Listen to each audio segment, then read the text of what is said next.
How are you doing, ladies and gentlemen? Today is Friday, isn't it? First one in today, none other than Ginseng. Hope you're doing good. Nice to see you.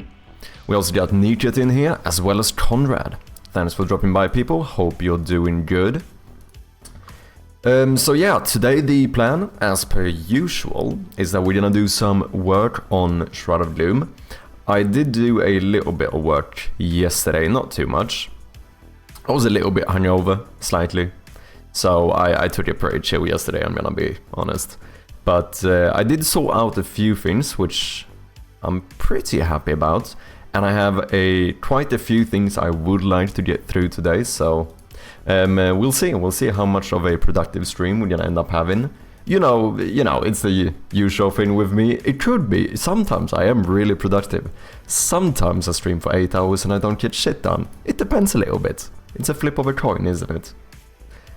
But yeah, before we get into it, if anyone hasn't, please feel free to go and wishlist Shroud of Gloom on Steam. The Steam store page is up and running, so it's just to go there, hit that little wishlist button, and it would help out a lot. Thank you very much. So, what were the things I did yesterday? I added a new system to visualize whether or not you have a room behind you, which I think is pretty good. I mean, it's just more feedback, right? So we'll see about the exact implementation, but currently we have this. So this is supposed to be like a little bit of light coming from the room behind you, which could work kind of nice as, like, you know, just a simple way to show that you have a room behind you. And then when you don't, you can't see it. So it's a bit more feedback. I feel like it could work quite well.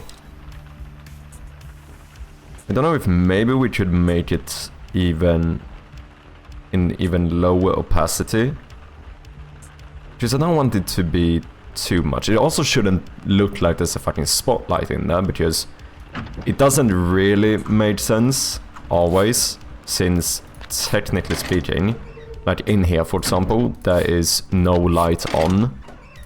But if I go in here, I see a bit of light from that room. It's a little bit weird, but in terms of like feedback, I think something like this could be good, since otherwise you can't see whether there's a door behind you. And it feels weird to have the player like check the map to see whether there's a room behind them. I mean, I suppose they can just hold the cursor down here to see whether or not they get the arrow, but yeah, you get what I mean. Damn, we're getting bots early today. Look at that. That's unusual. I also did this. I did a slight update to the map art, which I did end up feeling quite happy about. I think we might do some iterations here, but obviously it looks a little bit less... I don't even know what it looked like before. It looks a little bit less prototypey, which is before I do think that it was... Like, this is what we had before. It was just the first thing I did. And like, compared to the paper, these just seem like too perfect and stuff. Obviously that was prototype art as well, but I think something like this, having a bit more like imperfections, could work kind of nice. Also tried making the map support like smaller rooms, so they're not all the same size. It's a bit weird now because it changes the sprite to just, you know, squishes it, but we'll sort something out.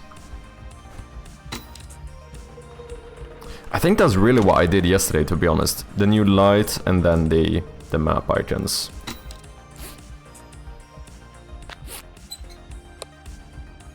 So next question, ladies and gentlemen, is of course, what are we gonna work on today? Yeah? I have quite a few ideas I would like to try. Some bigger ones, some smaller ones. I would like to add my system for like minigames, since I have been thinking about doing more. I don't know if minigame is the correct term, but kind of minigames. I mean stuff like this. So this would have been like some puzzle, right? Where you have to fix this. But rather than like doing everything from the standard point of view, we would like zoom in on a certain object. Obviously this is a little bit of stroke creep. It does add work for me, of course. But I think the game is gonna feel... I think it's gonna feel better if we have stuff like this. So some system to have like objects in the room activate a certain puzzle, and then like... Oh, that's interesting. I just realized we need a way to go out from this, right? We might need a UI button for that. Otherwise, I don't know how to... Unless we use the back arrow thing. Maybe. What's up, Red Rocker? How you doing? Among Us would low-key be a good reference point for simple minigames. Yeah, true. This is actually very inspired by Among Us. I assume that might be why you came up with the idea now as well. Just don't... I haven't played it myself personally, but they do have like this connect the wires minigame, right? I'm almost certain that they do. Which was kind of the inspiration for this little puzzle thing. Of course, I would probably make it... I don't know how it is in Among Us. Is forcing you to stand up for 10 minutes. Let's do it. Is it very complex, or is it...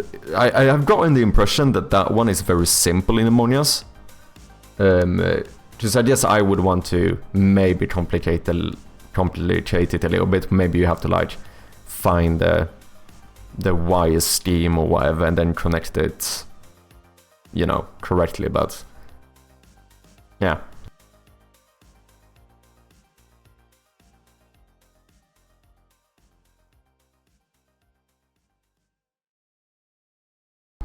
Among Us minigames are always simple. Okay, so the Among Us one for the wires, is that literally just connect the collars kind of thing?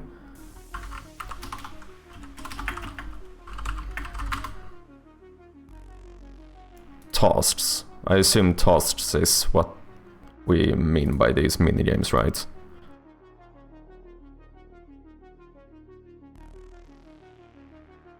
Yeah, I think this is the different stuff they have. Can provide a good base as you add more complex twist. Yeah, absolutely, absolutely. I think it's probably a very good starting point, but I feel here it's a little bit more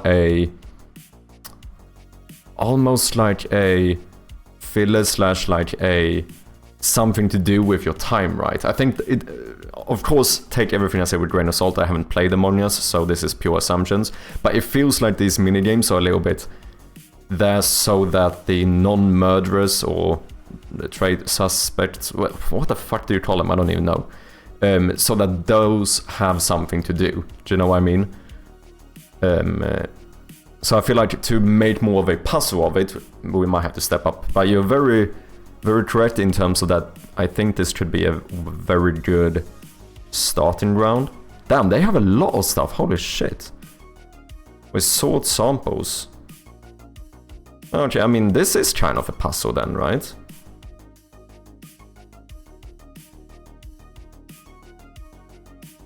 Oh, so like gems, natural stuff, and animal stuff. You would sort it in. Oh, interesting. Yeah, it's simple, but I mean, yeah, I suppose that is basically a puzzle.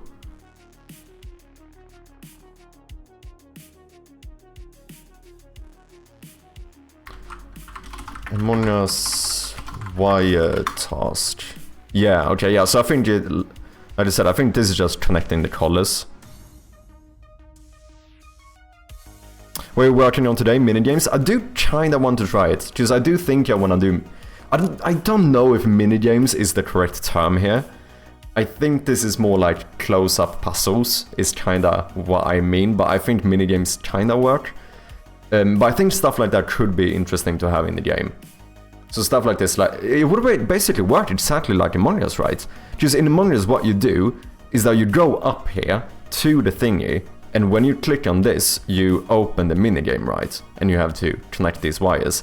This is basically the type of interaction I would like to have, where we can make sometimes just more visually pleasing puzzles or more complex puzzles by having the player actually kind of open up a new scene where we can focus entirely on the puzzle itself, rather than doing...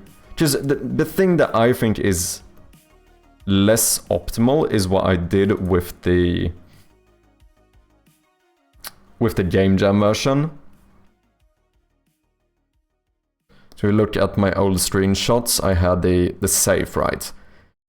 Here you click on the save and we open up like a gamified fucking zoom lens, you know, on the case or on the numpad. I think this looks pretty bad. I feel like it would be more interesting if, like, when you click on maybe something that's a bit more complex, like a save, maybe we should actually zoom in the entirety of the scene and only have the save and make it a little bit more like detailed, high resolution. Once again, this is scope creep. I know this is scope creep. I'm definitely adding more work to the game, but I think this is a layer of depth that could be interesting to have. I don't like the term minigame for your case. No, I recognize the fact that I don't think minigame is technically the correct term. It's more like a puzzle for horrors, I would say. The thing is that it's still kind of hard, because what would you say, because you call it lockpicking minigames, right? Lockpicking minigames are very similar to this. That's also the same thing. You go up to something, you get like a new little like minigame layout where you get to like try and lockpick it. Like whether it's in like Oblivion or Skyrim, you know. Like those are referred to as lockpicking minigames, are they not? So in some regard, you could say that something like this would be like a wire minigame or whatever. I don't know. It depends on the definitions, I suppose. But I do agree that I feel like it can give the wrong... Just minigames sounds like it's not part of the main objective, which it kind of is. Just I feel like a minigame sounds like, oh yeah, like you said, something you do on the side kind of thing. Yeah, that you can omit, exactly. I don't think so personally, but I'm not that educated on proper terms. Neither am I. I mean, I am basically just throwing out assumptions here, but I'm pretty sure you do call it a lockpicking minigame, which is, you know, it kind of makes sense because it's a way to gamify the lockpicking aspect. Here, I don't know if it's the same. I don't know what a good term is. You're a mini-game dev, it's okay, embrace it, maybe. I don't know what... Does anyone have a good term for what you would call this? Because it's mainly about the fact that we do some form of like a focus mode on a specific thing, or like we switch the scene to something other than the default room scene, and then you solve a puzzle in like that perspective. But I don't know how to refer to this. Naming is fucking difficult, isn't it? If anyone has a good idea, feel free to throw it out. I took a game dev course at uni. I'm the most qualified. Oh shit, you might actually be. I mean, in that case, at least on paper, you are way more qualified than I am. So yeah, I did, for the screenshots that I put on Steam, I did actually put this into the game. It's not functional. I 100% faked this for Steam. The only thing that literally works is that one of these, if I have my flashlight, is highlightable. Nothing, you can't click on it, it doesn't actually do anything. I only did it basically to get the screenshot. You know, sometimes you gotta fake stuff a little bit when it's not finished yet. But this is something we could see if we can do today. Maybe make a generic system for objects to open these like puzzles. Fraud. Shut up, man. It's okay. It's okay. Early in development, you are sometimes allowed to fake stuff for marketing material. It's okay. The thing is that, you know, the plan is that it's gonna be in the game. I think if I started doing stuff that you know I won't finish or is not gonna be in the game, then it would be that would look a little bit weird. Like, I'm not gonna start putting fucking, I don't know, combat in, like real-time combat in the fucking screenshots and then not implement it in the game. But stuff like this, it's fine. It's fine. Clipped and shipped to all wishlisters. Holy shit. Yeah, so I think making a like flexible system to handle like the transition between rooms and the puzzle scene should be good. Maybe see if we can get this puzzle to work at least in a like rudimentary way. Something that could be interesting. Other things I would like to do if we have the time is we do have one bug. I realized that you can trigger multiple tutorial tips at the same time, which is, that looks messy. So I think at some point we're gonna have to do some little refactor thing for the tutorial tips and maybe add like a queue so that we actually have a queue system. So if the player is currently looking at one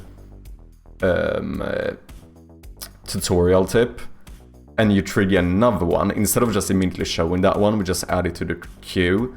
And maybe whenever we disable a certain tutorial tip, we check, is there another one in the queue? If so, enable it now. You know, that kind of thing.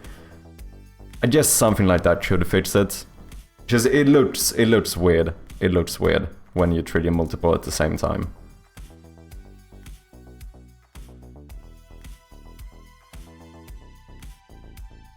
I also really want to make a system for inspectable items.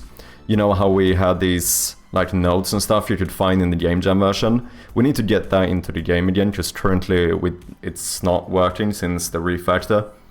And I think this might be a good place to do it. If we're gonna test out this puzzle, just kind of for fun, I think, you know, this is a good place where we could have a note that like shows you how you're supposed to connect this, so you don't have to brute force it. So in that case, we kind of need the inspectable items to work as well. I do imagine that like most of these inspectable items are actually going to be documents, right?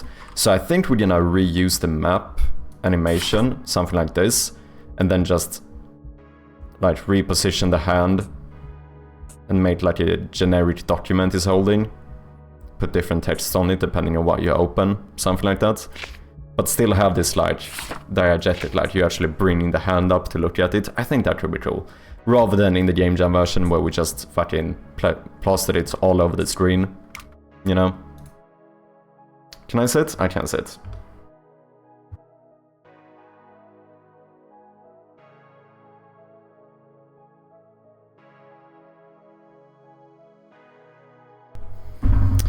Do you have a tutorial phase in the game? No, I don't have a tutorial phase in any way. I have...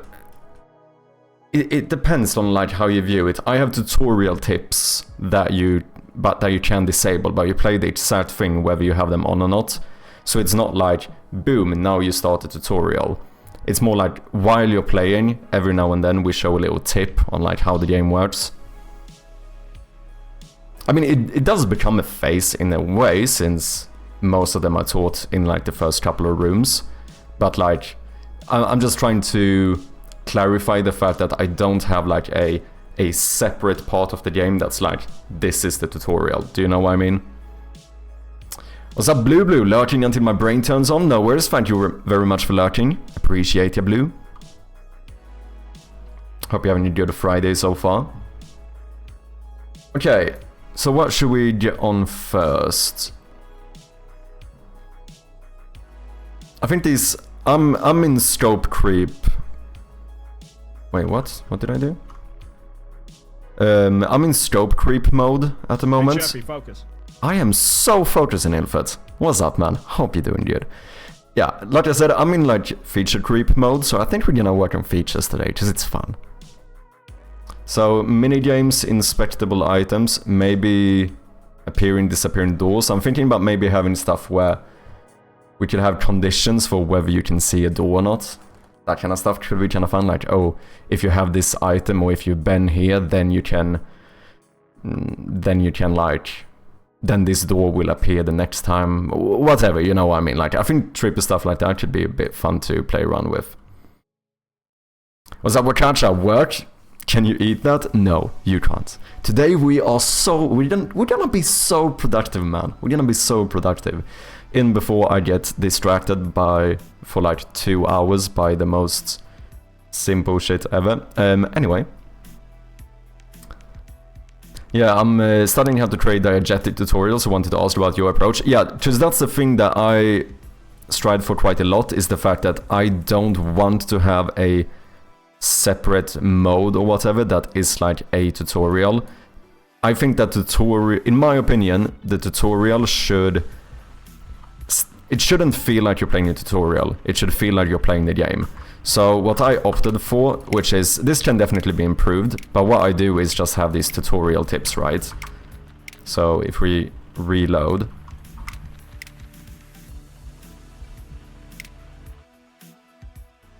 Why is my cutscene not triggering? We played around a little bit with this system before. Oh, is it because the timeline manager is disabled for some reason? Yeah. Just curious. Do you see that funny light at the corner? What corner? Or do you mean at the bottom? So yeah, I do this. It just says click on objects to interact with them. If you go in here, click on items to pick them up. But this is not like, I should totally ignore these. Even here, click on your flashlight to turn it on and off. Currently, you can just walk out and not do it. Like, I never like fully constrain the player. And then the other thing is the fact that if you turn off the tutorial, the game is exactly the same. Like you're playing through the same rooms and everything. So I just don't want to ever stop the game for the player. It shouldn't feel like now I'm just gonna try and teach you everything and then you get to play.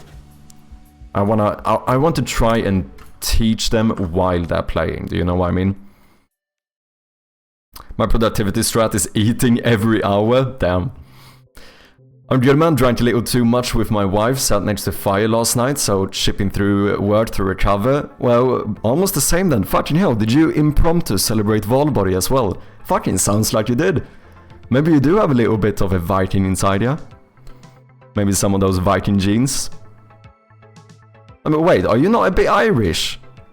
Are you not a bit Irish? And that's basically it. Yeah, fuck it. Welcome to the club.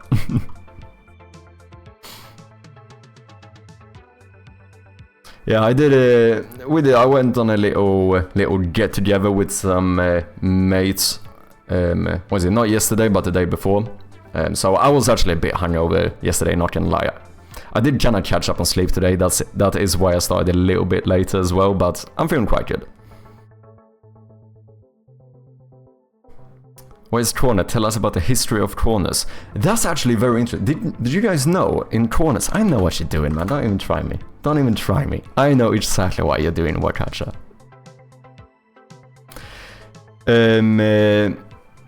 Lepon James. This is cool as hell. Thank you very much. Welcome in, man. Appreciate it. How you doing?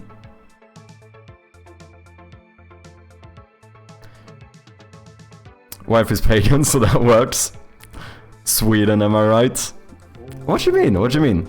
Hey, James, thank you very much for the follow. Appreciate ya.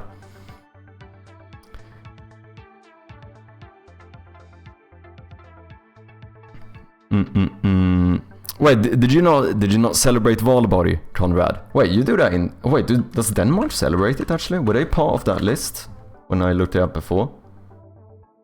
They might not have been actually. No, they're not. Estonia, Finland, Sweden, Czech, Slovenia, Germany. Oh, interesting. Denmark is actually not part of it. And neither does it seem like Norway is. Interesting. Very surprising that like Czech and Slovenia celebrate this, but like Denmark and Norway doesn't.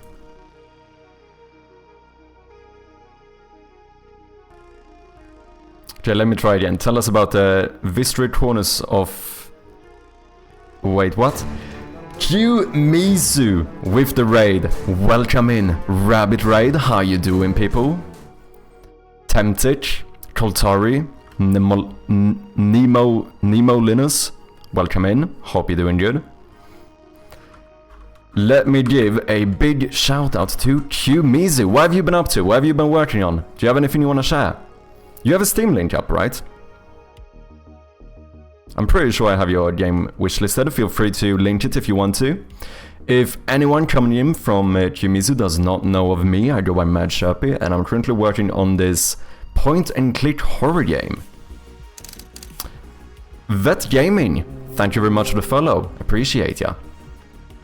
So yeah, this is a point-and-click horror game called Shroud of Gloom. We're still kind of early in development, but you know, we're making a lot of progress recently. The Steam page is up, so if anyone is interested, you can wishlist the game.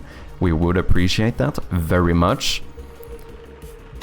There's this first-person game trying to use a lot of like diegetic UI and stuff, so trying to take this like kind of old-school genre of point-and-click, but actually make it feel slightly more modern, do you know what I mean?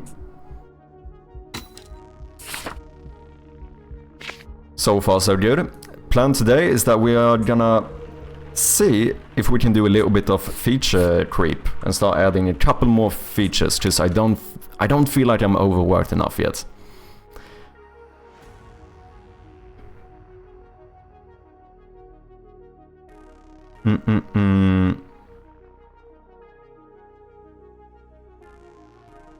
Oh yeah, you should definitely check out Kiyomizu as well. Very chill stream, really cool game. Did some tileable Tetris today. Oh yeah, wait, I actually saw this. I was lurking in your stream earlier.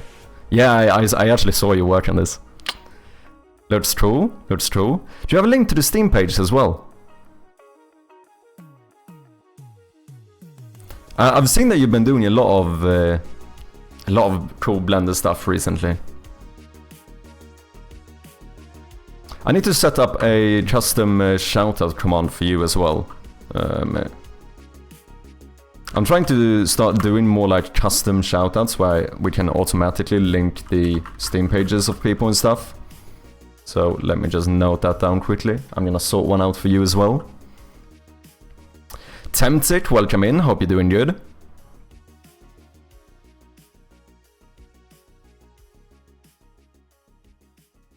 Feature creep, is that something that happens often to you? Yes and no. It's not too bad. I wouldn't say it's too bad. I think I have more issues with like perpetual polishing. Like I think I can spend a lot of time polishing. I mean, you kind of need to spend a lot of time polishing, but I think I can really get stuck in that like endless polishing state. More so than me. It's kind of the opposite, right? More so than constantly adding new features. But every now and then, like, obviously the game has a lot more features than I maybe intended from the beginning, so a little bit of feature creep we still do every now and then. Okay, here we have it, ladies and gentlemen. Veilbound. Co-op survival. Do I not have... Wait, let me check on here. I'm gonna cry if I don't... I know, I have this wishlisted. I know I do. Look, come on. I do have it. Just didn't have it on my other account. I'm innocent, okay? Don't. I had it wishlisted, and so should you. So if anyone hasn't, made sure to go and wishlist. Follow it as well. Fuck it. Everything to support our fellow developers. Look at this. Actually looked sick. Co-op survival exploration set in a fantasy world inspired by Japanese culture. Tells the story of two worlds sealed from each other in order to avoid an age of war.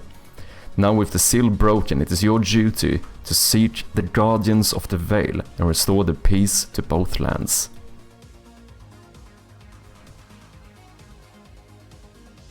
Really cool stuff. Go and wishlist it, people.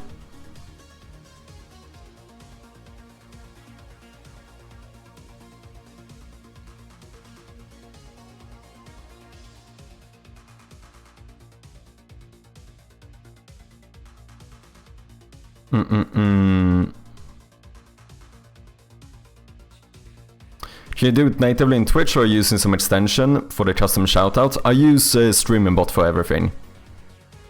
So I've started just, like, basically I manually create, I've created like 30 different shoutouts or something. And then I made it so I have a queue so I can actually shout out multiple people at the same time. Normally you have like a 2-minute timer, you know, where it's on a cooldown, but now I can just queue them instead, which is pretty convenient as well.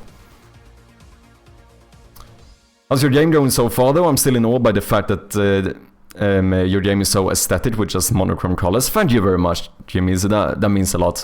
Yeah, so far it's going good. We started like playtesting the game, so that's kind of exciting. Still working with a lot of like placeholder content. Like none of these rooms are really final, but trying to polish up the experience as much as possible. So recently added this little feature where we now have, whenever you have on like an exit, we actually show a arrow instead of the cursor, just to give that extra feedback that this means like, you know, you're gonna traverse into a new room or whatever. Started adding a bit more details recently as well. Like the game was very minimalistic before, whereas now I did try and add like just in general a bit more details, and I actually think it turned out quite well. Obviously I'm still trying to keep it relatively minimalistic and stuff in terms of the art style, but just these extra little details on like the floor and stuff, I feel like that kind of texture added a little bit more to the game. The big thing I do want to do is add more like little minigame puzzle stuff. So what I'm currently thinking about doing is something similar to the Among Us minigame, but make it more of an actual puzzle, where we can have this system to open up a new scene, technically not a new Unity scene, I just mean like visually speaking, where you can like solve a puzzle. Do you know what I mean? Rather than doing everything from the standard point of view. So a little bit of scope creep, but I think it could be kind of cool. So far it's going good. The wish lists are getting there still. You know, it's not thousands, but we're getting there. So I'm excited. I'm very excited.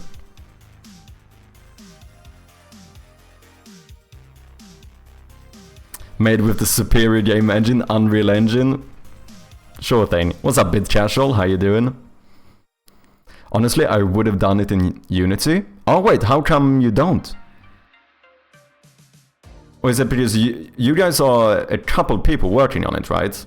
I suppose that could be a reason for it as well. Just I suppose at some point someone's gonna have to compromise.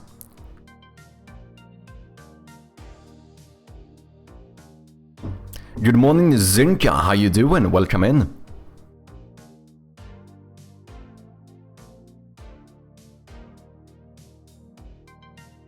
Well, that's nice, good feedback. Yeah, I think it turned out pretty good. Very clean matchup, thank you, man. Appreciate ya. I really liked the small details too. Yeah, I don't know why I actually didn't really try it earlier, because I can show you guys what the game looked like before we had them, and it was definitely a lot more minimalistic. I feel like it still worked for like the game jam version and stuff. There's some early screenshots here. Like, this is what it looked like before. So you see how on the, besides the like spider webs and little cracks and stuff, the floors, walls and ceilings have like no details whatsoever. So what I decided to do was to actually introduce a few more colors to the palette. Colors, I suppose, is a bit arguable, but I started implementing more gray colors, so we can do more like darker grays for certain like details and stuff. And I don't know, I think this ended up looking a lot better, in my opinion.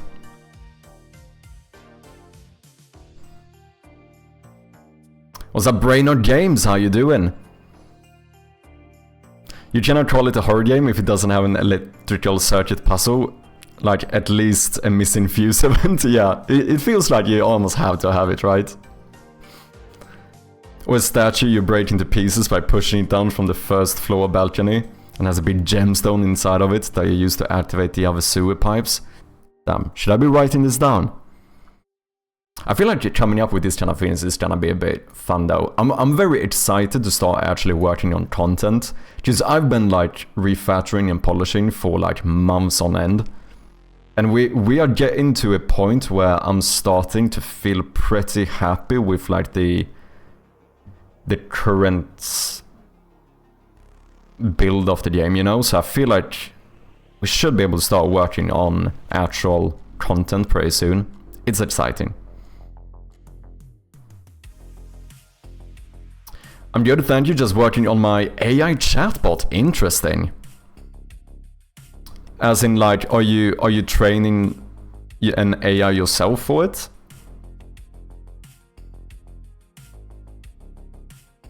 It's very nice. Good work on the details. Thank you, man. I'm not working on anything yet. I only just got home from work. Okay, gotcha.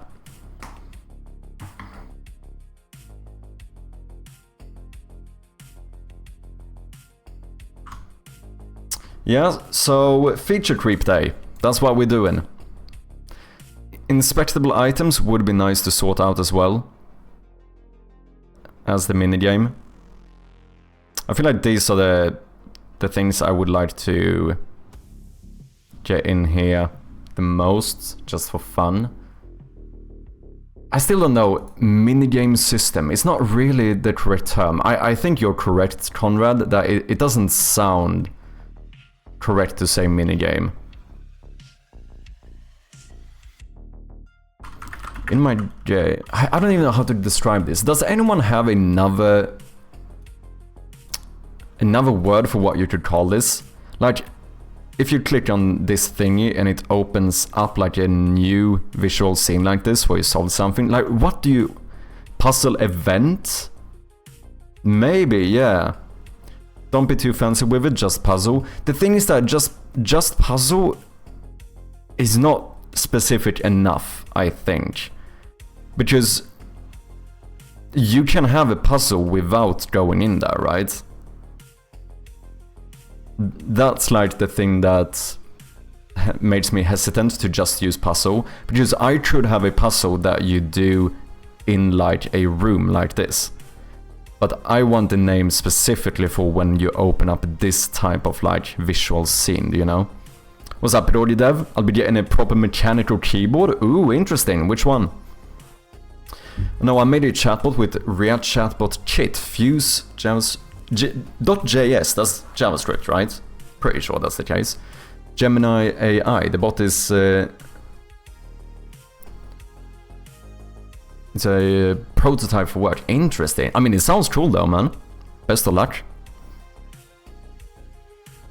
Yeah, being ultra specific is better than being vague. I tend to feel like that's the case. I rather go more towards specificity than vagueness, if I can. Mini interactions. Oh yeah, doing something like that, something special with interactions could work as well.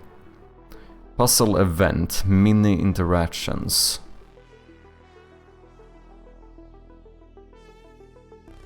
Or could I call it like meta interactions? As in, like, you know, I'm interacting technically with this box on the wall, but then we have like a meta puzzle or a meta interaction. Dude, I hate naming. You can go so many ways with this. Keychron V6. Oh, I think I've seen this. Yeah, I think someone has mentioned this keyboard before. It looks nice. If I'm getting a keyboard, a new one, I think I'm gonna be getting an ergonomical one, but it looks nice. I'm alert so I can make something to eat, but I will be back. No worries, Jumizu. Thank you very much for lurking, and enjoy your food. Thank you very much for the raid again. I do appreciate ya. Once again, ladies and gentlemen, if you haven't, definitely go and check out Qmizu.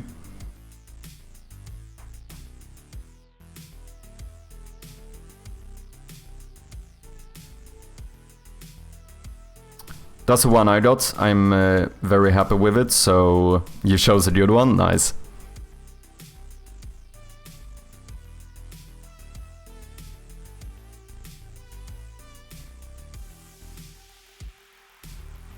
You are overcooking. Just name like a programmer and call them solvables. Oh, that's pretty funny too. Yeah, I don't know what to call these, man. I mean, I guess I could. I mean, here I actually do call it puzzle wires. It's just that my, like... I don't know. I can't help but go like, is it specific enough? Because what if I have to use the hammer to smash something in the room to get something? Is that not technically a puzzle too? Or whatever it might be. Even though I don't open a new scene like that.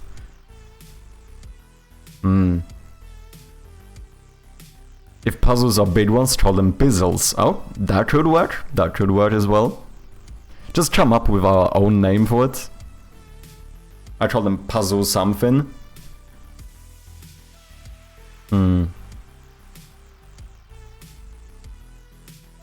Yeah, I don't think minigame system is correct.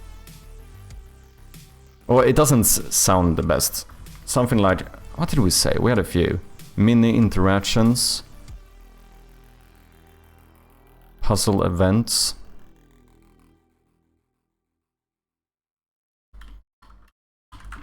In my game, you are mostly... You mostly have the same perspective of a room, but I'm thinking about adding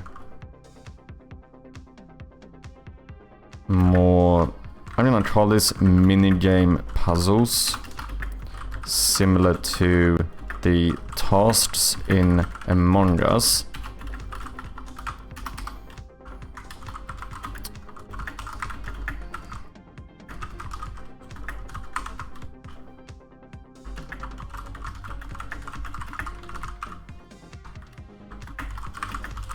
What would you call these?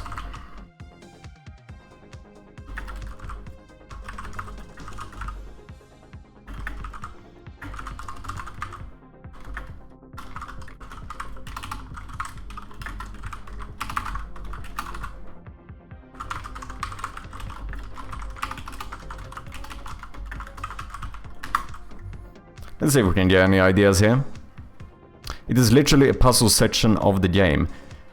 Yes, but it's not the only one. Like, I didn't have it in my Game Jam version, right? But I have puzzles in the Game Jam version. So the thing that I get like stuck on here is the fact that it's a different type of puzzle, right? Like, it's more... Yeah, I don't know how to explain it. Because this is too... close-up puzzles. I mean, that is very descriptive. That is very descriptive of what it is, to be fair. Interactive scenes. Inset puzzle. But evokes the idea of a puzzle embedded within the main scene. Inset puzzle.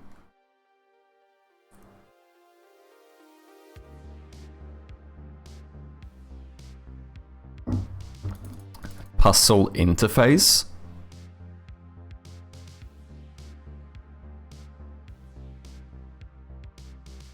Puzzlet. Puzzlito. Oh, that's funny. I mean, it could work like a little puzzle. I mean, puzzle interfaces kind of work, because this is a different way where we have like a specific interface for like a puzzle. Interface makes me think of TypeScript. But is there no like... Is there no actual term for this kind of stuff?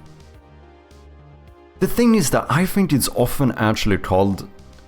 Like, in the way you often say it, I think people tend to refer to it as minigames. I just feel like in my case it doesn't work the best. Because let's be honest, this is similar to like a lockpicking minigame in like an RPG. Solvomatic. Pop-up puzzle. That is a pretty good one as well. Because that also describes very much what it is. It's not a normal puzzle in the room, it's a pop-up puzzle. It's something pops up and you have to solve it. Yeah, so like puzzle interface, pop-up puzzle, meta puzzle. Standalone puzzle? Yeah, that kind of works too. The technical term is a close-up puzzle, is it?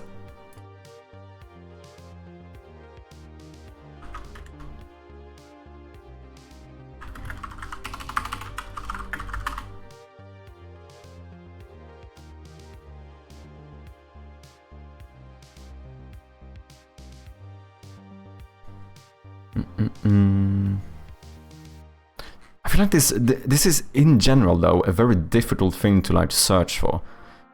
But I feel like this is the same thing, and they just call them tasks. Well, did I say anything else here? Do they describe?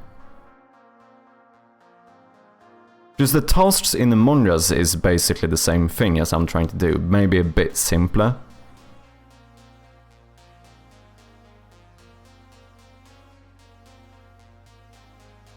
Oh, this is...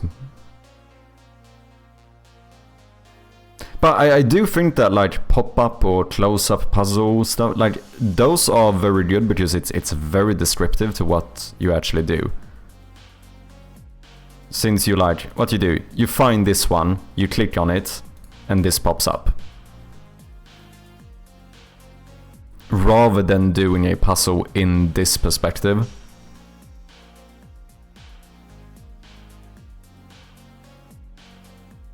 I'll call it node 2 and node 3 for now and name it later. Node, but what's the definition of a node? Is a node not just one, like, a point in a network or diagram at which lines and pathways intersect or branch? This is not very descriptive of what it is though. Call it a quickie and wink every time you say it. Interactable pop-up node factory implementation. Yeah, wasting this much time on naming this is interesting. Maybe you can decompile Among Us and see what they called it. I would actually like to do so. I would have loved to see what they actually call it. Yeah, I know this is like... The thing is that as the language nerd I am, I also find it kind of interesting to try and come up with a good one, but I am definitely spending more time than I should on this. Call them susses to honor Among Us. It's not a puzzle, it's a suzzle.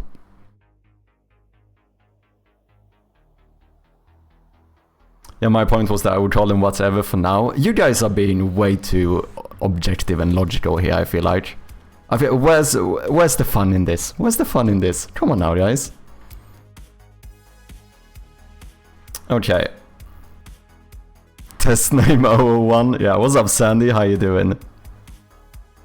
What do you call the general puzzles, Chirpy? Like, I don't call them anything because I don't name them anywhere in some regard. It's more like practically speaking, they become a puzzle, but I don't have like a puzzle script anywhere. So in some regard, puzzle could actually work. Because I don't use puzzle in the game somewhere else. To be fair. But what if I have one of these that's technically not a puzzle, but I still want to zoom in on it? If it's a numpad, is that a puzzle?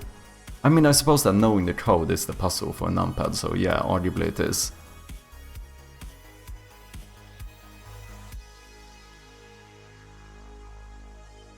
Task is a more general term. Long-term tasks are more about waiting than doing a puzzle. Oh, I see.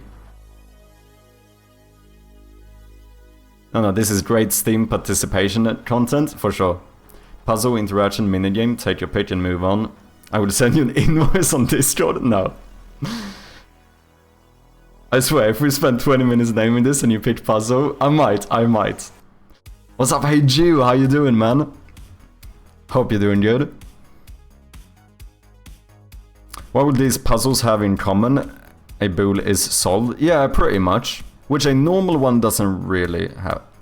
You know what, I think we might just go with puzzle. I think puzzle is a pretty good term. Unmentionables. Oh, that's very good too. That's very good.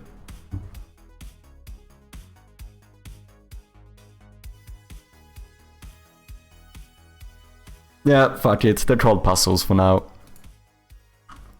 Hate it or love it, I'm gonna call them puzzles. It's fine.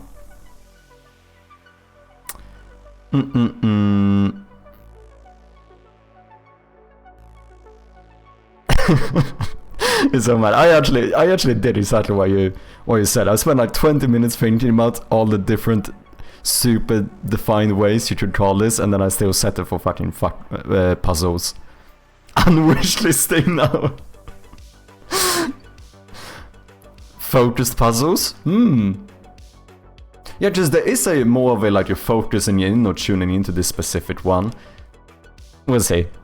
Okay, I'm starting to agree with people now. I think I should probably just pick something and get on with it. Hey look, this naturally extends into the room ones. They can be named room puzzles. Isn't arguably every puzzle takes place in a room though, doesn't it? In some regard.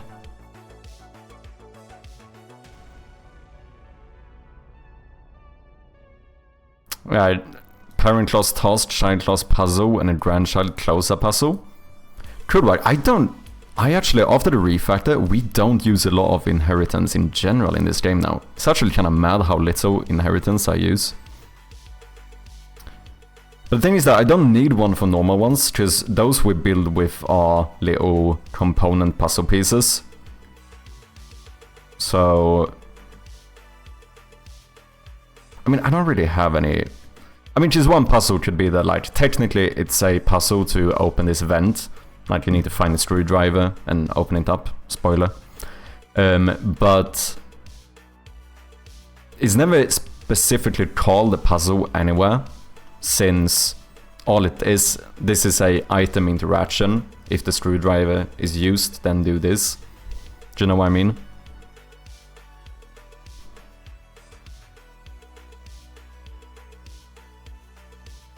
I think you can change the name of the game to puzzle, probably. No, spooky puzzle, if I may. No, they don't. Some of them will take place in a pop-up. I see what you mean. Nice, 20 minutes for one name must be the day. I'm spending 3 hours today to write 5 lines of code. Yeah, it happens every now and then, right? What do you mean you don't use inheritance? I mean that I almost don't use inheritance anywhere. Almost. There is some. And I mean this in like, I created, like... No, yeah. Just like, what do I have a mono singleton class, which I technically inherit from. For like my singletons. Other than that, but in terms of objects and items, I almost don't use... Because we made a new system of the what I would... There was an era here, which I would call the Great Refactor. And during the Great Refactor, you know, the economy hit pretty hard against the inheritance classes I had, so a lot of them were actually taken out by interfaces, and the majority of my interactions is handled through interfaces now. So like none of my objects in the rooms inherit from something, they just have specific interfaces and components on them. So like everything is very puzzle pieces, you know? We kinda build away with components, but those are very specific. It's like, if you click on this, we change the sprite, or we activate another game object, or we switch a game object. But like the click function is not like from a base parent class that has like a click function, it's just an interface. So, which I suppose that an interface is technically not inheritance, right? Is it? Not really. It's not what I think about when I hear inheritance, at least. But feel free to chime in if I misunderstand this. At least I would say that for me, interfaces are... I'm so triggered. Why? What's up, AE? How you doing? Long time no see. Hope you've been well. I wish I could be so reflective as Chirpy. Why? Wait, how am I... Oh, you mean just that I'm reflecting on this stuff now?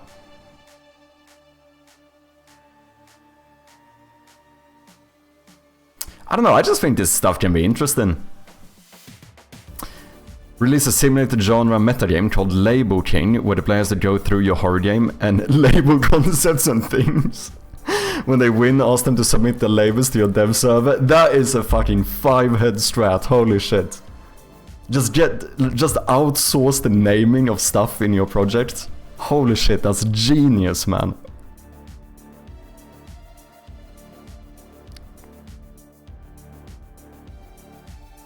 How far your travel's been going, friend? So far, so good. I'm excited. I'm very excited to do some more work today. Not that I've really been doing that much work, as per usual. Was I not supposed to be productive today?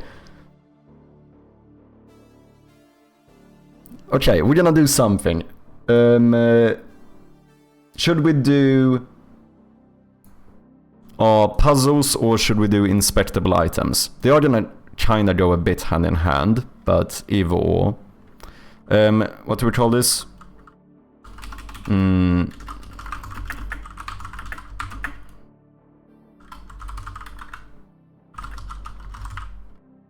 Create a system for close-up puzzles.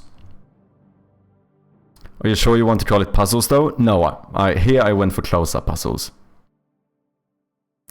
But I think I might just call them puzzles in-game. I think it's good enough. So that or inspectable items. One is forcing you to stand up for 10 minutes. Let's do it. What's up, Spec? How you doing, man?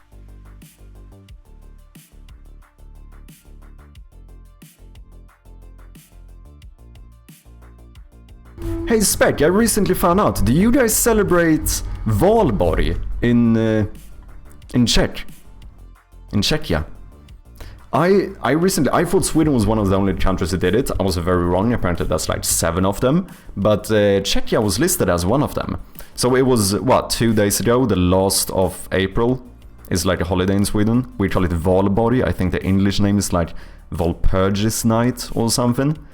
And apparently reading on Wikipedia, I found that you guys might actually celebrate it as well, which kinda blew my mind.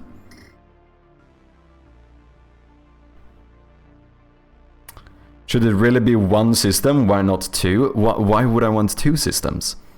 How dare you raise the price of it? Inflation, man, inflation. You know, every now and then, just the prices have to go up, you know?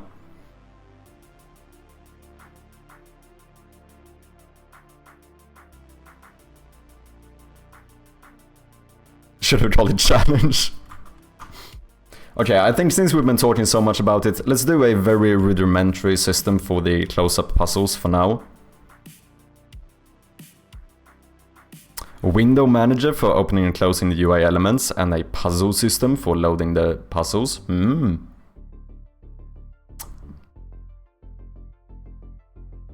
Yeah, but 2 days ago we had here, in quotation mark, burning of the witches. Yeah, that sounds like the same shit. Yeah. I did not know that you guys celebrated it as well. It's not a lot, like I think in all of Europe we're like 7 countries or something that do it.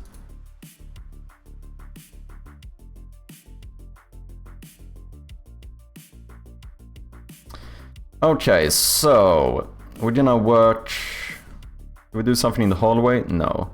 Do we want a light in the hallway? Wait, I have a light in the hallway. Lamp, boom. I don't know why that was turned off. Oh, that looks weird. Let's remove the rug, table, the crate, and the vent. Hallway is pretty much done. Let's remove you, boom. And then wire room, as I now call this. This is gonna be a new testing room for this.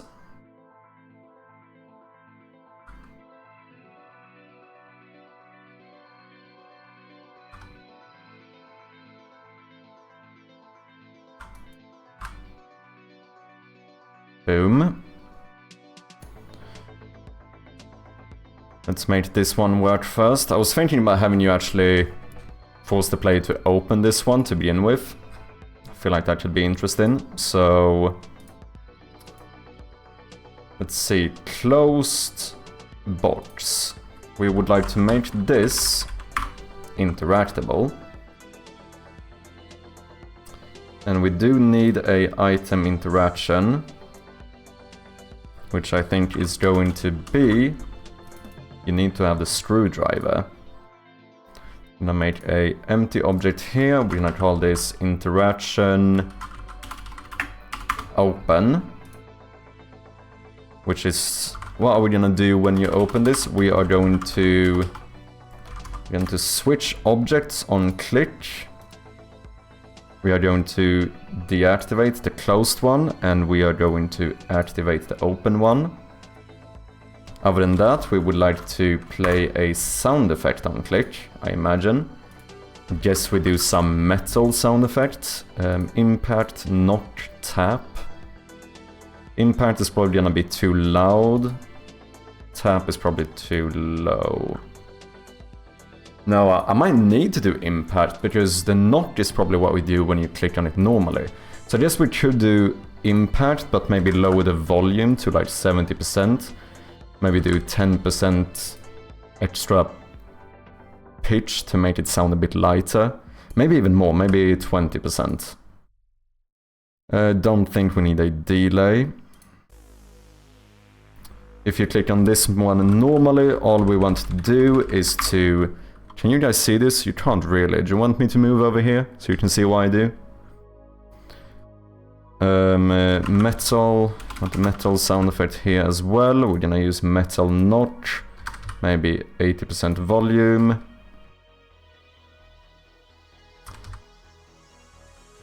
%30 pitch. Maybe. Let's try this.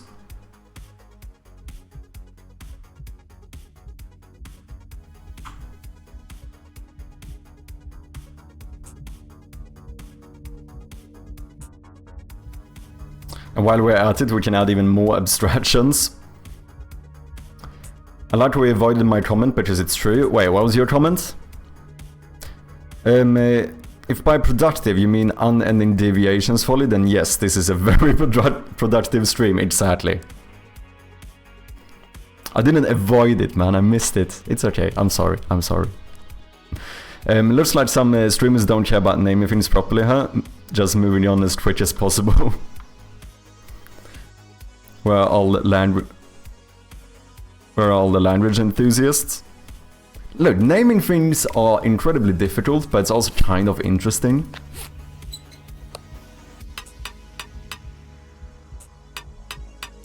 Okay, we have a sound effect.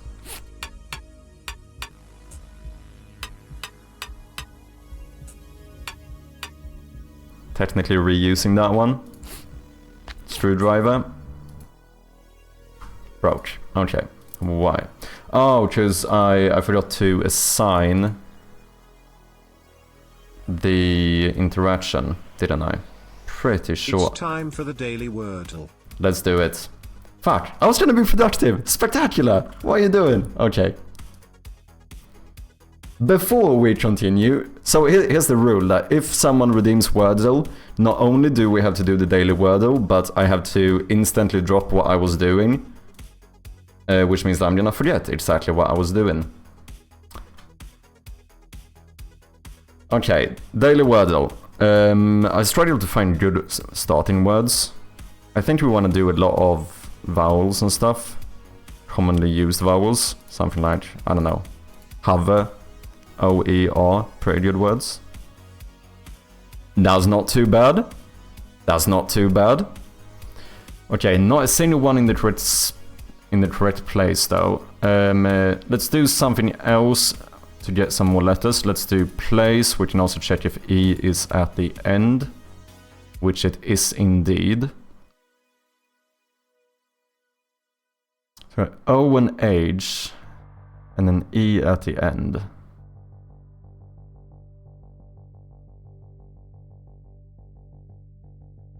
Should be like a T-H-E word maybe? Or maybe, yeah, because it can't start as with... Oh wait, it should be TH as well. I mean, this could even be something like these or whatever, but I don't know if we should try a double E now. No, because we had O as well. Those? I mean, could be. Nope, but hose, the hose part is correct. What do we have then? If it's not T...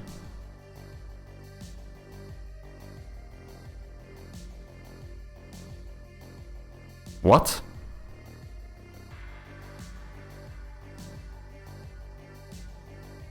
Can't be T, it can't be C.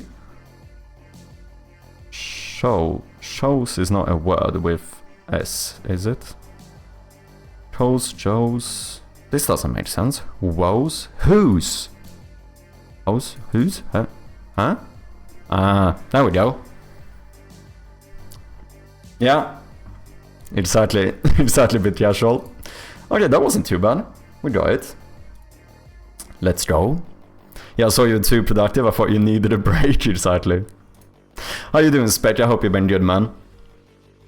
It is the gold standard for naming puzzle. Each puzzle must be named Constable Mac Puzzle Pants, followed by the number representing the order they were implemented. For example, Constable Mac Puzzle Pants the first, and so. Oh, and then I have to actually spell the number as well. I mean, it would be easy to do it consistent. Fucking hell, it would be tough to find the ones you're looking for. Okay, wirebox closed. I think here we are missing, here, successful interaction with the screwdriver should be int open. Now I think the first part here is going to work.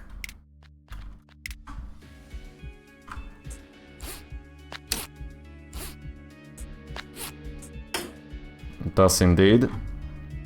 That looks a bit weird. I think now when we have more gray colors, we should change the... We should add a bit of gray in here, because that looked a bit odd. So let's do a new palette. And I think we're gonna do this.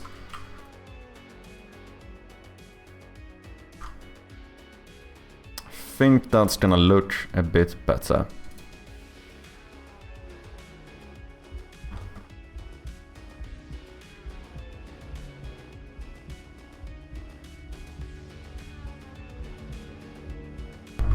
How weird is it to have me on this side? It feels very weird for me. I'm always over here.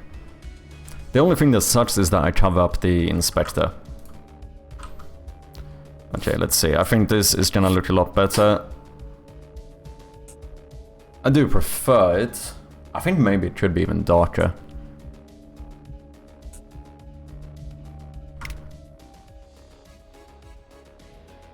I think it could be. I think maybe we should go one step darker here. Kind of show the depth a little bit more. Oh, but that's almost too dark to see.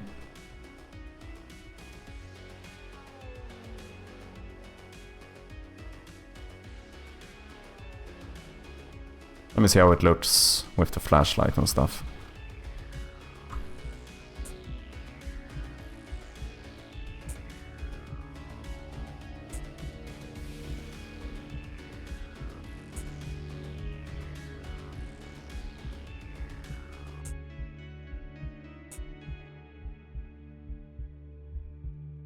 I mean, it would get brighter when you highlight it.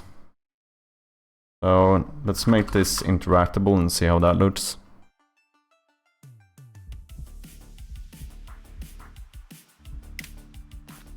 Just memorize the order, what could be easier? Yeah. Kinda busy, got some deadlines closing in, and also since the weather is getting better, fishing day started, ooh. I think this might be fine.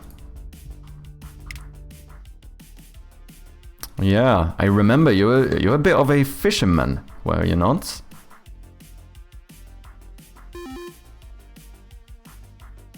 We got some ads coming up in about 1 minute for any non-subscribers. Thank you guys very much for your patience.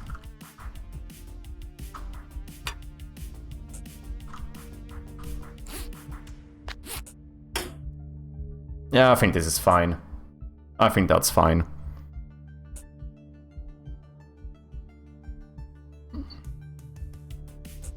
So now we want this to actually open our puzzle, and I wonder, I might do a specific script for this. I could do all of this with the publish Unity event on click component I have. Or we could just activate the puzzle, but I wonder, sometimes we might need specific things to happen when you open a puzzle. So I think we should do our own little puzzle script.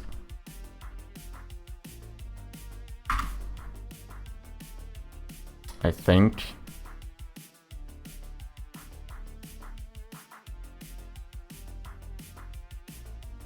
which means we need a new editor icon, because I recently realized you can do editor icons, and holy shit, it's so nice.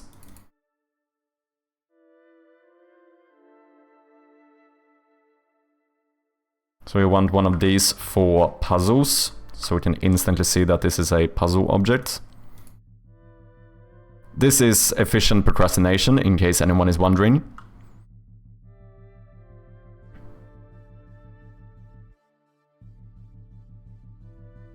Okay, so I am triggered because I think this is technically wrong way to use interfaces. Let's say that you have a pizza making machine. You can have an interface, iPizza, that you want to specialize in with add toppings. But you may as well use a unique class for each pizza type. Like a pepperoni class that is selected to add pepperoni. But if you want different pizzas to have shared attributes, half and half, that's when interface is handy. To give the same class multiple unique attributes. Well, the thing I suppose I use interfaces for is the fact that I can call it a specific function in all those scripts with the interface function. So basically, I can show you exactly how we do this. But I might do it after the ads, just the ads are currently running, in case you have an ad break. What's up, Jones? How you doing? Welcome in. Hope you're doing good.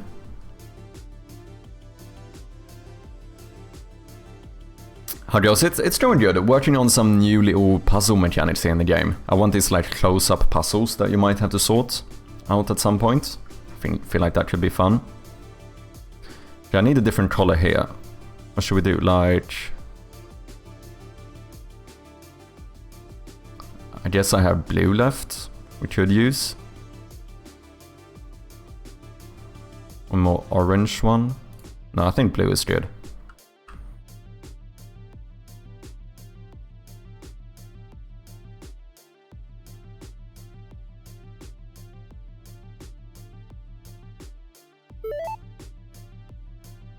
Okay, I think the ads should be over. Welcome back, people. Like nobody explodes. Oh yeah, kind of similar stuff. Like I want these like close-up puzzles. Also a little bit like the Among Us tasks, if you play that one. So yeah, blue. What I was saying is that the way I use interfaces is like this. So each interactable item in my game, well, I can show you a more exact example. We can do it in here, the ones I just did, the wirebox. Each one of these have a interactable script, this one. But then I use components for everything that I do when you click on one of these. So what actually happens is that the interactable script, this gets a list of iInteractables, which are the default actions from its own components. This is what happens when you click on it. And whenever you click on something, it's actually that interface that I use. So we go through here, interact. It's a little bit, there's a few conditions here, but basically what we do is, if we do the default ones, meaning we don't have any item interaction or anything, we just go through all of those clickables and call the interact function, which, you know, is through the interface. Before, what I did is that I used inheritance for everything. So I had one main class that was called interactable, and every object in the game had one class that somehow inherited from that class. So I would have like a, you know, sound interactable that played a sound effect that, you know, it was inheriting from the interactable, and then I would do like an object switcher that also interacted, and then I had like a multiple object switcher or like an item dependent object switcher that would inherit from that one. And you know, I had this like tree of different classes that inherited like from each other all over the place to constantly just add more complexity on top of it. Whereas now I never have to worry about this because everything is condensed in one single class that I can reuse for any object. So instead we have these like components that become like puzzle pieces. So whatever I want to do when I click on this, I just add it here. I want to play a sound, or I want to switch an object, or I want to alert the monster. Like I just add that component which uses that interface, and it's done so. So it's a very nice like workflow at the moment, because like as soon as I have these components, I can do almost anything I want without writing new code. Whereas when I was heavily using inheritance for everything, which was like spaghetti, like obviously I didn't use it in the best way, that's a fair argument. But the thing that is, I ended up, every time I wanted something to behave differently, I would start like changing the code or doing a new, like having a new class that inherited from the old one with extra complexity and stuff, and you know, it just got very messy after a while. Whereas now, if I search for onClick, like these are all the stuff that I can do whenever I click on this object. So trigger animations, trigger victory, unblock raycast, show a toast, save checkpoint, play sounds, show particle effects, fade on click, destroy on click, deselect item. Like all of this stuff we just do with one component, and I can add all of these to the same one if I wanted to. I so far much prefer this to what I was doing before with like heavy inheritance. Because the biggest refactors I did in this game is first that I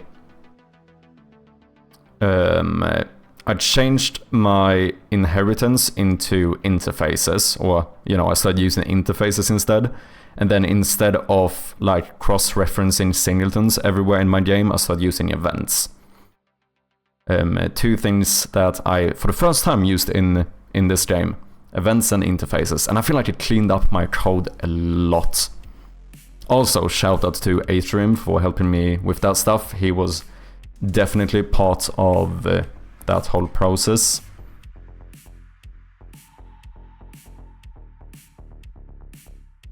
I watched a video yesterday about composition versus inheritance. I didn't understand any of it. It can get a bit messy, to be fair.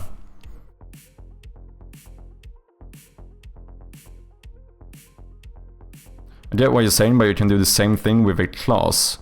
Pizza.add toppings versus pizza.add toppings. But I cannot do it with a class, right? Because like play sound on click is a class that inherits from iInteractable. And then this will be the function that gets called every time you click on the object.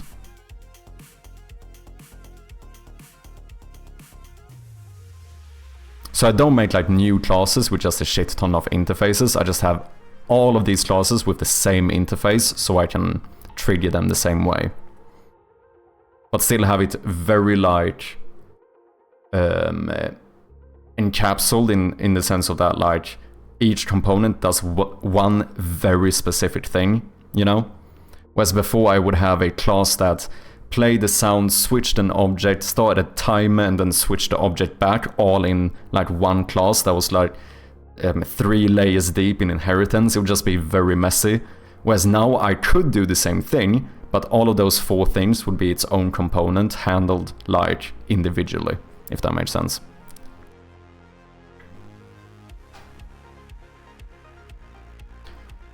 The trouble with object-oriented inheritance is that it blurs is-a and has-a relationships, leading to awkward hierarchies where behavior doesn't match expectations, forcing extra complexity into your classes. Whereas composition doesn't have this problem. Yeah, I see what you mean.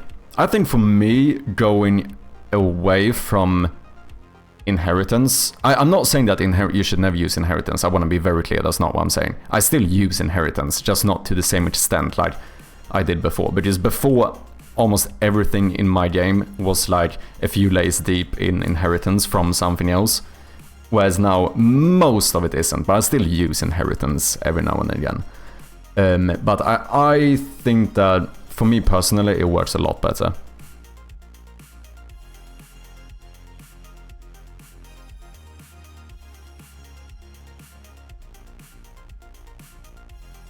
Okay, So this is pretty much done so. I mean, this one barely has any invisible pixels, so let's raycast alpha pixels as well.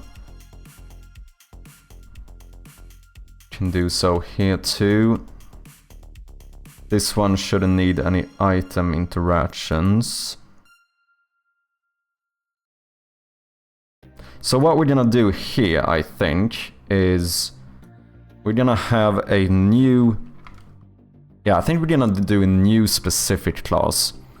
We're gonna call this something like... maybe open puzzle on click. Can always rename it later if we want to.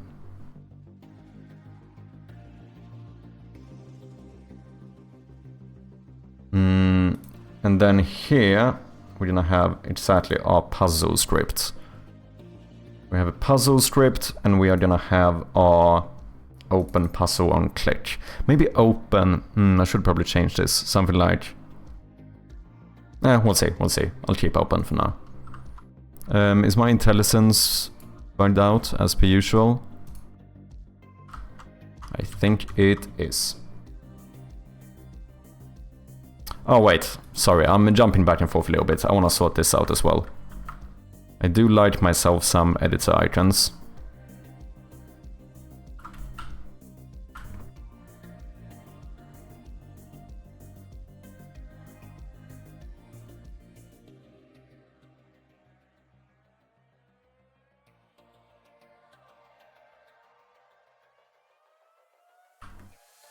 How does a puzzle piece look? You might have something like this.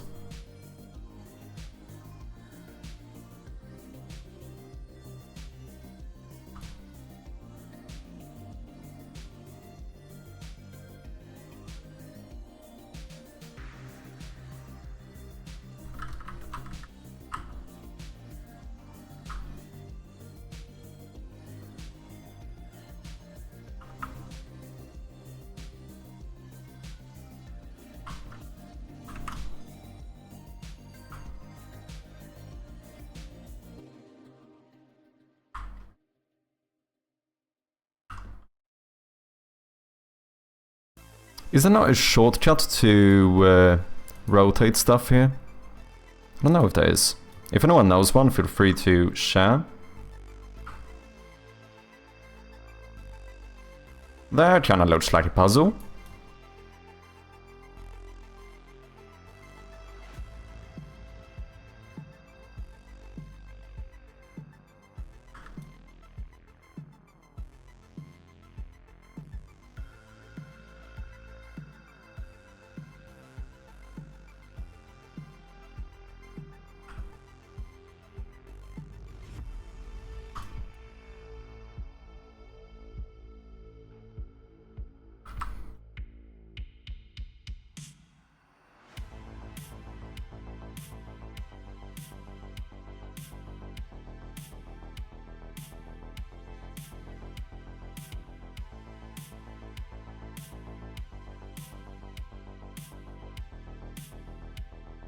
I recently found out that you can do these like editor icons, which, you know, obviously it's a little bit of time to set it up, but holy shit, it's so nice when you can quickly scan your project to find the exact thing you're looking for.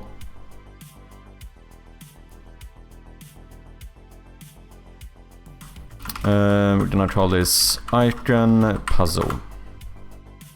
So I have my own ones now for like all of these with crates or like objects in the room. These like green ones are like items in the rooms. The red ones are the actual rooms and stuff. I feel like it's pretty nice. And it takes like a minute to set up. So we can now go to our puzzle script, I think, and change this icon right into our new icon puzzle. And boom. Now I have a specific icon for it in the hierarchy. I kinda like that stuff. What's up, Coding Gree? How you doing, man? Welcome in. It does make sense, but like you said, you now have lots of classes where you have to rewrite the same code. No, I don't. I never rewrite the same code. Just the thing is that since I have, the thing you have to realize is that I can use multiple of the same multiple of these components with that interface on the same object. So like when I make a new thing that works completely different, but I want a sound effect, I never recode the sound effect part. I just add the play sound on click component, like on top of it. So rather than ever coding anything, I just add a extra component. You fat sound. Yes, exactly. So no, I would say that I pretty much never rewrite code, whereas I found for me that when I was using inheritance, I actually did end up writing more code. Because like all of my components are fully reusable, right?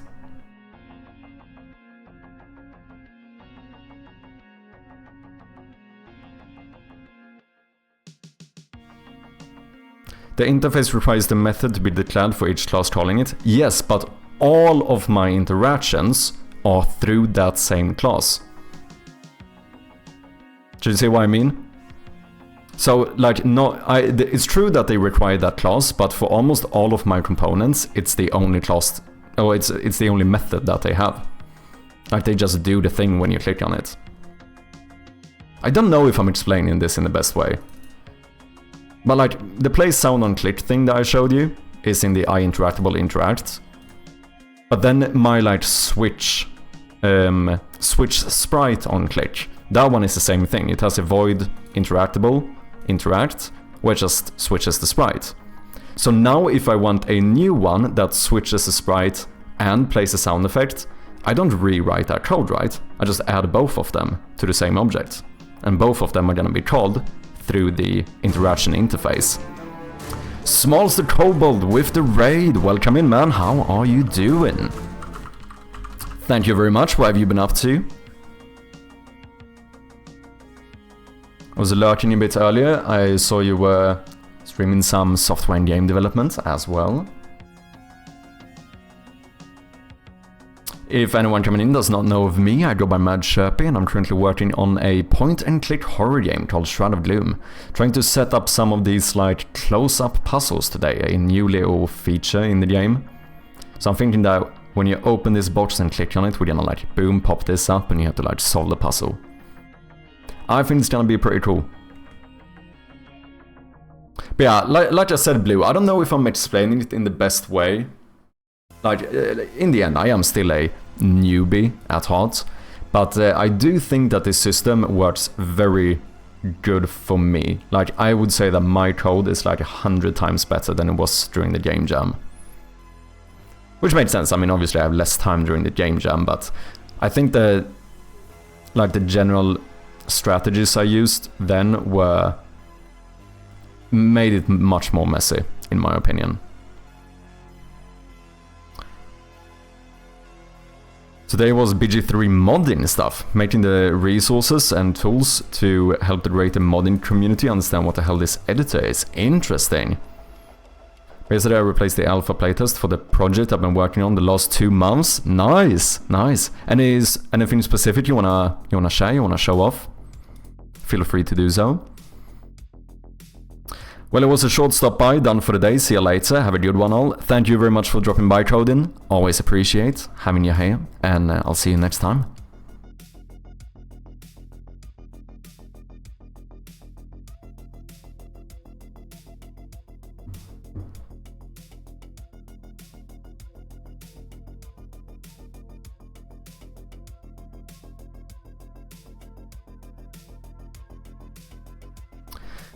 You would have to duplicate this in inheritant members regardless as soon as the implementation needs to be different. Yeah, that's what I found ended up happening when I had inheritance. I think I actually rewrote more code. Now I pretty much... like, I never really add a bunch of more code on top of something in the same way. Like, if I want something completely new to happen, I just add one new component that I then can reuse every time I want to do this thing. but all of the stuff I've done before doesn't need to change. Like I can still trigger the sound effect or whatever it might be.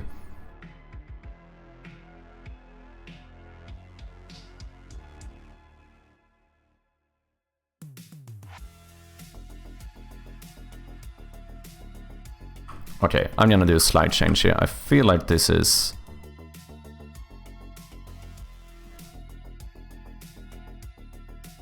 These ended up being too small.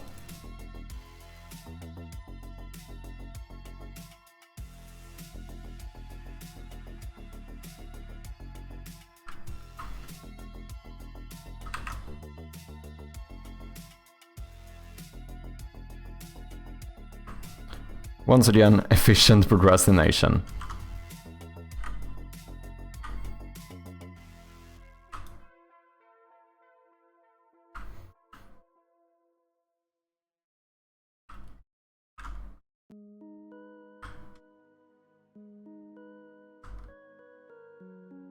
There must be a key binding to rotate stuff.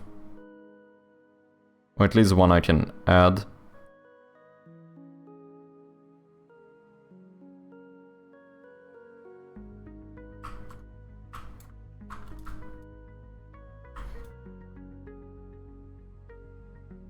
Boom, boom. Sports, icon puzzle, overwrite. Thank you. Yeah, that looks better. I like it. You would have to duplicate this in... Oh wait, I read that one, yeah. I think the real trade-off in composition is now you have to manage provisioning, which can be non-trivial compared to sensible inheritance. I suppose with most things, it's gonna end up being pros and cons, right? Very sus puzzle piece. Wait, oh, why? Wait, what?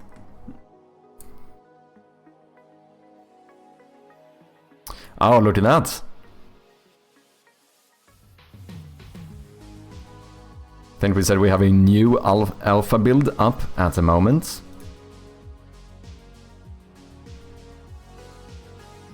I don't know sometimes why I feel like each sometimes is really slow for me to load.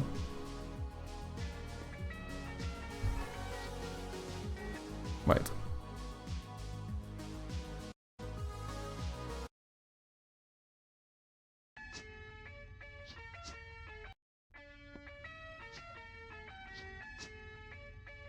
Oh, this is new.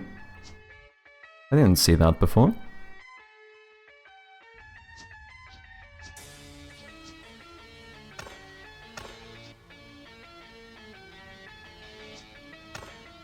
I know I saw the, like, above ground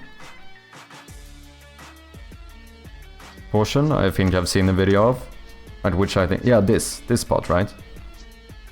It looks cool though, man. This puzzle is very similar to a puzzle in Among Us. Yeah, it is. It is very, very similar. I mean, mine's gonna be different, because it's not gonna be as... It's basically gonna be the same thing, but not as simple, right?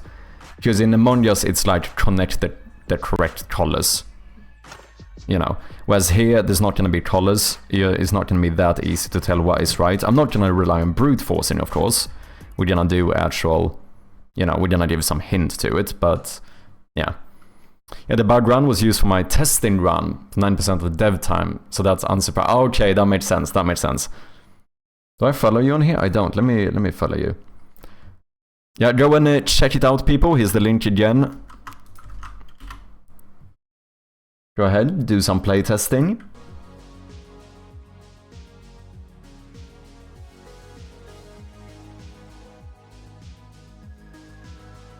It does make sense, Chappy. Having components make it easier for you to make something do something on click. Yeah. I think that's the thing. Like, the workflow now is really nice. Whereas, like,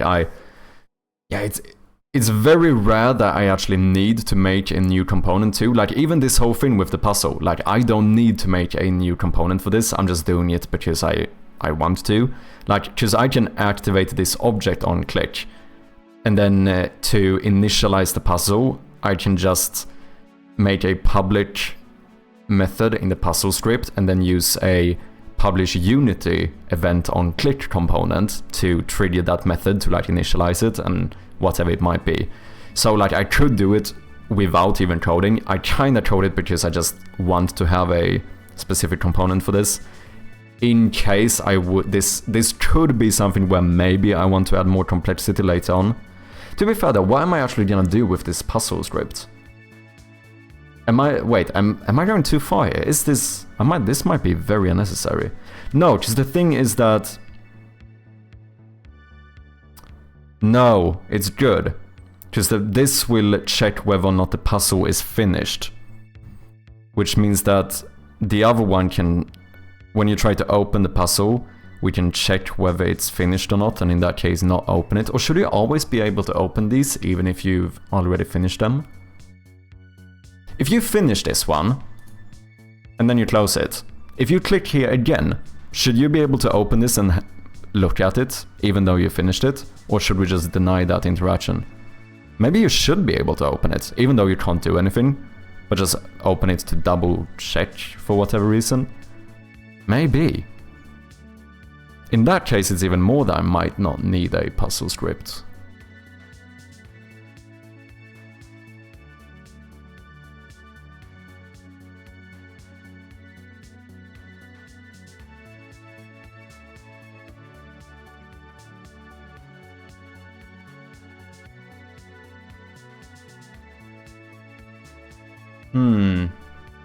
Unless I want to do more stuff when you solve it. Somehow when you solve this puzzle, we need to trigger something else. So we do need to have some like on puzzle solved. Yeah, I think maybe it would be nice to have a puzzle function. I think it could be.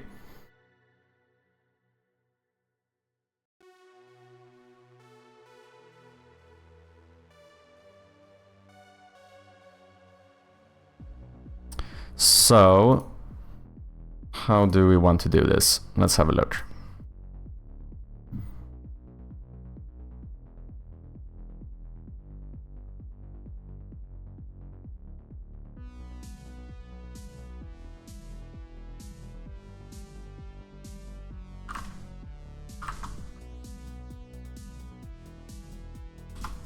We have our puzzle script and we have our open puzzle on click. This one is going to be interactable, which means that you're gonna need a interactable.interact method.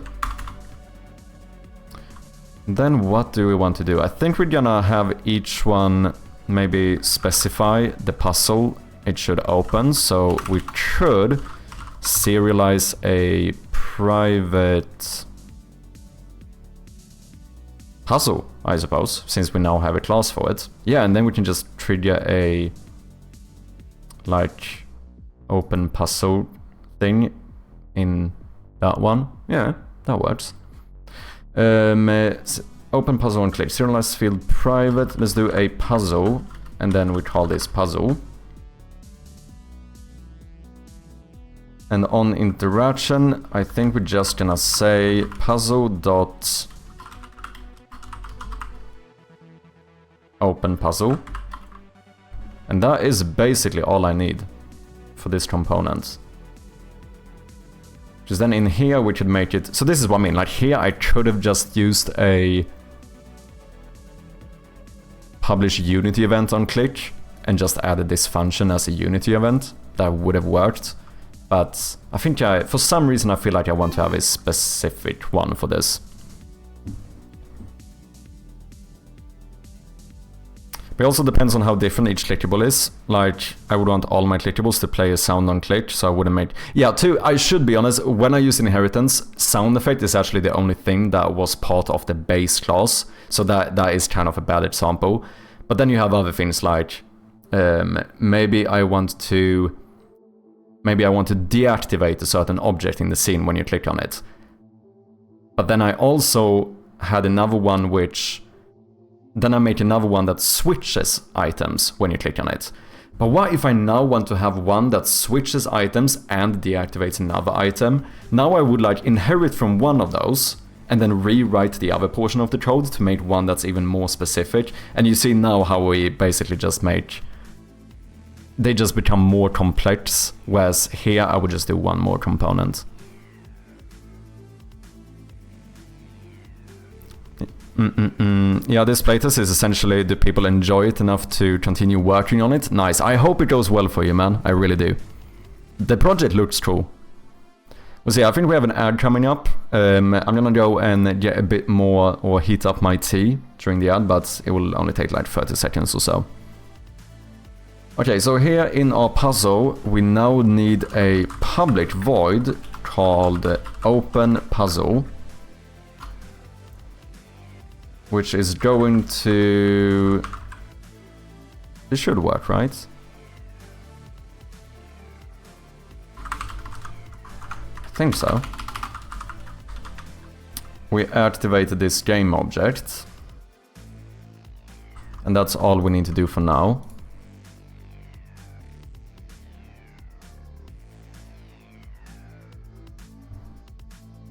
So, box open, open puzzle on click, puzzle wires. Okay, we have the ad running. Let me be right back, just like half a minute or so, and we'll continue. Thank you guys very much for your patience. Cheers. And we are back. Thank you guys very much. Should we see if this works now? I'm kinda intrigued. I think it should work. Everything is set up. I believe so.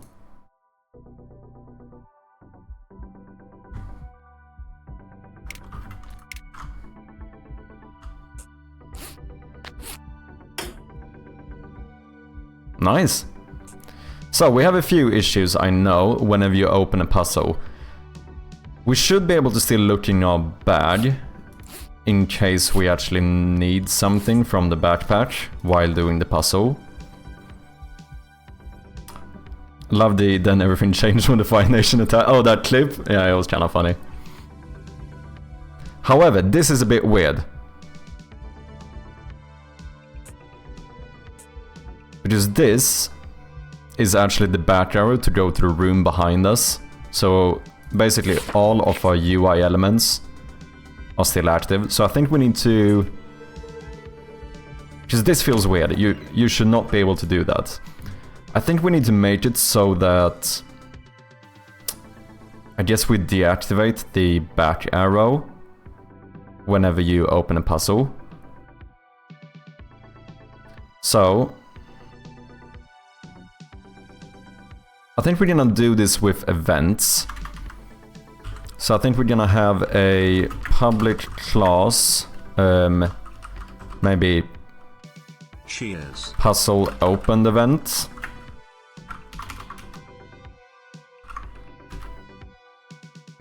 As well as a public class puzzle closed event. I think this is how I wanna do it. Strom, what's up, man? How you doing? Hope you're doing good. And cheers.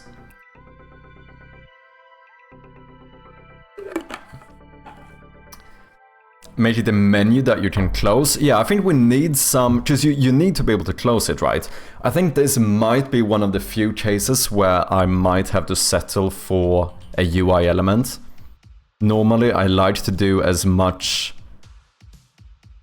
diegetic UI as possible, but I don't know. Unless we would do it so that while a puzzle is open, you know, the back arrow thing actually takes you out of the puzzle instead. But I think that would feel a bit weird. I think here we might have to settle for a little back arrow in the corner. Kind of thing. And you should not be able to click this whatsoever, because here I go to a completely different room while looking at the puzzle. And then if I go back, the puzzle is still gonna be active, you wouldn't be able to close it. So yeah, it would be weird. Oh wait, this is, I'm in the wrong class. Let's grab those. And then here we have our puzzle. Open puzzle. So we're gonna do this, and then we're gonna publish a puzzle open event. And then we're gonna need a, yeah, I suppose a public void to close the puzzle. Which is going to...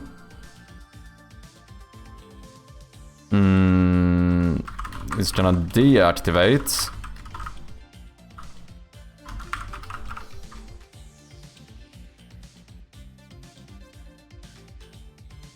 I should just make one function for this.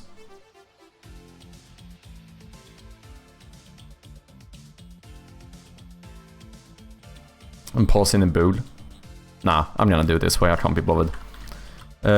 Set active false, and then we're gonna publish a puzzle closed event.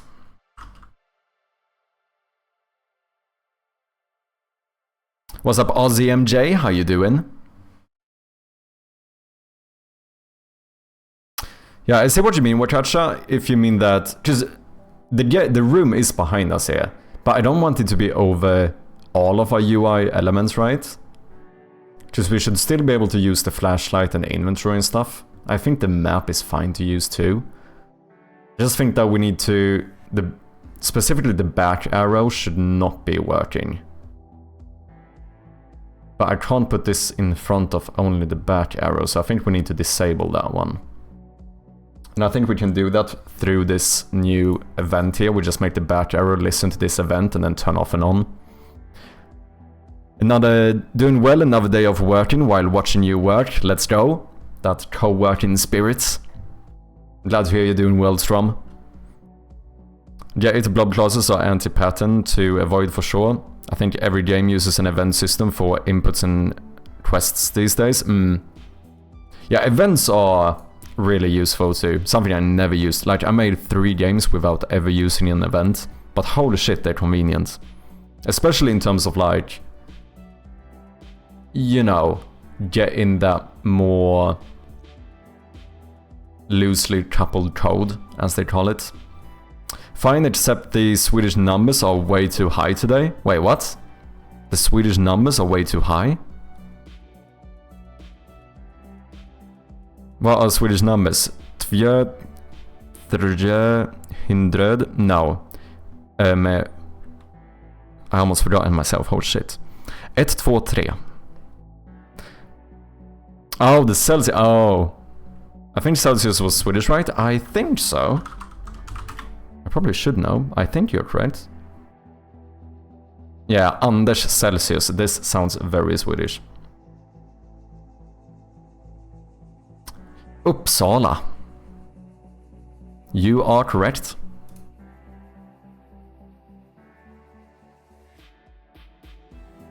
We learned Swedish for 3 to 5 years. I still think that's mad.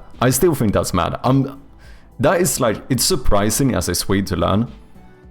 That that's still a thing, you know?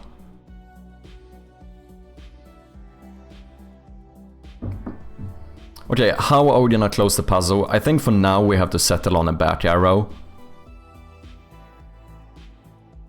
I don't know how else to do it.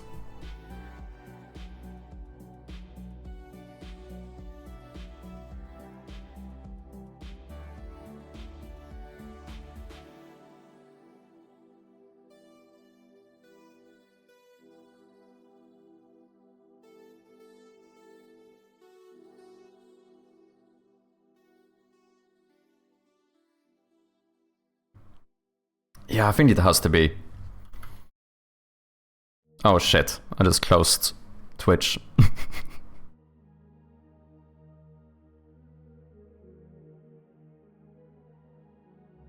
Whoopsie. Well, I can still see my my chat in OBS though, so that's very good. And boom, we're back. Okay. You killed half of us and turned the rest to slaves, so of course we do learn Swedish still. But that's the thing, it's been a while. And I feel like you don't really have that much... I feel like most Finns do not really have a reason to learn Swedish, you know? And I feel like forcing them to... I mean, of course, if you're living right by the border, maybe it's more useful. I mean, but that would go for Swedes and with Finnish as well. But in general, I feel like... Yeah, I don't know. It doesn't make as much sense to still do it.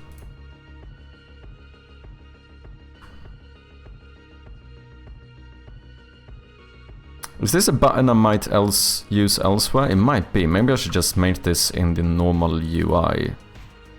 I don't have one here either, do I? No. I guess we should, to be fair, almost reuse this one.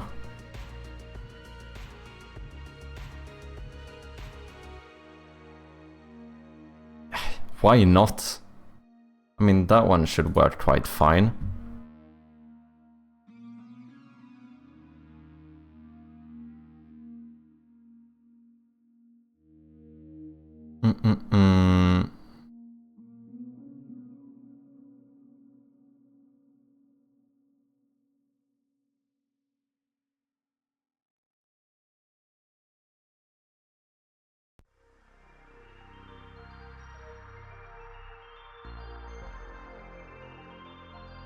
Oh, this might actually be a case where inheritance could be quite useful.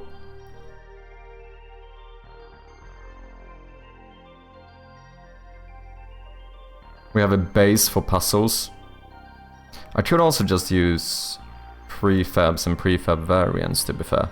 Which arguably prefab variants are basically inheritance. Okay, let's just try something first. Can I do an image? And let's find the arrow. Boom. I feel like something like this could work. I don't love it. I do try to use as little UI elements as possible. But I don't know how else to exit from these. We can't force the player to finish every puzzle they open. They need to be able to...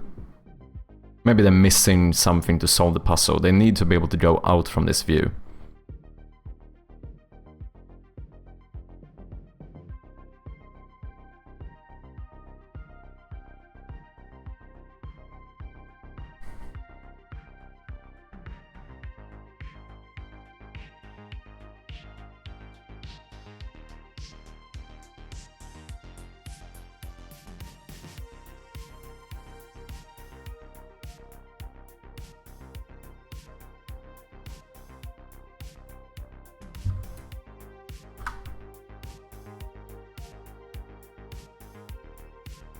Of course, we have to be pixel perfect.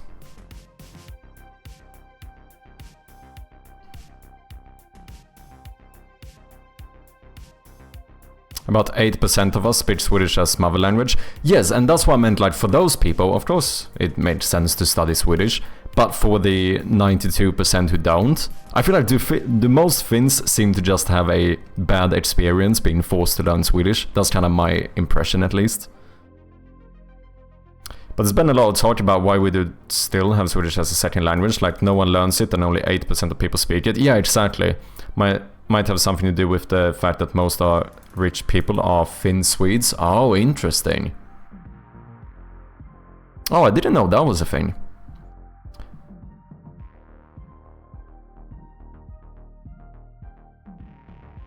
Perhaps just lines not filled so it doesn't stick out more than everything else. I think it could also be that this is not a normal interactable now, so we have the wrong color. Let me check how this would look once it actually gets the... Because I put like a gray overlay on everything in game. And then it's only highlighted when you actually have it. And the highlights is actually turning it back to a white color. That's basically how my highlight system works. So this would be what it would actually look like. And then this would be interactable. And then we would have a... Here I think I'm just going to do a publish Unity event on click. We can raycast alpha pixels. This one is going to be always successful. Always interactable.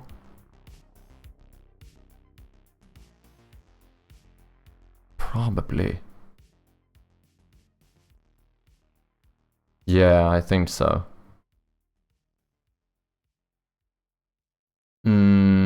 And yeah, I don't think you should probably not be a lit material. The Unity event on click would be in the puzzle. We are going to go with close puzzle.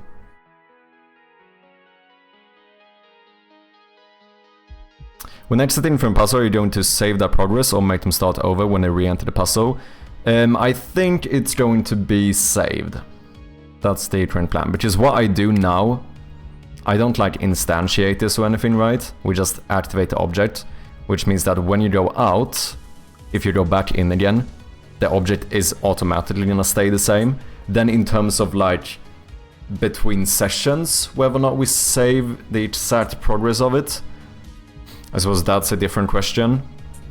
But it's not too hard, since I did get the easy save asset, so I assume I could just save this puzzle game object as is and just load it the next time, so probably.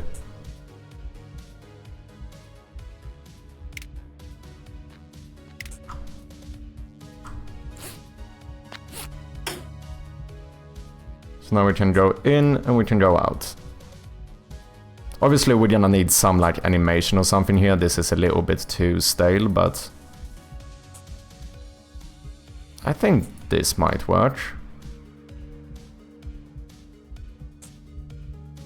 Also think we need to maybe do something similar to our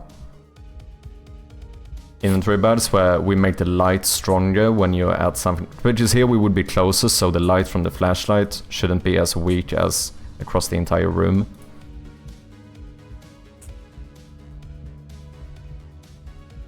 It feels like this should be a bit brighter.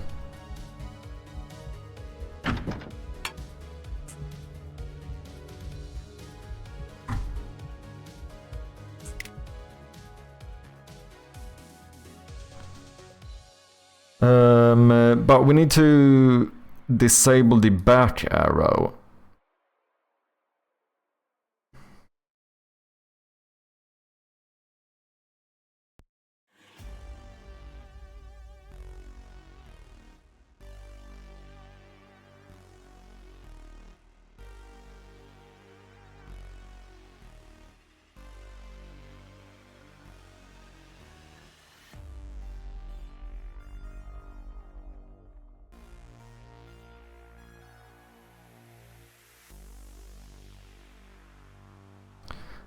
Is my game functional if I turn off this game object?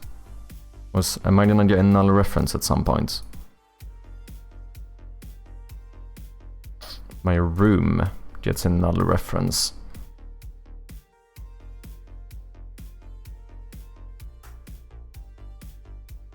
What about the back arrow hitbox?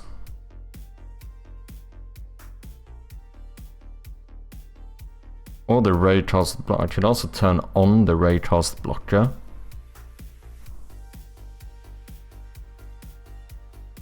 To block. But then you can't. What if the puzzle has some thingy here? No, I think it's better to turn off the hitbox. Can we do that?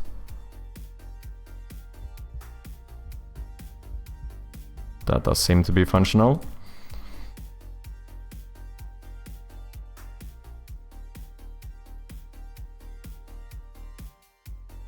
So let's have the back arrow do a, let's say you have a reference to the raycast blocker, but I think I want a reference to the hitbox as well.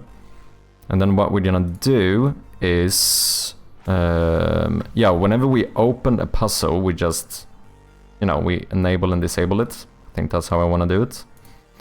So we need to subscribe to our new puzzle opened event on puzzle opened, and then we need to subscribe to our puzzle closed event on puzzle closed. Duplicated these. Made sure that we unsubscribe from them as well. And now, of course, we actually need these functions as well. So we're gonna do a private void on puzzle opened. as well as a private void on puzzle closed.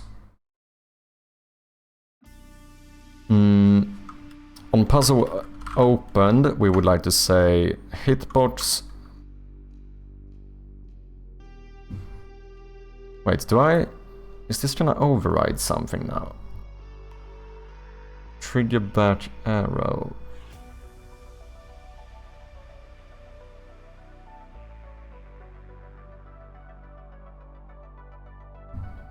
Which is, I suppose, canvas group.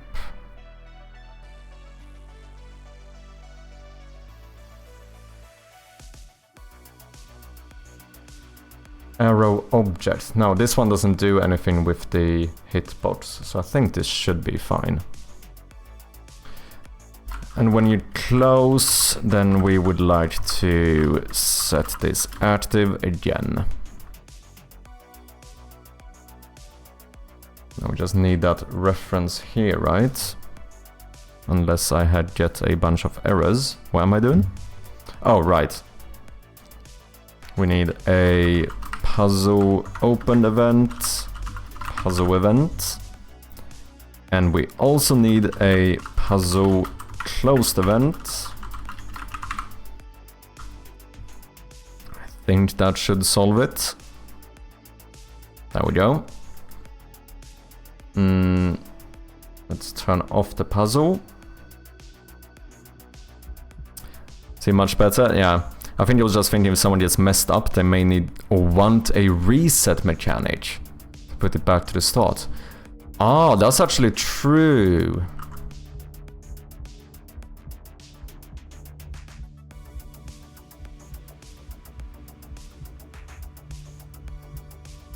So either we should do some button. Otherwise, I suppose that we could also...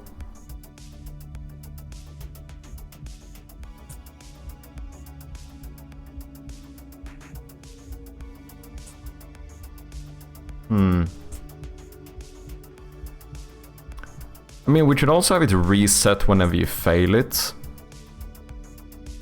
But that might... What if it does multiple steps to failing a puzzle? Then it's kind of annoying to being forced to fail it, to redo it. Yeah, maybe we need like a reset button or something. Oh, interesting. Oh, did I forget the hitbox? Yeah, I did, okay. Back arrow hitbox, boom.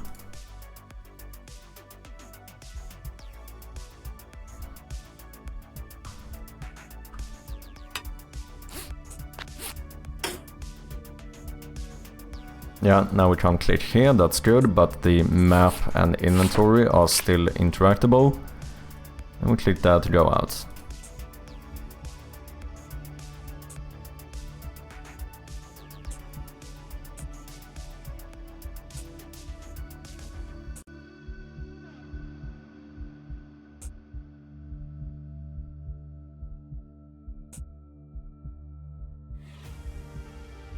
But then I suppose that every puzzle has something that should happen when you solve it, right? Like there's some reward to solve a puzzle. So I think we need to do something like... maybe have a public void puzzle solved. Where maybe we do a... maybe we do a Unity event.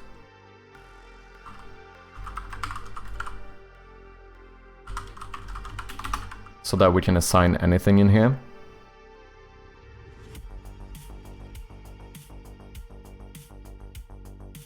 Unclick invoke.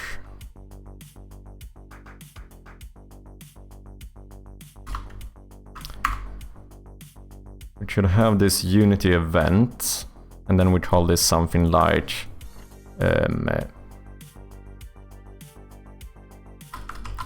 on puzzle solved. And then whenever you solve the puzzle, we just go on puzzle solved dot invoke.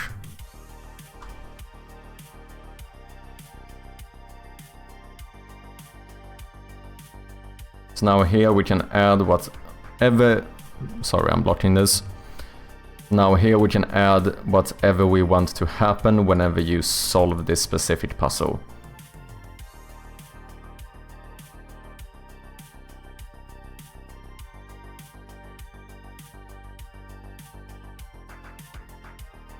Yeah, if you're sorry.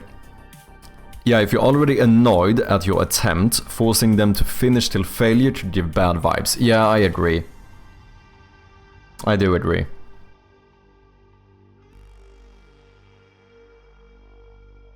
So maybe we should have like a reset puzzle function. But then that one's gonna be different for...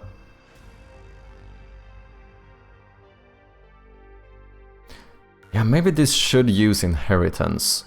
Maybe this should be the parent script. And then we make these like virtual voids. So we can add more stuff for specific for each puzzle. Then I don't really need this.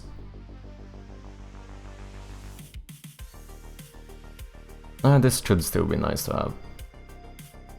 The Unity event.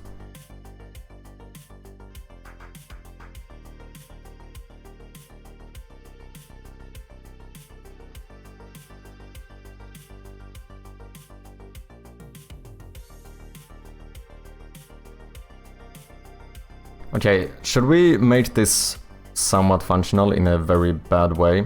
But oh, wait, how do I want to do this?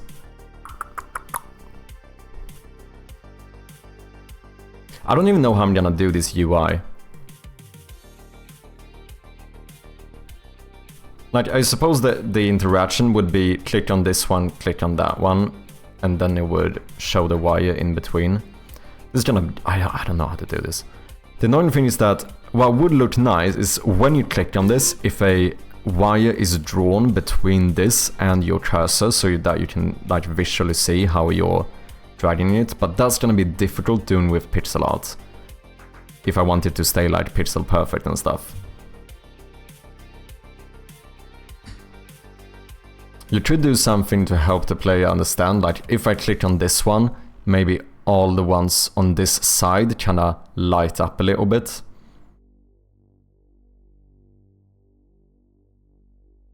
Cut the black one. Oh yeah, maybe you have to cut one. I didn't even think of that. Like, this is actually faked just for the screenshot. Like, my initial thought was that this was going to start... Well, let me find the actual... I think I have a project file for this. This is how you would actually start the puzzle. And you would have to connect this correctly. But I do suppose that you could have... You could actually make it so that you have to maybe not connect one, or maybe even cut one. I didn't think about that.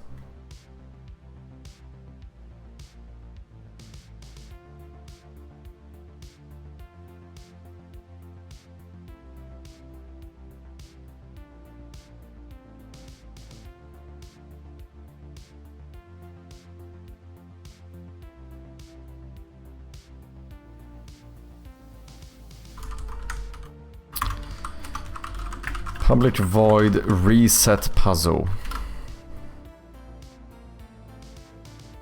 I don't really know what to do here.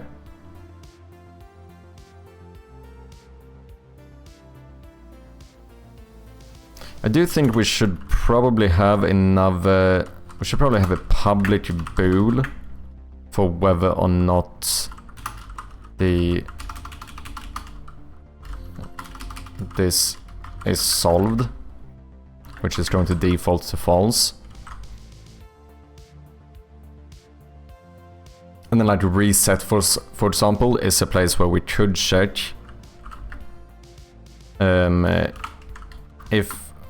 if it is solved, then we don't want to...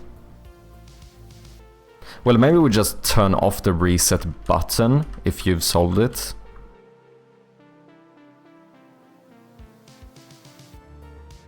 So like on puzzle solved, maybe we just deactivate the resetting button.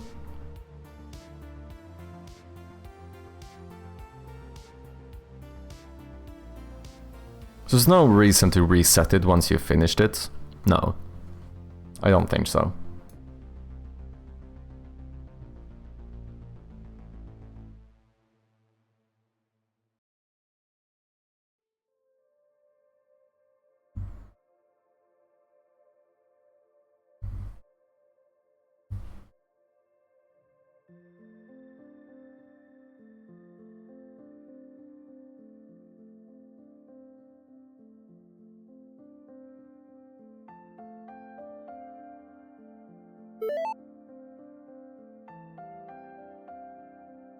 Welcome back, people. The ads should have ended.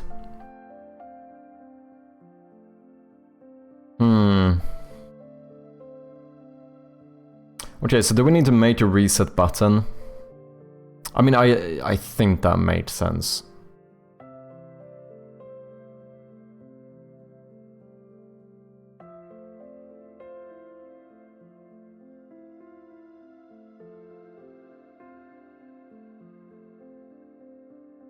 Or do we? I mean, I suppose it depends on how the puzzles actually work. Just what if we do clicking on a connector, selects that one, clicking on another connector, draws the wire in between them, and maybe clicking on the wire removes it. So then you don't have to do a full reset, you can just remove the wires you want to remove and try again.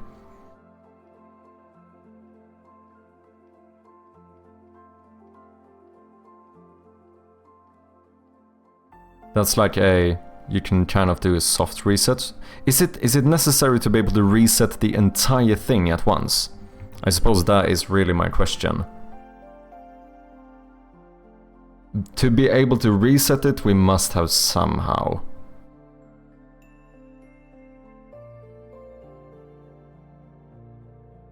Or maybe we don't need a full reset button. As long as you can practically reset it. I might prefer that if it works.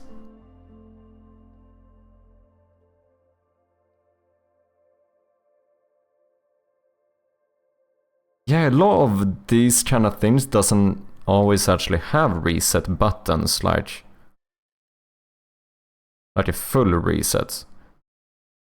Like staring puzzles, you have to turn the thingies, you know, and they have to all align.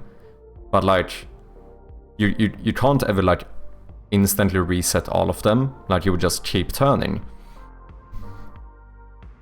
Or something like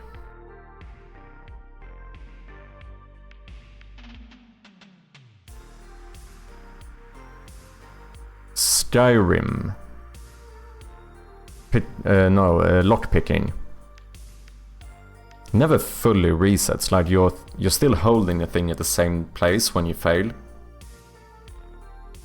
I'm really bad at making puzzles, so I usually just add collect and place puzzles.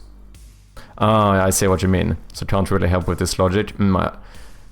We could probably have something similar to that at some point as well. Maybe you have to find... Yeah, just this can be a simple interaction. Maybe you have to find 3 objects in the rooms, and then at a specific place you can open one of these puzzles and you have to grab each thing and from your inventory and put it in the right place. Something like that could work quite well. The puzzle is figuring out what the puzzle is. Yeah, exactly. I mean, in some regard it's kinda true, because I don't think I'm gonna really over-explain this, right?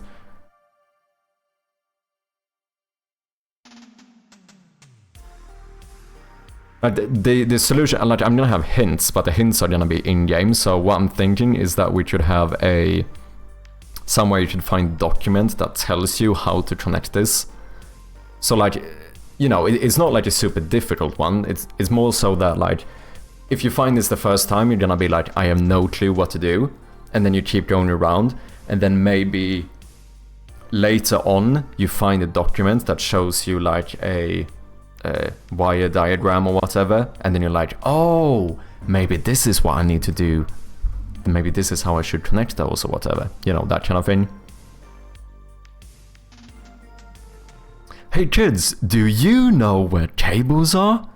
Could you help me find them? Yeah, exactly. That's a good question. Do we need to find cables or the wires? Can you automatically do this, or do you need to find the wires first? These are actually important questions. It's not as easy as it sounds, because a lot of the time it sounds like, yeah, add more steps to it. But I think that adding too many steps to something can overcomplicate it in a negative way, because it doesn't necessarily make the puzzle any smarter or whatever. Not saying that we shouldn't do it. I'm actually a bit intrigued to hear what you guys think.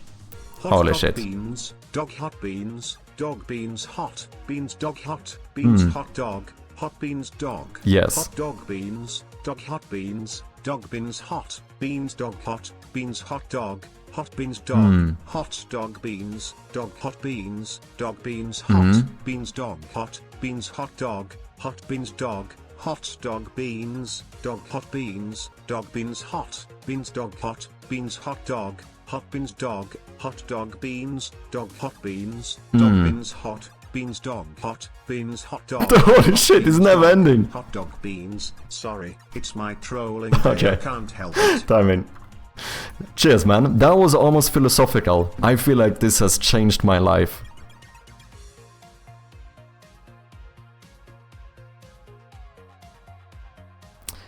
I could never make a puzzle game because I troll too much. Hint, the puzzle is unsolvable, yeah.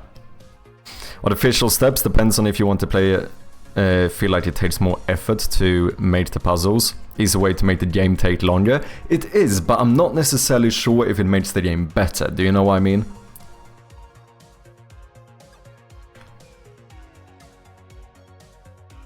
Just like, you could go ahead and do a lot of stuff here. Like, you could have it so you need a screwdriver to open the thingy. You need to find a diagram to know how to connect it. You need to find the wires to be able to connect it. Maybe you even need a tool to be able to connect it as well, like a different one. And yeah, you know, like, we could keep adding a lot of stuff, but at some point it's also like, it doesn't really make the puzzle more complex, it just adds more steps to it. Do you know what I mean? Which I think is something I did bad sometimes in the Game Jam version. Hamburger ham hamburger ham ham hamburger burger burger hamburger hamburger burger hamburger hamburger ham ham hamburger ketchup mayonnaise hamburger Mayonnaise. ham the best hamburger. Cut the cables. Cheers, man.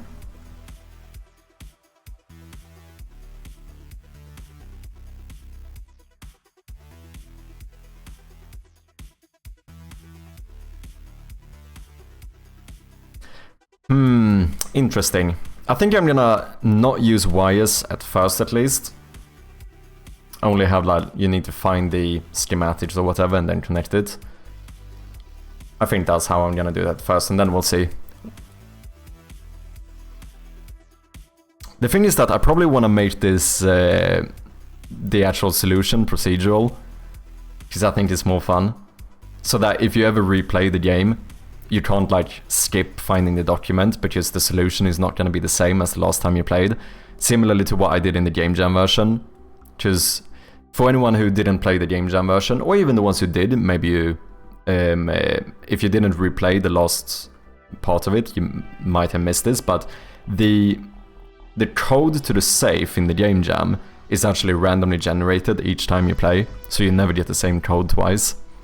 And I think that kind of stuff, it adds a bit of replayability value, I feel like. Because otherwise, if you play this again, you could just skip finding the document, go here, just connect this, like, memorize how it was connected, and then just get on with it.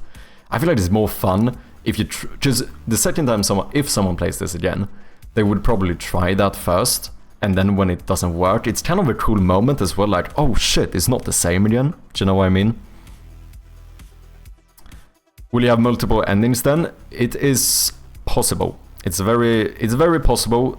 I don't think we're gonna have like 10 different endings, but it's somewhat likely that there won't be just one. That's as far as I'm gonna say it. it seems very likely that it's not gonna be just one ending. Going to dinner now. Have a fun stream, Chappie, Martin, and everyone else. Nowhere's Ozzy. Thank you very much for dropping by, and catch you next time. Have a good dinner, man. Cheers.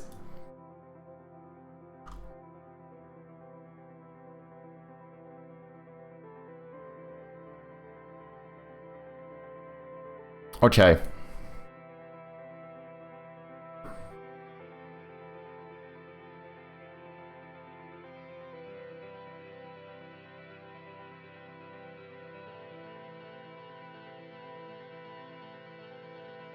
So,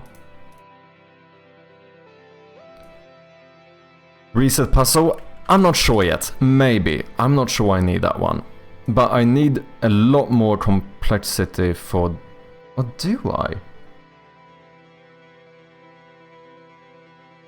No, wait. This might be everything I need. Because then what I could do is have a different class as well that's specific to like handle this puzzle, like a wire controller or something, and then that one just triggers the puzzle solved. Solving the puzzle, should it automatically close it? Maybe not. Also, good idea here, how do you know when you solved it correctly?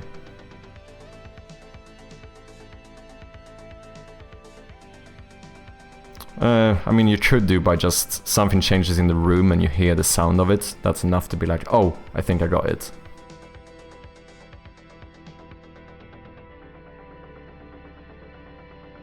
Did you say that you promised 30 different endings? I heard 42 different ones. Ah, shit. I'm screwed. Nah, I do think having a few ones, because single player games don't have much replayability. Adding something that might incentivize someone to replay it could be fun. So I think a lot of secrets, maybe a few endings.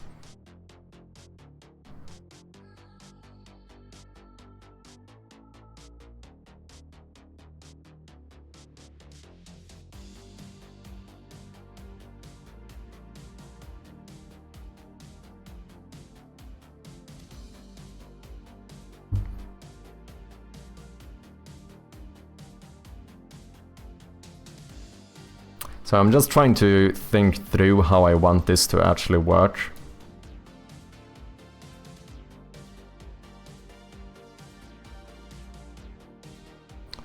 Click on the box, we open this one, you connect these, then you go back, maybe the door is open or whatever it might be. I have my puzzle script here. Here I can assign whatever's supposed to happen when you finish it.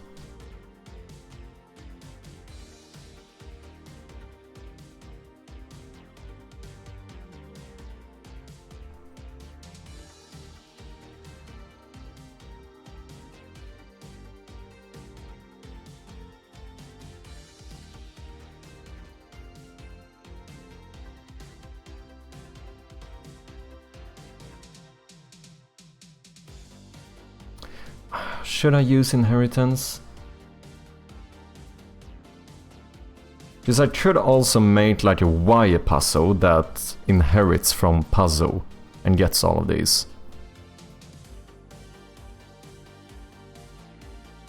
And then we just add extra logic to like when to trigger puzzle solved, really. Oh yeah, this should obviously also set the is solved to true and then invoke the event. Logic puzzles can be challenging in different ways, like instead of being hard to solve, they can be long to solve. Yeah, you can definitely approach it in different ways, because like you can have almost like mechanical puzzles as well, where it's technically a puzzle, but maybe you don't have to be smart about it, you just need to execute it correctly. Do you know what I mean? Like maybe something that's like timed, you have to do it in a certain way, in a certain time. Like that can be like a puzzle as well, but it's not really a logic puzzle, it's more like a you know, execution puzzle. Just, it's less about finding the correct way and more about doing it the correct way. Does that make sense? There's definitely different ideas like this one could approach. I guess we need some sound effect when you close it. I don't know if I just want like the select sound effect though. We're gonna have to sort out animations and stuff for this at some point anyway. Yeah, I think I might keep this as a parent one.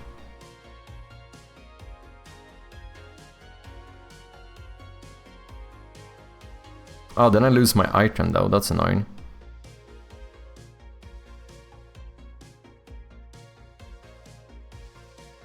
I can always add it to the other script.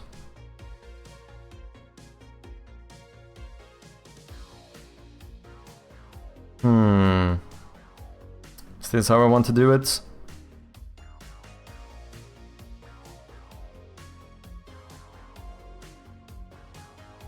I think so. I think I might do a...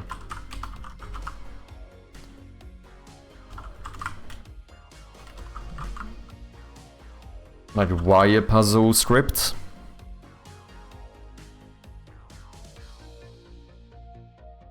Game needs hentai sounds? I don't think so. Like chess? Yeah, I suppose. Chess is kind of all of it. In some regard. Wire puzzle. I think so.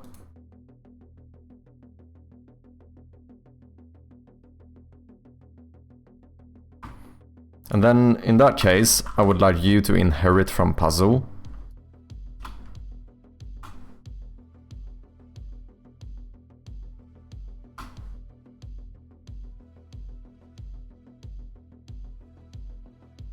Which means I have to change some stuff here. Open puzzle.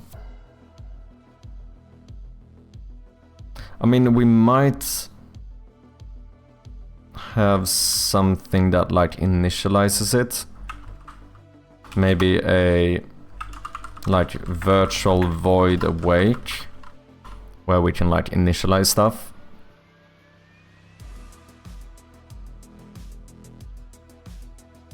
I can add that to the specific ones if it's needed. So don't have something to do here anyway. Close puzzle and open puzzle. I suppose we might as well make all of these virtual in case we want to do something.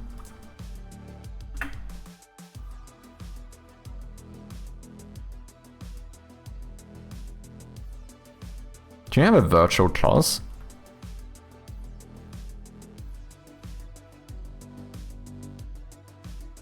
So now here, let's see. Yeah, I can trigger these immediately. It's been... oh, dude, I just realized it's been a while since I actually use inheritance now. It almost feels a bit weird, not gonna lie. So... here I can do the more specific things that are related to this specific puzzle.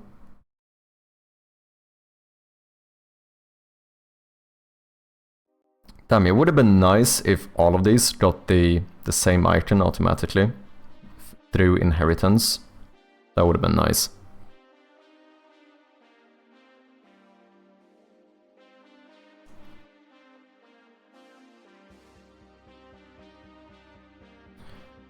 Okay, let's set this stuff up. Box. One of these is the non-lit interface thing. I guess you can be there instead. And we have our one connector. You, let's see, I need to duplicate you. Put another one on top of you. That's going to be unlit. And the color is gonna be...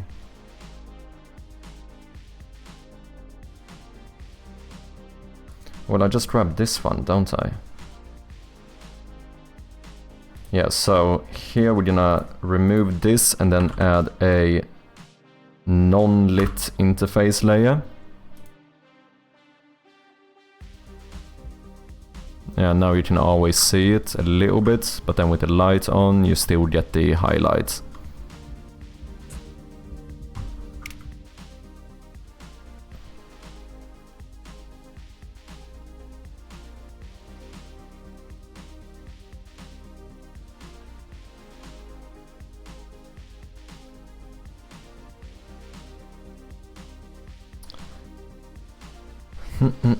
What's this? The back arrow? Back button.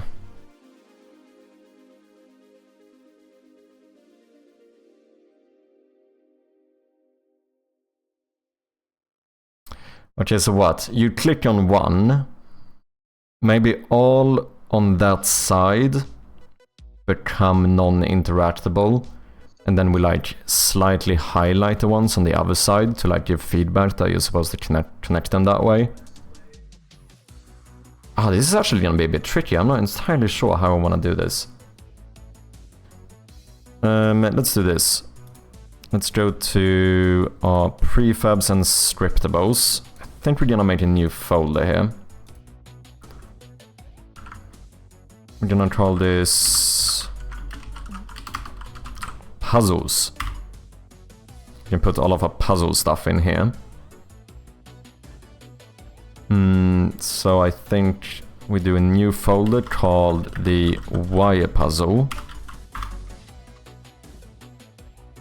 Let's make this connector into a prefab.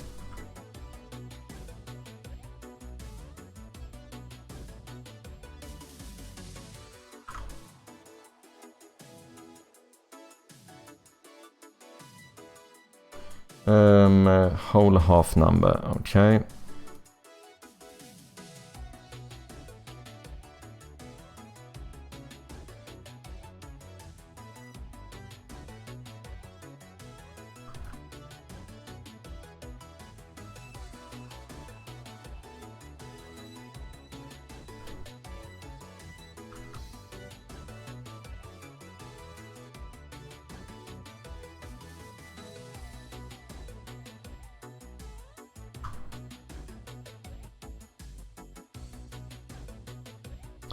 I don't know if I need to maybe change this later and do 5. I don't know how brute forceable is 4 connecting to 4. Wait, isn't this like fucking like 4 factorial or something? I think it is. I think the solution or the amount of solutions you could do is 4 factorial, right? Feel free to correct me or so if that's incorrect, but I'm pretty sure that's the case, which means that you would have 24 different solutions. That is not super much. It is relatively brute forceable, I would say.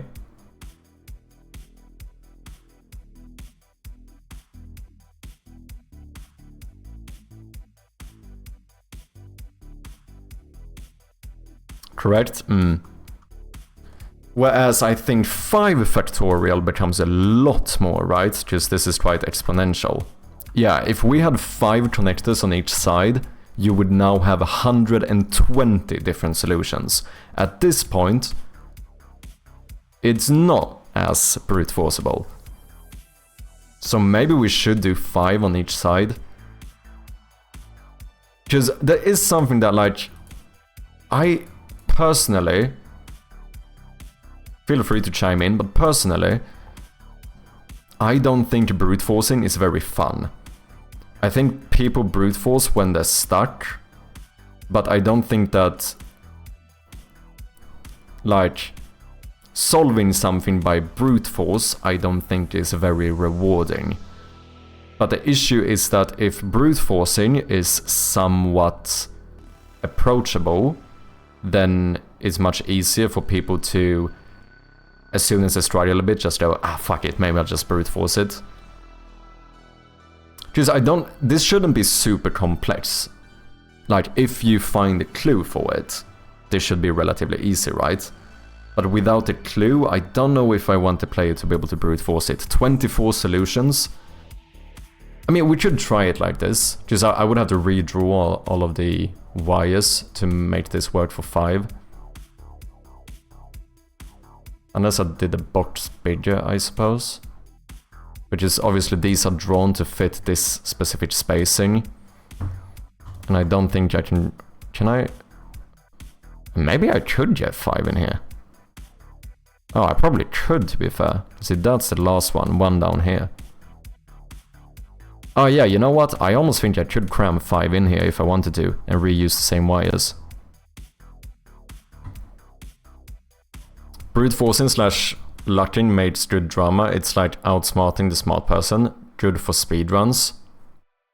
But with this one, I actually thought about speedrunning as well. I think you would be slower trying to brute force this. I mean, maybe even with 24. Unless you're lucky, of course, and you manage to get it on the first try. But if it takes you 24 tries to do it, you would probably waste more time than just playing the game and finding the clue for it. Because, I don't know, I just saw, when I saw people speedrun, oh sorry, not speedrun, playtest the Game Jam version of this game, there was a fair amount of people who brute forced the last puzzle. Very few of them seemed like that was a rewarding experience. Whereas, for the people who figured out the solution and then did it correctly, those seemed to find it rather rewarding, you know. So I think that is kind of part of my bias against making stuff that can be brute force, because it seems that players don't enjoy it as much. Like, even though they do it, they will likely do it, but I don't think the end result is them feeling as good as they would have if I would have made the solution easier or more, or whatever it might be.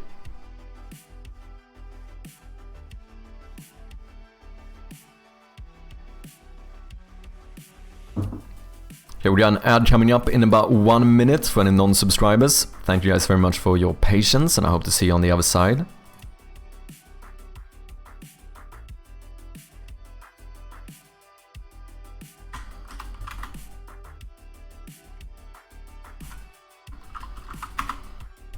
Okay, so we have our 4 connectors.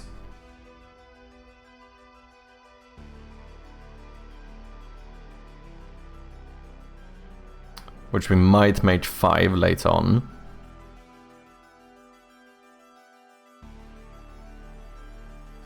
We'll see, I'm gonna try with 4 and see if it seems likely that people would try to brute force it. So what we should do now is, let's grab all of these, make a empty parent. We're gonna call these the, maybe connectors left. Then we're gonna duplicate this one. We're gonna call this connectors right.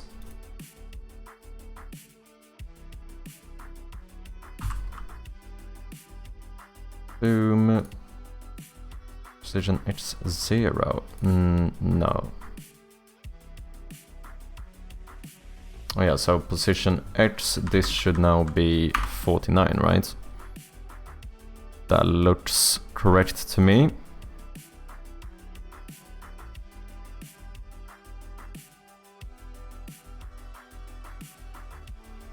And then here it's easy, because now we can just check this transform. So if you click on one on the left side, we loop through all of the connectors that are not yet connected on the right hand side. And then we maybe light those up or something to kind of hint to the player what they're supposed to do. I do imagine that most are probably gonna figure this out, like in terms of like how the mechanics actually work. But I also know that it's, I don't mean this in a bad way, but it's very easy to overestimate how intuitive something is.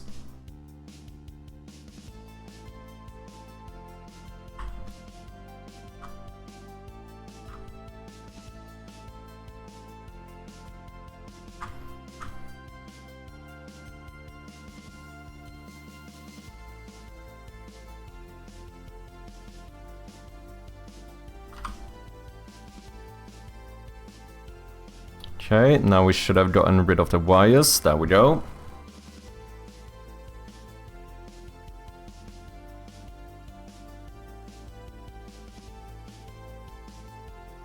And everything should be interactable, even though we can't really do anything. Yeah, they still all light up. I might make these hitboxes a little bit bigger. Connector, I think we're gonna at least raycast the alpha pixels, so that this square is the actual hitbox. Be a little bit nice, eh?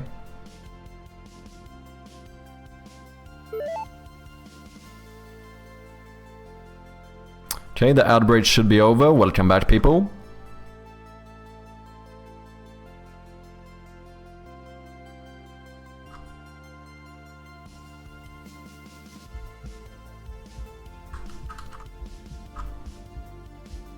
Yeah, now we have a slightly bigger hitbox.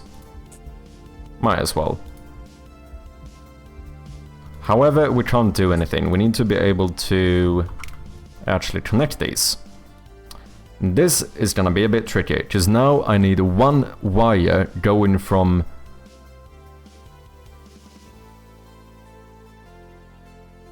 all of these, or from one on this side to every one on this side. Boom, boom, boom, boom, boom. And then somehow we have to log what the solution is, and yeah, this is gonna be... it's gonna be interesting.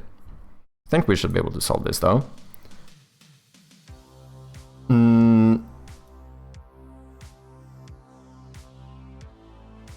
Should you be able to connect them from both sides? It would make my life easier if you could only start on like the left-hand side. But that might feel weird. No, you should be able to do it both ways.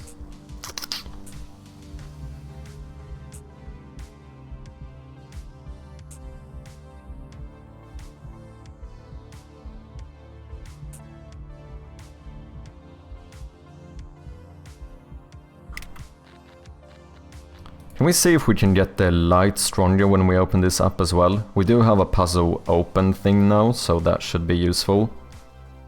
That would be in the flashlight script.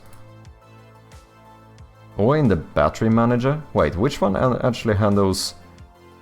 yeah, I think the battery manager might actually handle the size, right? This is the decreasing of the battery. New light radius. Wait, that's a get function. Oh no, so then maybe... yeah, no, it should be in the flashlight script.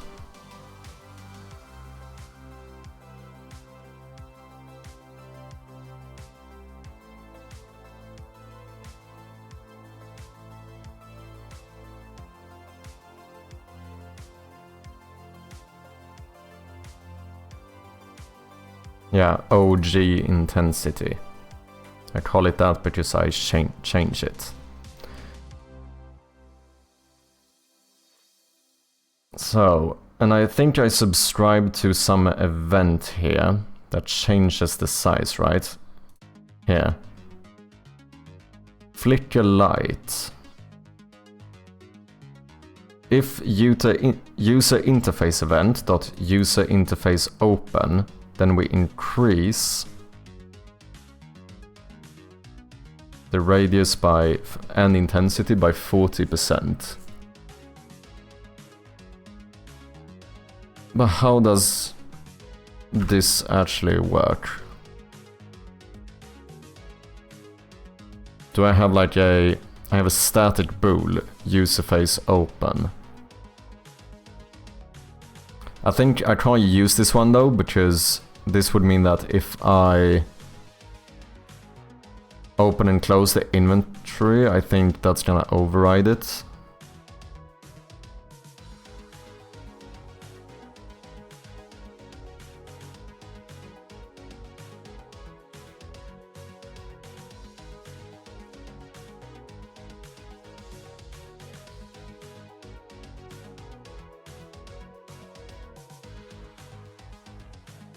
Where do I publish these?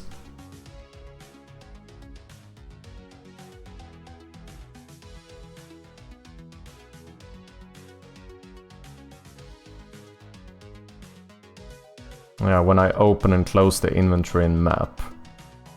Yeah, so that would override it.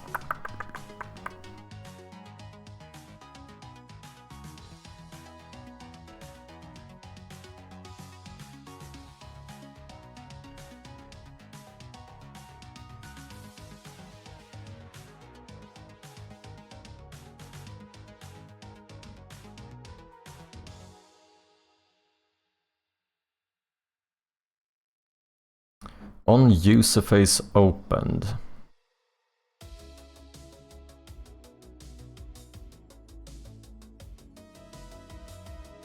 And then close. We do that.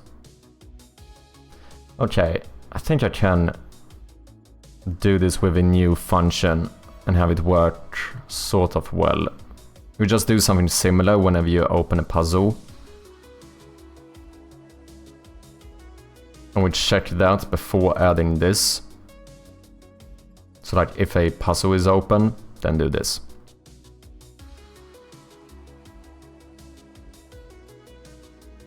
But how do I keep track of whether a puzzle is open or not?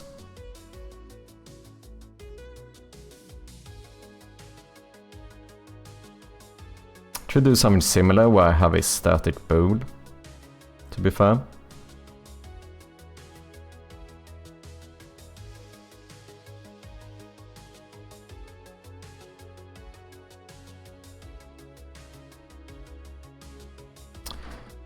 Yeah, actually, we could do maybe a public static bool, whether or not we have a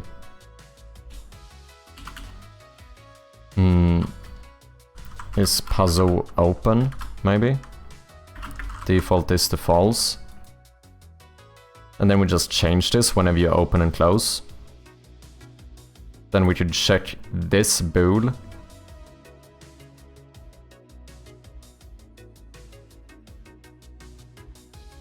Right?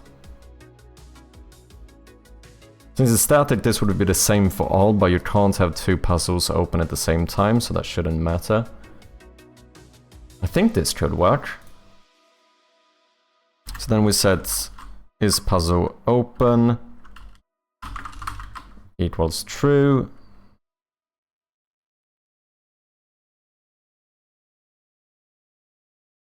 Is puzzle open equals false. So now here, could I not check if puzzle.isPuzzleOpen? Because this would be the same thing even for the scripts that inherit from puzzle, right? So if the Y puzzle updates this bool, is that gonna work?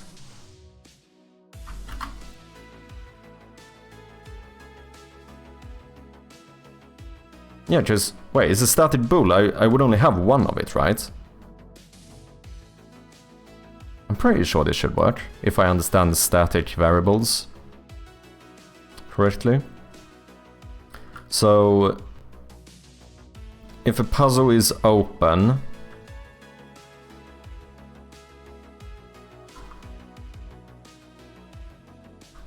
maybe we add this and then add it once again if you also have a user interface open.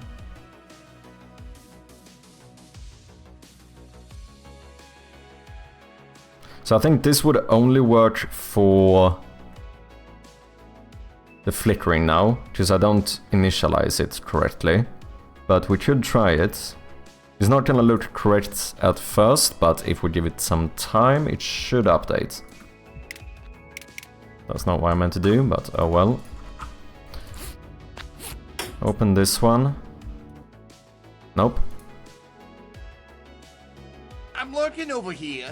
Thank you very much for lurking, Phil. Appreciate ya. And thank you for the subscription, man. Did you do an offline subscription the other day?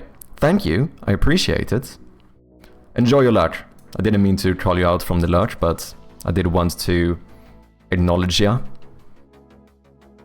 Okay, let's see here. I think I'm missing a reference here, I imagine. Yes, we are. Puzzle wires, boom. I did, and you're welcome. Thanks, man. I appreciate ya. I did manually add it to the user logs as well, so if you do !supporter, it should show your progress correctly as far as I'm aware. You can double check if you want to.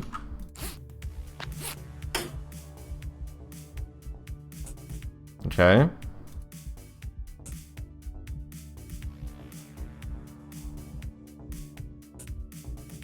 Oh, I can't close now? Oh, I'm probably missing a reference there, am I not? Back button, yeah. You now need to call this one wire puzzle, close puzzle. Cash out 10 million. You got jokes, man. There we go. That's functional. But does it get bigger? Did it? Oh yeah, it definitely did. So after the flicker, the light does get bigger. Then it would be even bigger when I open this one. I think stuff should be more highlighted here though, because we are closer to it, right?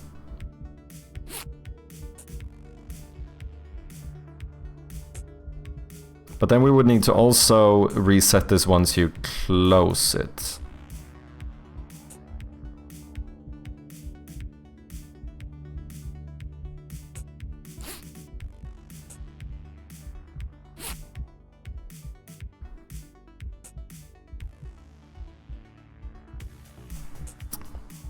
Took me way too long to get into the error room he stayed in the playtest. Yeah, I mean that one was... I did hide it relatively well, because I don't really give you an explanation for it whatsoever.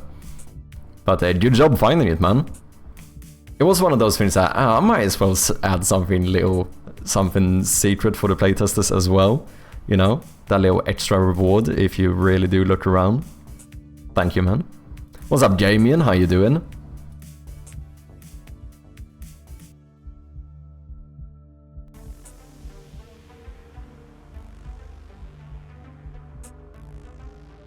Okay, should we see if we can get this... No, wait. We should do one thing at a time. I'm very bad at it, but we should attempt to do so. So we should finish this. This now is working correctly. But we need to update this. Depending on if the... whenever we trigger that event. Because now it only happens when you flicker. Why is that the case, though?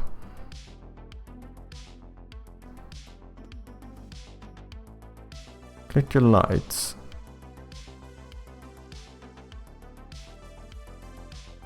Oh no, this is not in an update function. It is in a while loop, though. No. No, I'm having spaghetti code ideas here, I should stop. Okay, I think we're gonna subscribe to our new puzzle opened event on puzzle opened, as well as a puzzle closed event on puzzle closed. Let us unsubscribe from these as well.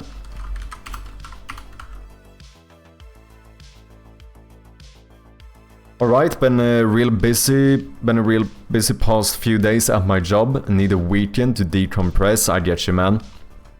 Well, cheers to a weekend of rest, man.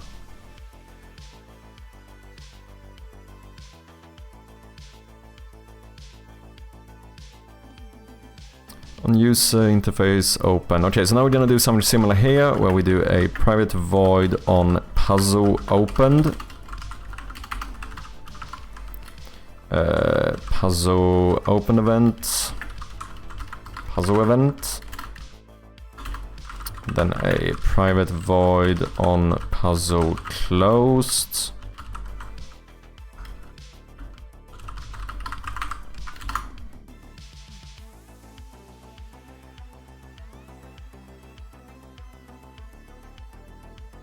Then if you open a puzzle, we do this.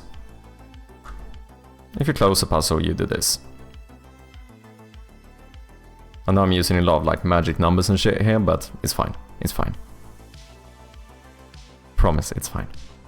We will be fine.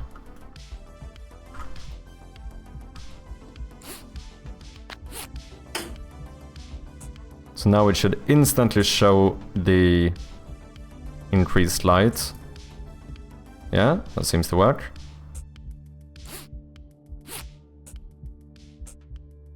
And then as soon as I close, it should get smaller again.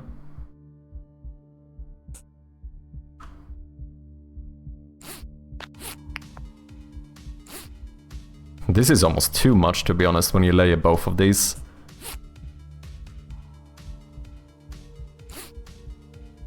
Maybe I don't need to do it here. Maybe we do like... We only increase the light when you look at the inventory if you're not in a puzzle.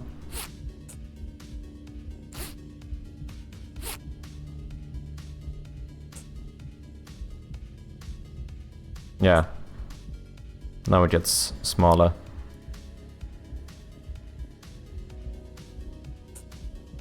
That seems functional. Okay, the stuff around this seems to work pretty well now. My question is, how do I make this actual puzzle work? I feel like that's gonna be the tricky part. So I think what we should do is... what do I want to do?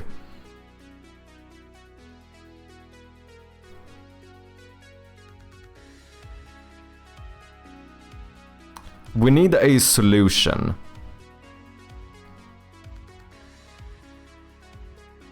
Damn, I don't even know how to start this actually.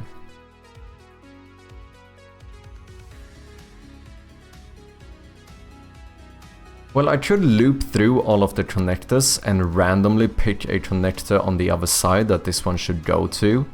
Assign all of that.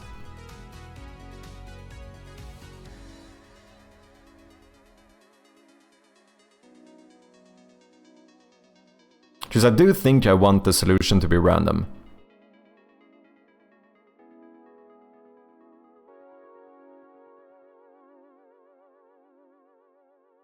Because we should have like references to the...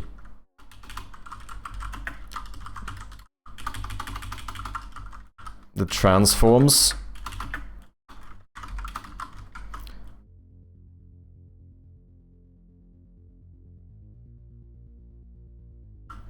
Am I dumb? Is this part of a different namespace? No, transform. I should be able to use that with Unity Engine. Oh, I'm just dumb. Never mind. Public transform, like...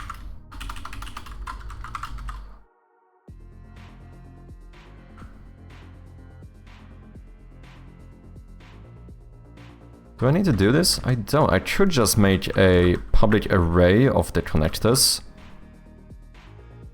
Do they need a specific script on them? They might do, actually. We'll see. For now, I'm gonna do an array of game objects called left connectors. And then we also want to have our right connectors. If anyone wants to batch it code a little bit, if you have any ideas of how to do this in a good way, feel free to chime in. I'm kinda just freestyling this at the moment.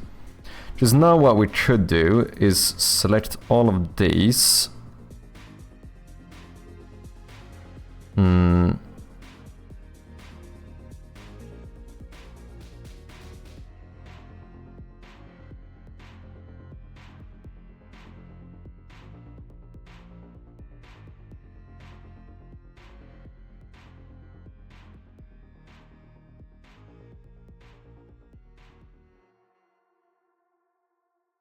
Now we have a reference to all the ones on the left and right hand side, because I do think we're gonna need to handle them a bit individually depending on the side, since the wires can only go from one side to the other. So I think we're gonna make all of these uninteractable after you click on one, whichever side you start on, and then have all the other ones be highlighted.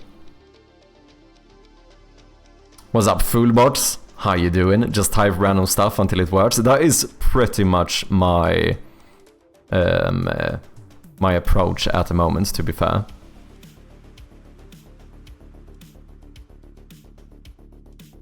Where's transform lowercase? You have a ghost transform. Oh yeah, I think it should... Yeah, wait, lowercase would mean the transform of this object, I think. I think the type should probably be uppercase, right? Yeah, that makes sense. Because I think lowercase transform is a thing. Like, if I do this right, I can go like transform dot parent. Yeah, but that would be the transform of this class, right? Whereas if I want to reference another one, I probably need to do something like this, right? How you doing, foolbots? How's your game going?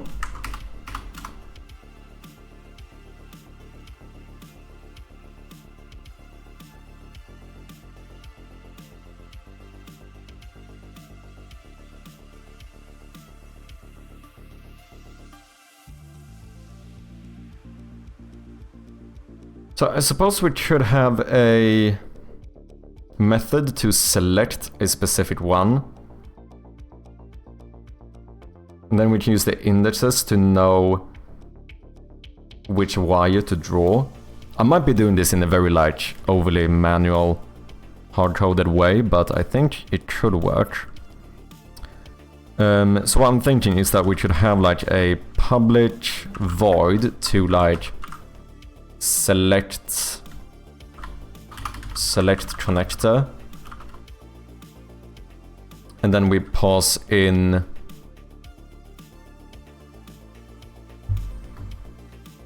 well, technically we need to know whether it's a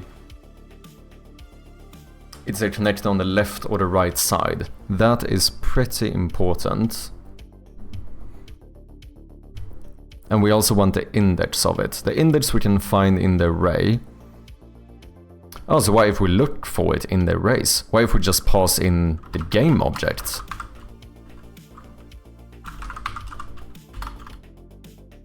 And then we look for that one inside of these.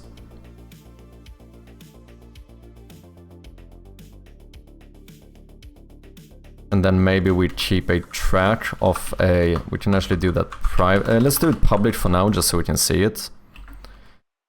A public game object called selected connector.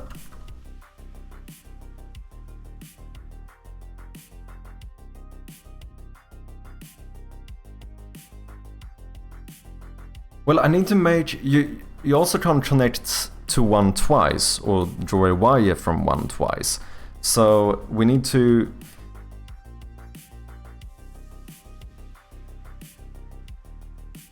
maybe we need a connector script here. So we can check whether this one is in use or not, stuff like that.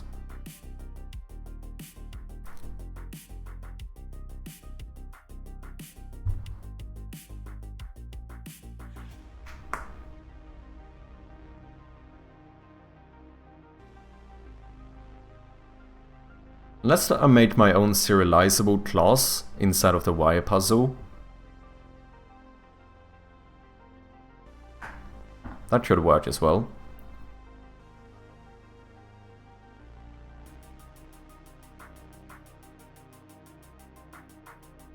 Yeah, I think that might be fine. Like, theoretically, I should be able to do a system.serializable public class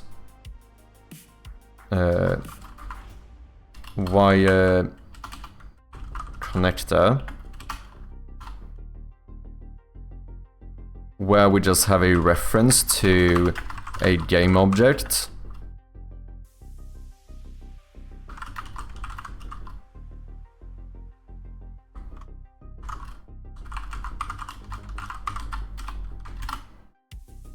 As well as something like a bool for whether or not this one maybe is connected.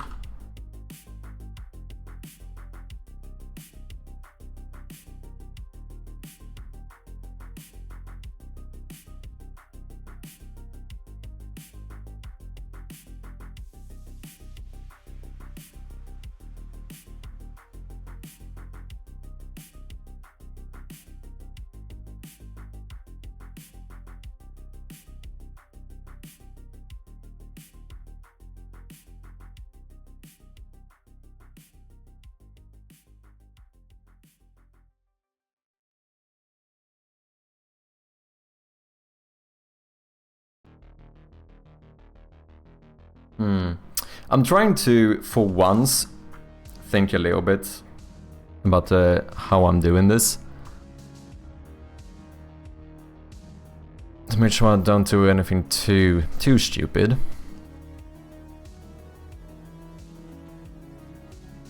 We need to make them uninteractable and stuff as well. Which we can through the interactable script.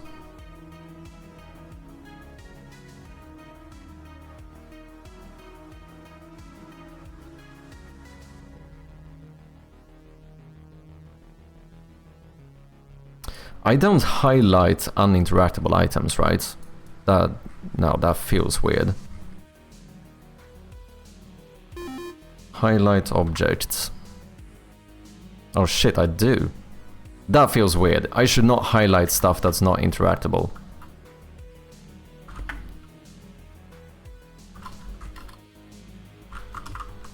If interactable, if non-interactable, then we want to return. Because if you highlight something, that is a sort of feedback to show that this is interactable. So if it's not interactable, we don't want to highlight it. We've got an ad coming up in about 20 seconds or so for any non-subscribers. Thank you guys very much for your patience and hope to see you on the other side. Okay, select a connector. So we select this one. What do we need to do? We need to turn off all of the left-hand selectors or make them uninteractable. And then when you click on one on this side, then we'll see that I suppose we'll see that one is already selected and therefore draw a wire in between these. Dude, I wish I wasn't doing pixel art and I could just like create that wire automatically, just draw it in real time as you move the cursor around. But that's gonna be, I think that's gonna be way too difficult with pixel art. At least I don't know how I would solve that. Question is, do I want these to just be game objects? I mean, I can get component for the interactables.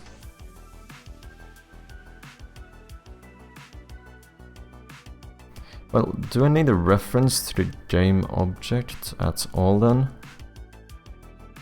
Not really, it's really the reference to the interactable script I want.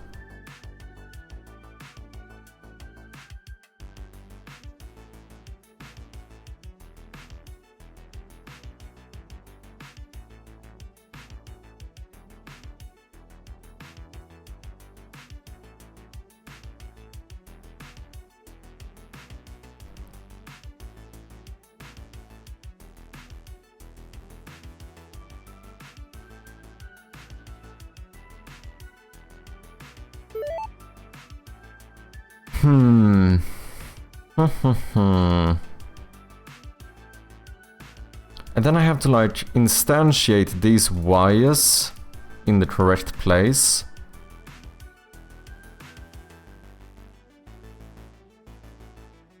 I mean, I suppose I could actually make all of... Can visibly see him enter the Mind Palace. Exactly. Dude, I've been playing and watching too much Sherlock Holmes recently. I actually have. But yeah, I'm actually really trying to like figure out how to do this in a good way, and I'm not certain. I'm not certain. I should say that.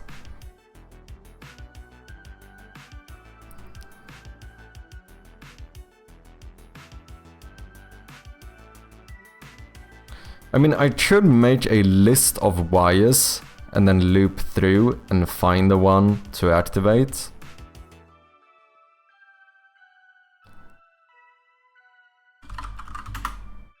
But like, this, it feels like there must be better ways to do this.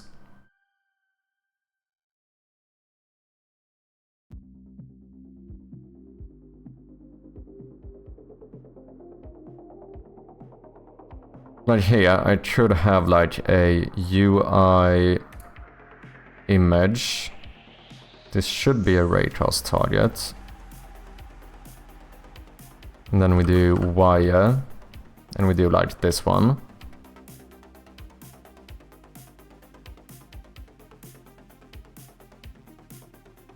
Boom. So this would be, for example, here.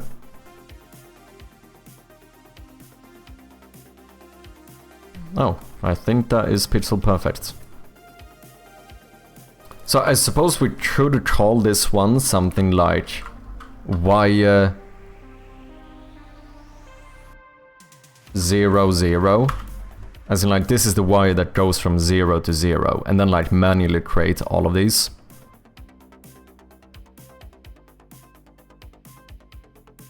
I mean, if I want to be bad, I could even use the game object name to find the one to actually enable and disable.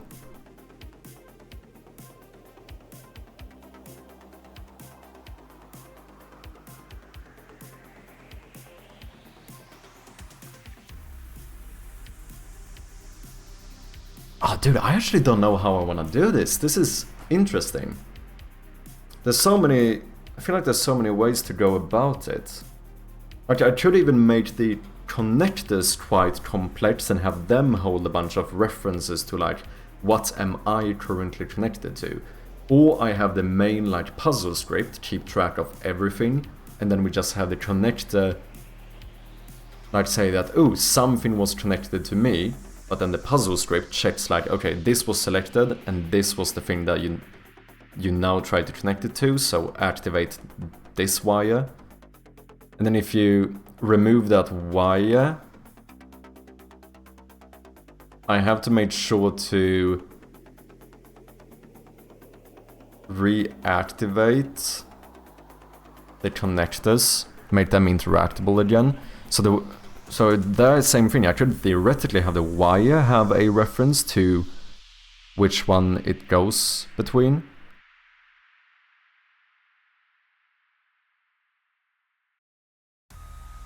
I do think the wire should be interactable as well.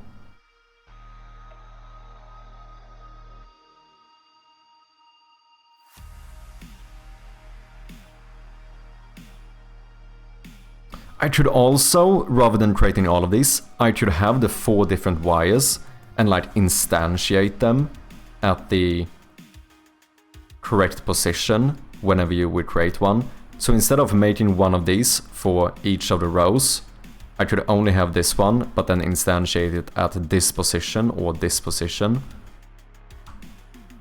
The only way I could think of doing this is very time consuming and inefficient. That's kind of what I feel like too. I feel like what I'm doing, the idea I have, I think is functional. I think I could get this to work, but it feels like I'm about to do something very inefficient.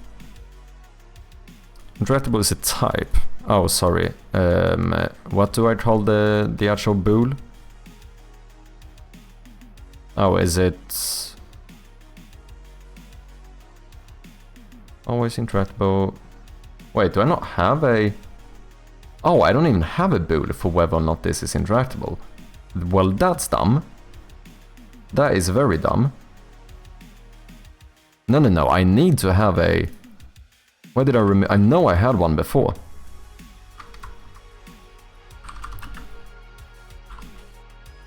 Interactable, which is going to default to true.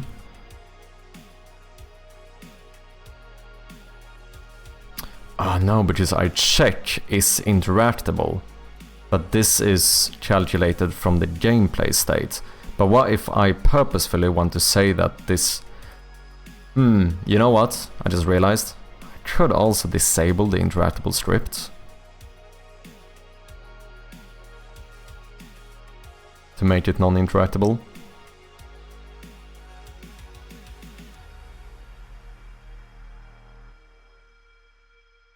What's up, Sharpish Dog? How you doing? Welcome in.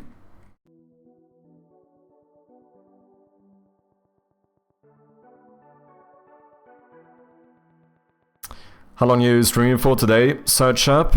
Probably quite a while. I imagine I'm gonna be streaming until the late evening. You could make it computed property if it wasn't too heavy. However, I have no idea what's going on. I just got here. A computed property. Yeah, I imagine I'll be live for at least another 3-4 hours maybe. We're probably not gonna do the fucking 3 AM stream again today, because that fucked me up last time, not gonna lie. But we'll keep going for quite a while. Yeah, so what we're trying to do is make one of these like Among Us type minigames, where you have to connect the wires correctly. I just don't know the best approach here. I feel like what I'm trying to do is going to be a lot of like manual labor, very inefficient. Which is technically fine if I only have to do it once, but it's also annoying because I just think like there must be a better way of doing this.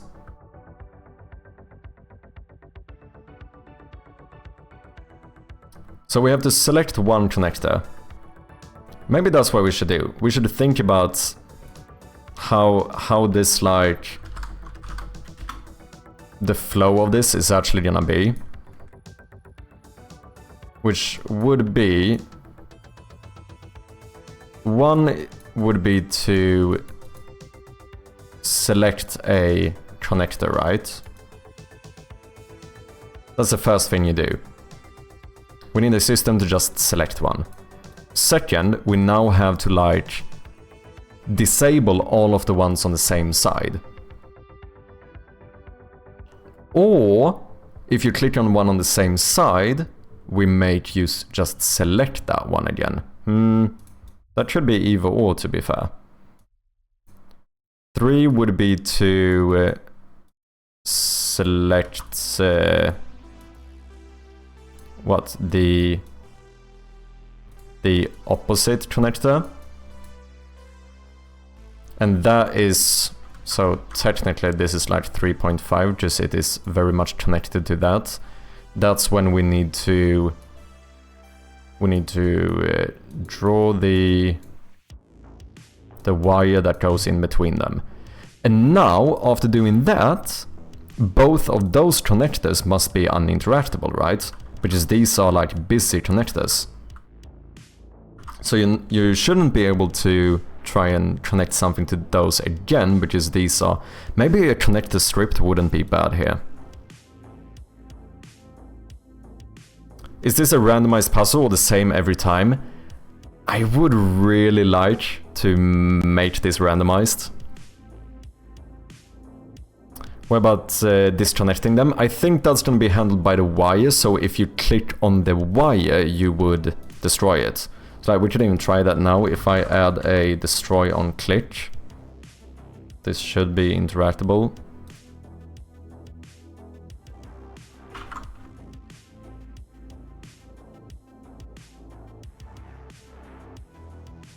So I think that's how I want to handle like the, if you wanna change it around. Oh, I forgot to do the lit material. But basically, yeah, you would select one here, select one here. Now we get the wire in between them. If you change your mind, clicking on a wire is gonna remove it. But now we need to somehow keep track that these now become free again. Do you know what I mean?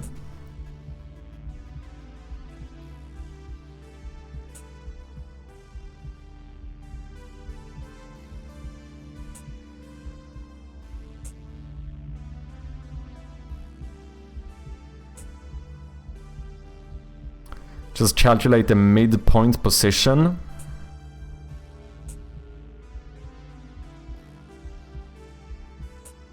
I suppose I should, because the thing is that I cannot just, like, you know, stretch a line in between these, because that's not gonna be pixelated. But we could actually probably calculate the midpoint position on the y-axis and use that to instantiate the wire. But then we need to know how many steps that... Oh no, depending on how big that is, we know whether it's gonna be a 1, 2, 3 or 4, like the angle. Yeah.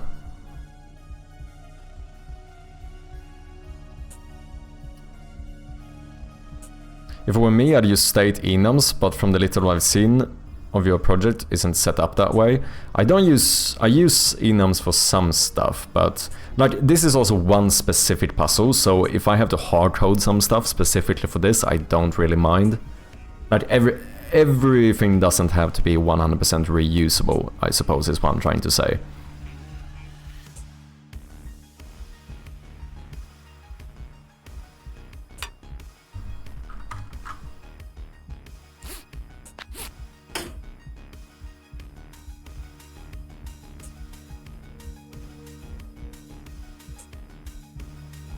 Yeah, I suppose we should actually instantiate them that way. But when you remove it, how do we know which one we removed?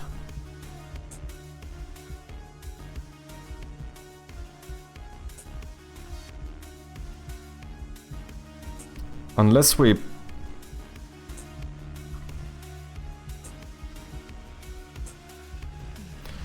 I suppose we should...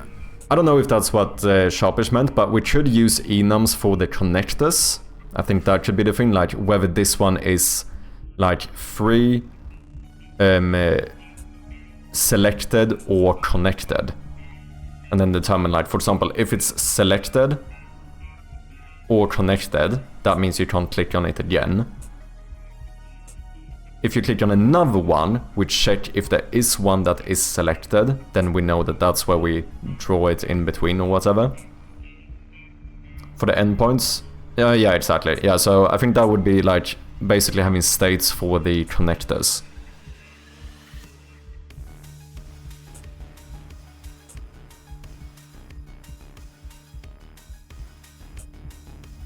It should also make different states for connected correctly or incorrectly. That is true.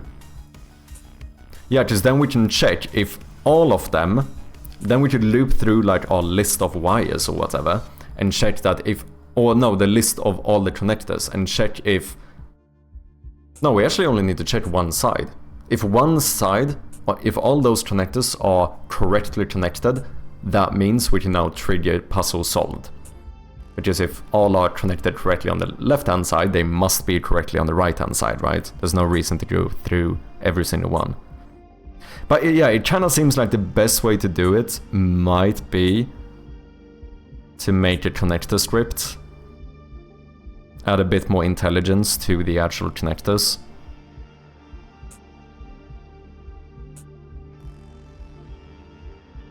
Because then those could even hold a reference to like which other one am I currently connected to, which wire is the one between us, and then when we remove that one, that's gonna end up being null, so we could theoretically look for any with null wires and make sure to set those to unconnected, maybe. You don't need enums, you just need a reference for the values, like an array of left and right, array of wire values. That was what I was thinking first. So then when you click 0 and 3 on left and right, it adds 0, 3 as a wire value.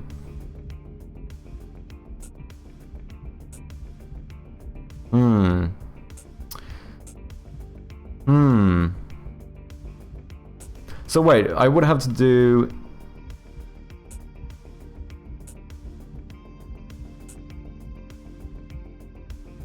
I see what you mean.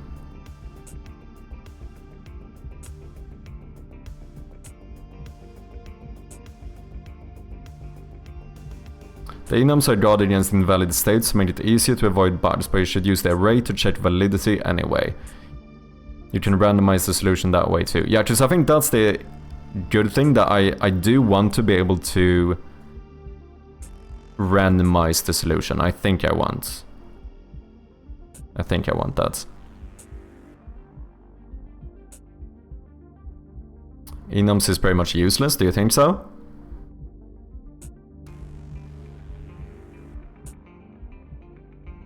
I mean, I can definitely do it without enums. I don't know if I would go as far as saying that they're useless.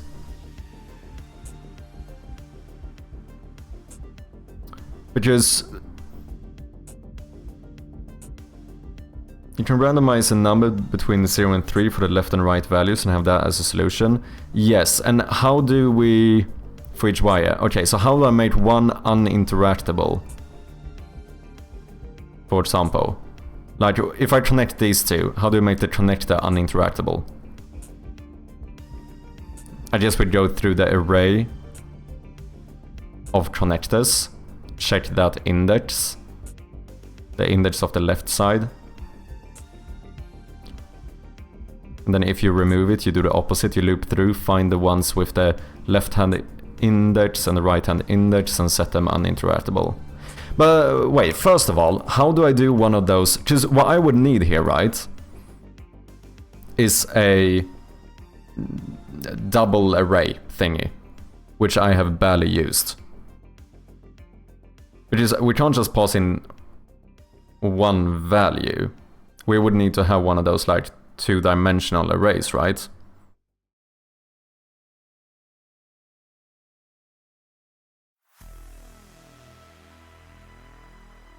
Should have a connected object for each wire, and it's connected if it's not null. Yeah, that is true. Like, we can definitely do null checks as well to kind of figure out the state of things.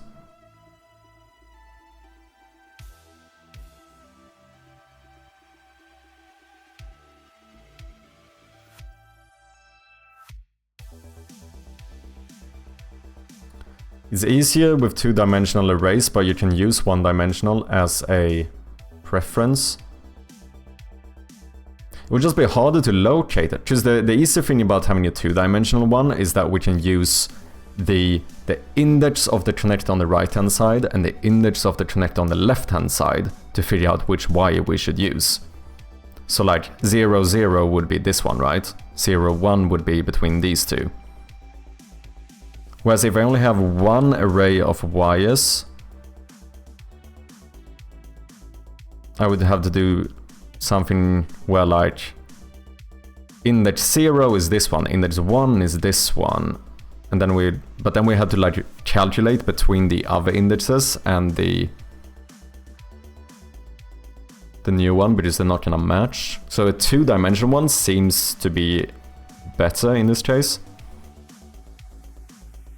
Yeah, exactly. There are a million ways to handle this, all with disadvantages and advantages. I feel like that's the thing, which sometimes is annoying, because I feel like that can give me a bit more paralysis, because I kind of get stuck in all of the different ways I could approach this.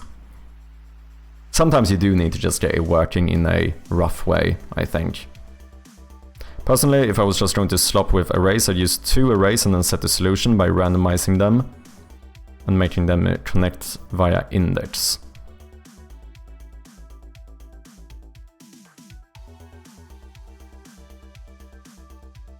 Okay, let me do this.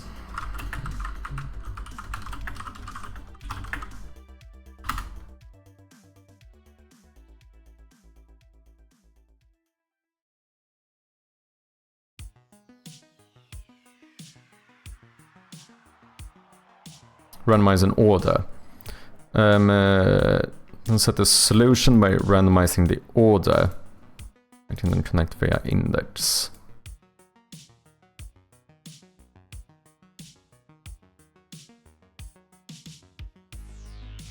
Wait, how do you mean randomize the order?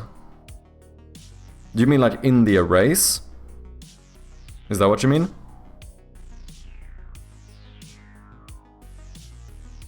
Sometimes you just need to step back and rethink exactly what functionality you need. It's easy to just start thinking of solutions for problems you don't even have. Yeah, very true. Oh, do you just do a comma like that? The single comma specified that the array is 2-dimensional. A 3-dimensional array would have 2 commas. Okay, interesting. I have used this, but we're talking about like one time.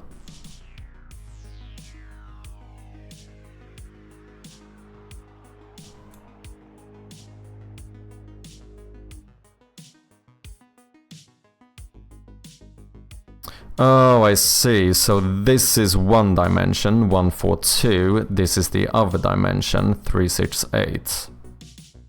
Right?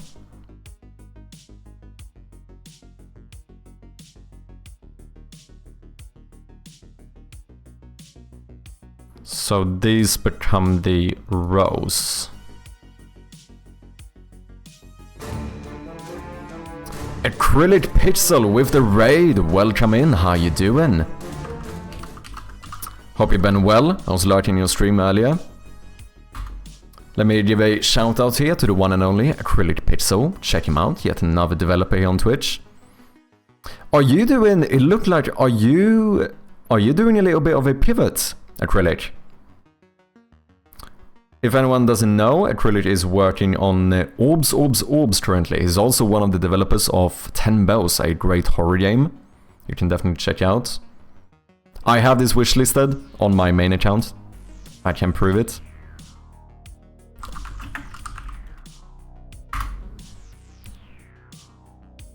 Oh no, wait. Oh, I have this in my library. I can't have a wishlisted. I see. That made sense. That made sense. Go and check it out.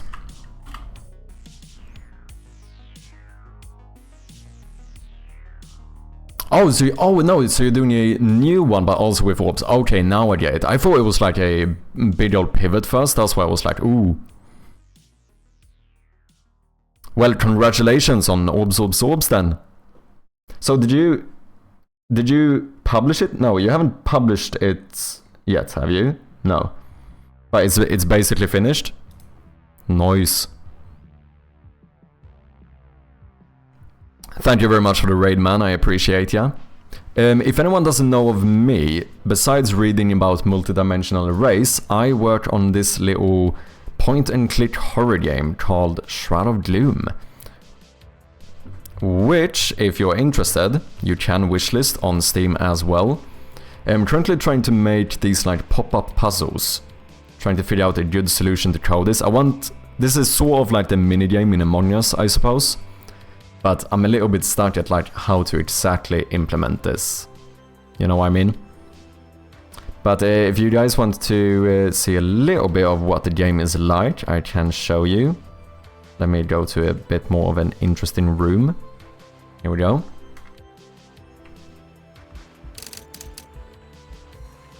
The demo is out on Tuesday and the game is due out after next fest. Nice, man.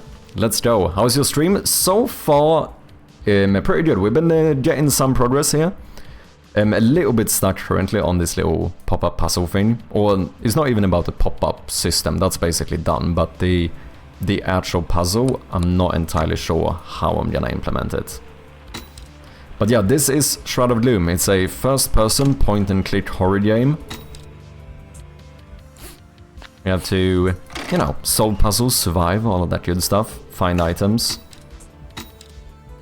However, we are still quite early in the development, but we are getting there. I'm starting to feel like the game is at a pretty good point now, to be honest. So far, I'm quite happy with what we have.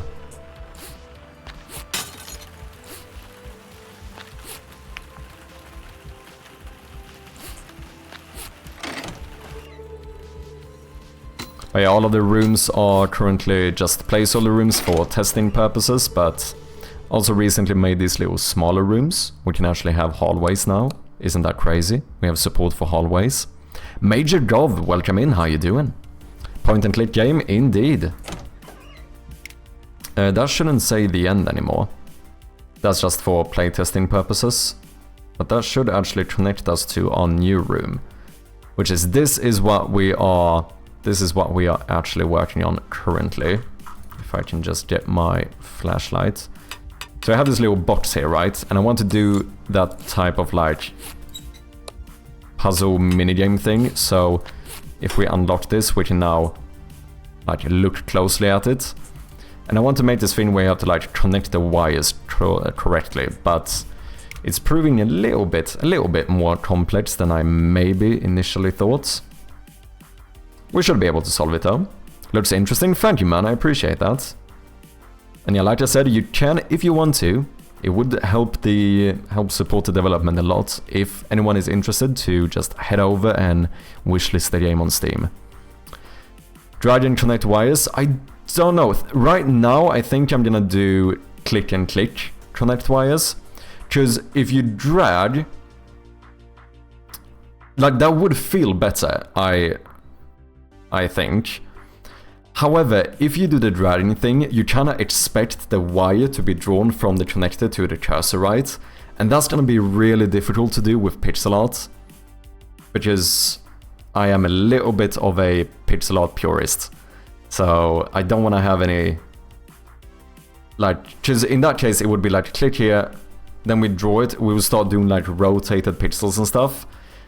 And I tend to prefer to not do so.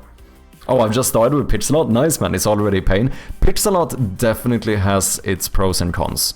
I think this is one of the cons. Like, if I did all of this with vector art, I could have just had a square be like rotated between two of the connectors, and it would be like kind of fine.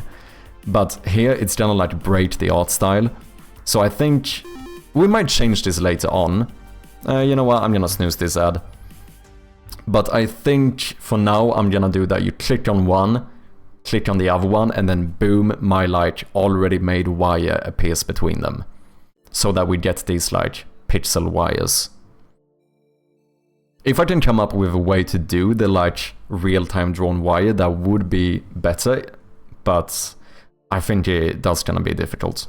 What's up, Creative Waste? How you doing? Hope you're doing good, man.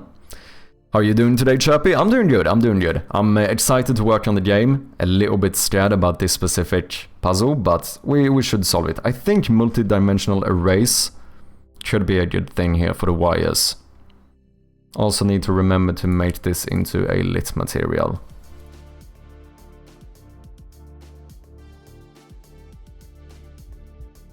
So what I'm thinking is that you click on one of these, you click on one on the other side, we show the wire in between, and then if you click on a wire, you can choose to remove it, and then connect the new ones.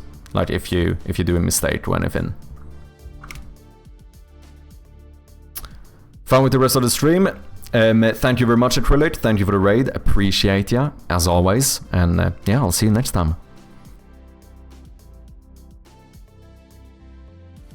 I kinda made a wall after 2 days of scratching my head and actually doing it. Nice, man. Do you have anything you want to show?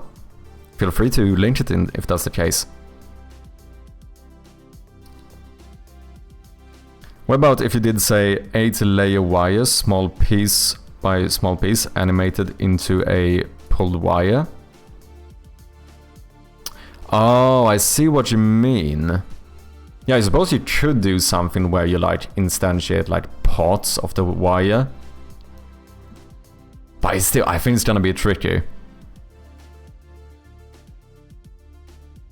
Just since like what happens when we move the mouse, now we have to realign all of them. I mean, you could definitely do it, 100% you could do it.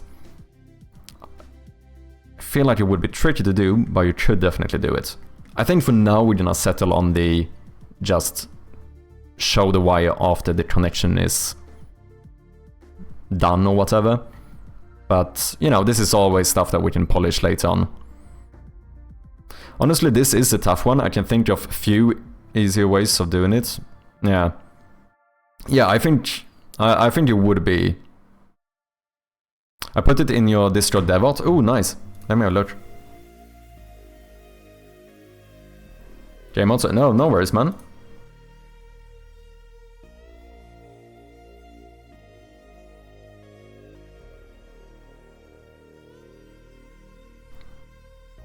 Oh, nice.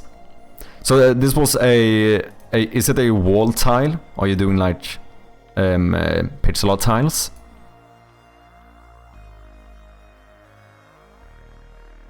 Nice. I mean, that looks good, man.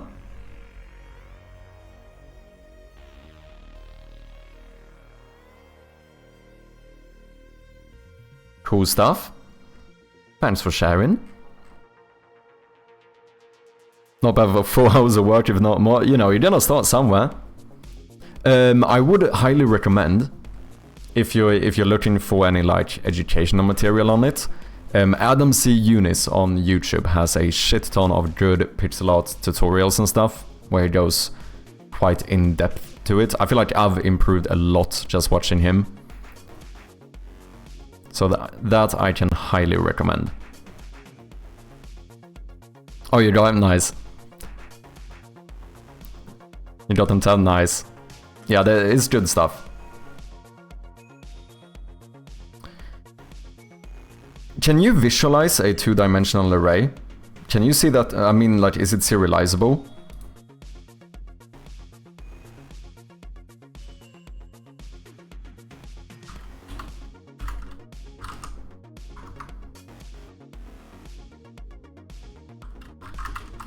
Let's just do game object or whatever for now.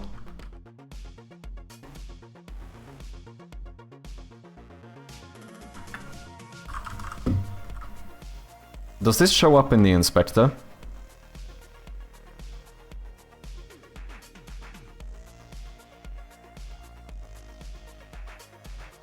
I think those were Unity errors. Okay, I don't think it does. So wait, how do I... How do I populate the array?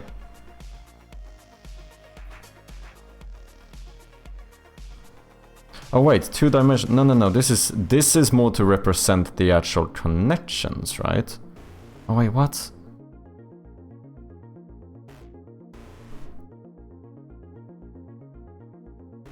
Dude, I'm not sure how I should do this.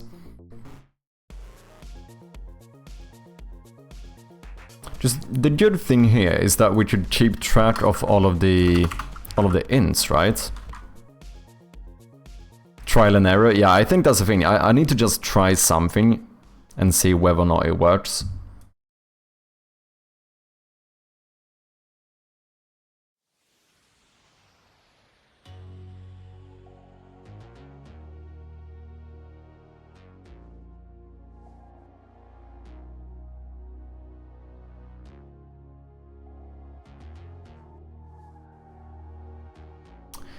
I mean, what if each left-hand connector, you can make an array of vector2 int? If you need to serialize it without any fuss. Ah.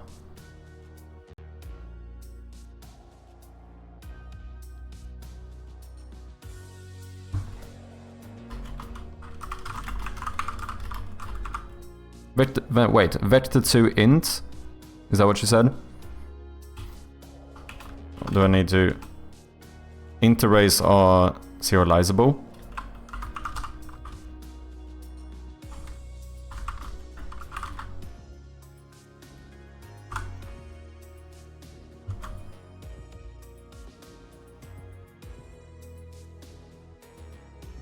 That is indeed serializable. So then we could make one array of vector2 integers.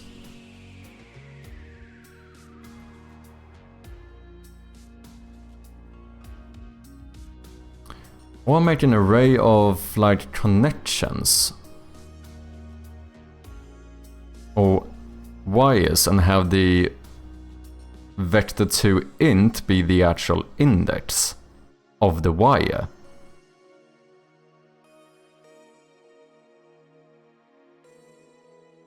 Like, or should I not also do something like that? Like, we have the connector. Like, for example, just as a reference, I should have a wire and have a vector2 int be the actual like index of this wire.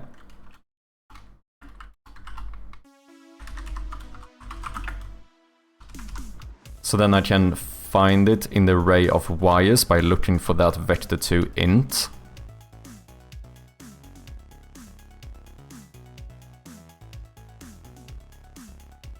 Should potentially have this one have a reference to the connectors that it's connected to.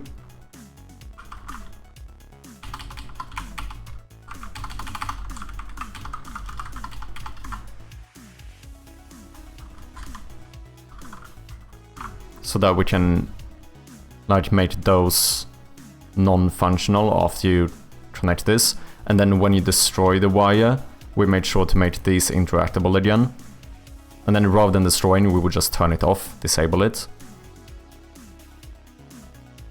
We wanted to connect straight across, mix and match. Yeah, it should only be across, so like left to right, but then you should be able to, like this one should be able to connect to any of these, is what I want.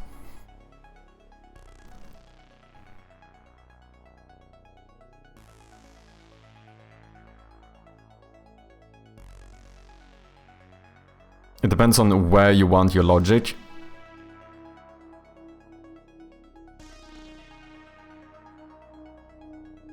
Just what would I do with the array of vector2 ints? Just that doesn't give me a reference to the actual wires and stuff. Whereas like if I do something like this, I can do an array of wires that have a vector2 int to describe like how this is connected. Which is going to be the same as the indexes of the left and right connectors.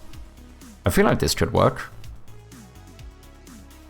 I might try something like this, just to get the ball rolling. Just at least here I can kind of see a solution. Just now we could do a wire array called wires. This doesn't need to be public. We should be able to see that in the inspector. Let me move up here for now. Now wires, can add one here. That one would have a reference to the connectors and the index of like which one it is connected to. Well then if you have the index, that already shows which ones you're connected to. So this reference to connectors is completely unnecessary. What I need is a reference to a game object, which is the actual like wire. Okay, I might go with this something like this for now to just get this working. So we're gonna use a vector2 integer as the index, and then we need a public game object, which is the wire object. Do I need references to connectors? I don't think I do.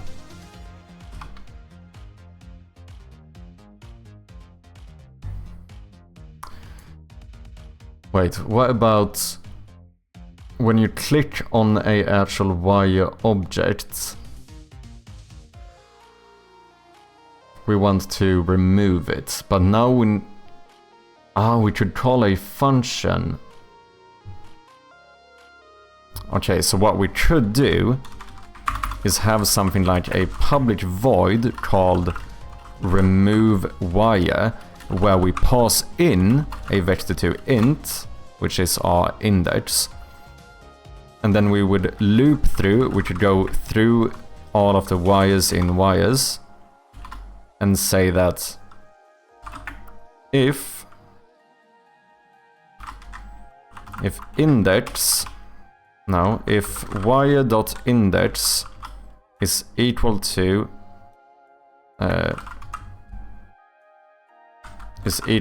index,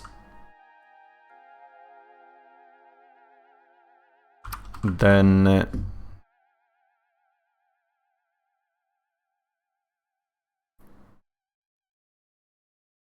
well, I should have that one handle the should have the actual wire object handle the disabling of the object. All I need to do here is really the important thing is that I need to find our connectors, which is what we use the array for, right?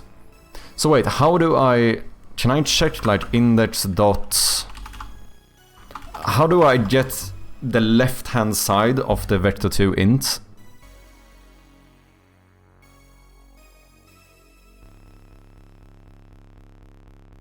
Is there a way to do that? Oh, X and Y, that makes so much sense, of course. Yeah, thank you, man.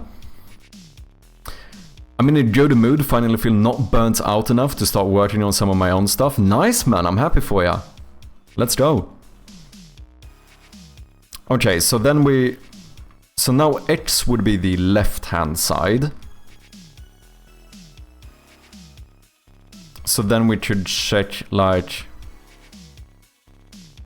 If you remove it, we want to make them interactable again. So then we should go through our... We don't even need to loop now, because we have the reference. So we go left connectors with the index X dot... So that would be a game object. The thing is that I don't really have a way to make the... I mean, I suppose I turn on and off the interactable script. That might work. What if I just... Or I turn off... No, I turn off the raycast target. That should work as well. Either turn off the raycast target or the interactable script. Both should make them uninteractable. Yeah, that's not interactable now, but the wire is.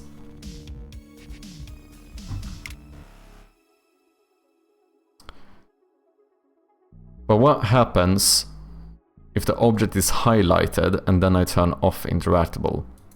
That might be... I might turn off the raycast target instead.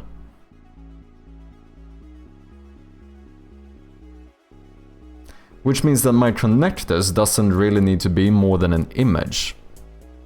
This should be an array of images. If all I'm ever gonna do is turn on and off the raycast targets.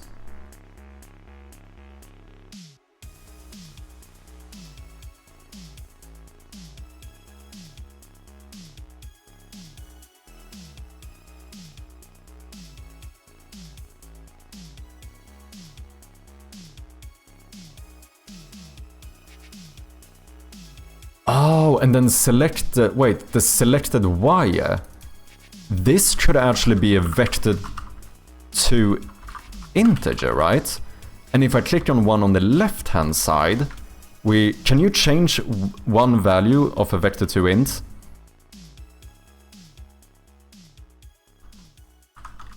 Can I go and say something like...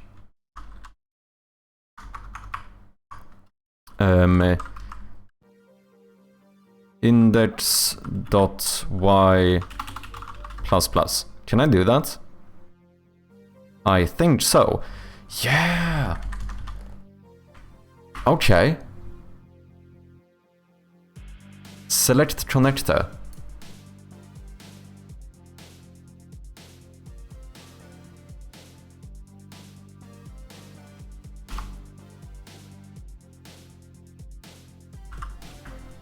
We should do an int for the index of the connector, and then a bool for whether it's a left one. What's up, Bjarne? Good kväll, how's it going? It's going quite well. I'm trying to do these like minigame puzzles now. Trying to make a system for it. I think this stuff could be kinda cool. So basically the plan is... Here I can show you. That we should be able to have more of these like close-up puzzles where you like inspect stuff. Definitely a little bit of scope creep, but... So now, if you open this one, you can like actually view it in like full screen mode, and then do a little puzzle here where you have to connect wires, remove the incorrect ones, bam bam bam. I think it could be kinda cool.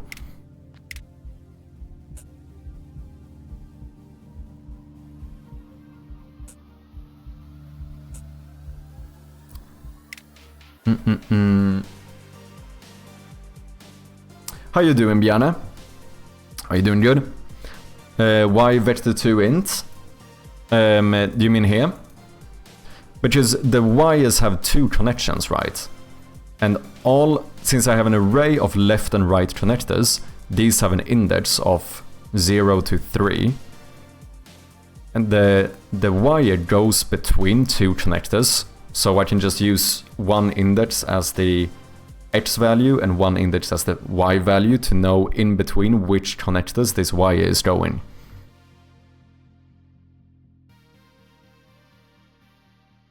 I'm alright, just came home from leg day. Let's go, man. Is it going well so far? But then when we select one, we don't need technically to pass in a...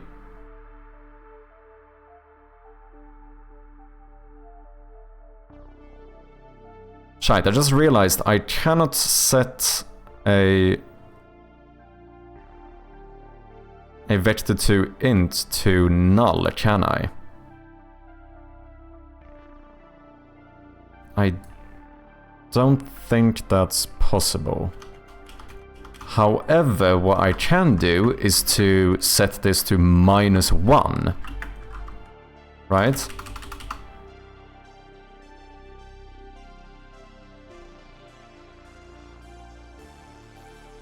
You don't need null, you need... Yeah, exactly, -1 should do the job. Going really good, nice man, I'm glad to hear it. Are you fucking squatting 100 kilos now? Only benefit to an array is that you can limit the values.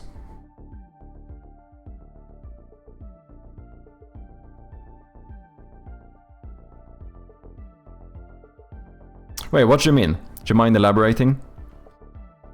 Okay, so can I set this to like a vector2 int -1 Is this correct? I think so.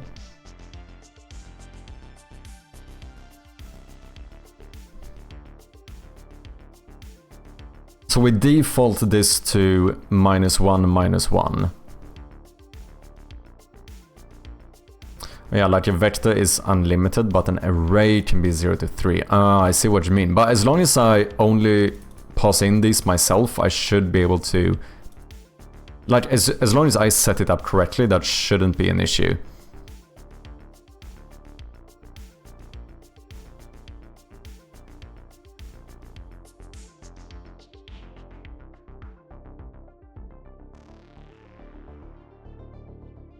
Yeah, I think I'm gonna try this one. I feel like now I finally kind of have a vision of how I could do this in a way that doesn't seem too inefficient.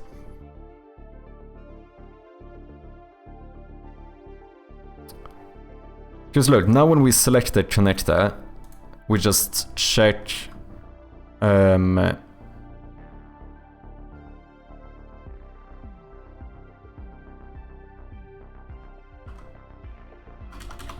well, how do I do this? Well, I do this. We have an index, so we're gonna go and say selected connector.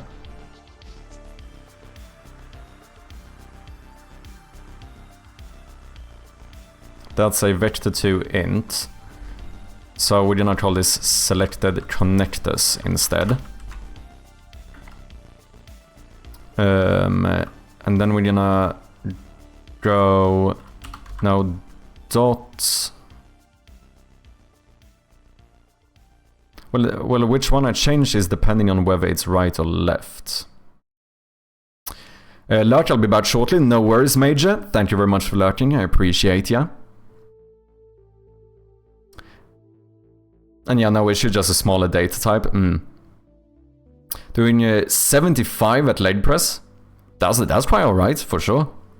Which feels odd that I can squat my body weight, but only 75 in leg press. Oh, wait. So wait, you squat more than you leg press? Yeah, I think that was the opposite for me. I do think I would do more in leg press than I did when... It's been a while though. But I feel like I was usually stronger in leg press. Interesting. So wait, are you already squatting your body weight? That's pretty fucking good, man. Fucking strongman Bjarne coming soon. Holy shit. It took me quite a while to work up to my own body weight when I used to exercise. But I am a little weakling as well, let's be honest. Yeah, buddy, let's go. I mean, I guess we should just do an if-else statement. Can I reference this thing? X and Y. And do like dot value is equal to index. Wait, is value an actual thing? Why am I not getting an error? I was just playing around. I don't know, dot direction.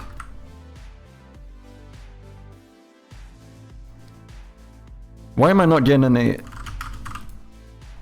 How is this not an error? What is happening? Is IntelliSense dead? It probably is. Yeah, it is. Of course it is.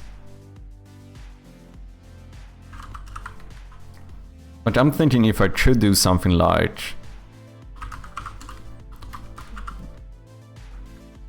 No, I don't think I can. Like if I could reference the XY type and then do like a ternary operator to set that depending on is left and then assign it here. But I don't think I can do it that way, as far as I know. So I think we're gonna do this let's just do an if-else statement. It's fine. We do if is left. If this is a left connector, then we know that it's the X value we want to change. So we say selected connectors.x is equal to index. Otherwise, if it's a right connector, then selected connectors.y is equal to index. Now we have a reference to...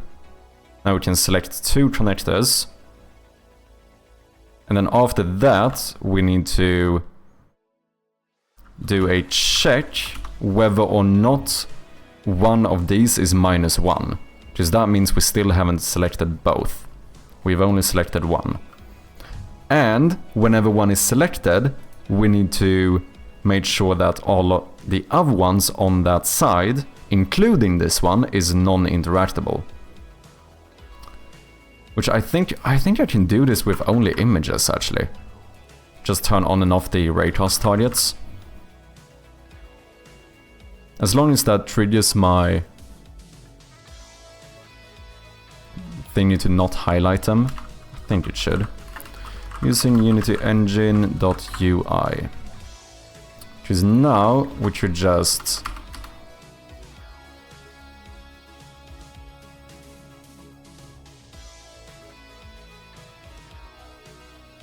Should make a new function for this. Have a private void. I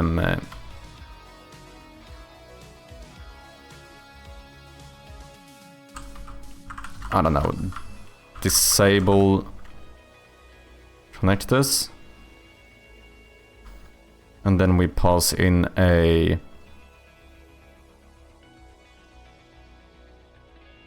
I mean, we can actually pass in an array of images here.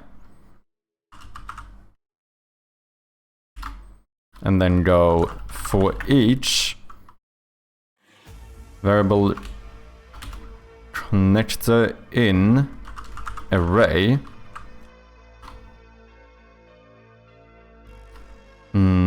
Let's see, this is an image, so can we not just say connector dot raycast target is equal to false?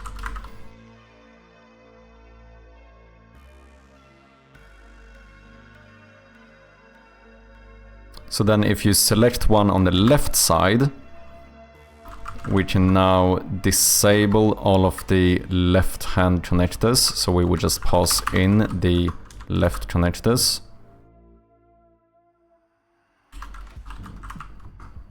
And here we disable the right ones. We check if this works first.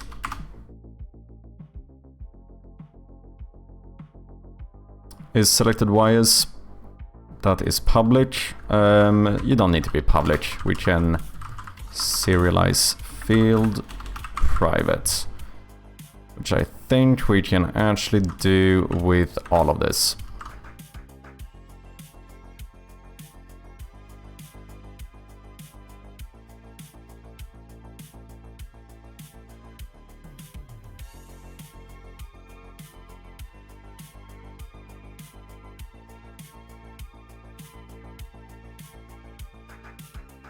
Okay, no, this is incorrect. I think I need intelligence. Can I get my intelligence working, please, and thank you? Why a puzzle? Okay, so... Oh, do I need to say new? Yeah, that makes sense. Okay, selected connectors, -1, you can't see this. I hate that the inspector is on the right side. It would be so nice if I could move it to the right or to the left side so my cam wasn't covering it all the time. However, I know I can do it, like I can just do this, right? But I really don't want to have my inspector on the right side, on the left side, sorry. I feel like that would be... That would take some time to get used to.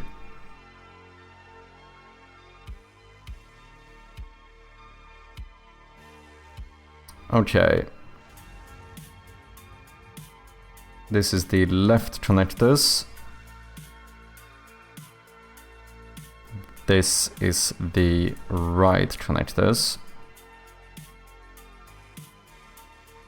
Wait, why do I even reference? I should just have a reference to the transform and use the child index instead of setting this up manually.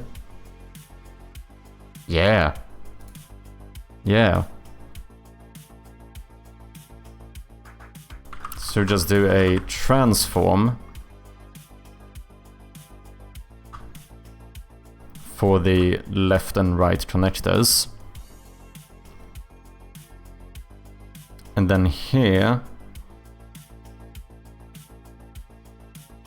most versions of Unity you can have 2 inspectors.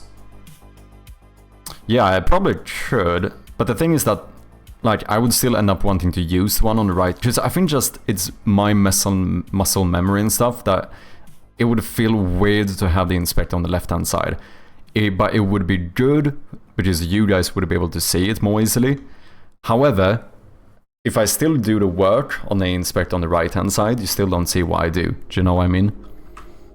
Okay, so here we pass in a transform now instead. And then we go and head and say for each connector in transform. But here, can I... This would be an actual... Can I do for each image in transform? Does that work?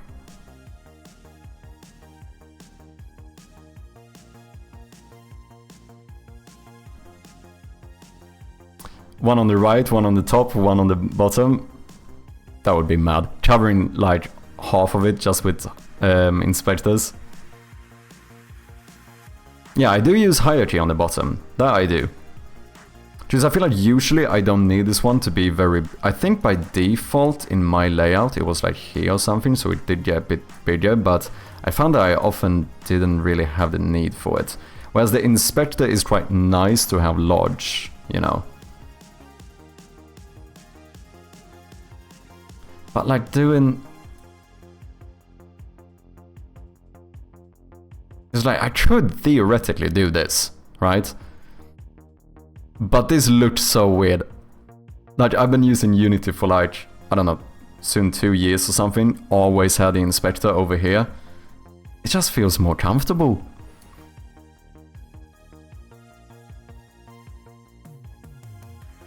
We'll see.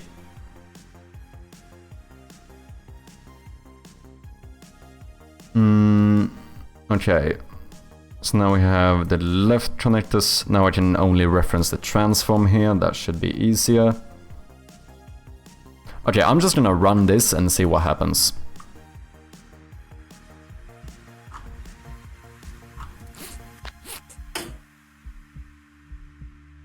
Okay, stuff is interactable.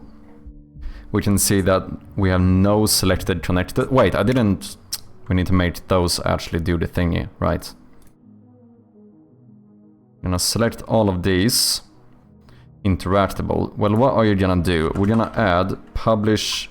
I think we're just gonna do Unity event on click. And then we're gonna put the puzzle script here. And we're gonna do wire puzzle. We should have a function too.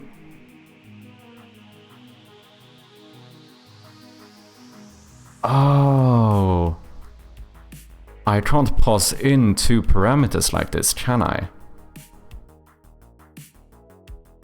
Unless I do my own script and add it here. Because otherwise...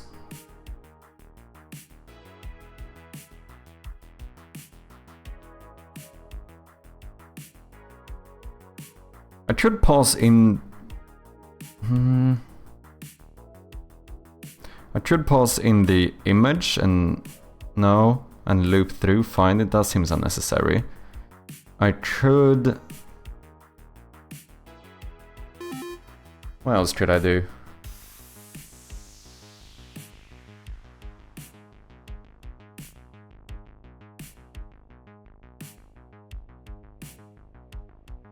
I might have to make my own script for this. It might be easier.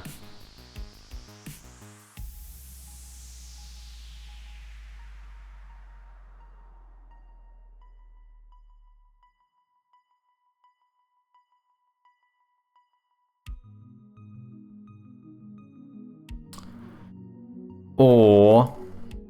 No, I could also do this. Select the left connector.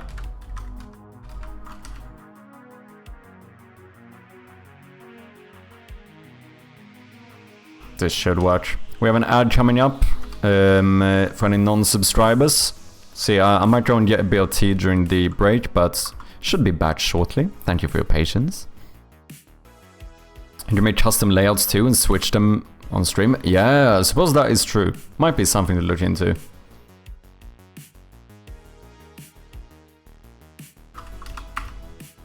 Boom, and then we do a public void, select right connector, we pass in a int index, and we do this.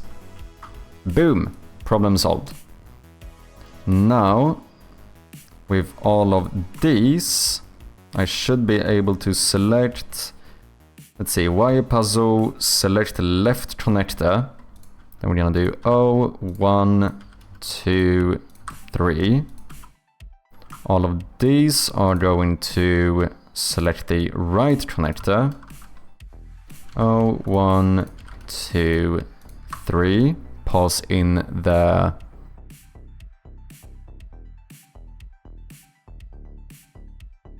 index. And I think that should work. Okay, we have an ad break running. Like I said, I'm quickly gonna go and get a bit more tea, as the little tea addict I am, but I'll be back in just a minute or so. Thank you for your patience. Cheers. And we are back. Damn, now I want sandwich cake. Oh, did a smörgåstårta clip play? Dude, sandwich cake is the shit, man. Ah, shit, now I kinda want it too. Okay. This part should be functional, as far as I know.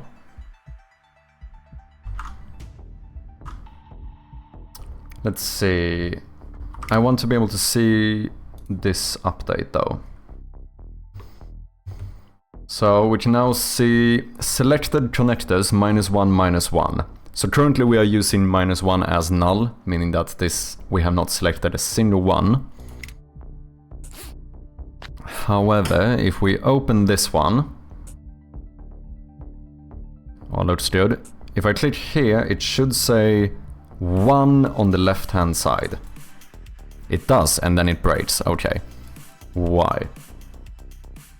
Just I'm doing some casting thing here. Yeah, I think this needs to be a transform.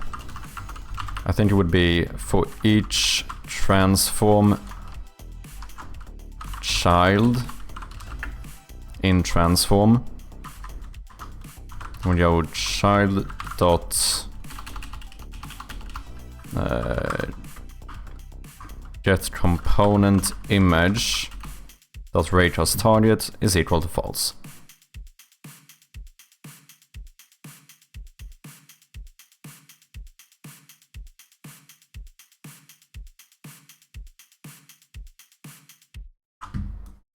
Let's try that. It did update correctly though.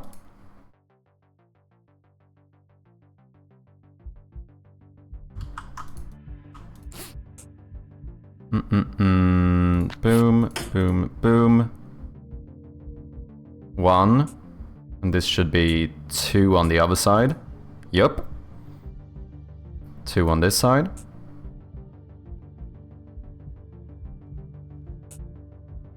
This seems rather functional.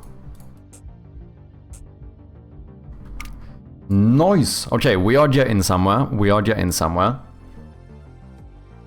Okay, what else do we need? We need to check each time you select one whether or not we have solved it. So let's do a private, I don't know, check completion. No. We're too early now. We need to check whether we need to create a wire. Or activate a wire. That's what we need to do.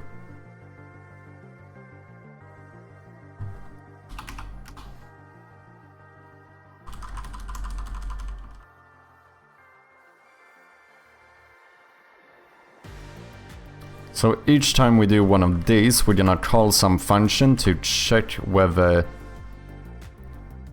2 are selected. So what do? We need to, in that function, which we're gonna call, you don't need to be public, we're gonna do a private void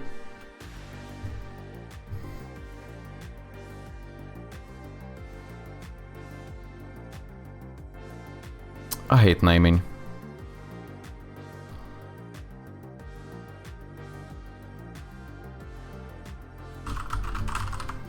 Boom, that's what we're gonna call it. And then we check we want to check if if one of the x or y values is equal to -1.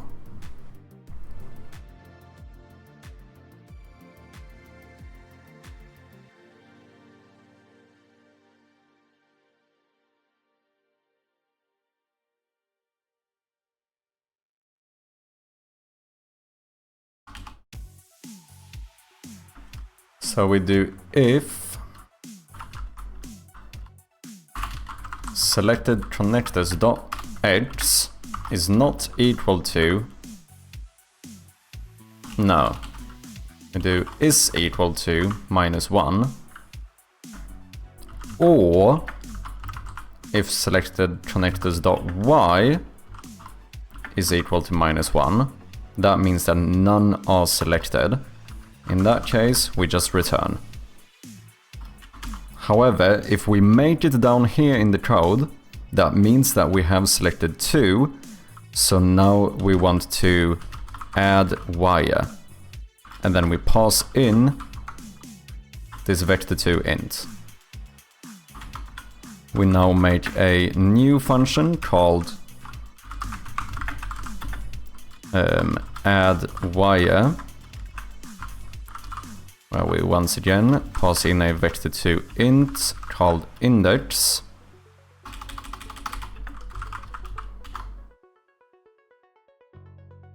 And then we go for each wire in wires. If wire.index is equal to index, then we want to do something, and after we do that, we want to break the loop. Just for optimization purposes. Good evening, Vietnam in Sverige. What's up, man? How you doing, Nemesis? Hope you're doing good.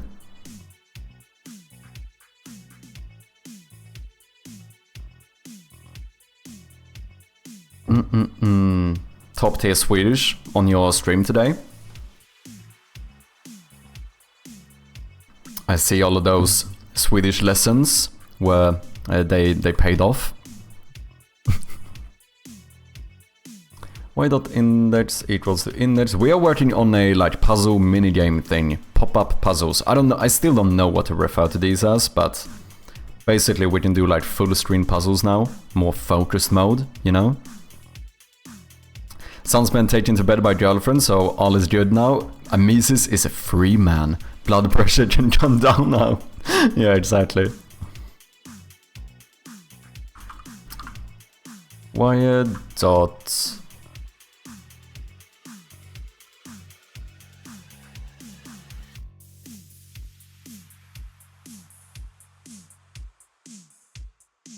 Well, wait.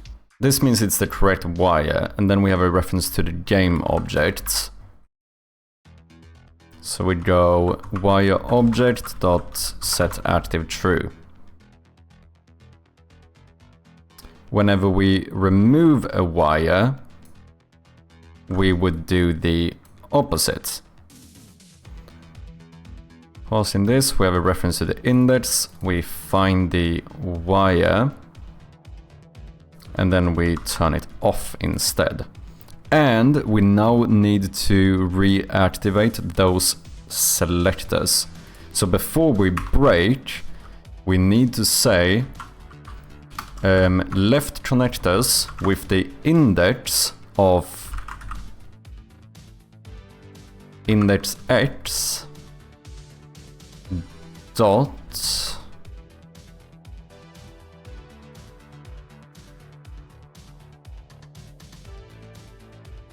well, I want to do the opposite of this.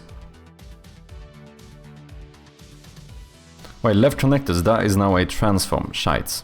So can I not use this? Shite.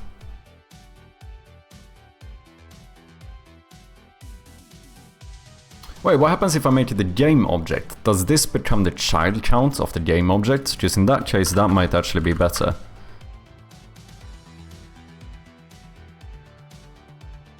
Cannot apply indexing expression of type game object. I cannot. Okay. What's up, Tmitno? Sorry if I butchered your name, but welcome in. C#, what engine is this? Just started taking a stab at game dev myself. Ooh, nice. I am working in Unity. Working on this point-and-click horror game called Shroud of Gloom. Currently trying to make these little pop-up puzzles. This one is obviously kind of similar to the wire task in Among Us, something like that, but we're gonna make it slightly more complex. It's not just gonna be collar to collar kind of thing. If you're interested in seeing what the game is like, you do have the Steam page here. You can wishlist the game. You don't have to. If you want to, you can click the wishlist button. So, wait, what did you say? You just started taking a stab at game dev yourself. Nice! Have you picked the game engine yet?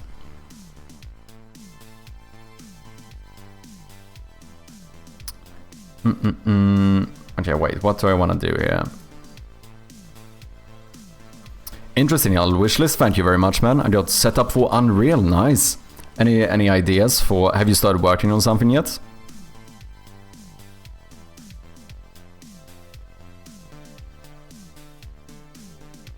Okay, so I can't use... Do I need to loop through it again then? I guess I do. Oh, we could make a function to just get a wire.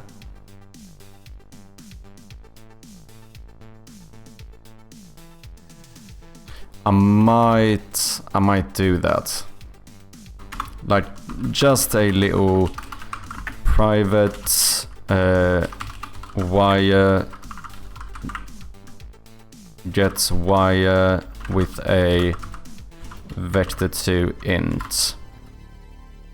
And then here we loop through all of the wires. We check if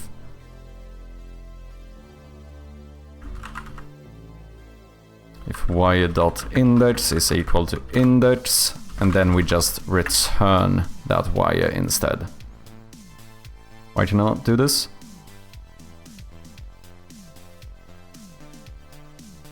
Oh. And then if we don't find it, I suppose we return null. I learned C++ in university, so I figured I'll start with that. Yeah, that's probably an advantage then. Definitely horrid, but right now I'm getting used to the layout and stuff. Ooh, nice. A fellow horror developer. Thank you very much for the follow as well, appreciate ya. I wish you nothing but the best of luck. Do you have any plans for the horror game you want to make? Any ideas so far? Okay, so now we can get our wire instead, which means that here we can now say wire is equal to get wire with the index, and then do we need a null check? I guess we'll do a null check. If wire is equal to null, then I would like to return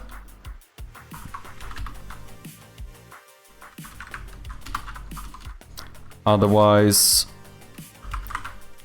let's say when we add a wire, we want to activate the game object. That is really what we want to do. And then here we're gonna go wire is equal to get wire at the index. Boom. And then wire object set active false. Now we can remove this. Nothing yet, waiting for a nightmare to inspire a good story. Nice, man. The worst thing about being a coder is the jobs that don't involve coding.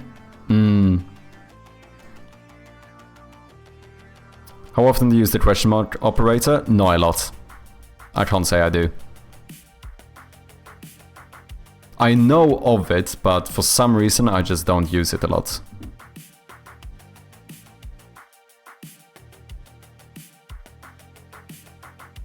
That's why, for example... Oh wait, I guess this would have been... This might actually be good to have though, because this would have been a check whether the wire object is null, right? Which is different to the wire being null. Because this is basically a shorthand null check, right? As far as I know.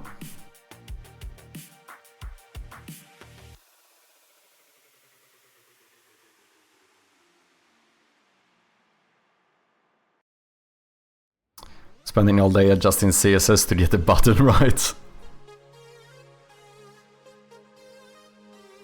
Oh, I think in that context it allows for... Oh, so it just wouldn't break, but it would...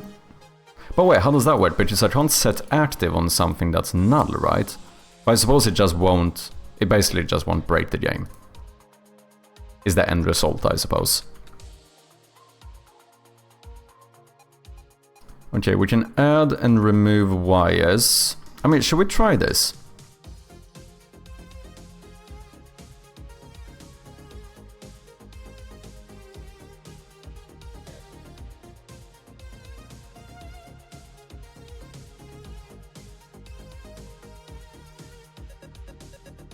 I will need some way to...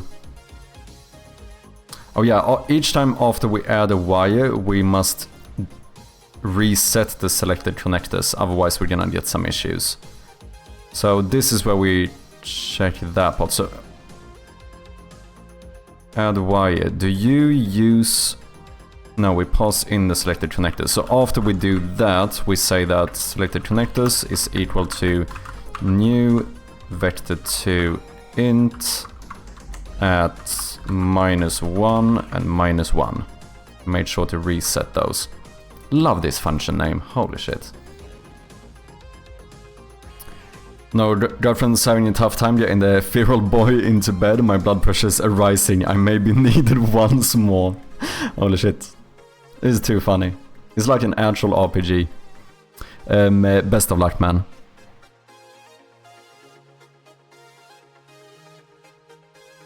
Hey Chirpy, I'm going to grab some food, but I'll save you a massive headache. You shouldn't use null propagation on anything inheriting from unity.objects.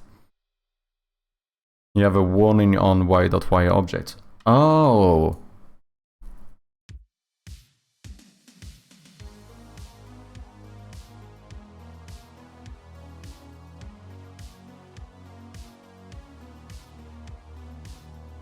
Unity objects should not use null propagation. Interesting. So is it more for like other variables and stuff?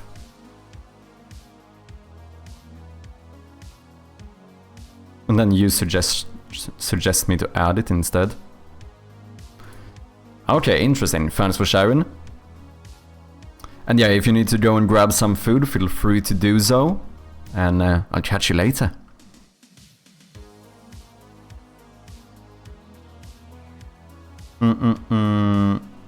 Then we reset this one. That seems all good. Disable connector. So this is where we need to call this function.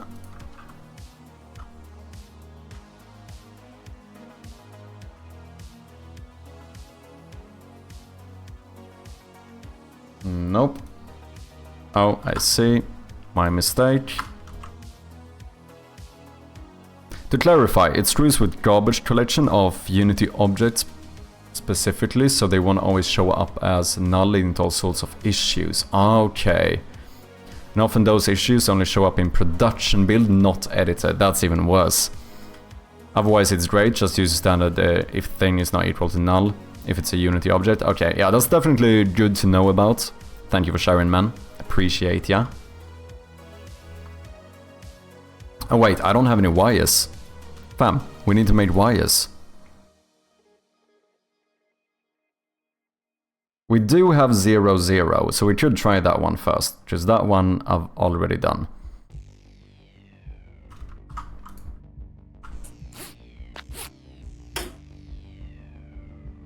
Well, I need to remove it first. Does anyone think this is gonna work? Should we do a quick prediction?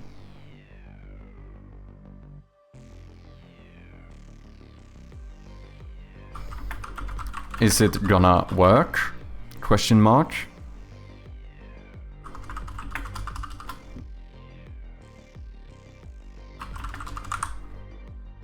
Let's do a quick one. We're gonna do 30 seconds.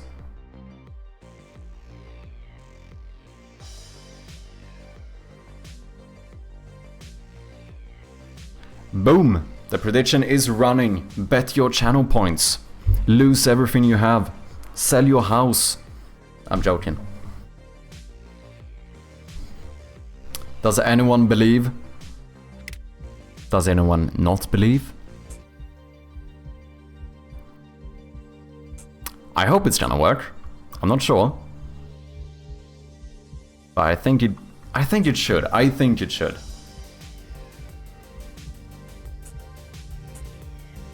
So if I select this one, and then betting in Sweden, yeah, it sucks, man. And then this one, fuck. Well, I don't think anyone did bet on yes, so that's fortunate. I have a missing reference somewhere. Oh, the wire object. Did I not set that one up? I set that one up. Why did that disappear? I have the reference here.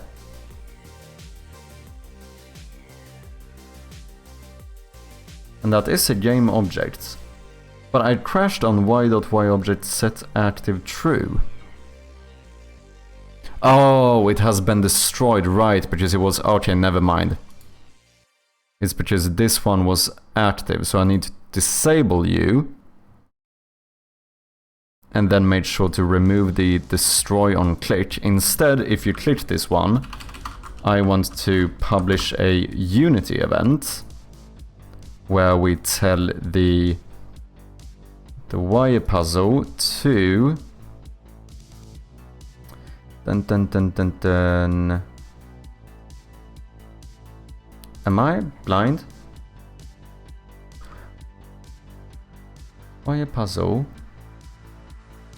Oh, no. Can I not pass in a vector to... No, that was serializable. Can I do that in a Unity event? Because it doesn't show up here. Public void remove wire vector to int. Oh shit, that's a bit annoying.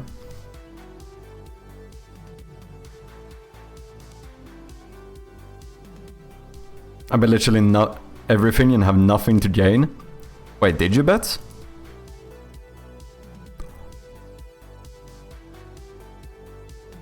Oh, that was last second, I didn't see it. Holy shit.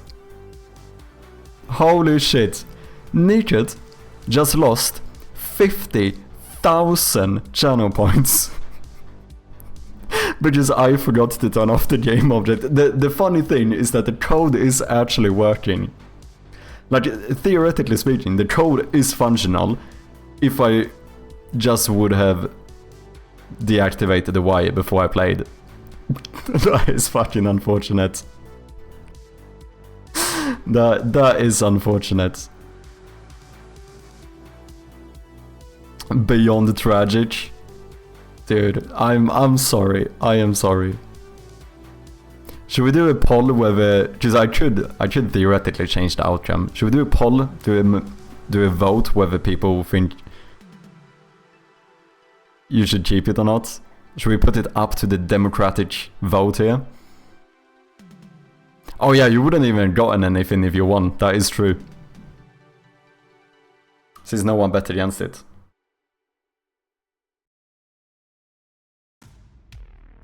Losing and not losing, yeah, exactly. Nah, let's go fascist. I mean, it's right. Technically, you did bet it on your own terms. Like, no one did technically force you to bet. I always do it so that if I have a missing reference or something silly, I don't count it as a fail.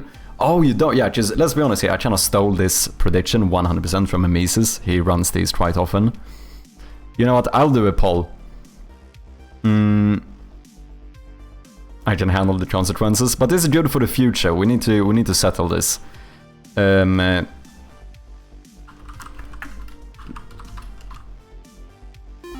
Does a silly enough ref count as a fail? Question mark. You guys understand the connotation here. Yes or no? Let's do 2 minutes. Start a poll. Let's settle this for once, and then whatever this ends up going for is how we're gonna use it in the future. So this is to determine the future games that we do, and also to determine whether or not Naked loses all his channel points. We'll see. I'm up for either way. My vote's entirely unbiased. I'm gonna snooze this ad.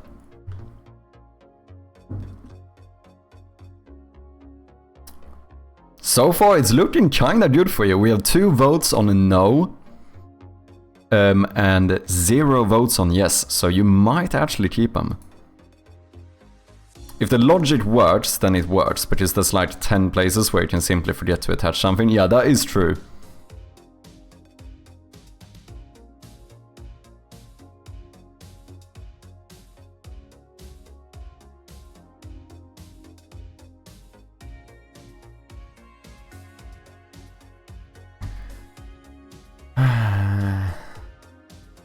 Okay, so what? I can't pass in a Oh wait. What if I pass in this game object and instead get the wire? I get the wire index from the object. That could work. I still want to try whether this... Let's remove this for now. And see with that one fixed. Because yeah, the issue was actually that I had the reference set up too, but because I still had it active when I removed the wire to then add it, I had my old script which technically destroyed it, which means that it now became null. No is the winner though. No is the winner. Ah, look at that. And these don't work. And I can't remove it. But that part did work. We can add one wire. I don't know how we're gonna check for whether this is correct or not. I mean, I suppose we check all the wires, right? We have a list of the correct wires. We just need a way to check that that it's actually a solvable solution, which I'm not sure how to do.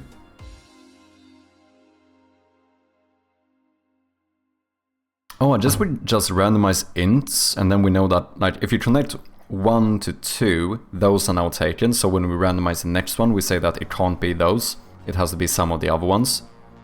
Yeah, no, it shouldn't be too difficult. Okay, you survived this time, Nikit. Which means choose outcome. I'm gonna say that technically this did work. Which means that you should get your points back. I live to words on screen another day, exactly. Holy shit, man went all in as well. Okay, wire 0, 0. How do I do this? Yeah, I think I could remove it by doing the opposite of this. We get wire, but instead of going by index, we go by object. So when we remove the wire, we actually pass in the game object instead. So we can do an overload method here, where we go private wire get wire, but instead pass in a game object object. Wait, I can't use that. Geo. And then we say game object wire. That's a bit weird.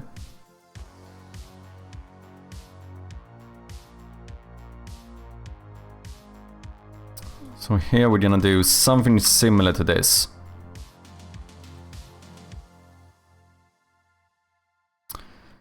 So when I said the question mark operator, it can be used for nullable, but I use it more for if operations. Oh, do you mean like ternary operators? That I use quite a lot. Because yeah, you do use a question mark in a ternary operator. Those I use quite a lot. I would even go as far as to say that I really like ternary operators. Okay, for each wire in wires, if wire.wire object is equal to this game object that we passed in, then we return that wire. And then here we pass in the game object instead. So game object wire is equal to get wire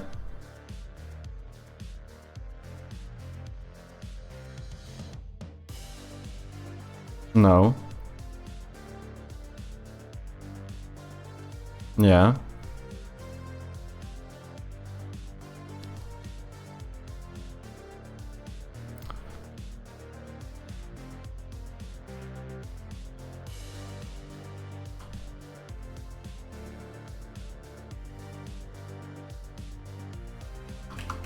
But this is not a game object. This returns a wire, so this shouldn't work.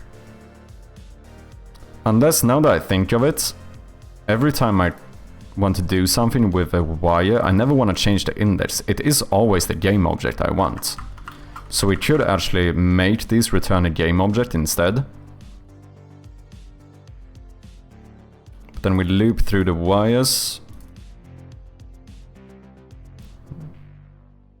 And then we, in that case, we return the wire object. And then here we make this return a game object too. Or do I ever, wait, do I ever want to check after I do this? Do I want to do something with those indexes? Just in that case, yeah, here I still want a reference to... No, I think this is bad. I think I should return the actual wire. I think that is better.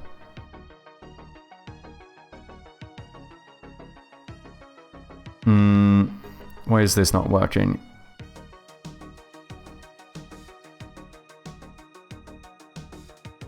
Because this is a game object. So we go y is equal to, we get it by game object. And then we set that one to false. And then we need to reactivate the connectors that you were connected to.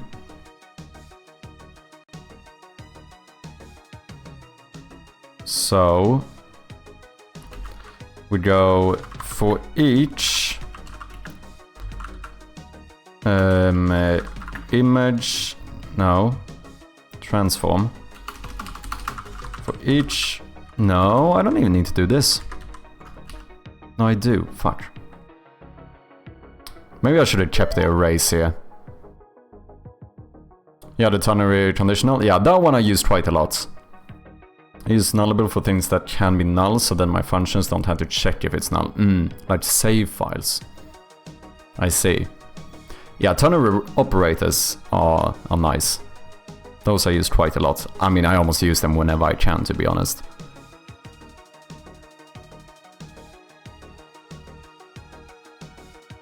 When we add a wire, all we want to do is connect this. The connectors are already disabled, so that should be fine. When I remove one, we need to re-enable them. So we turn the wire off, but then we need to re-enable the connectors. Which I wouldn't need to do for each loop if I actually made these arrays.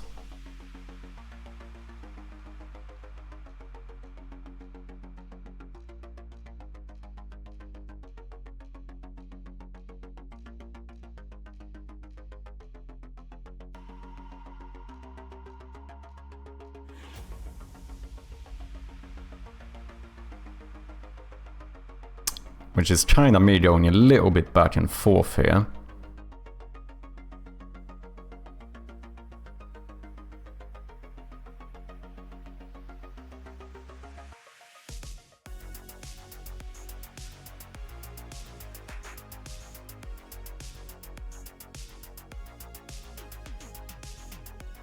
But then I could just use the index to activate them, which feels a lot easier rather than like now looping through the children in the transform, finding the one that's correct, basically whatever I did here.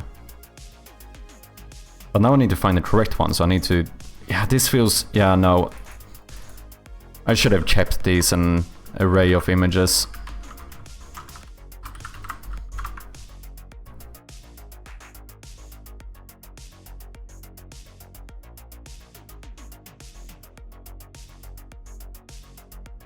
And then here we pass in an image array.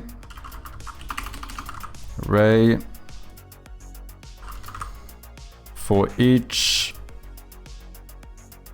image in array. Now we don't need to get components, so we just go image.raycrossTarget equals false. Easy peasy.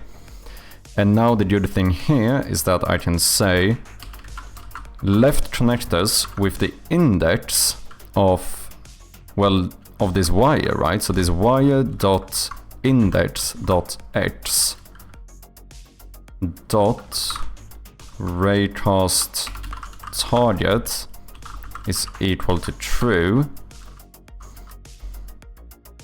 And then we do the same thing here, but we do Y, and then we do right connectors. Now those should be reactivated after you remove a wire. And I think this is almost all I need to be able to make all the connections.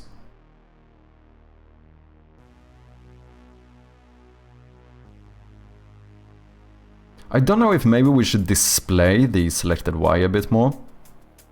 Or selected the connector in some way. We only have one accent color though, so that would be turning that one red. Do I want to do that? Not sure.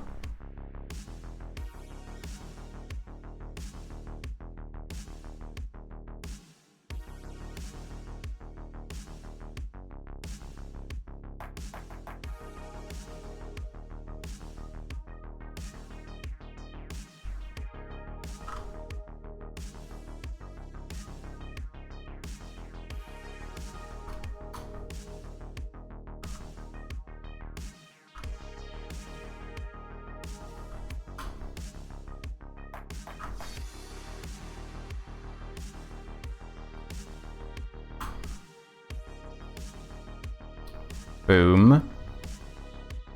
Should probably name these correctly, so this would be 1, 1. This is gonna be a bit of manual work, but is what makes the most sense for me at the moment.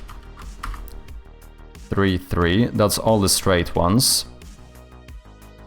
Oh my god, we have to connect these in every way you could connect them. What's up, Lane Jetsu?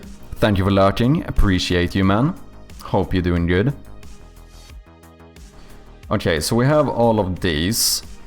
Now, we need to have a new one. We need to do like 0, 1, for example, which is gonna be this one instead. Boom. And we rename you 0, 1.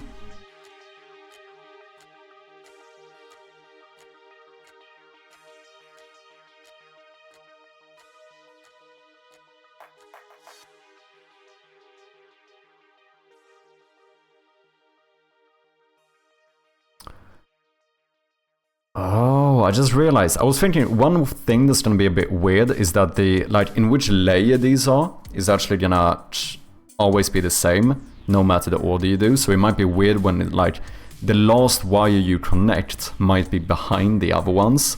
But theoretically, each time I connect a wire, each time we connect a new wire, what we could do is to bring this down as the last child count, and that's gonna put it in front of the other ones.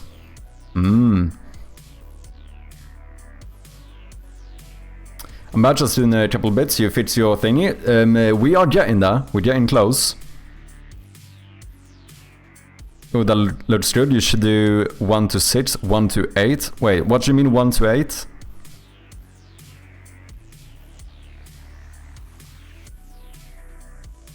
Oh wait, are you counting these as 1, 2, 3, 4, 5, 6, 7, 8? Do you mean one from this one to that one?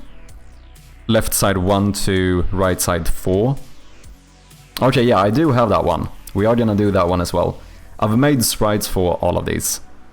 So, should be able to sort that out. So let's see, that's 1, 0. And then we want to have this one. Boom.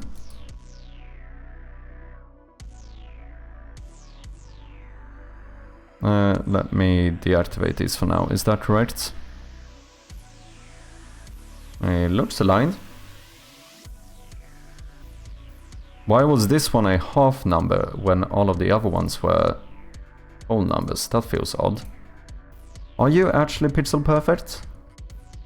It looks pixel. Oh wait, have I aligned these wrong in the height?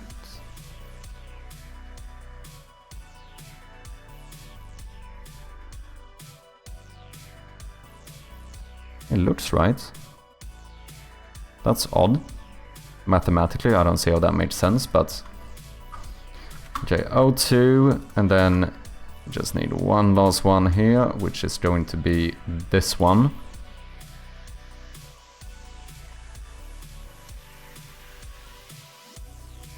Come on. 0, there we go. So now that one should theoretically connect to anyone. So that was O3. And that was the one you were referring to, right? Okay, so Y0 is done. This one becomes a bit confusing because you also need to be able to connect this one to the first one. So you need one of these that's rotated to be able to connect here. And this would be 1, 0. 1, 2 is going to be this one.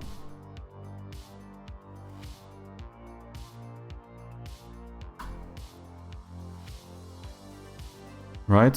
1, 0, 1, 2. 1, 2. Yep, that makes sense.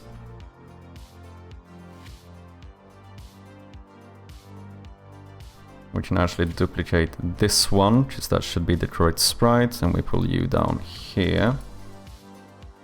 And this should be... This is 1, 2, 3. We are, to be clear here, I'm counting as a programmer, so we start from 0, because apparently that's how programming works. Takes a while to get used to. But since the indexes will count like that in the code, I might as well name them that way. But it definitely is one of those interesting things when you start developing. It's quite intuitive to start counting from 0 at first. Do you know what I mean? I mean, a lot of you are probably, you know, very used to it by now, but it's an interesting thing. Okay, so now you can connect to all as well.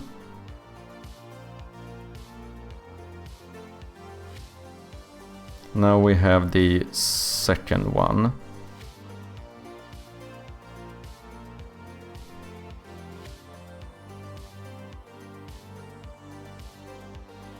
Well, you need to be able to connect to 0 on the other side, which means we need this one, right? But rotated.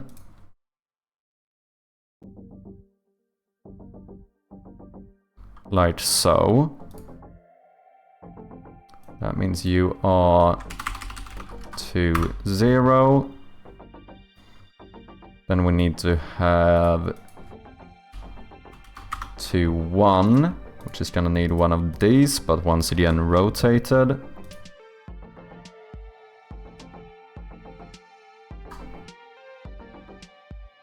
Last but not least, you need to reach number 3 as well, which is gonna be this one, normally speaking, like so. Boom. Is that correct? That looks right to me. Boom, boom, boom, boom. Last one. We need 3, 0. Which is gonna be this one. Flipped.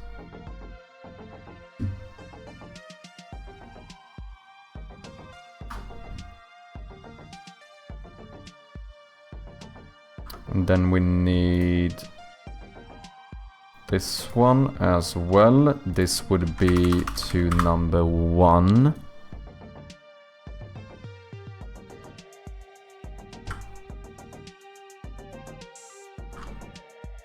Last but not least, we need to connect number 2, and this should be the last one.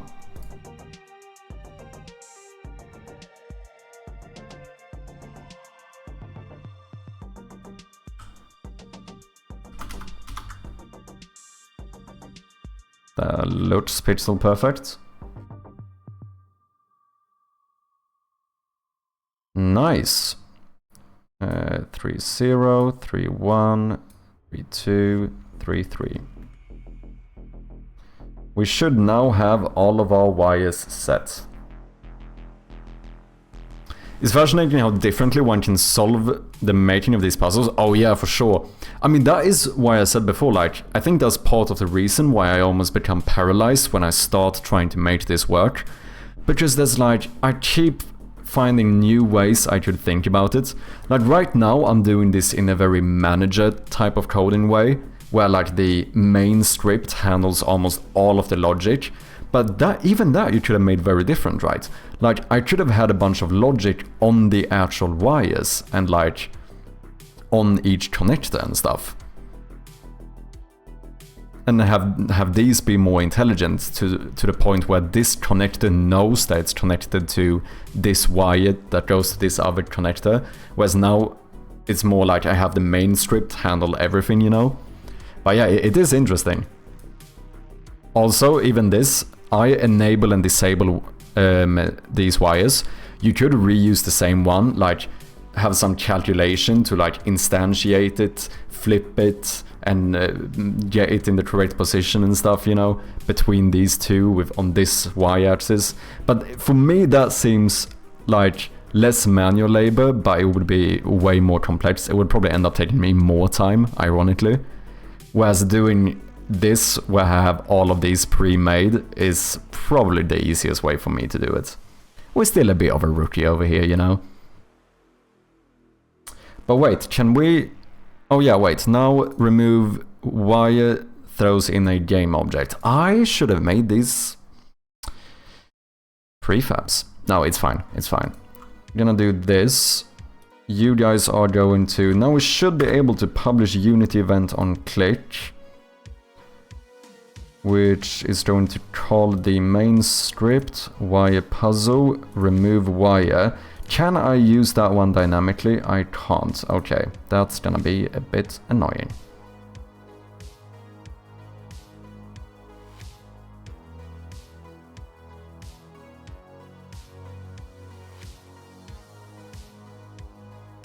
It's fine.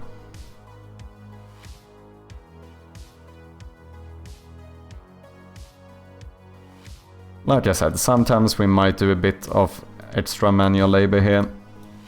But whatever works, works. Whatever gets the boat moving forward. That's not an expression. I don't know why I said that. Is that an expression? No, I don't think it is. Oh, this is... Imagine null references here when I inevitably forget to add one of these. Okay, we should now be able to remove them as well. Should we try it?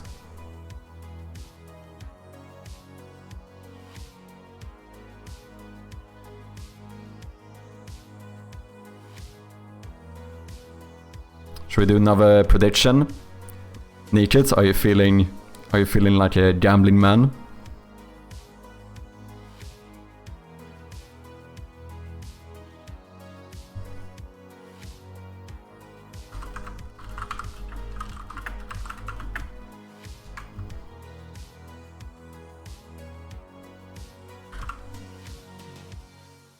Okay, let's do a bit more time. I think 30 seconds was a bit too short.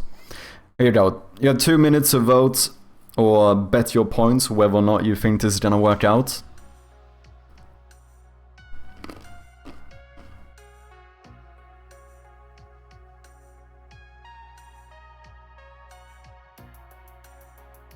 I think it should. I should find a name for this one though.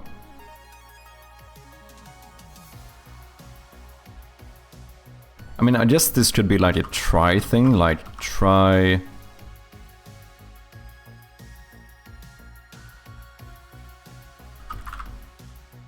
Try adding wire. We try because we checked this first.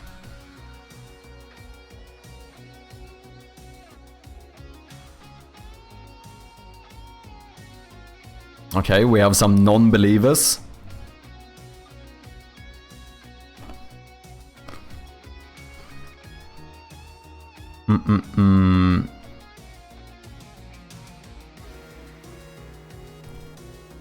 Sorry, just scarred from last time. The irony though is if you lose now instead, when you actually betted against it, you're trying to like trick the system and you end up just getting scarred again. Ninja is never gonna bet again. This is the last day he's betting. Okay, we have some believing as well now.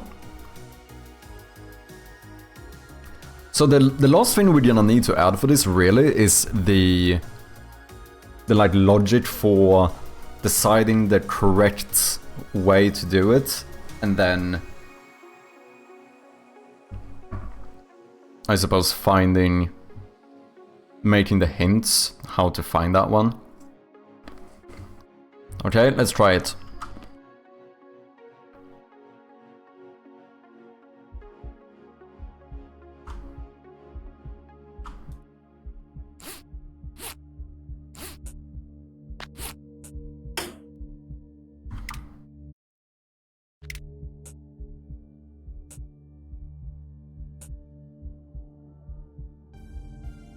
Okay, they all look interactable.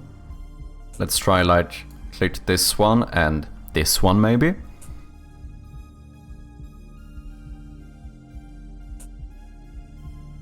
Fuck. wait, why didn't it work? I forgot to set up all of the wires. Ah, no. I forgot to set them up here, didn't I? Puzzle wires. I only have the reference to one wire. I think I should be able to remove this one though. Ah, fuck. And the game breaks then. Not even that worked.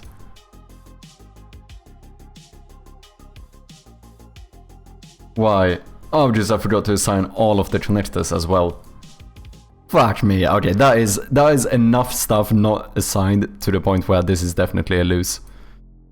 I'm sorry to the believers, but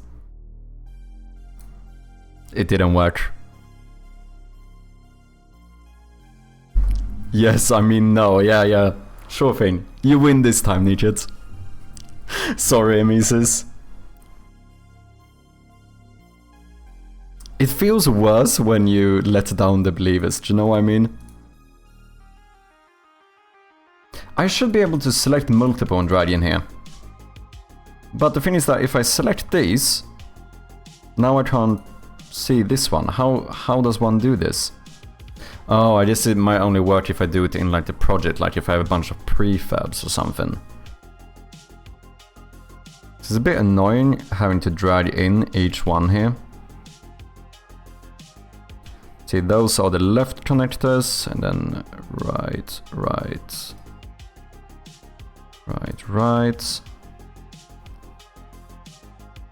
Holy shit, this is gonna...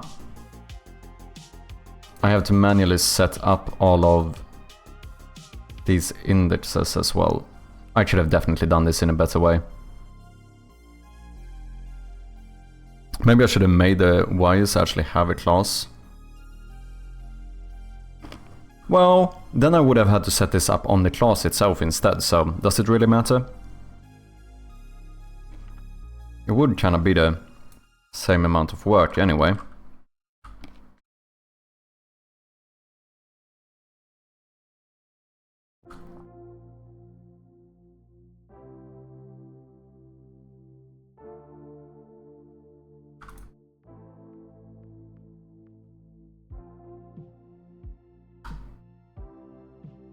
There's no way not one of these are gonna be incorrectly assigned. No way I do all of these without one mistake.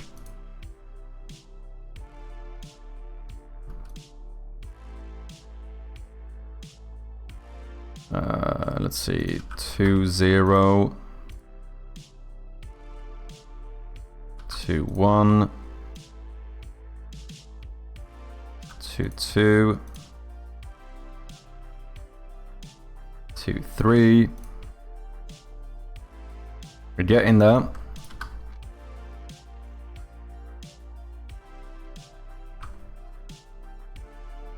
Shite. 2, 2, 1, 2, 2, 2, 3, 3, 0, 3, 1. I know this is a lot of manual labor, but you know, if it works, it works. It's fine.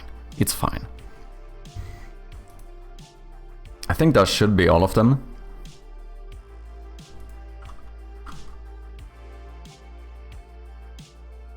Well, should we do another bet? Should we do another bet? I feel like no one is gonna believe in me at this point. I feel like no one's gonna believe now.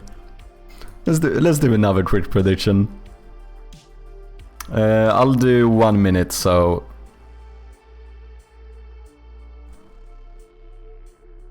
you have to be Twitch. Sure, I have some left. Dude, you're gonna get rich now, depending on which one you pick though. I am a firm believer that this is gonna work flawlessly. I'm not surprised if it doesn't, but I strongly believe that it will. That's how I'm gonna phrase it.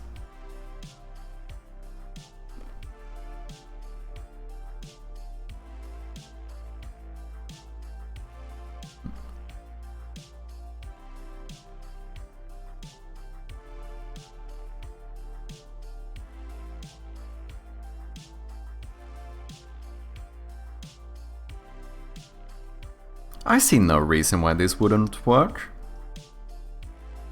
However, I also didn't see a reason for that the other attempts, to be fair.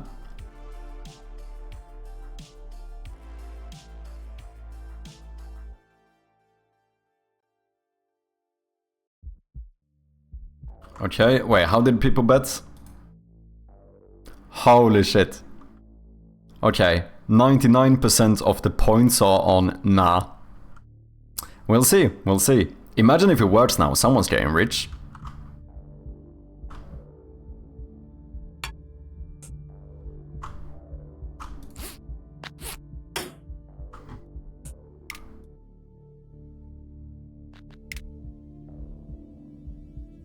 Okay. Boom, boom. Okay. These are still interactable though. Oh, all of them?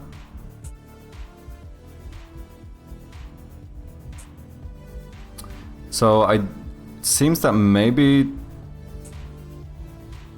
turning off the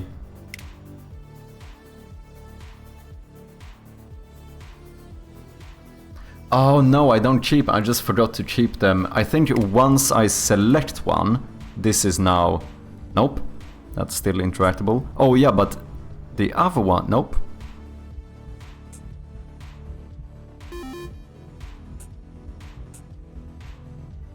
But I mean, like, connecting them is working.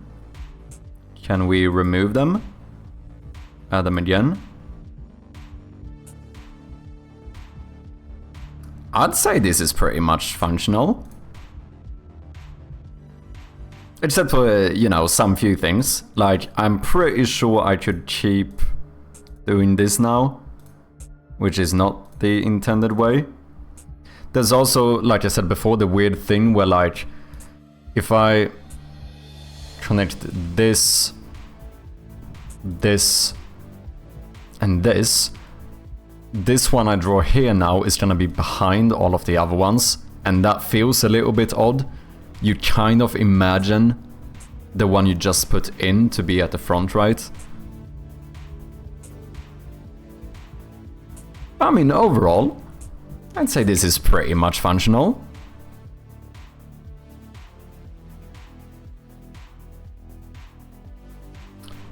The code is doing what it's supposed to do, except for the things I haven't told it to do yet. Not too bad. Looks good too. I think it kinda works. If we give good feedback and stuff, because I do imagine that some people might be a little, like when you click this one, it doesn't feel like you have anything selected. So I think that's the thing we have to kinda Maybe we need to turn this one a little bit red or something after you select it.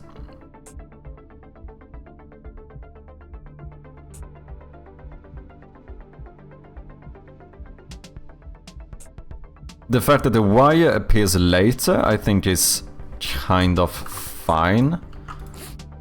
It would look better, of course, if I made the wire like constantly drawn to the cursor until you click one, but that's gonna be difficult.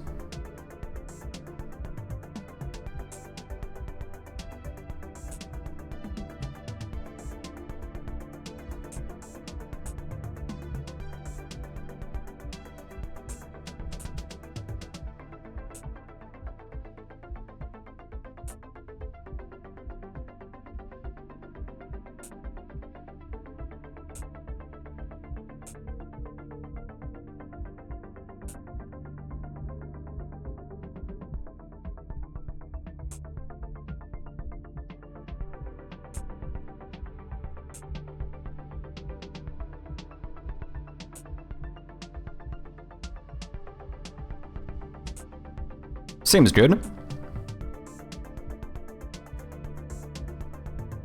Turning the cursor into something else when holding your wire would be good. Oh, that's very clever. We could change the cursor too.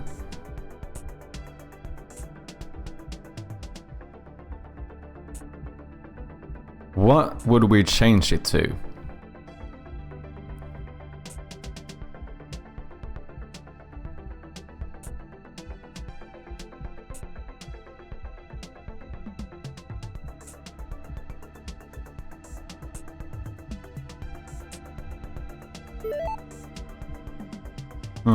I suppose that is the question.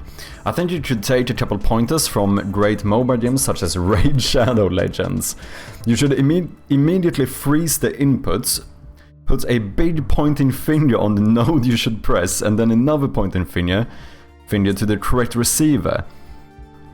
Then give like an achievement when you do that and a free chest, and you can't press anything wrong. Damn, that seems like a 5-head strat, not gonna lie.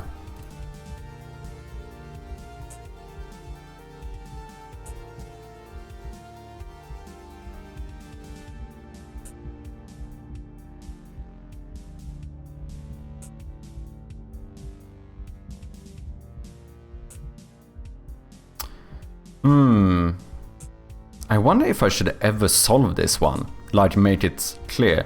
Just like what we could do, theoretically, is make you just connect these, and then you have to go back, and now we can like see whether the door opened or whatever this is gonna lead to. To the point where you could even do it correctly, but then if I remove a wire, now it doesn't work anymore. Just the thing is that might sound harsh because we don't give feedback when you've done it correct, but the feedback would be when the thingy works, right? And in some regard, this could also help with minimizing the brute force ability. I think we need to add a non-lit layer to the wires as well. This looks a bit weird, doesn't it? Yeah.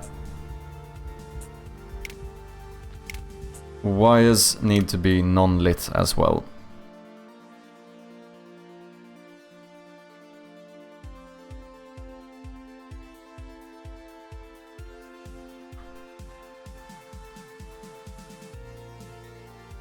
We add you here.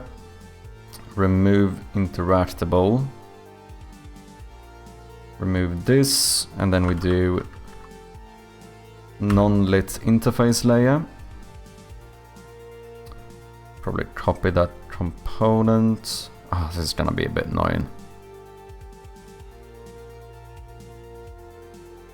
Oh wait, no, there's a better way to do this. Because all I need is the image, really. So what if we just do an empty one?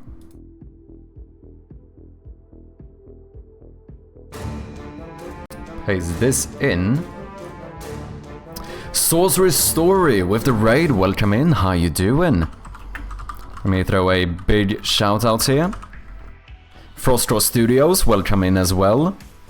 And Yaru, thank you very much for the follow, appreciate ya. How you doing, Sorcery? What have you been up to? Hope you're doing well. Hope you were not too affected by the blackout thingy. Sweet beard, let's go, thank you, man.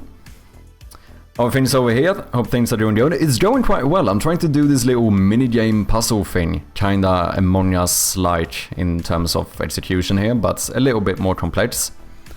It's not just gonna be connect color to color, you know, but a puzzle similar to it. If anyone does not know of me coming in, I go by Mad Sherpy, and I'm working on this point-and-click horror game called Shroud of Gloom. Which, if you are interested in, you can wishlist on Steam as we speak. And we do appreciate those wishlists very much. What have you been up to, Source Story? Do you have anything you want to share? So yeah, this is the game. It's a, like I said, a point-and-click horror game. You have to collect items, find little secrets, solve puzzles, not die.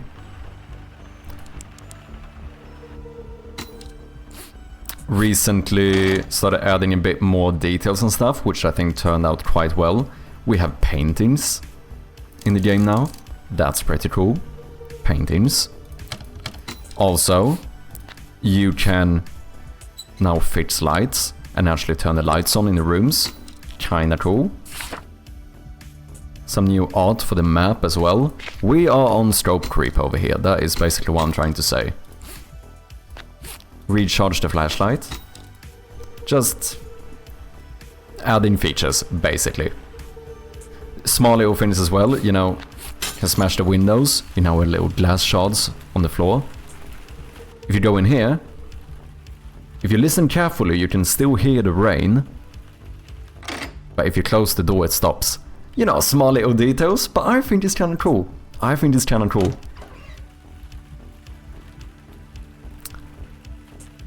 Blackout was a wild ride. No power for a whole day was an unprecedented event, I can imagine. But at least I was able to do a bunch of reading as research for the game. Okay, you still got something done at least, that's nice.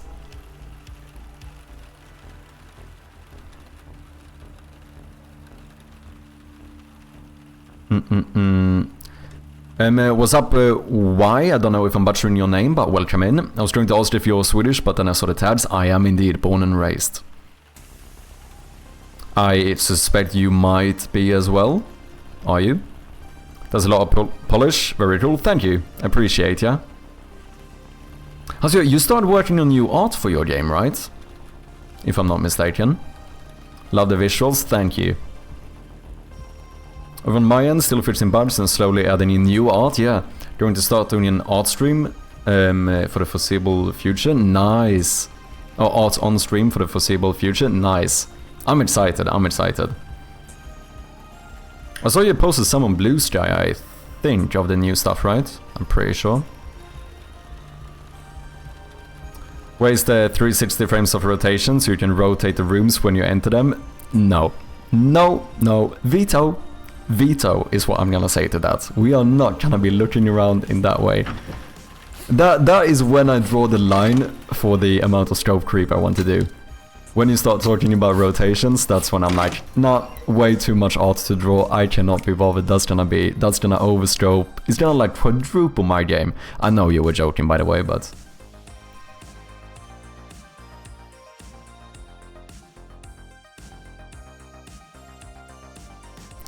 Yeah, I put the new character concept a while ago, now I just need to animate them, doing a bazillion things. Yeah, animations as well.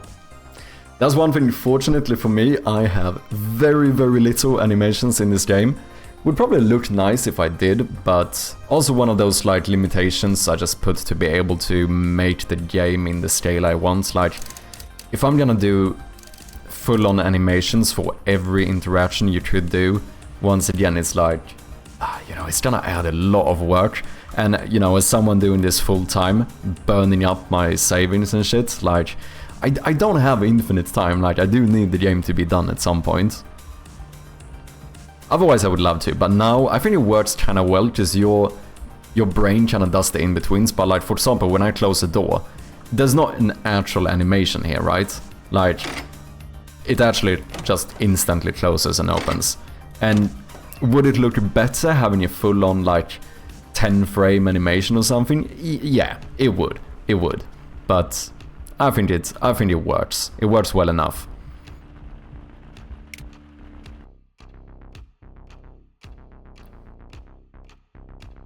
Just make the game in 3D instead. Yeah. I mean, that would basically solve the issue, to be fair. I like it. Shadowgate is one of my all-time favorites. I don't even know if I know that one. I have to look it up. Yeah, I feel you completely. I'm just too crazy and leaning in at this point. Yeah, no, I understand. Yeah, I don't think that, like, you know, if you want to, you should fucking go for it. Go all out. You should add dust particles in the lights. Yeah, indeed. I didn't notice you already have them. I do indeed. It's probably easy to tell when I have the light on, but I did recently start playing around with particle effects, so we do have little pixels floating around in the room. I think it's kinda nice. Also did little particle effects every time you click on something, so any interaction. You can see there's like just a little burst of pixels whenever you click on an object, which I think turned out pretty nice. Same thing, even a little bit bigger when you pick items up. This is a little bit weird because I cheated, so I'm picking up the flashlight while holding the flashlight, but you know. We also have this little, like, slightly bigger particle effect. Slightly. I think it turned out pretty nice. I feel like particle effects actually added a lot of polish to the game. I like them. We also have them in the menu. So if you look here, you should be able to see. Oh, there we go. There's little pixels floating around in the light from the door in the menu as well.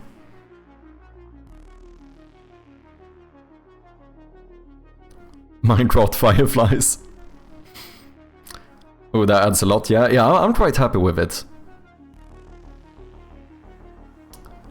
I do really like the bloom. Thank you. Yeah, I did go for a bit. We actually have quite a bit of post-processing going on. Sometimes I wonder if I have too much bloom. I think my solution might be to make a bloom slider instead of a toggle one. Because you can turn off the bloom if you don't like it. But I don't know. At least on my main monitor, it looks really good. Depending on your monitor, sometimes it can look a bit much. And that's when I go, shit, maybe I should add like a slider for the bloom. Because right now, the only thing we have is this, like, do you want bloom or do you not want it? I think doing a slider would be better. More similar to how we do with brightness, you know. Like, doing something like that for the bloom would probably be a good idea. Now, I like the bloom a lot. So do I, to be fair. But the slider won't hurt. Yeah, I think slider would definitely be better here. I'd probably do sliders for all of them. I mean, theoretically, you actually could. Because even the lens dot is one of those things. It's very... Like, you can kind of see it down here in the corners and stuff. Like, that you just... Well, you could have a slider that changes the opacity of it. Film grain, you can probably change the intensity of it. Screen shade, same thing. Theoretically, you could just lower the intensity of the screen shade. Yeah, technically you could actually do sliders for pretty much everything here. That's what I did for a shelved game project. No, I see what you mean.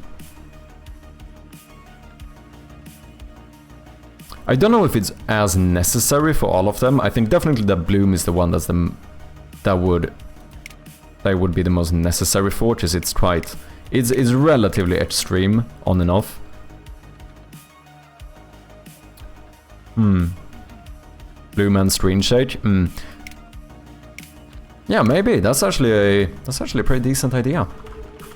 There's technically no reason why they shouldn't be. Sliders, I suppose.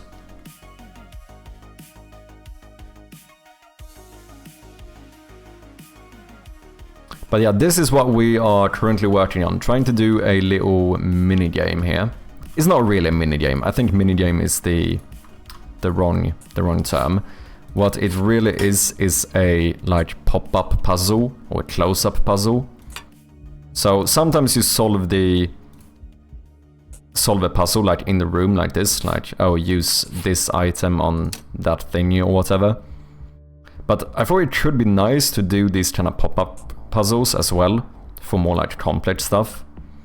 So here you can like look closely at this box and then boom, boom, boom, boom. I think it's kind of cool.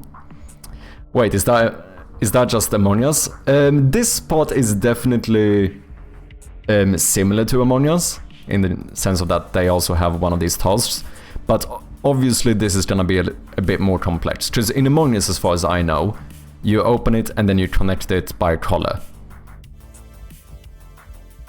Like, quite simple, right? Like here, it's gonna look like this, so there's no way of just looking and knowing what the solution is.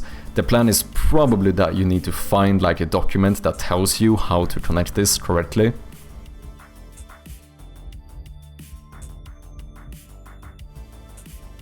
But it's pretty much functional. I mean, we got the base here. Unfortunately, you currently can't actually solve it, or... Well, that was odd. Oh, I know why, Which one was this?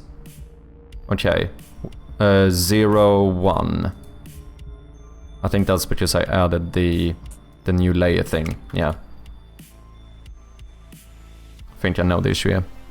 What's up, Atrium? How are you thinking of connecting them? Connecting them pretty much works as of right now. However, you cannot actually win. Like, I haven't programmed in like the solution, the finish of the puzzle, so to speak. And there's a few extra things. Like right now, I plan on making these like non-interactable, so if I connect these, like these connectors should not be interactable anymore. I can remove the wire, but I can't do this. Because now I should just keep connecting more from these, which is obviously not what you're supposed to do. So that is something we need to fix.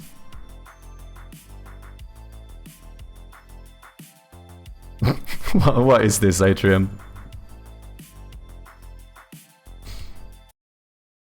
On 3, cut the gray wire. 1, 2. Wait. I don't have a gray wire. I have red, green, and yellow. That's weird. I have light gray, medium gray, dark gray. Why is it so low? Motherfucker. My bad. I'm colorblind. You what? Fuck it. Just cut the middle. Well, my middle one could be different. The wires are all twisted. On 3. 1, 2. Shall stop! Hold on, I'm coming to you. Yeah, this is basically what it's gonna be like. One right here. Great. For your information, that's green. Ooh. Which one's red? The one in your left hand. Wait, which hand is that? I'm also dyslexic. What? Wait, what? On 3, cut the gray wire. Oh, how does... okay, fair enough. Wait.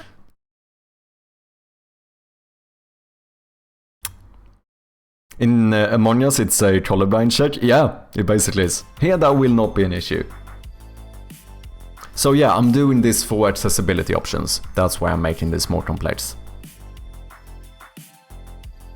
The only reason. Cheating, yeah. Yes, I know that currently this would be 4 factorial, right? So it would be 24 solutions, which is relatively brute forceable. So there is a potential that I might add one more on each side, because that would up it to like 120, which is not really that brute forceable. But we'll see. The good thing is that even in the way I've set it up as of right now, I am almost certain that I could fit in more, because if I would pull these up like... Wait, why are there doubles? Wait, what?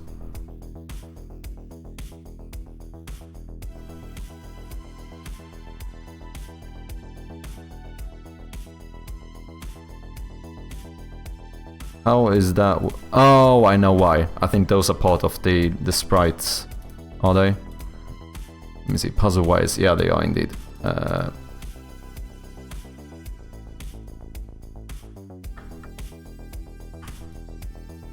Boom. Okay, so what I could do is just pull these up like here, right? And then we pretty much have the space to add one more. So it is possible that if it seems too easily to brute force, we might have to add an extra one.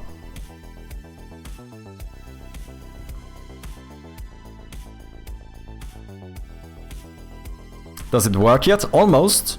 It is like 80% functional, I would say. I think they added symbols later so you could differentiate the wires. Oh, I see. Could also only make it solvable once you find the solution somewhere. Depends on if you want to force the play or not. Oh yeah, that's true. I could make it so that you actually just... like, if you haven't found the thingy, then you can't actually win it. I do suppose that is true. The thing is that I also don't know how I'm gonna actually handle the feedback. Like, it's possible that it's not really gonna show up on screen like, boom, puzzle solved when you get it correct.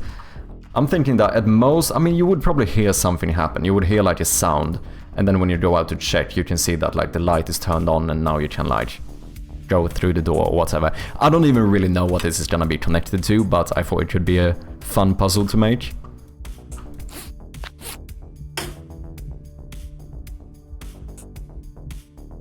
But yeah, things we need to do. We need to make the wires semi-lit, so they don't disappear like this. Because for this stuff, I do think I want to have them be semi-lit.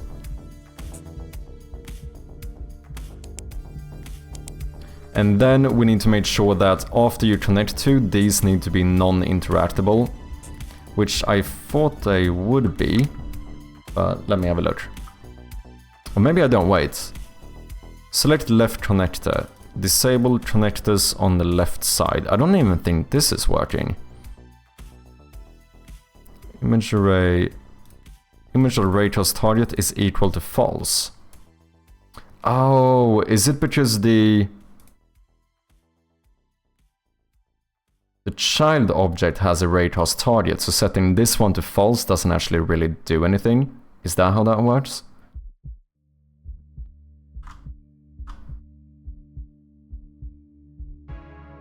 Yeah, because ray toss target is set to false, but obviously I can still highlight it, which means that the ray toss target is functional. So what we need to do is actually quite simple. Just gonna take these layers and make sure that those are not ray toss targets. And then the same thing on this side. Now at least one portion of it should work. I think 120 is good. Yeah, 120 I think is not very brute forceable. The vast majority of people would not try to brute force 120 different combinations. 24? Maybe. Oh yeah, now these are non-interactable, but these are still interactable. If I connect here, now nothing is interactable, so that's an issue.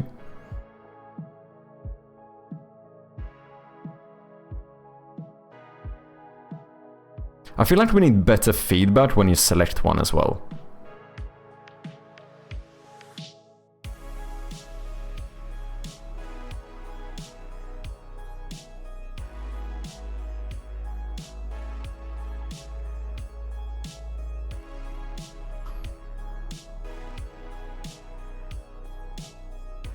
I don't know if I want to use red though. That is the... if we're gonna do a color thing, that's the only option we have.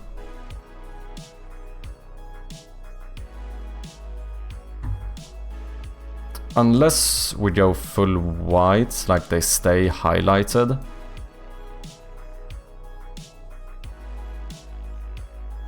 That could work, I suppose.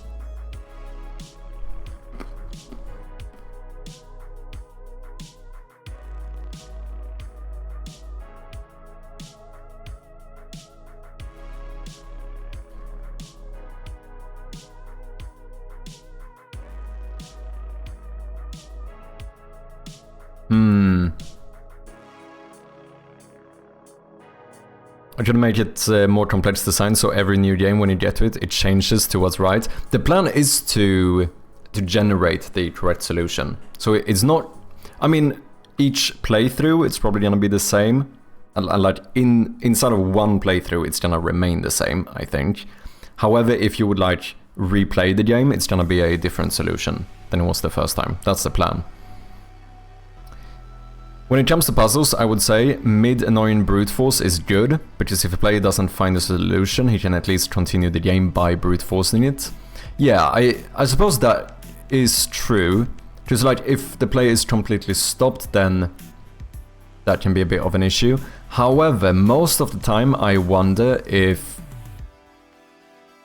that's more than anything feedback that the puzzle was maybe too difficult. Like, if too many people start, like, brute forcing something, I don't think the fact... At that point, I wouldn't say that, oh yeah, it's good that you can brute force this. I would go, oh, the puzzle is probably too complex. Do you know what I mean? Because, like, this puzzle itself is not really gonna be complex. If you just find this... Like, what I plan is that you're gonna find, like, a document that actually shows you how to connect this. So once you have that, it's, you know, it's super easy. But I don't want you to just find this and go, okay, let me just try every combination until I get it. Because I tend to think that brute forcing is not good for the player either. I mean, it's a better alternative to getting completely stuck and not playing the game. Absolutely.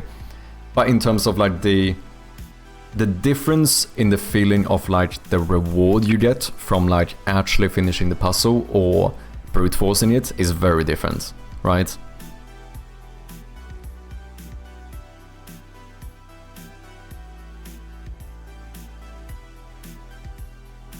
Could show some spark particles, yeah.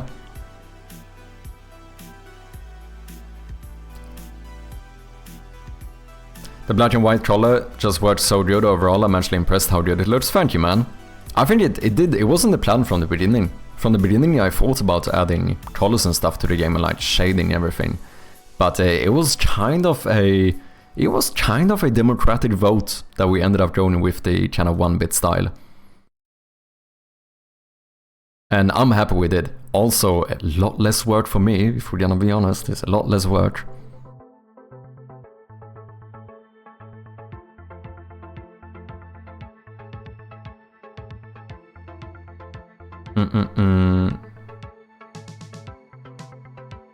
All the UI stuff does get component in parents. Oh yeah, canvas group. That is true, yeah. I could have definitely used a canvas group for these. But it's fine, I don't think I'm gonna have any more. So as long as these are set to, the different layer is set to not be raycast targets, it should be fine. Just that one I will never change.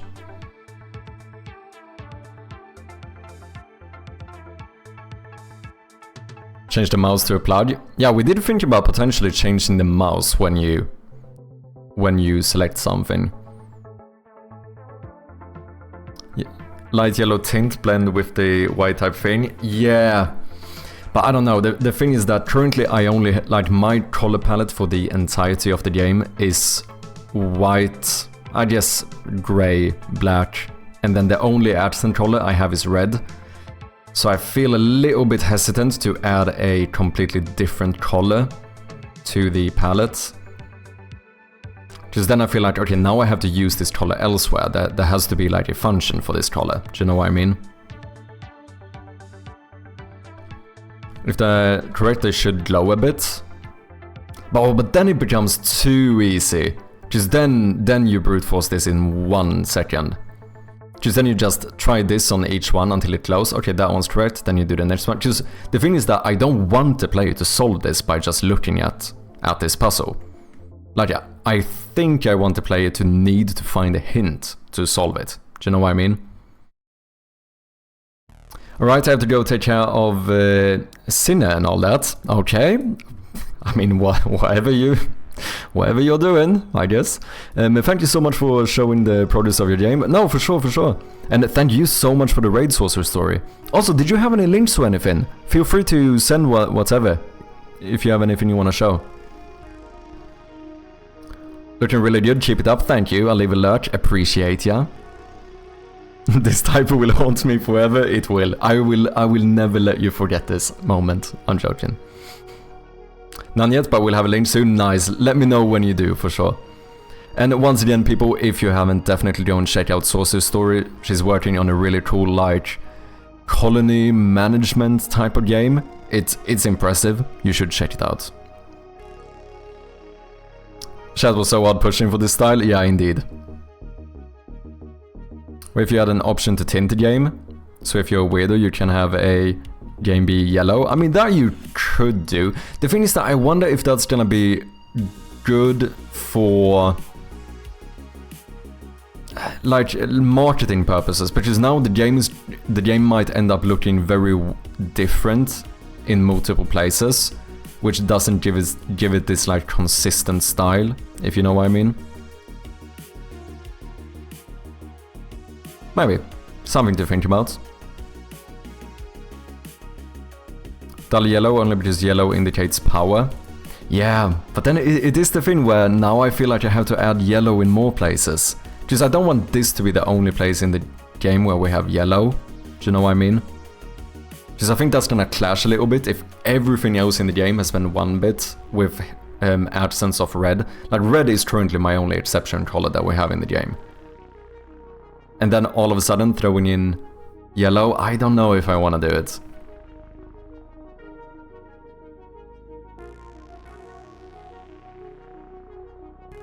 And behave.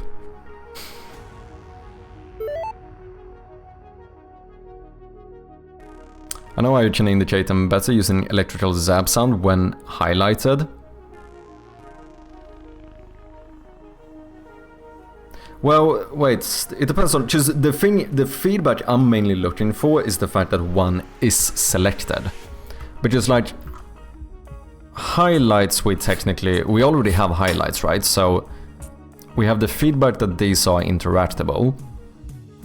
However, now when I click on one, it doesn't feel like I've selected that one, even though I have, because when I click here, I'm gonna do that. Whoops. But do you know what I mean?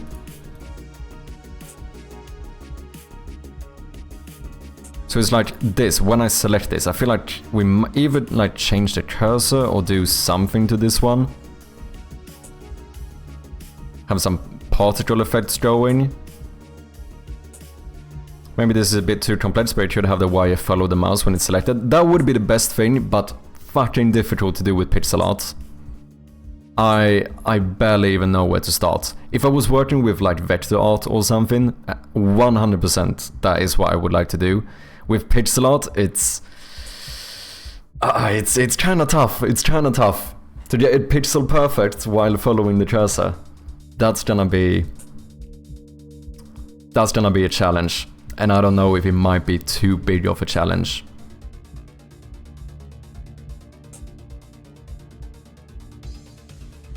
Can use pixel perfect camera feature. But doesn't that affect everything in the game then? Because now everything in the camera is always going to be on that pixel, which is something I do. Even though I'm a bit of a, you know, pixel fucking purist or whatever you want to call it. I'm almost ashamed to say it, but it is kind of true. I do have, like for example, the flashlight is smooth, right? It follows the movement smoothly. However, the actual pixels on the flashlight are still the correct like pixel size, they never rotate. Like that's kind of the stuff that I don't want to do. But like theoretically, this is not always aligned. Like now it is not going to be like 100% pixel perfect on the entire screen. So if I add a pixel perfect camera feature, is that not going to make like all of my animations a lot more choppy, because now it's going to jump between the pixels instead? As far as I know, at least.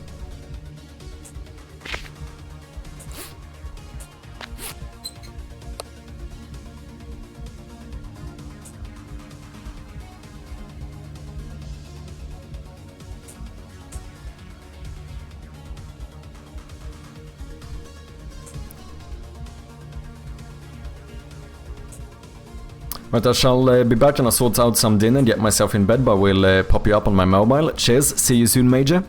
Appreciate ya. If you have sub viewports like into Doe, that would fix it.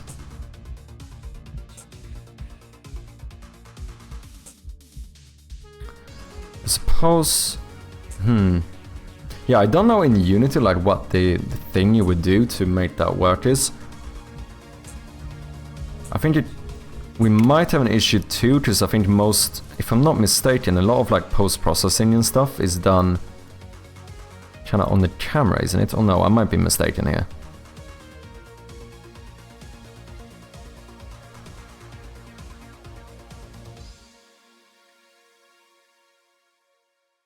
But I don't know if I need a second camera. I probably don't do.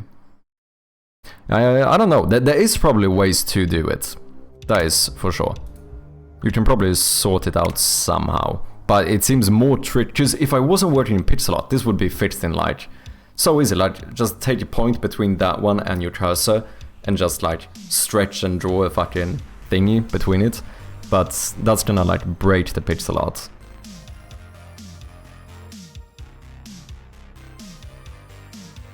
And even with one of those pixel filters, I wonder, is it gonna be... Is it really gonna... I guess if I do it a solid color, it would look fine, but otherwise, is there not a possibility that we could lose like a... You know, a white pixel somewhere? So it ends up looking like this. Depending on the exact position, you know? I don't know though. This is just like hypothesis. Pure assumption.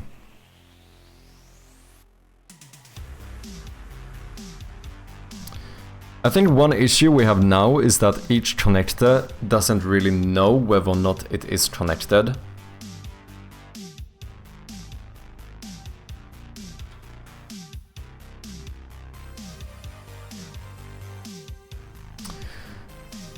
Well, we do have a... We can check which wires are active. And check the index of those. If the X value of 0 is active anywhere, that means that the left connector with the index of 0 is being used. Because now the issue is, all of this is working. We get the disabled connectors, this works as well. The issue is that we need to re-enable them, right?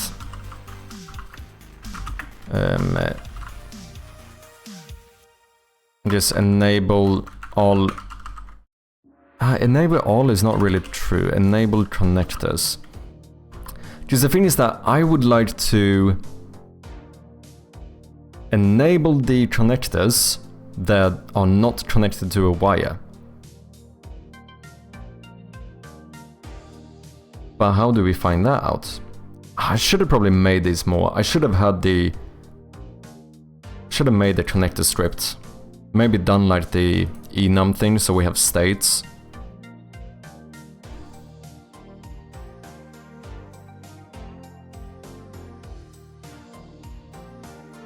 And then we have an array of those. And we can just... Depending on what we do, we change the state of it.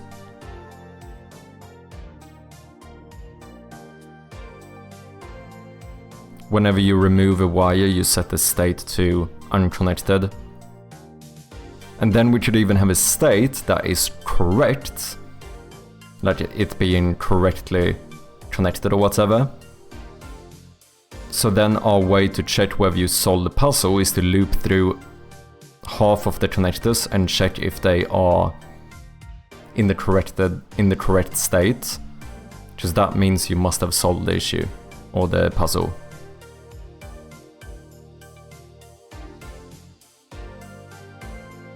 Yeah, I thought about that as well. I think something like that possibly could work. Because I think the best type of feedback you could have is to have the wire actually follow the cursor, but yeah, there's definitely a complexity layer on top of it when you're doing pixel art. I think this is fine for now though. I think I'm gonna do the click thing for now. Actually, does it trigger on... Yeah, I think it's on pointed down, so I should select it even if I click and hold and go away. That one should still be selected, right? Yeah, it is.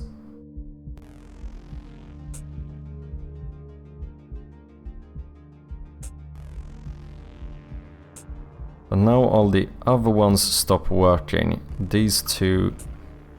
The thing is that when I select this one, I do want these to not work because you can't connect it to the same side, right? But how do I enable them? I think we need a connector script. It seems like that might be useful.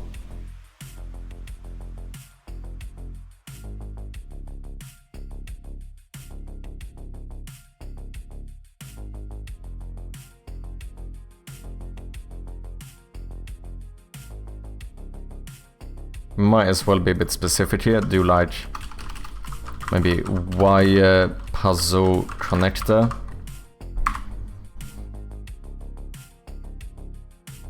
Personally, I have a pixel perfect layer where all the pixel art assets go, and then another layer for all of the stuff that uses subpixels.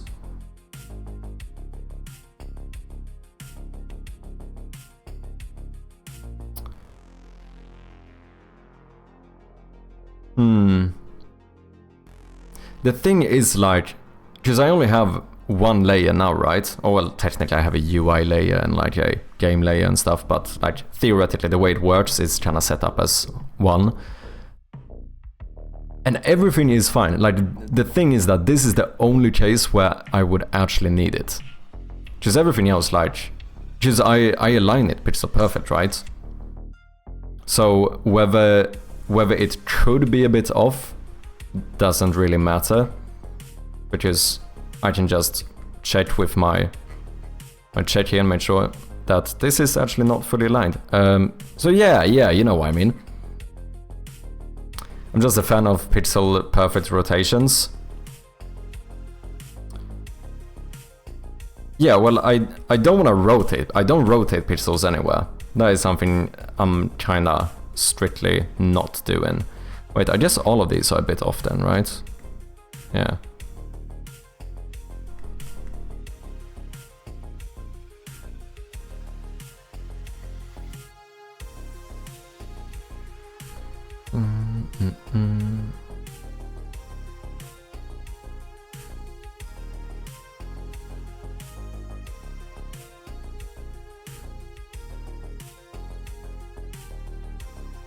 Oh no, wait, it's the entire puzzle. Ah, I see. That makes sense. Yeah. Boom. There we go. Easy peasy.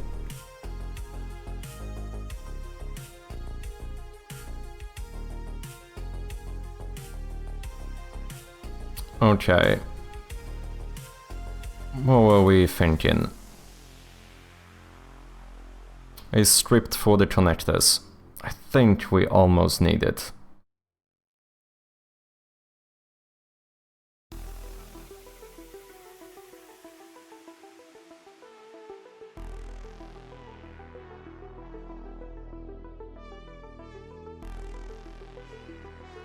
Won't lie, I'm genuinely learning from your pixel art. Oh, cheers man, I'm glad to hear that. I think pixel art is fun. I really enjoy working with pixel art. It does have its cons, that is for sure. There are disadvantages, like scaling is a big one. Scaling is tough with pixel art, but overall I do like pixel art.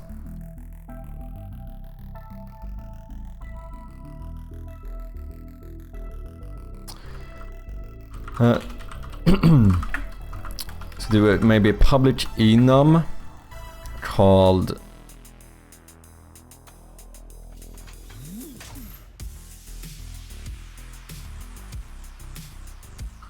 state, maybe, which would be, I don't know, unconnected.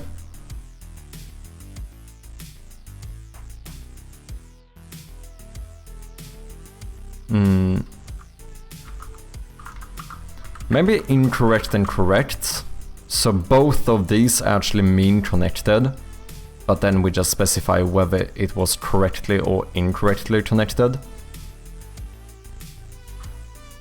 And then we also need selected, whether this is currently the one that is selected.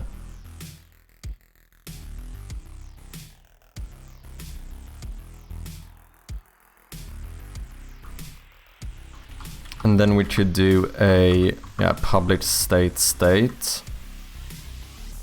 Can I default this? Yeah, I should be able to. I mean, it should default to this anyway, but why not be specific? State equals state.unconnected. Pixel art is hard. It is. I think it's actually a bit of a misconception. A lot of people seem to have the impression that pixel art is easy. I think that's why a lot of new developers and stuff start out with pixel art, myself included. I think I partly did it because I thought it was gonna be just easier. I'm not necessarily sure if it is. I think it's just like it just has different difficulties compared to other art styles. Do you know what I mean? Just like animations, in terms of like game dev, animations way fucking harder in pixel art. Like if you're doing like vector art or something, or if you have some 3D character or whatever, like you can rig them, right?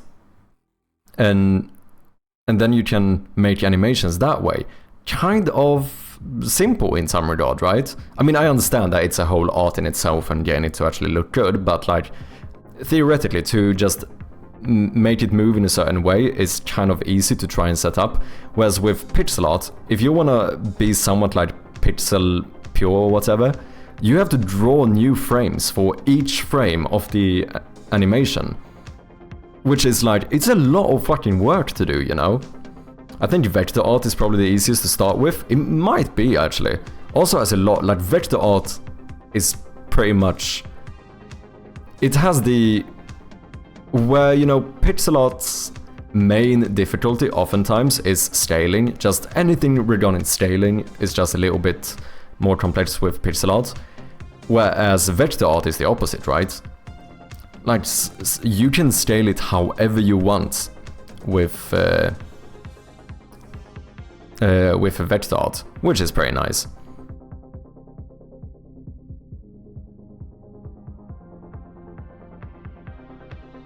I thought top-down was simple, turns out not so much. Yeah, my first game I ever tried was a top-down game with pixel art.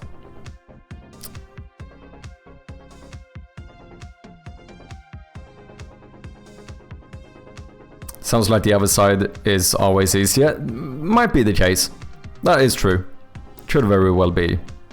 There is no easy way, I would say. All approaches have their ups and downs. Yeah, I do think that's true. Like in the terms of like, you know, definitely every style has its pros and cons in general. I would still like, for me personally, I think if I was making a non-pixel art 2D game and I was able to like rig characters for animations and stuff, I think that would be a lot easier for me rather than hand drawing like, you know, 100 different frames for animations and stuff. That would be way more time consuming for me. So in terms of animations, at least for me, like I do suppose I should say that this might be individual. Someone might actually find it easier to draw all the frames. That is possible. But yeah, for me, I think that and then scaling is like stuff that... Scaling is just objectively... I think that might be the only thing that I would say is objectively harder with pixel art. Because there's not really any other style where you have to worry about scaling in the same amount. Cesar, thank you very much for the follow. Appreciate ya. But yeah, I see what you mean, Jew. And I do agree that I think every part of game dev, every strategy you could potentially have has some pros and cons, right? Hey Major, thank you very much for the follow as well. Oh yeah, my bad, sorry I wasn't even following. How rude of me. No worries, man. No worries. I appreciate the follow though. I think I'll start with a side-scroller stuff. Ooh, interesting. I don't think I've really tried the side scroller yet, have I? No, no, technically not a side scroller. I did make one game that has the perspective of a side scroller in a way, but I suppose you need to actually scroll the game for it to be a side scroller, so which I didn't. Flappy Bird is a side scroller? Yeah. But those do scroll like the background, right? Which I didn't. I had a static background. It was just in that same perspective, you know? So I suppose that's just... It is not really a side scroller per se.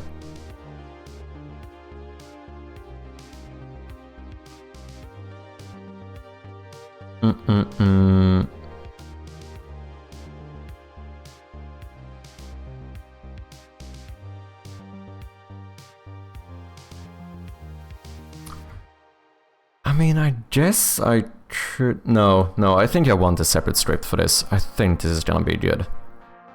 Because then we should have the wire puzzle whenever you select one.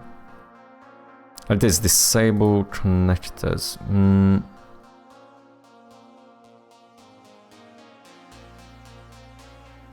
Yeah, I think this is gonna be good. We're gonna have a public void.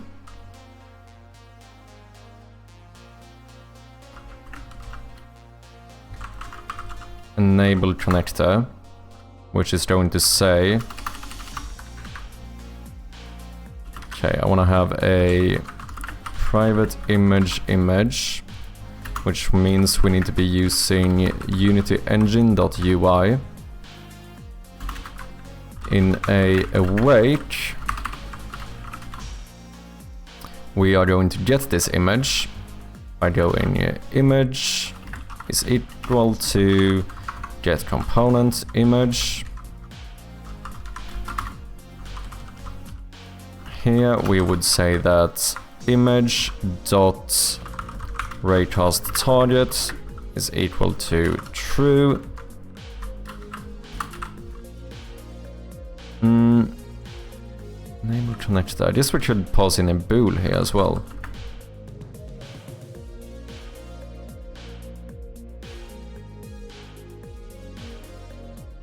No, there's gonna be more logic to enabling them than to disabling them.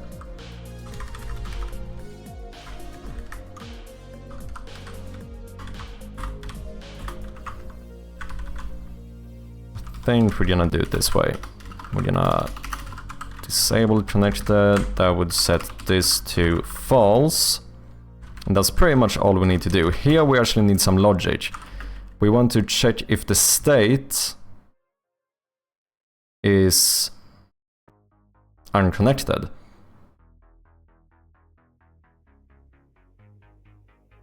It's only if it's unconnected that we should ever enable the raycast target. Because one of these means it's currently connected, which means you would have to remove the wire first. Selected means that you have already clicked on this one, so now it is disabled. So enable connector, we need to check if the state, if the state is equal to state dot unconnected, yeah. Then do this. Otherwise, don't set it active.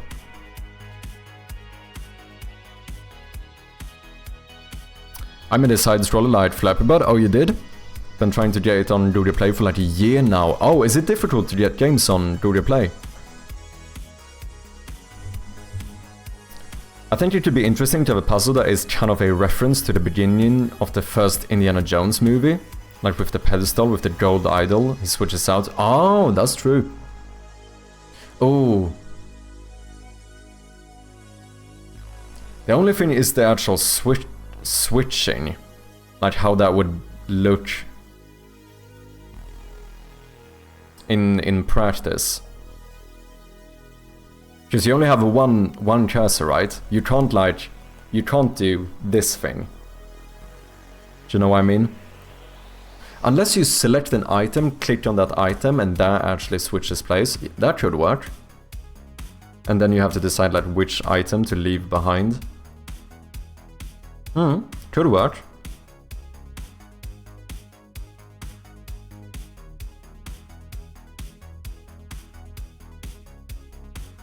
And a boulder chases you, yeah. I haven't been looking at the code, I just realized you put opening curly brackets on a new line. Yep. Nothing against you, but that's wrong in my opinion. Don't care. I think it's fine. It's also the default by IntelliSense. Like, if I do... If true...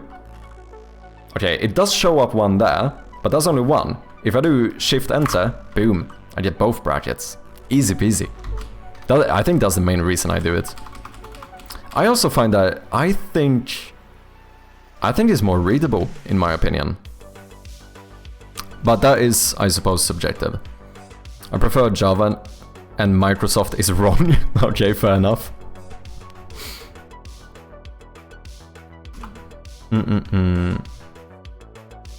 I do the same with brackets, to be honest. This way or on the same line? Oh, the settings to our new lines should be handled for pretty much every case. Oh, interesting. How do you do it, Atrium? Out of curiosity.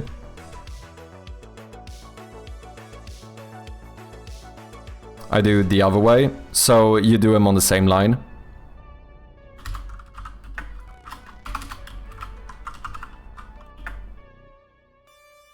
So you do...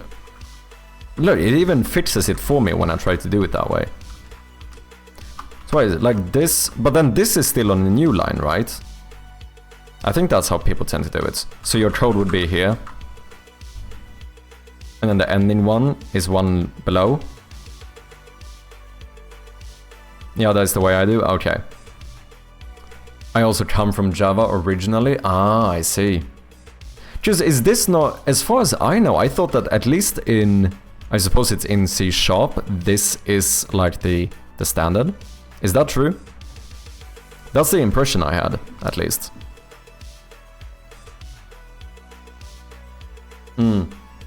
C# is the only language they make you do that? Okay. See, it's same line?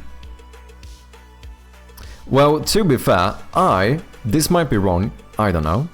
You guys are free to have your opinions. I tend to prefer to lean against the conventions of the language I code in. Because for me, as someone learning to code, someone who's still a bit of a rookie, you know? If I want to learn the conventions, I don't look up programming conventions, right? I look up C# conventions.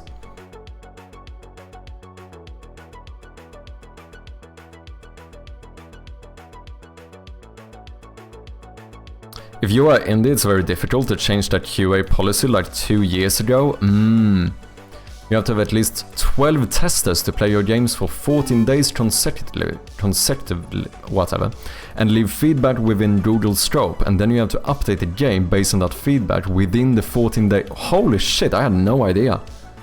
That's kinda mad, not gonna lie.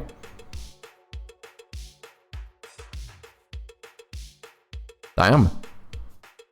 I had no clue, I would not have expected that. Maybe from Apple. I wouldn't maybe have been surprised if Apple did it. I didn't think that the Google Play Store would be like that.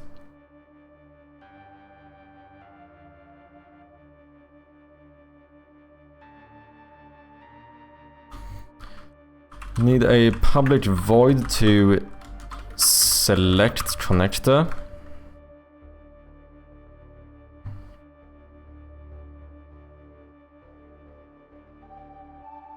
And when you select it, we disable it. Well, does the connector have a... Do you have an index? Because otherwise the index is in here. Mainly to combat malware. I suppose that makes sense, yeah. I've been rejected 3 times. About to give up on mobile release, damn. Yeah, I've never tried. I have no experience with mobile whatsoever.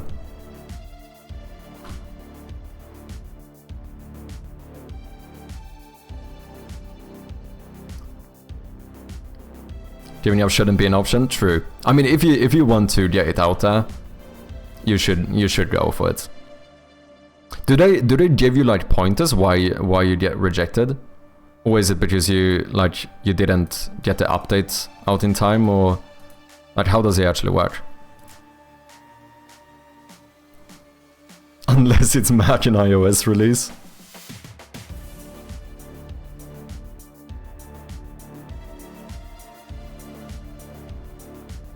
I don't know, I understand that Apple does a lot of weird things.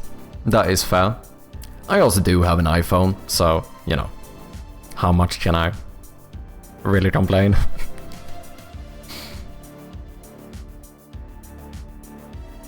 Apple products are fine for the user, but for developers it sucks. Yeah, I don't even know. I don't think I'm gonna do Mac support at the moment. I don't think so. Just because it seems like there's too many steps to it. It seems just like Windows and Linux seems fairly easy to sort out, whereas Mac, there's a lot more steps to it. At some point you're just like, is this worth it for 1% of players? Because let's be honest, the majority is not gonna be playing on Mac. That's just the case. So I don't even know if it's gonna be worth it for me to do a Mac build.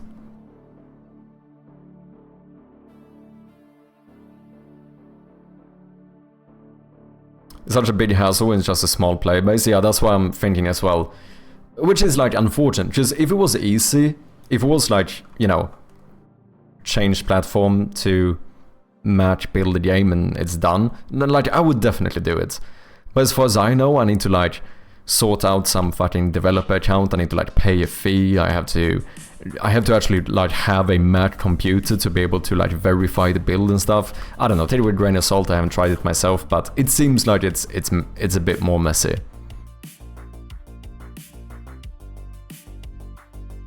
So how far is your overall progression? Like how long have you been making this game for? Too long. Nah. I mean, it's longer than I thought I would be on it, especially since I haven't even got into building actual content yet, but this game originally started as a game jam game. So I made the game for the GDFG game jam last year in October. So that was a month-long game jam. Flex ended up winning. More Flex ended up winning in every category. I have to flex. How am I supposed to not flex it? Why is the point of winning if I can't flex it? Anyway. So yeah, then I decided to make a full version of it. I thought I was gonna do a bit of polishing and then be done with it in like a month or so. That wasn't the case. I refactored the entirety of the game, and then I have been like perpetually polishing it as well for like the last 6 months or something. It's kinda mad. Currently the plan is to have a release by the end of the year, I imagine.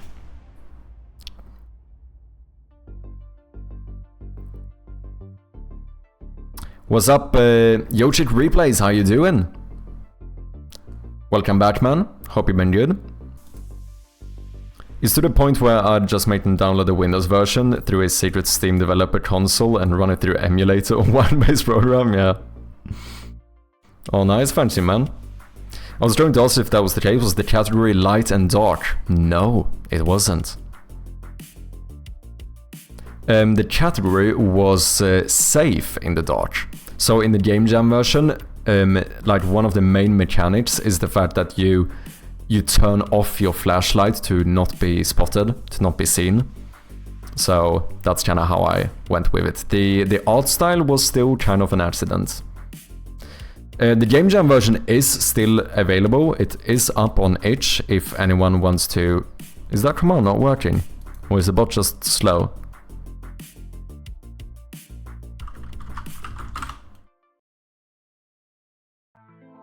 Oh, is Streamlabs down? I might have that command through Streamlabs. That was unfortunate.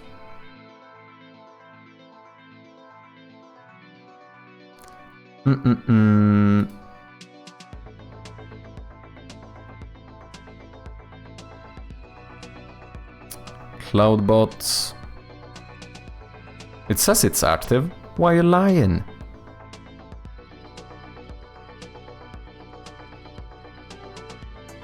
Okay, let me try again. There you go. That's the link to the Game Jam version. Obviously, the Game Jam version is not gonna fully represent the, you know, the ambition I have with this game. But if you want to give it a go, you can. Feel free to review the game in case you do play it. You can like rate it on itch and stuff.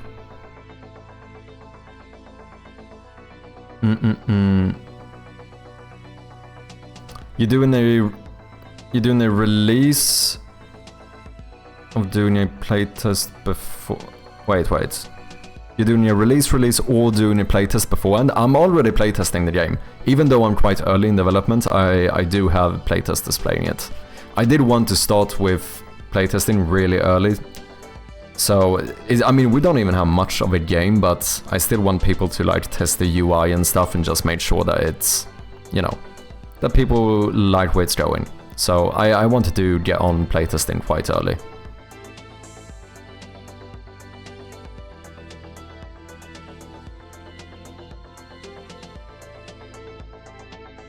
Bot said no, yeah, pretty much.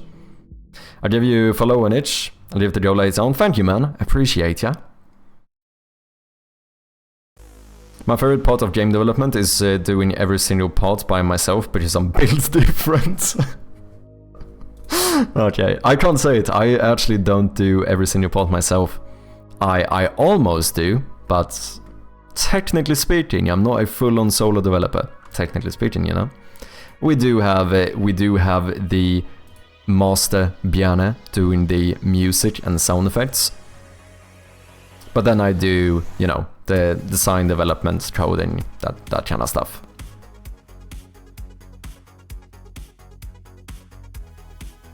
If I have time, I haven't actually played the game in weeks. Yeah, I know the feeling. Like, ever since I started developing games, the amount I actually play is a lot lower. I definitely don't play as many games today as I used to. Like, the time I was playing games has kind of been taken up by me making games instead. Do you know what I mean? Imagine not being a music producer. Okay, fam. Fair enough, I suppose.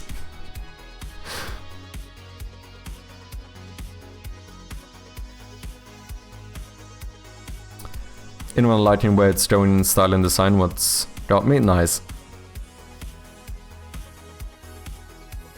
Cheers, man. Yeah, I like doing a lot of stuff myself. Like, I don't think for this game, like right now, if I had like a really talented game developer ask me if they could work on the game as well, I would probably say no. Like, I think I kind of enjoy the process of trying to get this game out. But in terms of music, it's also one of those things that, you know, it's also, damn, okay, now it's yet another whole branch that I need to learn. And I also have a mate who's really good at music. And it's also, you know, every now and then it is fun doing a bit of collaboration as well. So I feel quite happy with the current division of tasks, or whatever you want to say it. It's kind of nice having at least one thing that I don't have to worry about. Do you know what I mean?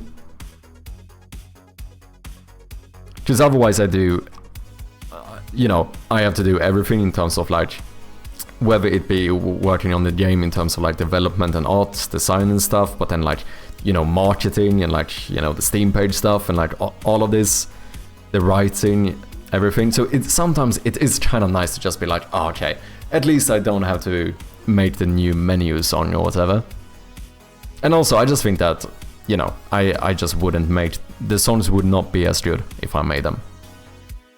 And I think audio is also very important for something like a horror game, so having someone a bit more experienced do the audio stuff feels pretty good. No professional music producer, because my music hasn't earned a single öre. Okay, fair enough. By that reasoning, I am technically a professional game developer. I think I made like $10 in total from like releases of games. You know, it's not nothing, technically speaking, professional.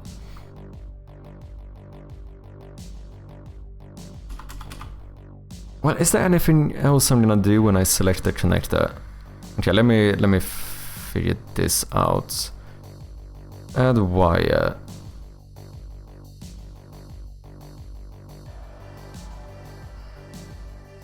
Oh yeah, wait, I need to, yeah, because we want to change the state, don't we? Whenever you select one, state should now be selected, and then we should disable it.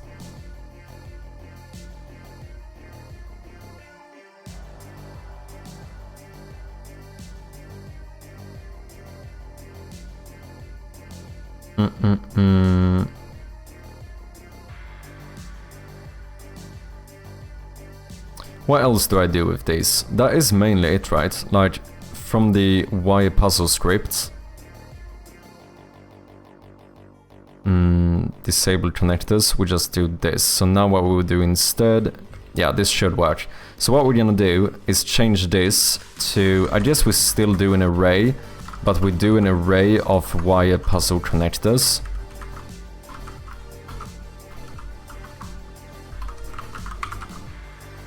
Right and left connectors.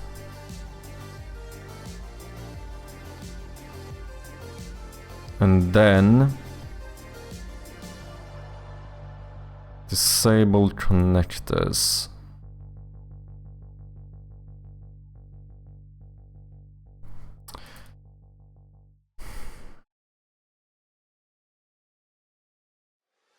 Cheers.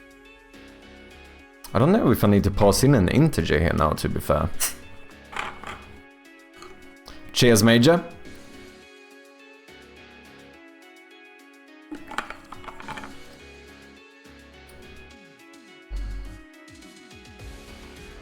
I can't model characters at all. If I ever have to make a third-person game, I'll have to use assets or hire someone. I've never tried 3D. I would like to try it at some point, but... I don't know. I feel like I have enough going with 2D at the moment. I think I've earned around $150 from 3D modeling commissions. Nice, man. I can't do biological... Oh yeah, I see what you mean.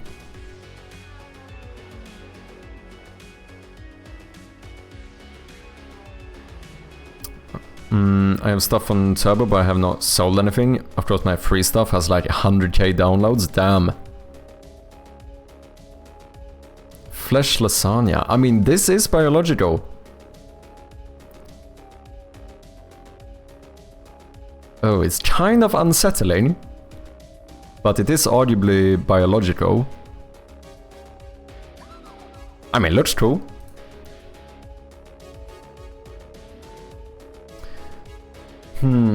This one...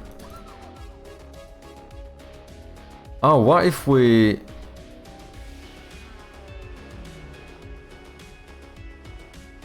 Bam, bam, bam.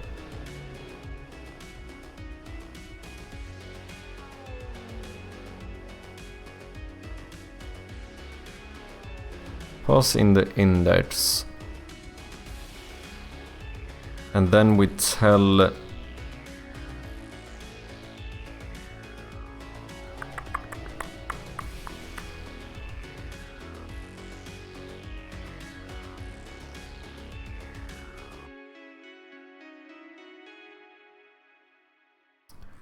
wires.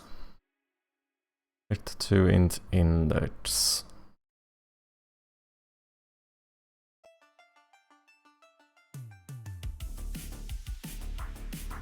So we call this function, pass this in to have our selection. Select connector state. Dot selected, and then we disable it from here. So whenever I select one, I mean, I don't even need to deselect it, because I will deselect all. The only thing I really need to do is change the state. To be fair, with the index, I kind of could do from here. Yeah. Selected connectors. .x is equal to index. So I could just go left connectors with the index of index dot select connector. I should just call that function from here. Let's work in the inspector. Now you will be set to selected. Or should I just set the state from there even?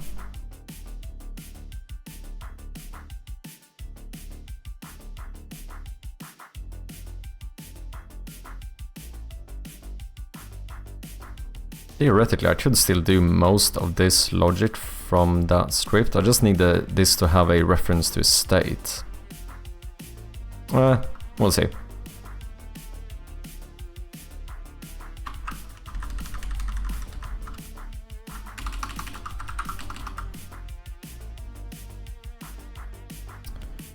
Disable connectors, write connectors, try adding wire. If it's successful, then we add a wire between those selected connectors, and then we reset this to -1, and this is when we have to re-enable.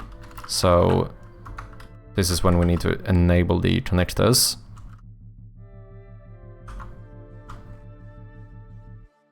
Which we are gonna do by going for each. Well, this should enable all of them. Right? Yeah. So for each variable connector in left connectors, I would like to say connector.enable.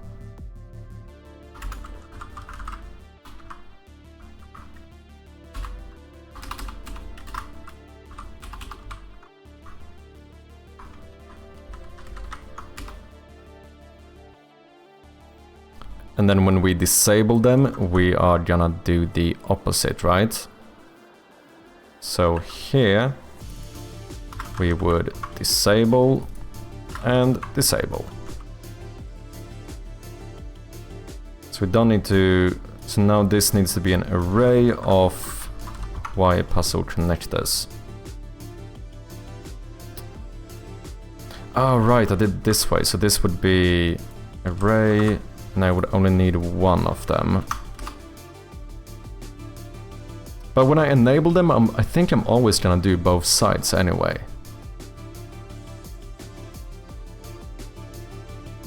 I think so.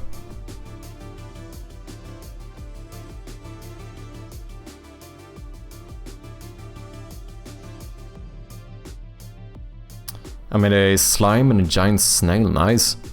Twitch broke on me again? Oh shit. I need to study anatomy to do humanoid stuff. I feel like I would gain quite a lot from studying anatomy too. It's fucking difficult though. It is. Like, I hate drawing hands. Hands is the worst shit ever. It really is. Anatomy gets easier once you start knowing. I do suppose that is the case. Hey, Frostdraw Studios, thank you very much for the follow, man. Appreciate ya.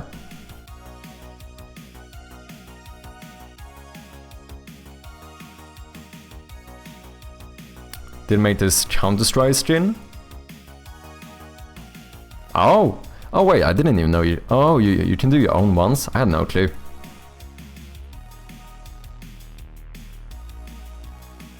Cool stuff, man.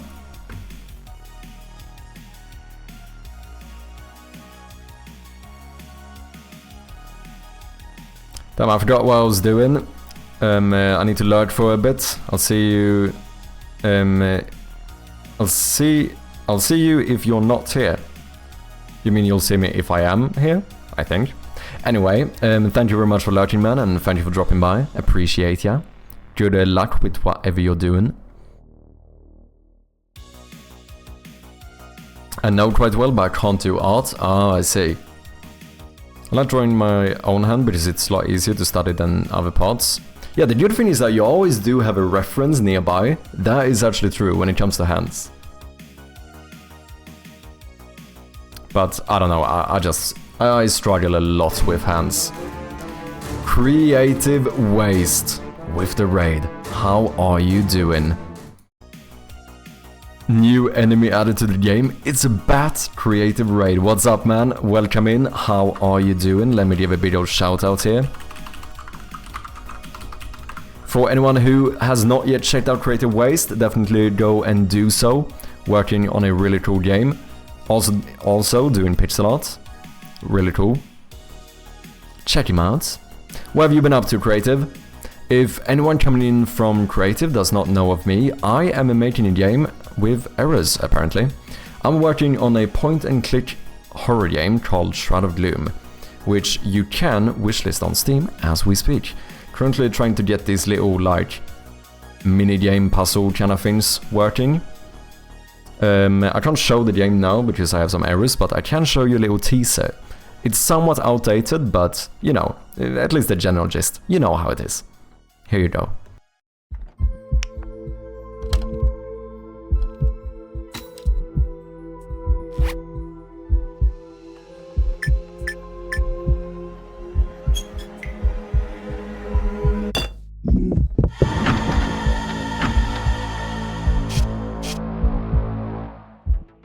I really need to update that tease at some point. Holy shit, not even the logo is correct anymore.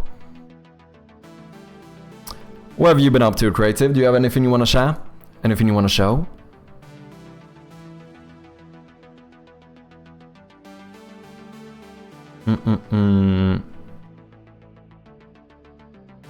Okay, what are these errors I'm getting? Wire puzzle connected does not contain a definition for raycast target. Ah, I see. Remove wire. Then you enable those. So what this would be now, wire intersects.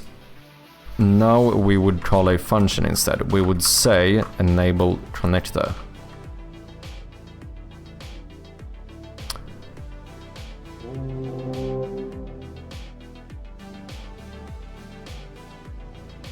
Well, that's a bit trickier because now we need to change the state of it, don't we?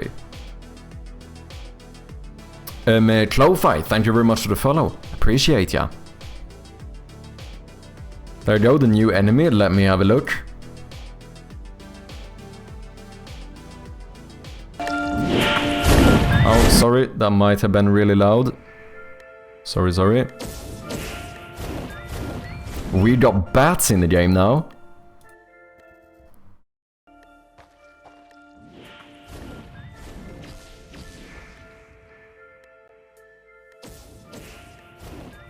Oh, it looks nice, it looks juicy, man.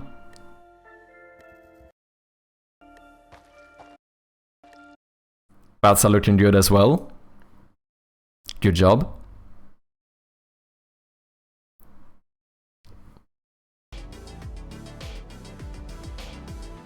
Gonna mute the stream for a bit to play the jam version. No worries, see you soon, and thank you for playing.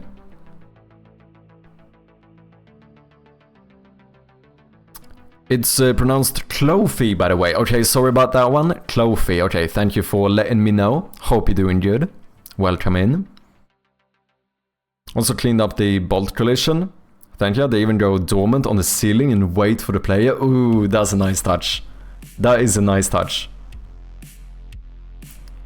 No problem. I love your game concept. Thank you very much. I appreciate ya. Yeah, I thought it could be fun to do a bit more of these. Like, in the beginning, all of the puzzles would take place in the actual rooms. But I think making some of these, like, close-up puzzles could be kind of interesting. Slight feature creep, but, you know. I think it's gonna be nice. Okay, let me see if I can quickly sort this out. Enable connector is not gonna work. Because the state is gonna be incorrect. Oh, I know how to do it. Select connector enable. We're gonna have another void, public void, called unconnect. I guess we can just call it unconnect. Where here we're gonna say that the state is equal to state.unconnected, and then we are going to enable it. Unconnected is not a word. Is unconnect not a word? Oh, I suppose disconnected is what I'm looking for, is it not? But, I mean, unconnected... To be fair... Not joined, linked together or related, not connected. It is a word as well. Not linked together. I mean, it basically works.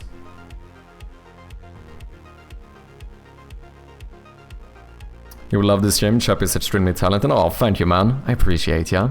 I have to raid and run, but I'll be lurking for sure. Thanks. Appreciate ya very much, Creative, and thank you yet again for the raid. And yeah, have a great rest of your day. And take care, man. You could say unconnected is equal to disconnect. Yeah, that's what I mean. Like, I think that IntelliSense is being a bit harsh here. Or Visual Studio, or whatever. It's the same thing. Like, they give me shit for spelling neighbor with a U and tell me that is not a word.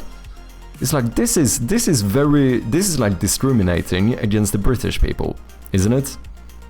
But then, they spell monobehavior with a U, so I don't even know what to believe anymore.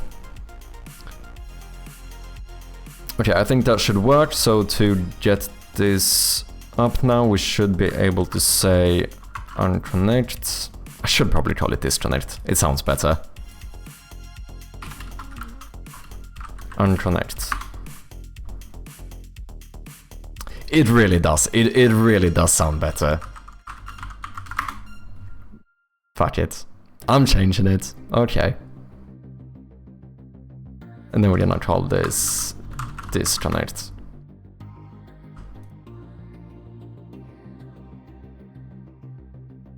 Okay, is that functional? Okay, I can show you guys a bit of how the current version of the game looks. Perhaps a bit more interesting than the very outdated teaser. I'm a fan of Unconnect. I liked it too. I think it was fine. What's up, Tato Bad? I hope you're doing good, man. Of course, you're not supposed to have fucking synthwave music in the background. But yeah, this is the game. We've started adding a bit more details and stuff. Like I said, I'm in like perpetual polishing here. We also now have, whenever you have an exit, we get this little arrow as the cursor. Which I think was a pretty neat detail.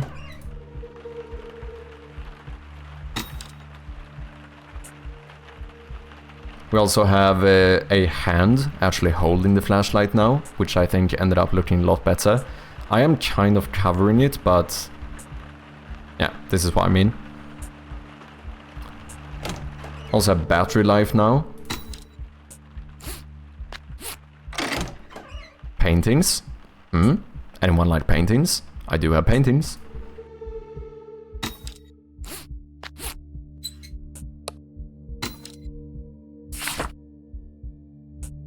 I'm still not entirely happy with like how the rooms are drawn. It doesn't feel like it fully fits the vibe. But I also don't want them... I kinda don't want them to look perfect either. I think I'm gonna have to iterate a little bit on how we actually display the rooms here.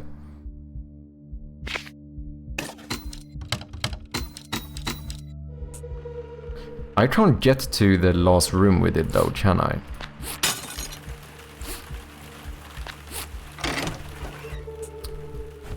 Maybe we should sort that out as well, because I think if I go in here, I think this is the end. It is indeed. So we need to make this actually connect to our new room as well. The plan is, these are all placeholder rooms to be clear. So the rooms will change in the future, but might as well do a bit of a testing environment for the playtesters, you know. Why can't I see anything? Oh, there's no light on. That makes sense.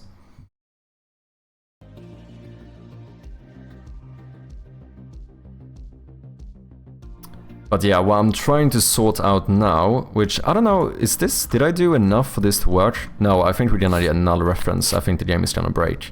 Yeah, I'm pretty sure it is.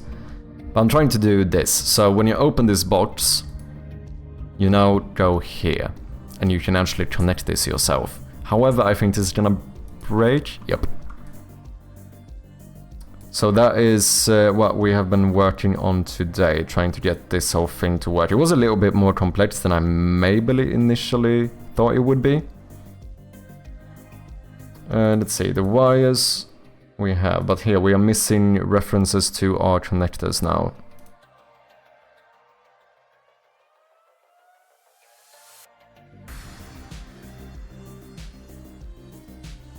Huh?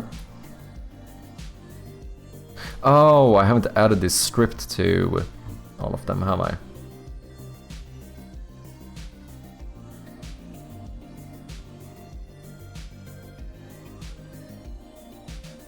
Copy components. Paste. Paste. There we go.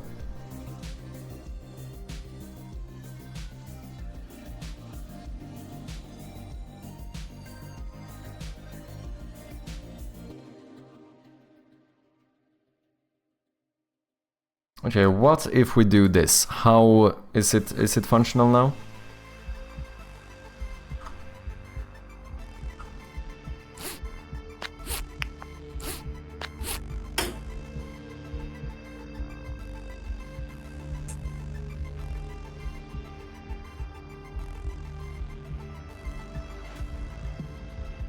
Yeah, now we can't change the ones that are already here. However, if I remove a wire, we should be able to reconnect it. Now I can't do anything here. Oh, this is pretty much working. Except removing the wires. Okay, this I need to fix.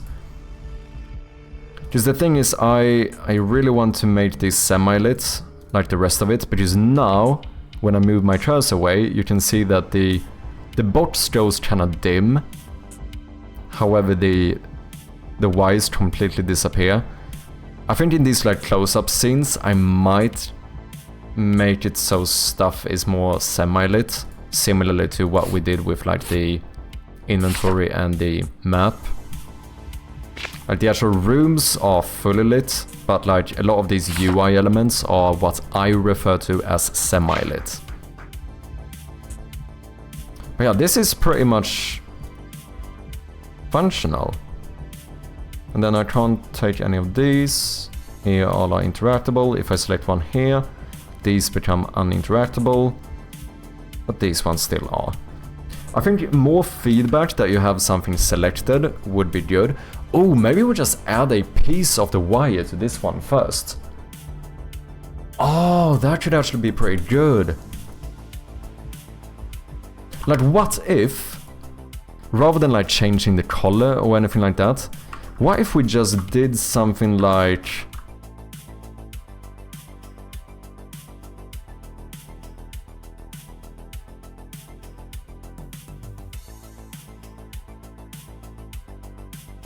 like this, and then, I don't know, maybe even kind of fade it out or something?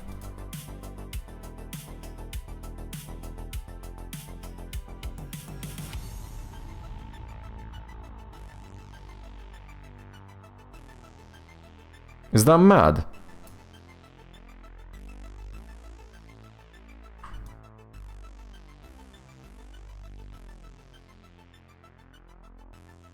I feel like that kinda could work. I'm so invested in this. I'm not even writing this new code I'm meant to be writing. Oh damn. That looks really long. Yeah, I do think it is probably a bit too long. That is probably fair. Let me try this.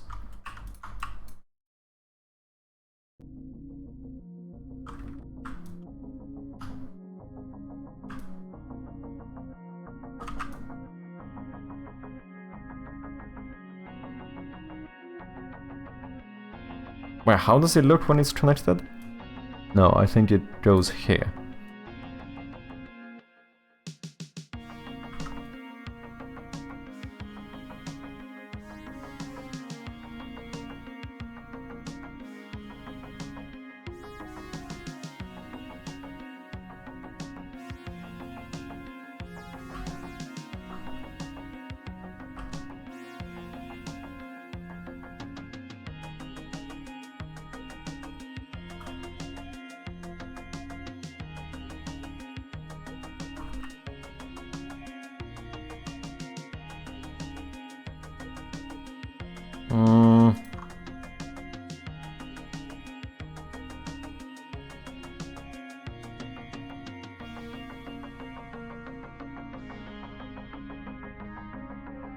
It could work.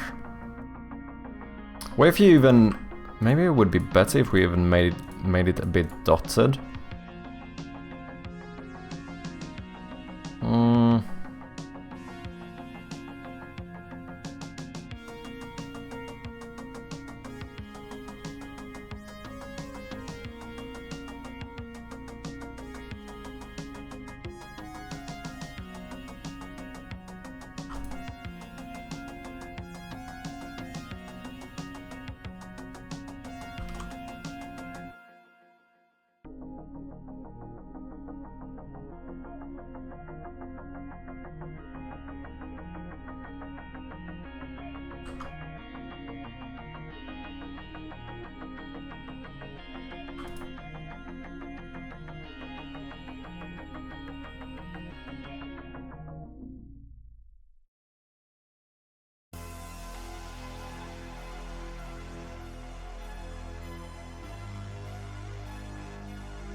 And this is for when it's selected, right? Yeah, so this would be like when you select your first one, we could enable something like this. And then until when you click on one on the other side, that's when we like draw the wire. I feel like something like this could be nice to just like visually be able to tell that, okay, I have something selected now. Because right now it does feel a little bit unresponsive, right? It's like we don't give clear enough feedback that you have selected something. Like when I click on this one, the only thing that happens is that it stops being highlighted. But that kinda, I mean, yeah, it's not enough to show that it's like selected. So maybe doing something where when I click on this one, that's when we enable that thing to like show that this is what you're currently trying to connect. I feel like that could be good.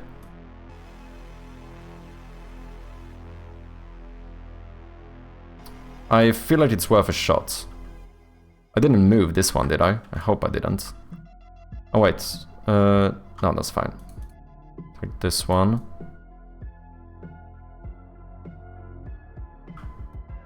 So all we need is this part.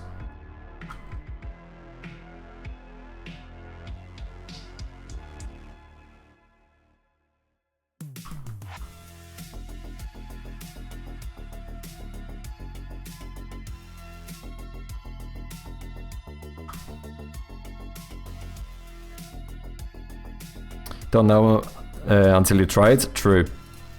I think it's worth a shot.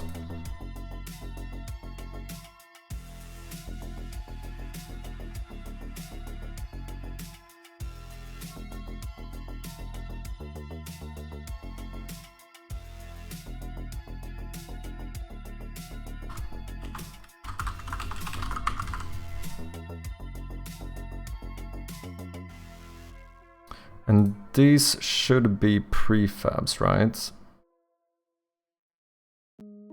Ah, so why did I add it to all of those? I should have just applied to all, right? Easy peasy. Or is that gonna update the... No.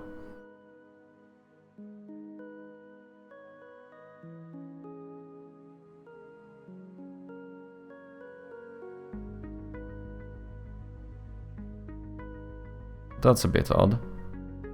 Okay, let's just open the prefab and sort this out first. Okay, boom, boom, that looks correct. So we're gonna make a new child image. We actually need two, because I suppose we need these to be unlit as well. It should not be a raycast target. So this one should be lit.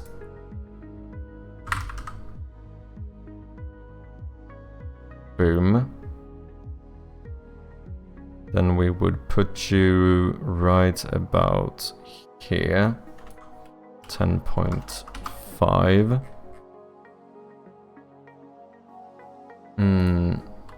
Selected image.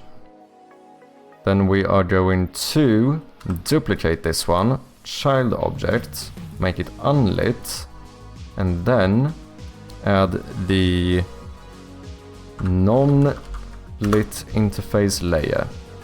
Should probably change that name, but it works. Copy this, boom, boom, boom. Then we're gonna unselect you.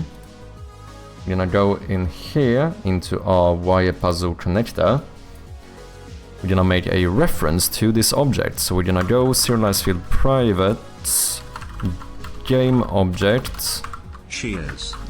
Maybe something like selected image. Sure. And when we select it, we say that selected image dot set active is true. What's up, Lupo? How you doing, man? Welcome in. Hope you're doing good. Cheers.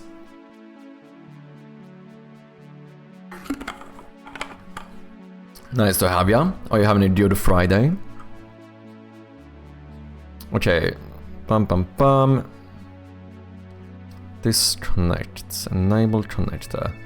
So when do we turn this one off? Well, that would be when you deselect it. So I suppose we make a public void deselect connector, where we do the opposite. We say that the selected image should now be deactivated, and the state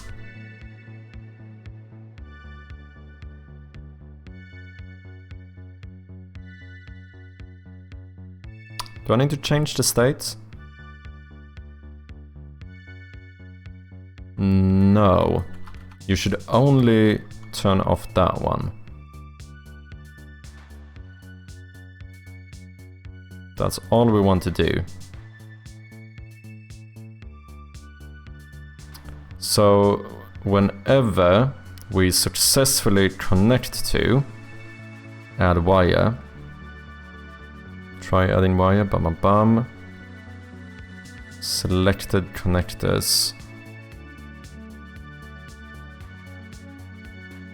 So yeah, I suppose before we do this, we can go left connectors with the index of selected connectors.x dot deselect dot y dot deselect. So now as soon as you make a connection, it's gonna disable that image. Then we just assign it here. Selected image is going to be this one. But then we have some other issues here, I think. So we're gonna select all of these and we're gonna go overrides. I guess we might have to revert all, unfortunately, because I messed it up a little bit. Then we're gonna go select. Well, how do I do this? I could pass in the puzzle object here. You guys can't really see what I'm doing. Let me move quickly. This would be... Oh, right, I can't add this to the prefab because it's technically different. Yeah, look at that. Now I move these. Shite. We're gonna need to have some overrides. I should not have reverted this. Okay, all of these are going to call select left.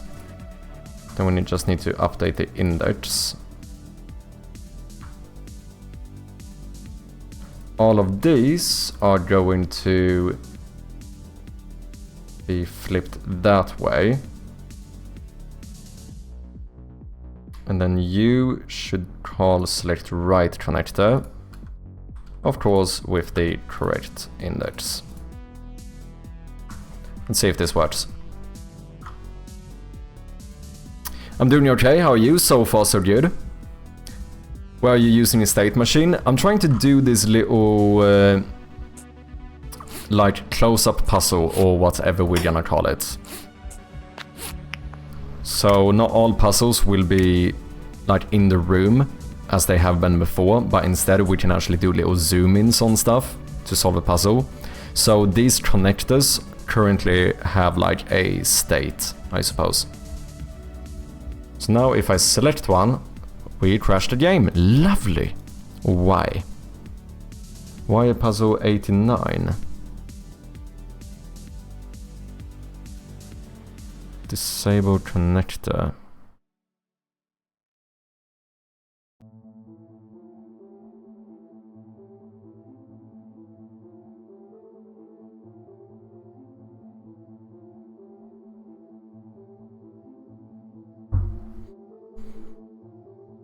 Nice, yeah, so far it's going quite well. I mean, it definitely took longer than I thought it would. It was a little bit complex, but... you know, with a bit of extra manual labor, I got it to work.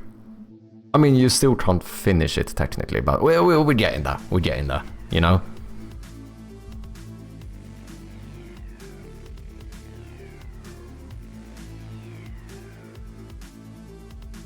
Welcome back, Whale.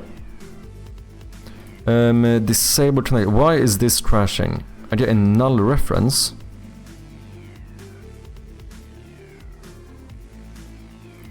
Oh, are my arrays not set up correctly? Oh, okay. All these fucking references, man.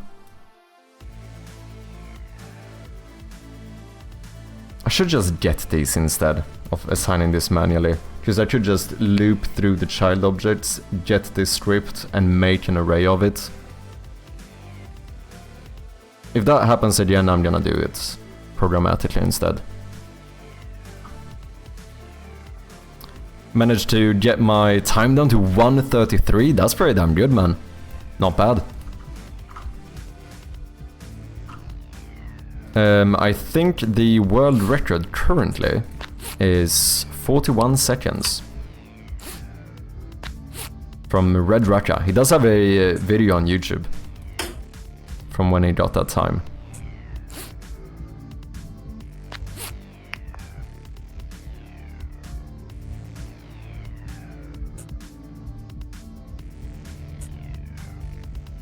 It's not too bad. And then when I click here or here, we go boom. Now these are uninteractable, but the other ones work. Select this one. So I guess the only thing that's weird is that I can't... Oh, I shouldn't actually deactivate ones here. What we should do is if I click on another one, we deselect this one and change it.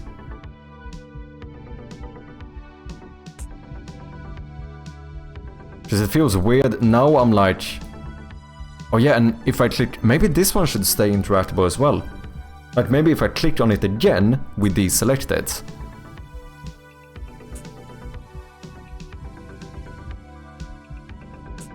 Because now I'm like forced to click on one over here. Which feels a bit weird.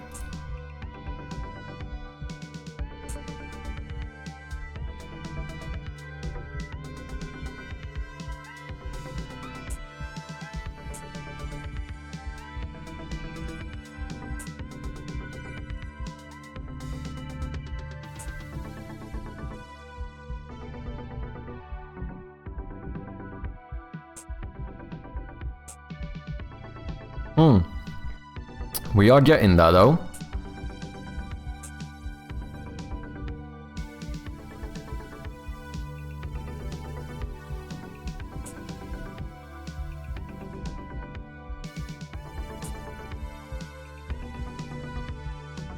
Damn, maybe you should show this just by hovering them.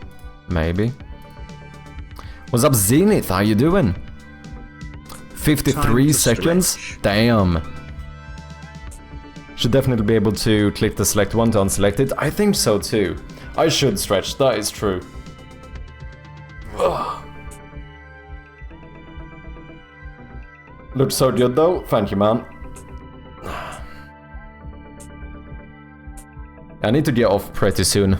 I need to fucking eat something as well. But we'll see, I'll continue for a little bit. My hands have been a lot better recently, to be honest, so that's nice. Not having as much pain from overworking myself.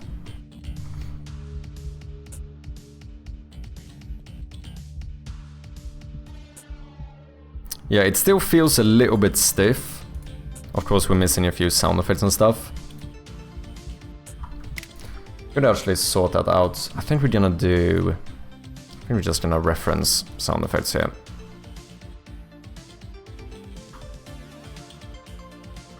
Let's just do a...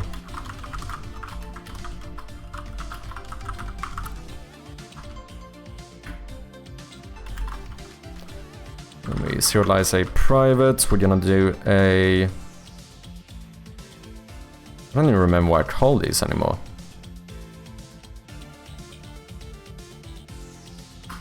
Sound? No, I think the new ones are called SFX. Yeah.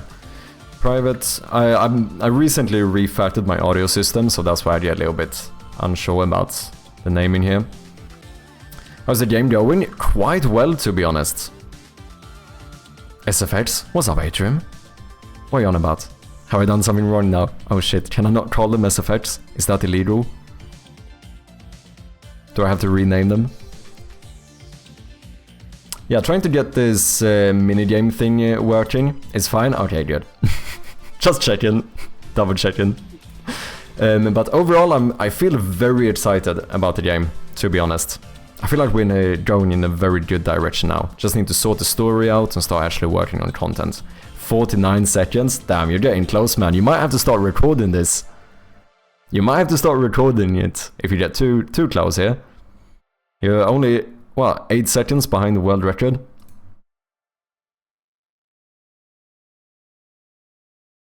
Private sound effects. We're gonna do... what? A... select sound effect, maybe? A... I don't know, wire sound effect? Or... I suppose... a add wire sound effect, as well as maybe a remove wire sound effect. And that's basically it. Then we're gonna do a little bit of using chirpy.audio. Yeah, that's right. I got my own namespace. You don't have to be jealous. It's okay. I'm just better. That's it. I'm joking. I think there is a skip. Maybe. Might be. What is an SFX? What do you store within it? It's a scriptable object.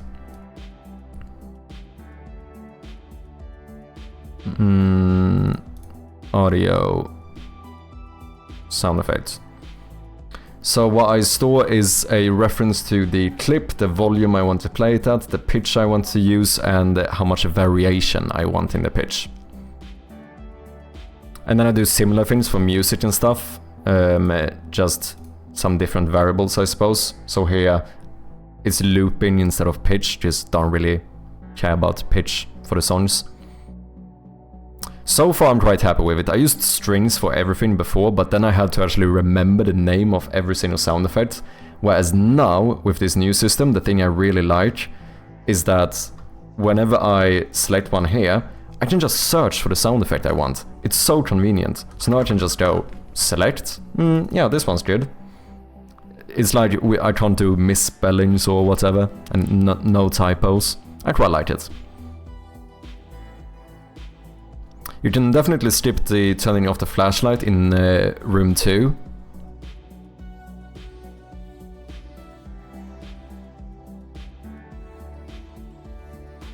What, do you mean making it out the door before the monster comes? Is that what you mean?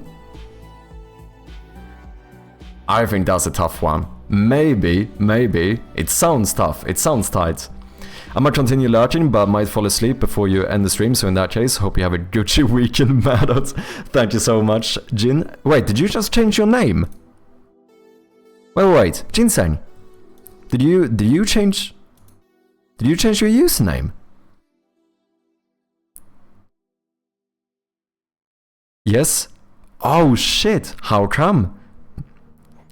What happened with Ginseng tea? I got really close, damn. Yeah, it might be. In that case, it's probably a big time save.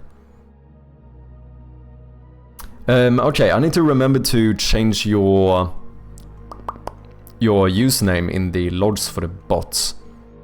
Oh, I should make a command I can do that with. That would have been quite nice.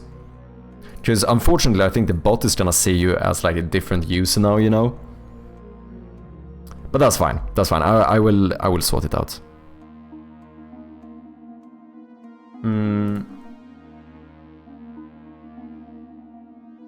I don't know if I really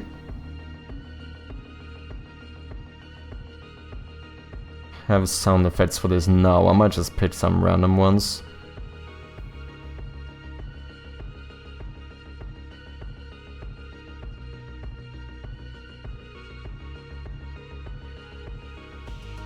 Is it adding and removing? To be fair, these might kind of work. Just as placeholders.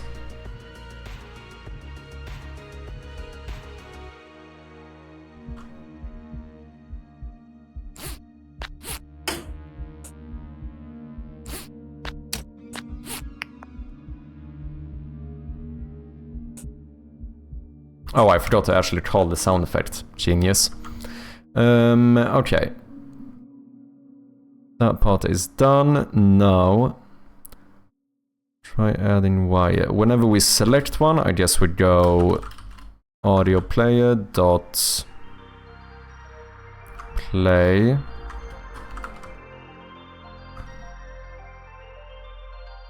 Should I just play them normally now? Because I also have a shit ton of overloads here.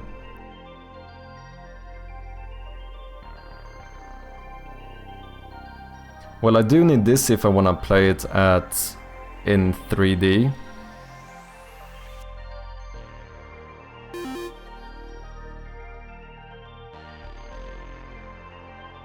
I'm gonna snooze this ad for now.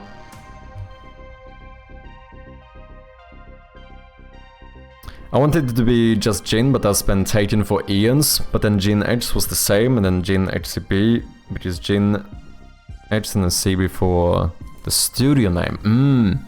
Thought it was time for a refresh, had Ginseng for so long. Oh no, I understand. But I always love the confusion from the name change. Yeah, it does like... But it's the thing that you still have like the same badges and stuff and then the Jin part, so it was like, I still like recognized you that way, the same color of the name, you know? But then it was like, wait, something is off here. Oh, so the current audio system has pooling in audio source settings, yes, and then clip variation. So I can play multiple clips, but I have wanted to add pitch and volume settings as well. Good idea. I use it quite a bit, because it makes it so that I have more reusability of the sounds. Like, I can give you a very good example of this. Here, in the first room, we have a metal sound effect whenever you click on metal objects, right? So we have this one and this one. Those are the same exact sound. However, this one is like 30% pitched up, so it sounds a little bit lighter, which I think like getting that extra bit of like reusability out of the sound effects is pretty neat. So yeah, I changed the volume and the pitch slightly, just to get a bit of a different sound. I think it's quite nice. You're on track for the audio system? Yeah, I'm very happy with the refactor so far. Send a pic of mine, let me see. It's a very convenient, very convenient to build like that. Yeah.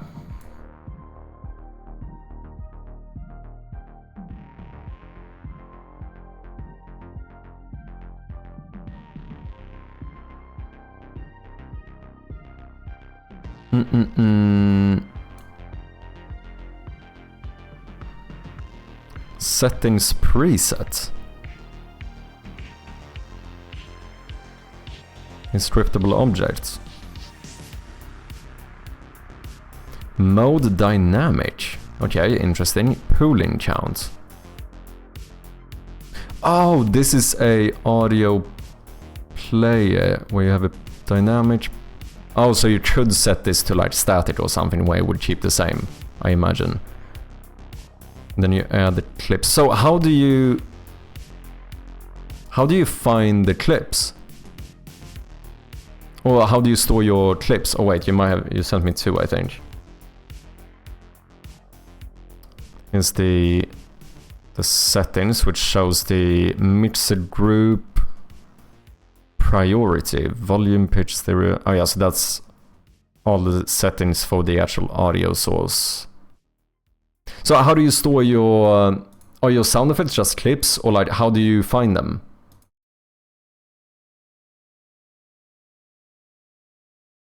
The only thing I don't do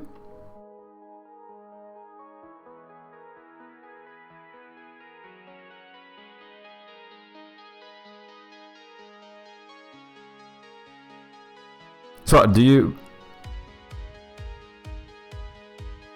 But do you call them... Like, how do you trigger this one to play? By... Oh, it picks random... Oh, so is this for one specific sound? Is that how that works? Is this like an audio source for these type of sounds? So that it's supposed to be a random one of these you play for like... Okay. I do think we have slight differences. Just like I use my scriptable objects here are only as the reference for the sound effect, but I do suppose the end result is quite similar. And then what I would do is here I have my audio system. I have some old stuff here too, which has my sound effect source. But then the audio system handles this and like creates more of these when I need them. Doesn't actually ever remove them. I always keep the ones I create, but it's fine. I never really play more than 4 anyway. But yeah, and then I just use the... Whenever I play a sound effect, I pass in the scriptable object for that sound effect, and then use that to like set this one up, you know.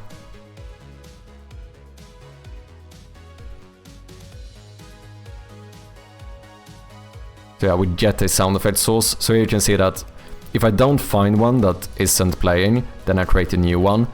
But then I never actually remove them, which maybe I should at some point, but for now it's fine. And then I can also throw in extra overrides as well, if I want to. So I can get my 3D sound and... Like, this is a volume multiplier on top of the preset volume of the sound effect. So I can then boost it a bit more, or lower it, or so, whatever. And then, okay, this is a bit commented out and messy, but this is how I actually play it.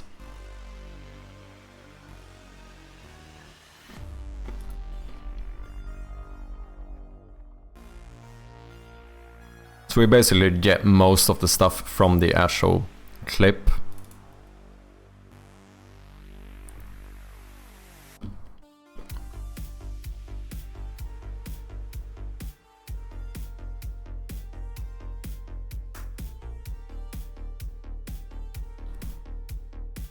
The dynamic in mine does that as well, keeps adding more over the cap if needed.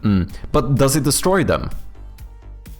I got static, then only end sounds can play at the same time. Circular, then it replaces the oldest one with the new one. Oh, I see what you mean. It's like, yeah, you're going around in a circle, basically.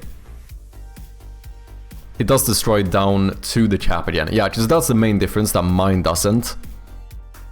I just, whatever other ones I end up having, I just keep them around for now.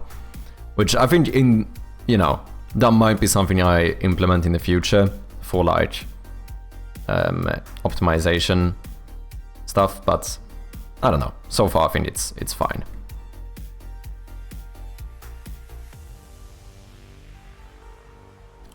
I definitely think that there should be a keybind to turn off the flashlight. I don't know. I don't know. For the Game Jam version, it is kind of a design decision, because now... Like, you... How do I explain this? It kinda removes the entire stress of the game. Because most of the Game Jam version is like, okay, have the time to turn off the flashlight. If you can do it instantly, which you would with a key binding, I don't know. I don't know if it would be the best for that version of the game. Currently, I still don't have many key bindings. I mean, we almost don't have a single key binding in the game. I don't know. It's something I've been debating a bit. It's possible that I might add support for key bindings. I don't know.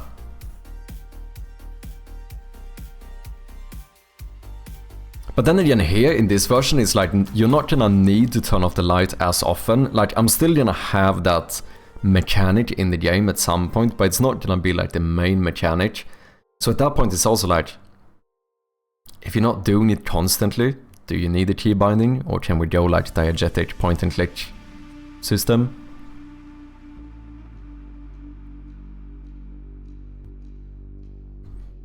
Also have to take into account, I do audio source per scriptable object, so each audio clip variant has their own.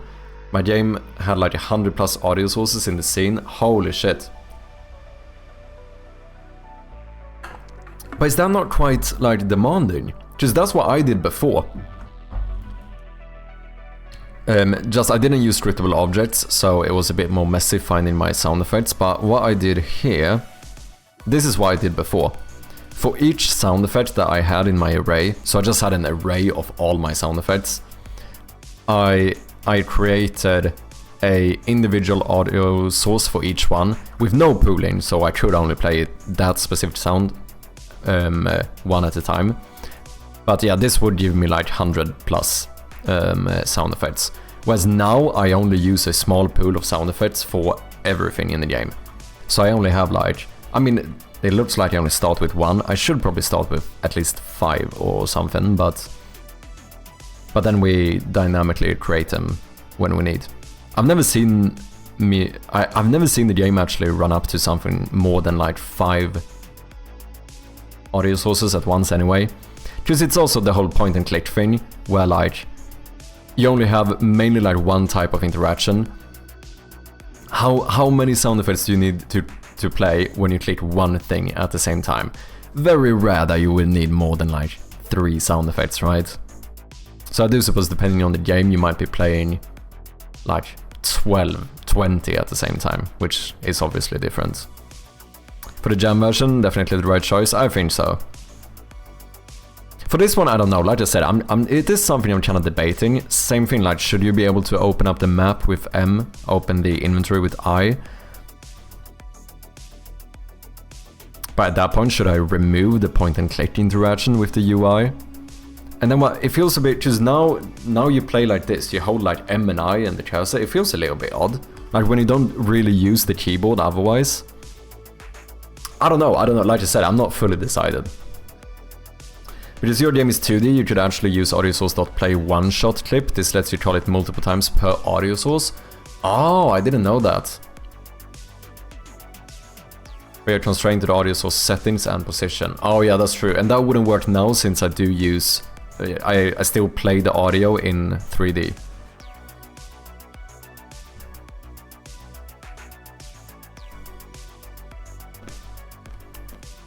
Oh, you played it in 3D? Yeah, it's a somewhat recent change. But I have full spatial blend now. So in this object pool, what I do is that each time I call a sound effect or 3D sound effect, I pass in a position. So then I actually take that audio source, I move it to where it should be playing the sound from, and then obviously the next time you play it, we're gonna like boom, move it and play it from here, if we reuse the same source. And that makes it so that now, if I smash like the crate here, it plays a bit more in your left speaker, whereas this is more in your right speaker, which I think is pretty nice. Same thing here. If I smash this window, now the sound is coming from this door, right? It's coming from the center of the screen. The rain. If I go in here, now it's raining on the right. Which I think is, you know, is one of those small details, but I think it's pretty nice.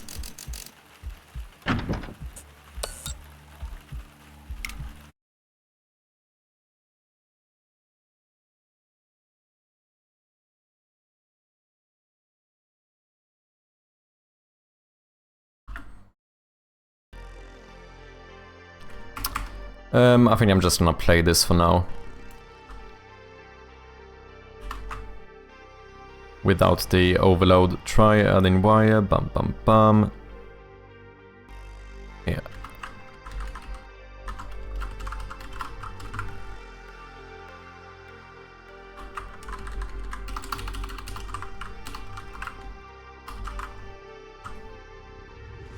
Let's see if this works.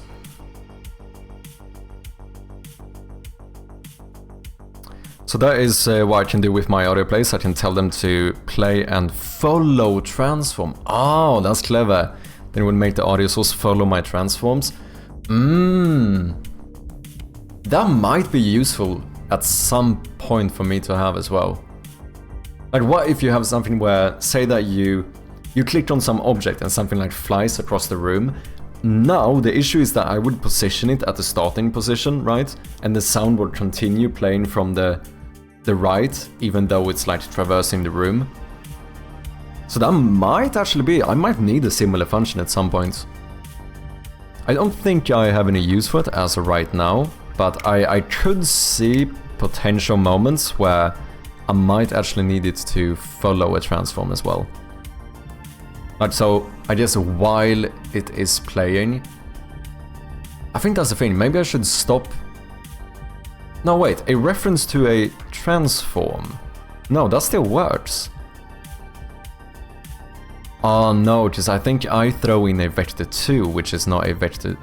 Like, I get the vector 3 from the transform, don't I? So now I lost the...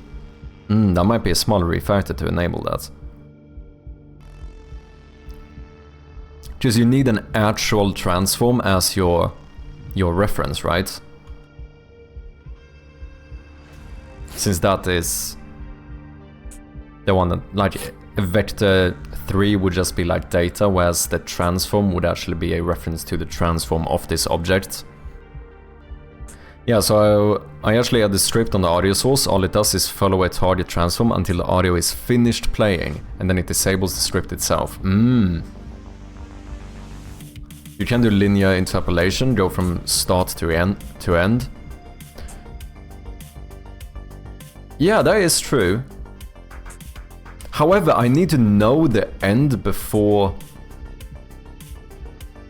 I play it, right? But yeah, I suppose I could just pass in a end position too. And then while playing, move between these two positions. Yeah, that's, yeah, clever. That could work as well. Because most of the time I imagine that it's something that's gonna go quite linearly anyway.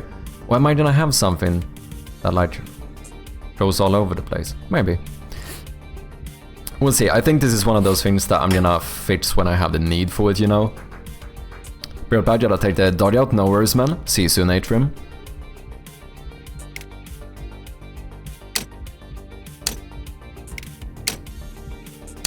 Okay, it's kinda loud sound effect.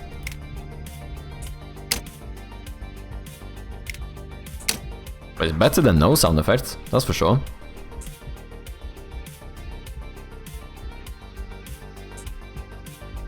So okay, I think these should be non-interactable. I think a selected one should stay interactable where you can deselect it. Same thing if I click another one, I think we should just move and select that one. Oh yeah, I also need to make the fucking wire semi-lit, just this is weird.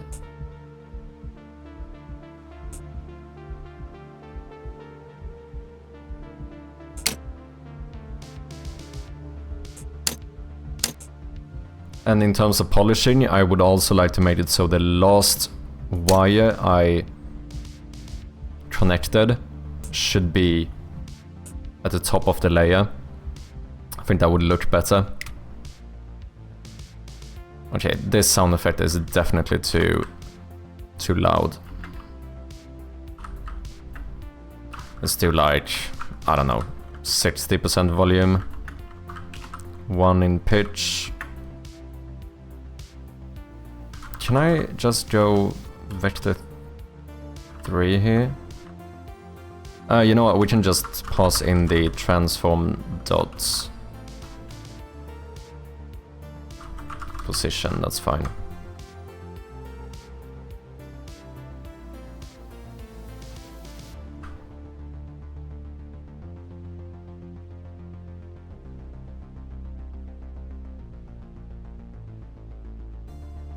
Let's do like 90% volume. And select one.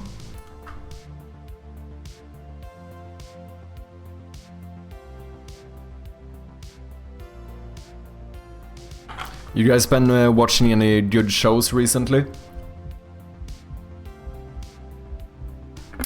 I recently started rewatching Sherlock. Pretty good. I think I'm almost finished.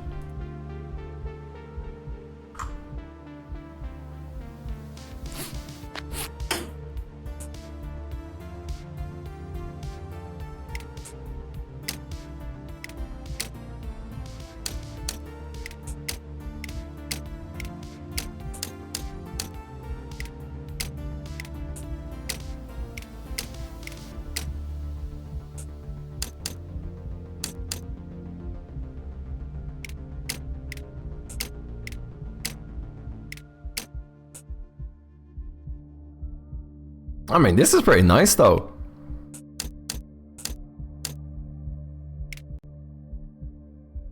Yeah, we need to fix this. I think we should stop enabling and disabling all of them like that.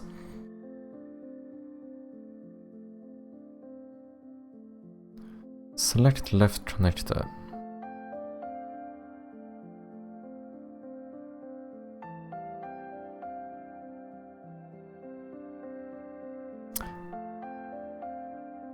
I guess we have to check whether it's selected or unselected.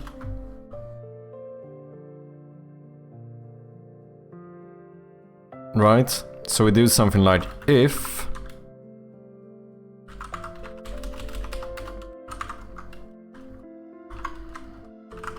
the left connector at the index. No, you know what? We should just get the connector first. So let's go wire puzzle connector is equal to that one.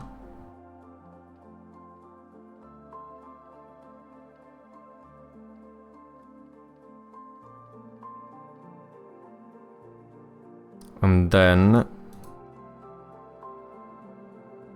we're gonna check if connector.state is equal to,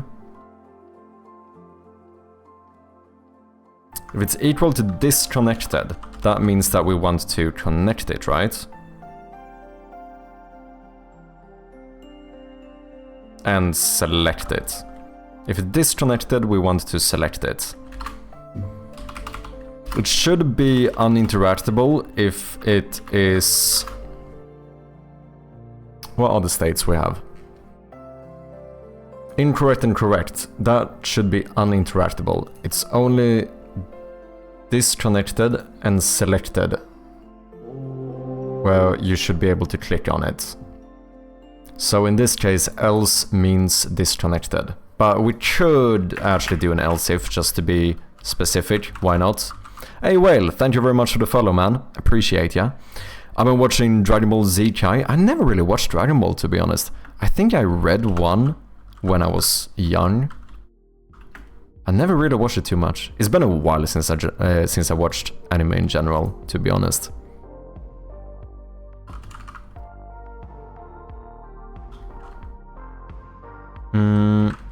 Let's see, if it's disconnected, then we select it. However, if it is selected, well, we want to deselect it. So we go selected connected.x is equal to -1, because now no one is selected.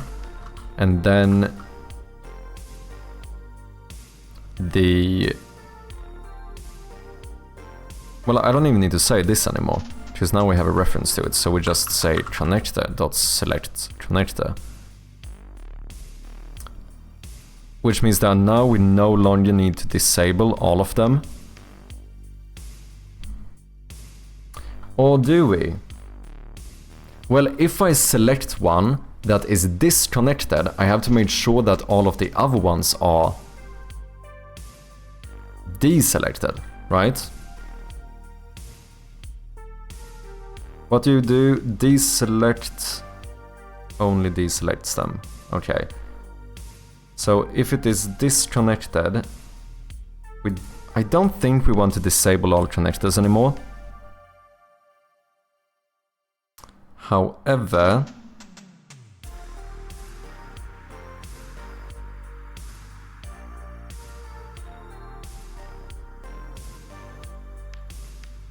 we have to check if we have one that is enabled.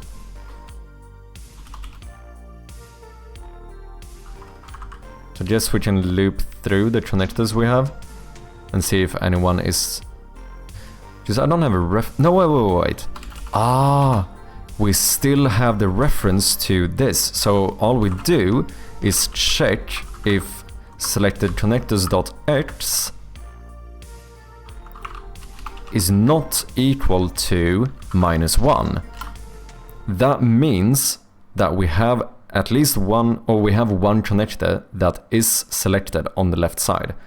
If that is the case, then we want to deselect that one. So we would go left connectors with the index of selected connectors.x dot, not disconnect, but deselect. And then we set up the new one. And deselect changes the state, right?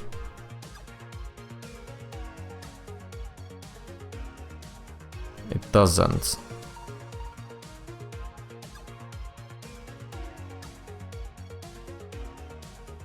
Oh yeah, because I deselect when we fix the wire as well. And at that point I cannot set it to disconnect. No, but I made a new one, disconnect.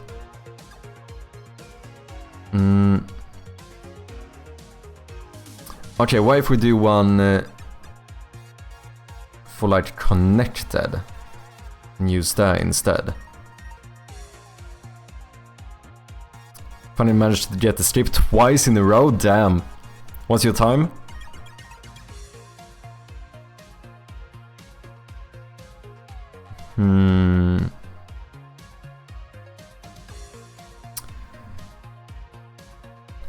Deselect just means to not show it, but deselect needs to make sure that... if I try to deselect something and if the state is equal to selected, because if this is correct or incorrect, meaning that I connected this, then I don't want to change the state. It's only if it previously was selected that I would like to say that the state should now be state.disconnected. There we go. Easy peasy. So now we can deselect this one, not have to worry about the state. However, when after connecting them,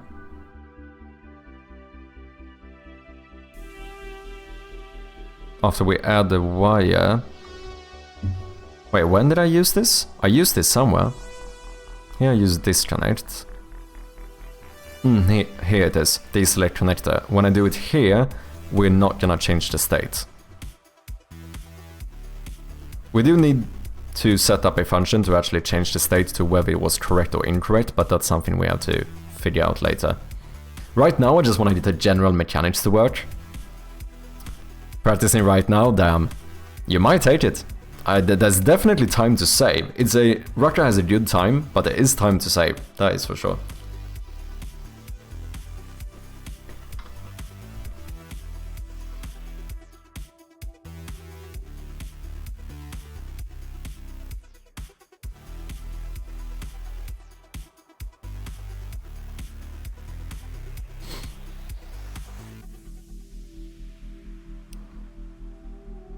Well, here I already have a reference to the connector, right?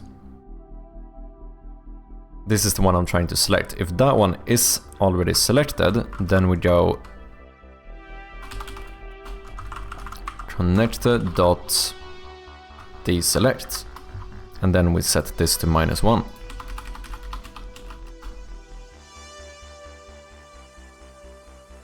We do need to do kind of the same thing on the right hand side as well.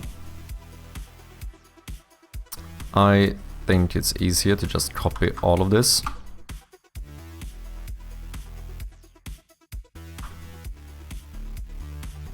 And then just change this to right. This should be Y.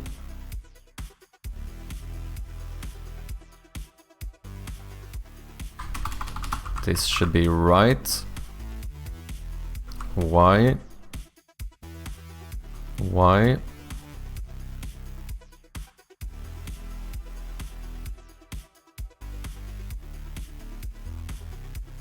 Y. So now selecting and deselecting should work as far as I know. Which means I never need to enable and disable all of them. We shouldn't need to really ever do that. Disable connectors, 0 references, enable 0, okay. I think that should be fine. Because we're kind of handling it in real time anyway now, as far as I know.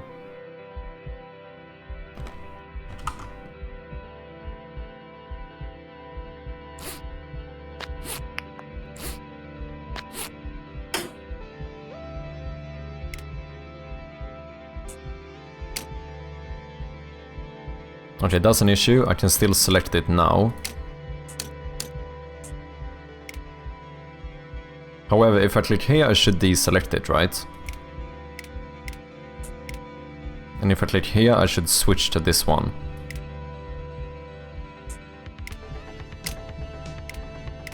That feels a lot better. Yeah, this is much better.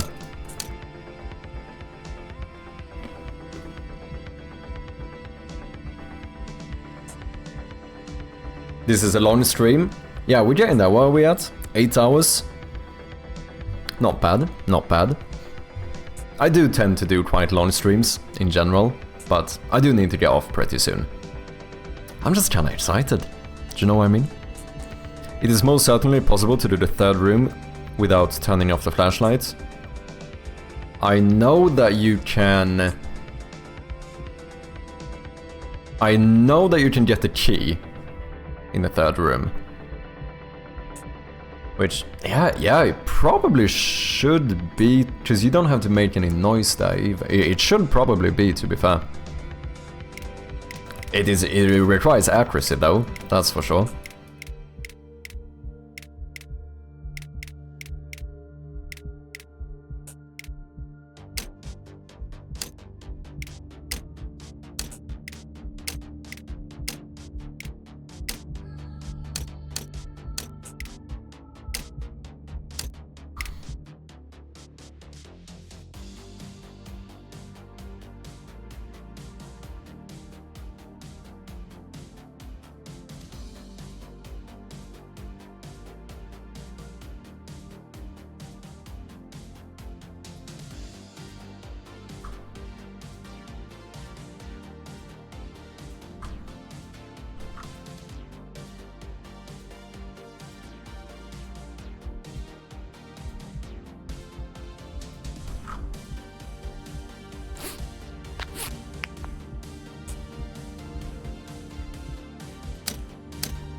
feels pretty good.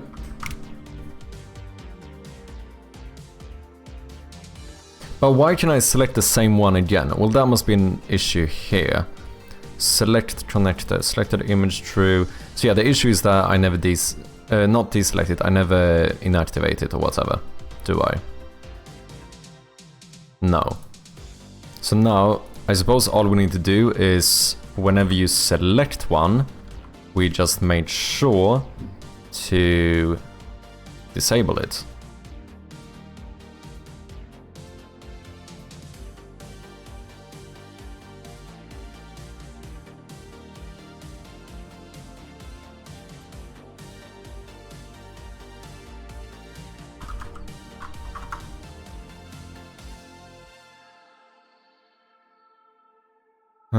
Deselect.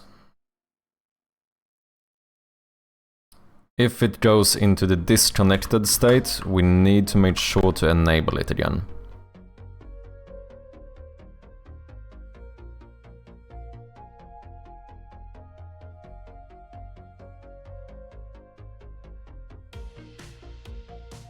Why does using the screwdriver in room 3 close the inventory? I think in the jam version, I think all interactions close the inventory. As soon as you click on anything, you close the inventory. I think that's how it is in that version. Here it's even worse, to be fair. Here you can't even you can't even exit the inventory before it closes. If I select an item, as soon as I go out, boom. But like I said, this is why we do a lot of UI testing. I'm still not 100% sure about this stuff. I have done very like strict point and click for the time being. Like my entire game is playable. When you fill the water bucket, it doesn't close.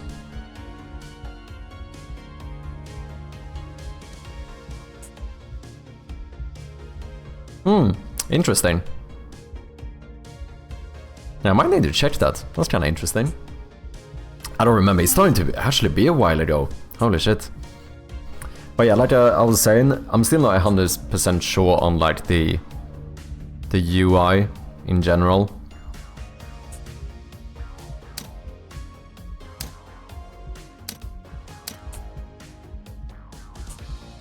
Oh no, wait, I don't want to... No.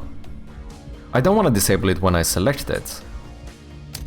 No, it's when I connect it, I want to disable it. I'm being a Dumbo.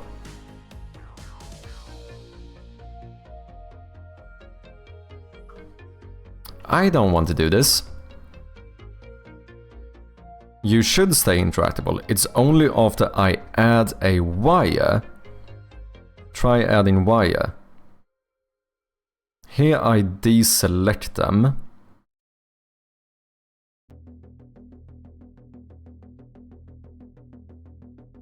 Then we add wire between the selected connectors. Get that index and activate it. So here somewhere we need to deactivate it. So we also want to disable.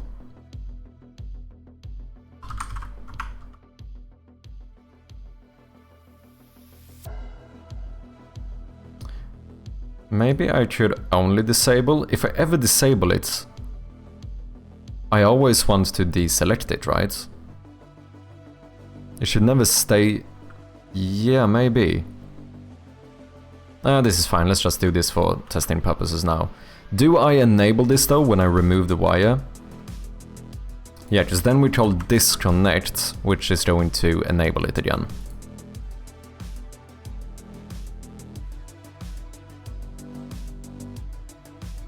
I think we should do with just disable. Because if I ever disable it, that must mean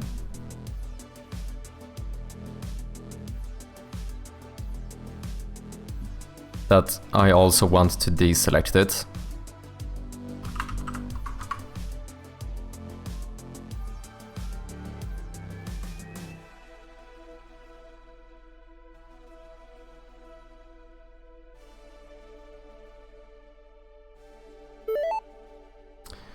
However, wait, when I deselect it, what do I do? It would be in the state selected, which means, am I gonna say it's disconnected now? So I need to, before I trigger this, I need to make sure to change the state. Oh, I suppose, no, that's what I want to do. We can actually remove this. Just drop back, I like the new effect to indicate you grab the wire. Yeah, I think we needed some feedback there. Oh wait, have I forgotten to close the prediction? I just realized, holy shit. Wait, which one's won? Oh no, I think it was working this time. Holy shit, I totally forgot about this. Yeah, that one was working. Your little badge was the one that reminded me that I still had a prediction running. You won, GG. I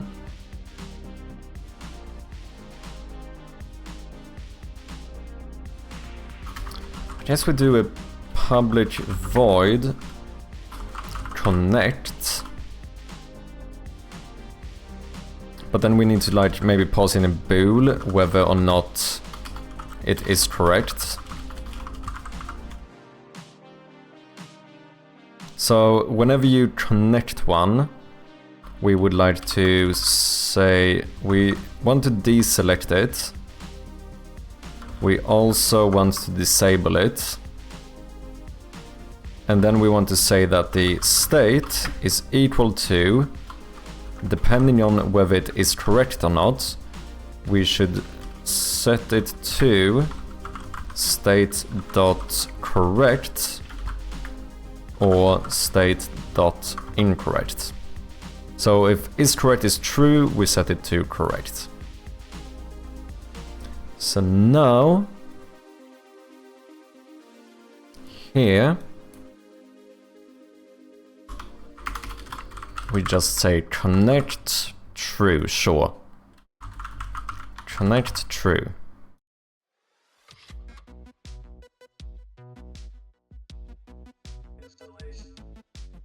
But then if you disconnect these, it's gonna change to disconnected and then be re-enabled. Yeah, that seems good. 45 seconds, damn, you're getting close, man. I'm quite sure, I'm almost certain 41 is the world record.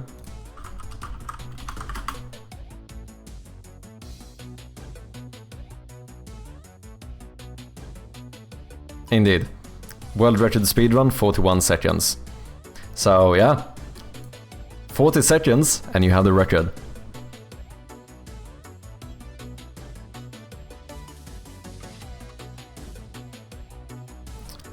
Add wire.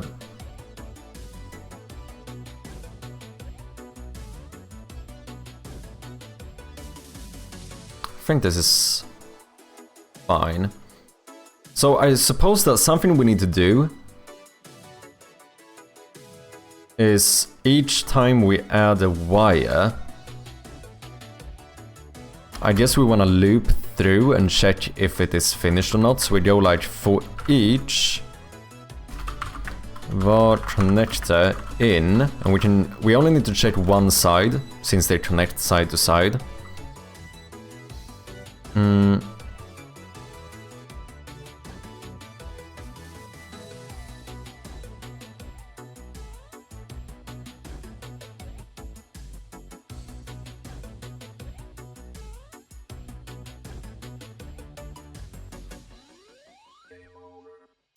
All I do is that I check. Okay, so wait. We add a bool. Like... wait, I already have something called is solved, don't I? I think that's a part of the actual...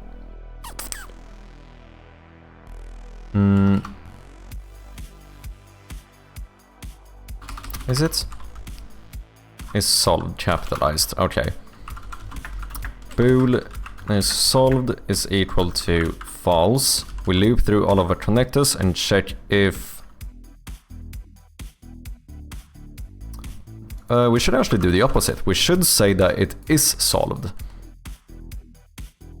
And then we loop through all of the connectors and say if connector.state is not equal to correct, that means at least one is incorrect. So is solved equals false, and then break the loop.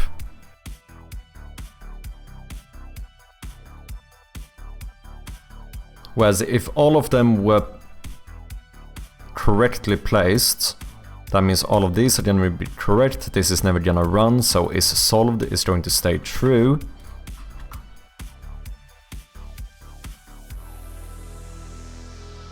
And then we just check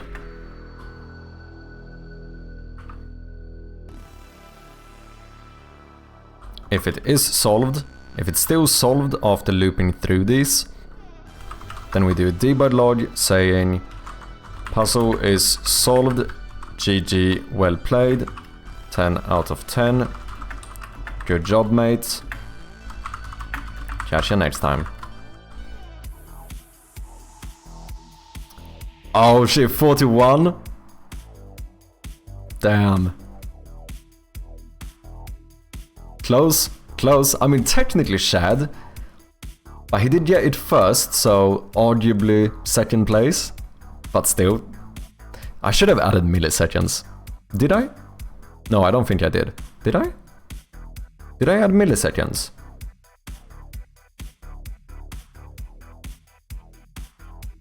No, it only shows the exact seconds, right? I'm pretty sure it does.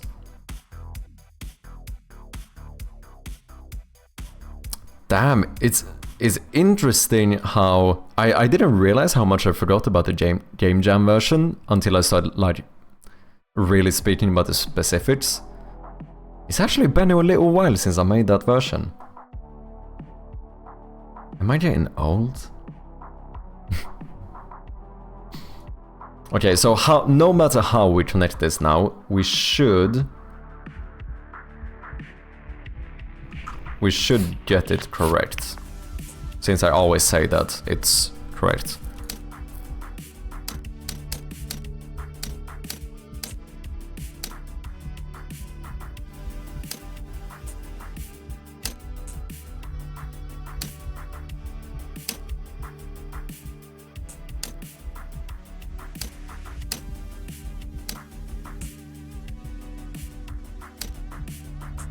What happens if I remove a wire while one is selected? I suppose I still have that one selected. Huh. If I remove a wire, you should probably deselect the one you have selected, right?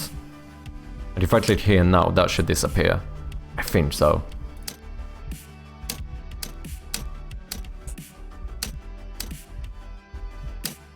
Boom, puzzle is solved. What about unsolving? Because I suppose that if I disconnect one, whatever this is powering should stop working, right?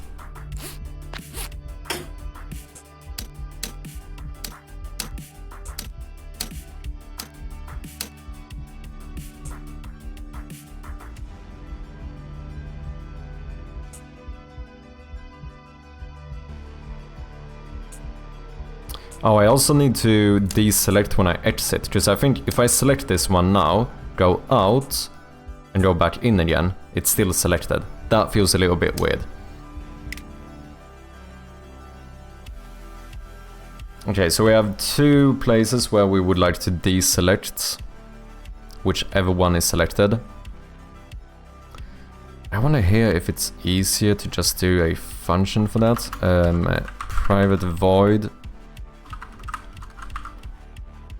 deselect all connectors.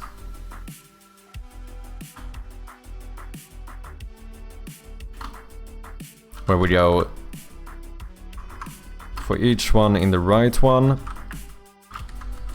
if connector.state is equal to the state of selected, then connector.deselect. Then we add another one of these for each one in the right connectors. If anyone is selected, make sure to deselect it. To be fair, there can only ever be one that is selected, so we can always break after we find one. And now, whenever you remove a wire, we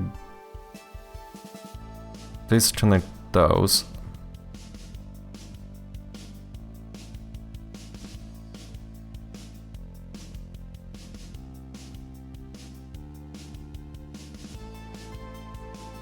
Oh, I need to change this as well.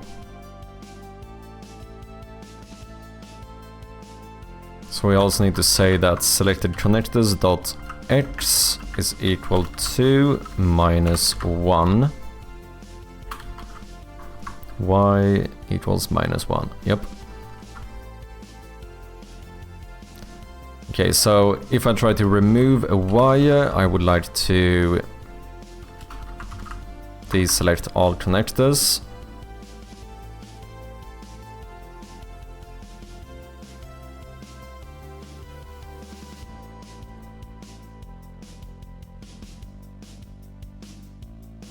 Don't have to do it when I add a new wire. That happens automatically.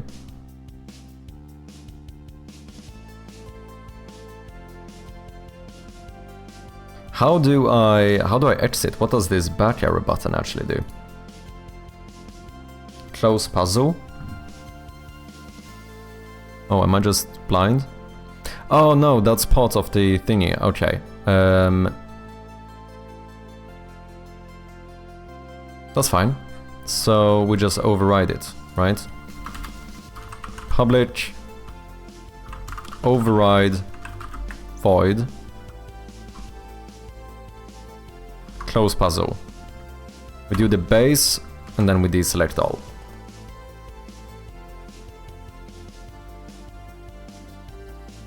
Since we do it now, we don't have to do it when we open it. Because I could do it the opposite way around, make sure that we always deselect them when you open the puzzle. Doesn't really matter.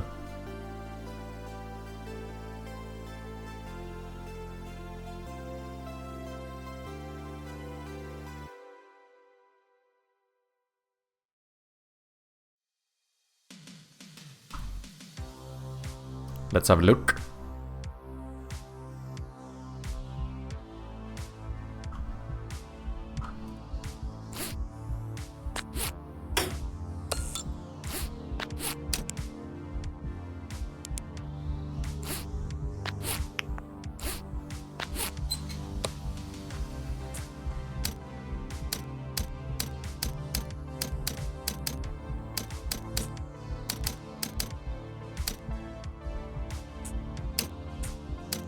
So now I select this one and then we remove here. Boom, it goes unselected. If I select this one and I go back and then I open it again, it's no longer selected. Nice.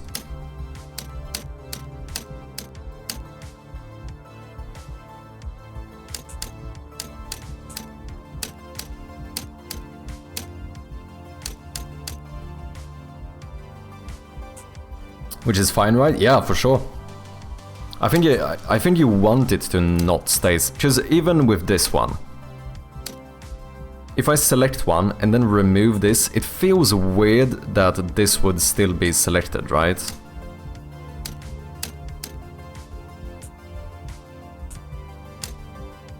Yeah, I think this is the way it should be.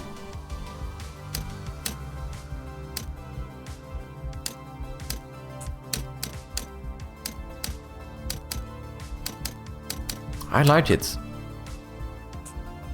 I think this thing, the placeholder thing, could potentially be a little bit brighter.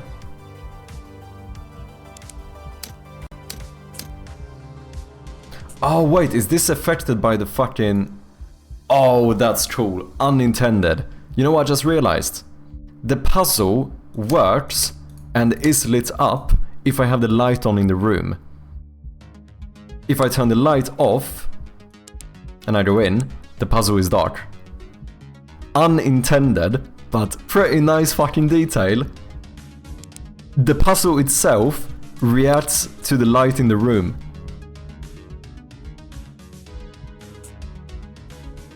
Is that not pretty sick?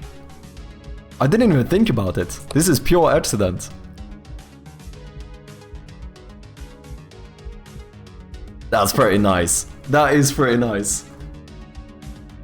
Holy shit, that's so convenient. Didn't even mean to do it. That's kinda cool. I think it is. Wait, what happens if you click on the side of a complete one? You can't. So when we do this, we disable these connectors, so you can't click on them.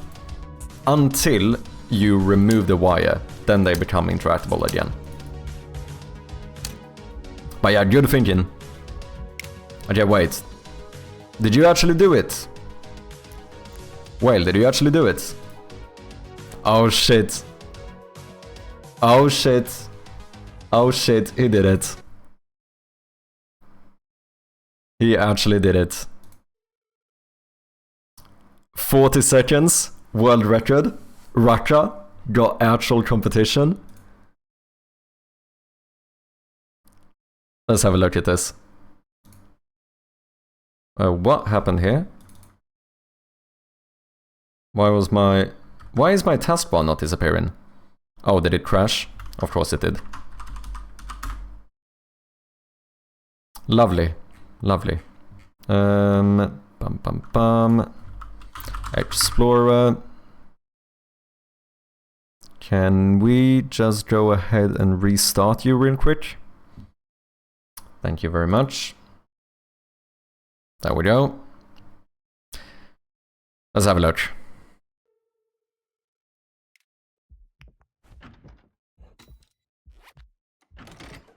Very quick. Yeah, you do wait here. Yeah, I was thinking so. You yeah. Good timing though.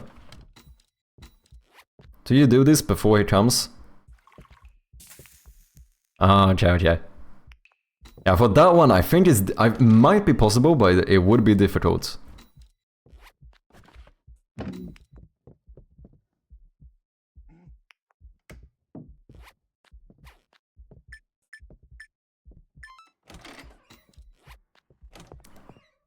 Holy shit, GG man, that was fucking good. That's a good time. That's actually a good time. Holy shit, man. GG. Congratulations, man. You are now the new world record holder in the Shroud of Gloom Game Jam version. Let's go, man. I need to update the Discord now. I do have a little bit of a speedrun leaderboard on there.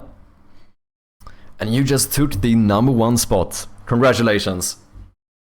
That's actually impressive. That's actually impressive. It's getting pretty quick.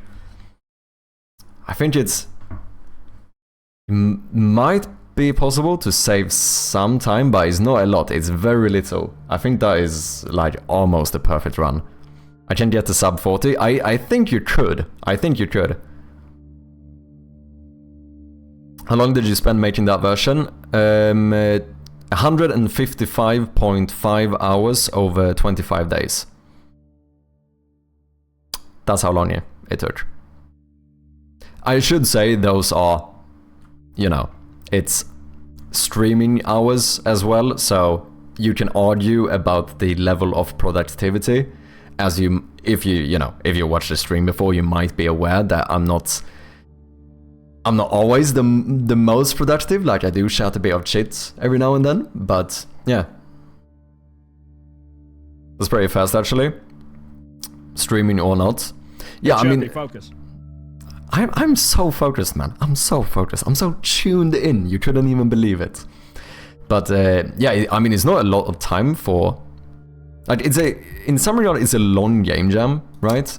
Because game jams a lot of the time you hear about these like 24, 48 hour ones, whereas this one was a month long. Okay, I really need to fix that.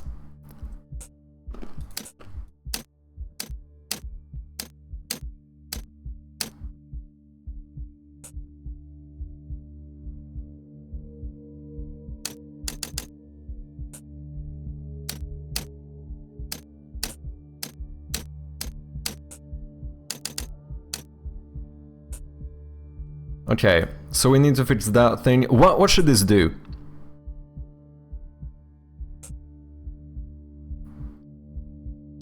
I hate that, make it look better. What part of it? The question is still, we have to determine what this actually does. Our bottom to top? Yeah, I think so too. It's this super diagonal part. Also, it's kind of... I thought about it too. It looks too narrow. It looks like it's like stretched out.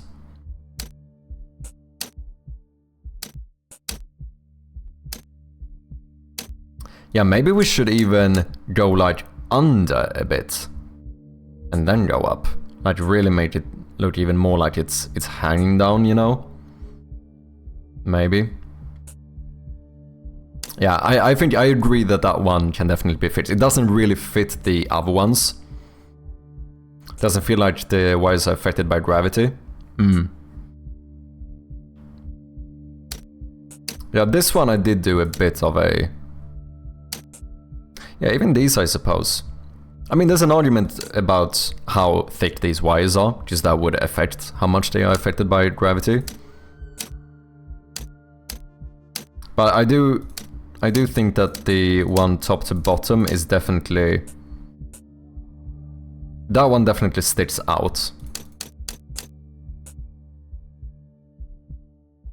I mean, you know what we could do now? We could just automatically open the door.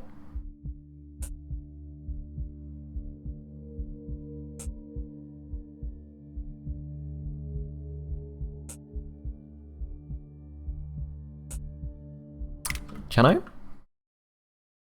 Is that even possible? Can I directly call that door that way? Yeah, I need to keep this video up. Nice fucking speedrun, man. Door locked. Should I close the door? Because I can't...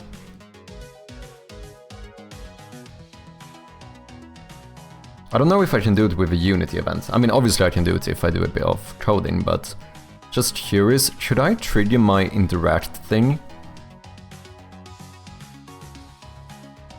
on pointed down?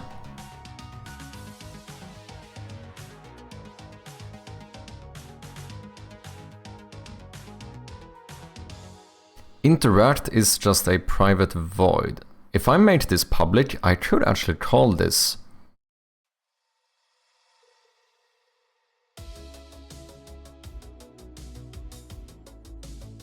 However, what happens if you have a selected item?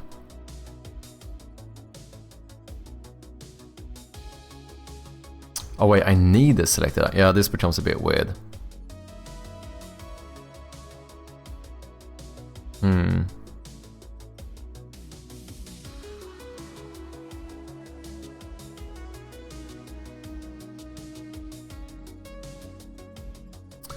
Or maybe it's better to focus on how do we even determine if it's correct, because right now everything is correct. I think that's fine though. Wait, no. Let's see if we can get this puzzle to actually do something first. But then we need to be able to unsolve it. Because it would be weird if you later cut one of these wires, but then the thing is still working.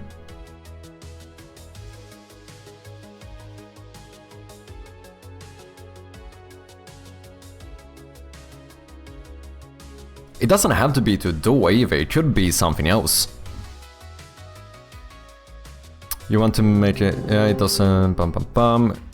What if you make it an electric fence instead? Yeah, it could be something like that too. Debug Chug, thank you very much for the follow. Nice name. Hope you're doing good, hope you're having a good Friday. And it doesn't have to be for something traversal even, it could just be like, oh, maybe this powers some generator that does something, or... Oh yeah, I was thinking about maybe doing a dumbwaiter.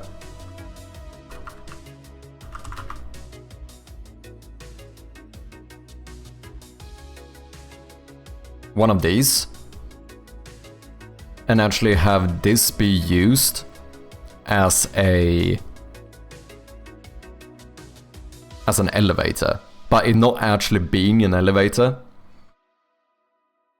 Like actually have it be something more like this.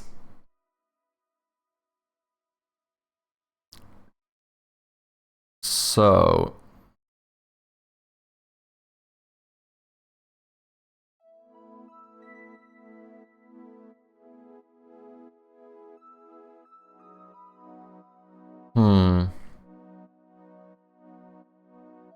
But how would it work in practice? The only thing that becomes a little bit weird here, like in the Spider Witch game. Oh, do they have something like this?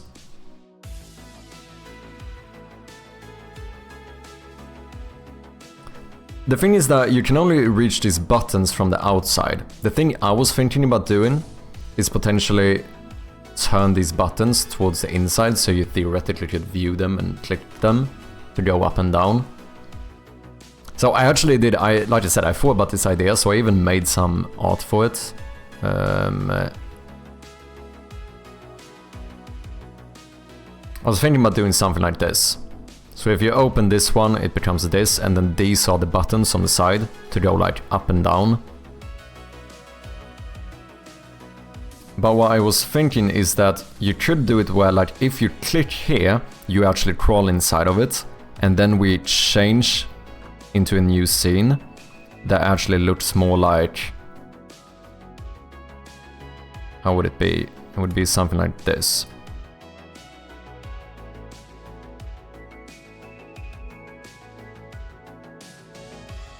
So you see it kind of like this, maybe even do like... Maybe do like 2 knees. You just about see like you really crawled in here. And then you have the buttons here, which you could click to go up and down. So then the actual game view would be, you know, something like this. And then like if you click here in like the outside area, you go back into the room again. That's like click here to crawl out or click here to go up and down. The only thing that becomes weird is that with a dumbwaiter like this, do a more old school one where you have to pull a rope instead. Yeah, maybe I might prefer that. How do they look?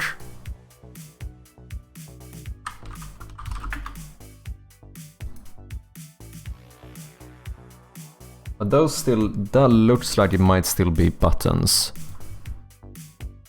Yeah, here you have 2 ropes. Yeah, this is much better. Just this solves another issue I have.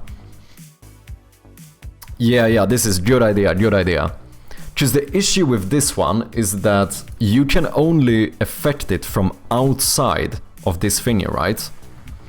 But what if I have a bunch of these on other floors in the house that are closed, meaning that maybe you don't have access to this area yet. You have to like, so it kind of becomes like going around and finding the shortcut. Like if you find one of these and you like unlock it and open it, that's when now you have the elevator access to this floor as well. I think that could be cool. But the issue is that what happens if I sit here, I click on this button and I go down, but then in the next floor, you haven't opened it. Now, since you can't reach the button, since that one, on an electrical one, the button would be on the outside, you're now stuck here. Like, I couldn't even make you get back up again. However, if we change it like you said, we remove this, and instead, we have like, you know, we have like a rope hanging here. Now we could do it where like, if you press you press like on the top of the rope, we go up, on the bottom of the rope, we go down. And then like if you go down and it's like this, you know, okay, I don't have access here. Then you click and you go up and then boom, you can jump out. That's a good idea. I think I prefer the rope thing. It fixes some of my issues with this thing, since the control is on the outside, whereas with the rope, it looks like this you could actually use like an elevator. Like if you crawled in here, you should be able to pull the rope from the inside. The way it was done in Spiderwick Chronicles game is that you sat on top of the box and not inside it. And you pull the ropes. Ah, interesting. Yeah, I see.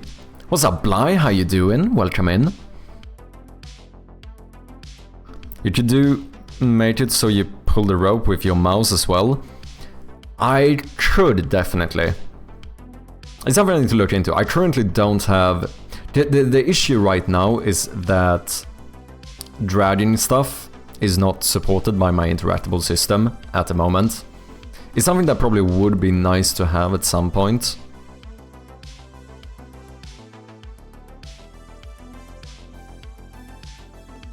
But currently I use on pointed down for the normal interactions, which means that you would trigger it immediately whether you drag or not. But you know, that stuff we can always add those functions later.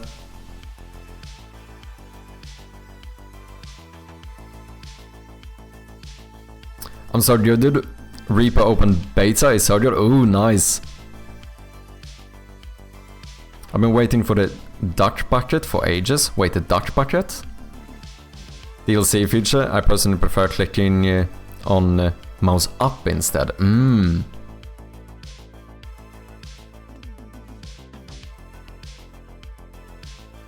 Yeah, there's multiple ones you can use, right? Because you can use on mouse down, you can use on mouse up, and I think there's a function for like on mouse down up as well. Like you actually have to do the full click, which I suppose still triggers at the up section, I imagine. Just that I assume they check that you don't hold it too long. Yeah, I think something like that could work. Because I would need to separate it. Like, we need to differentiate between a drag and a normal click somehow. I guess a drag begins on pointed down, and then we could have the clicks actually be on point up.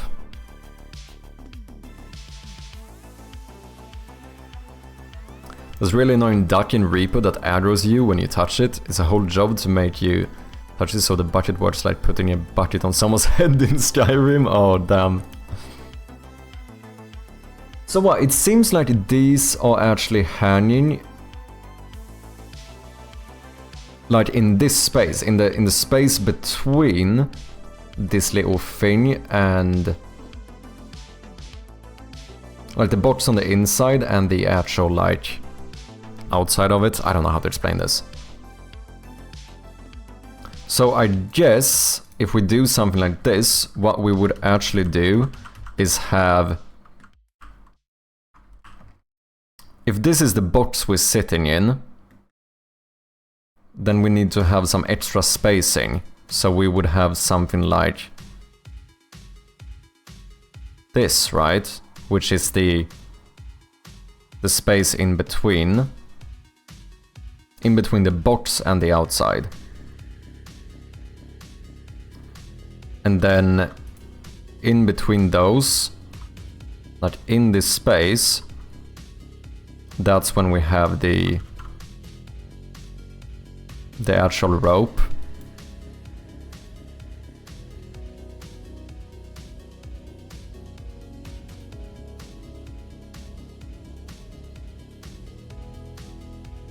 Click here to go up, click here to go down. And then if you get to an area where you haven't opened it yet, we just leave this one closed and say that like you can't open it from the inside.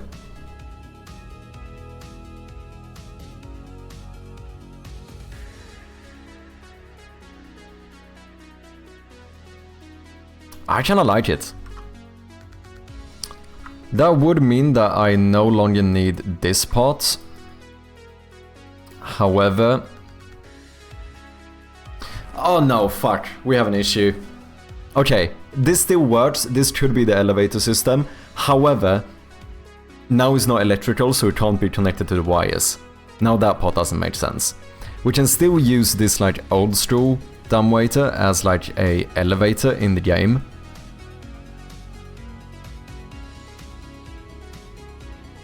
But there's no way we can't connect this to the electricity, right?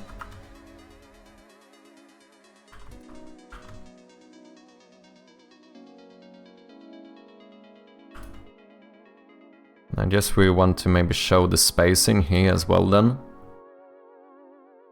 Something like so. And then you would have like... maybe have the rope go like here.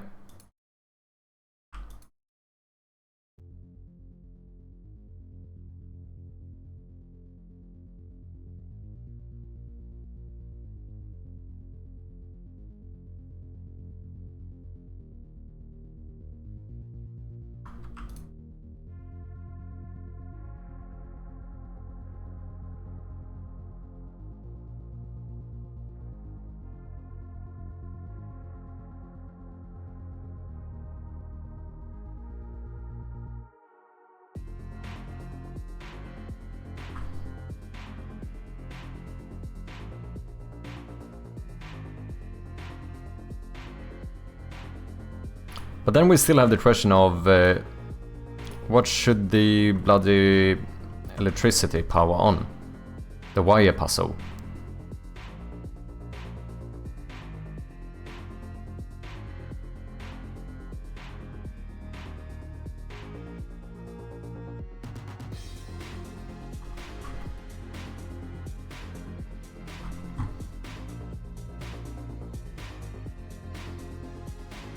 I learned something new about Unity's audio today. Apparently it can go above 1 in volume. That's something I've been wondering about.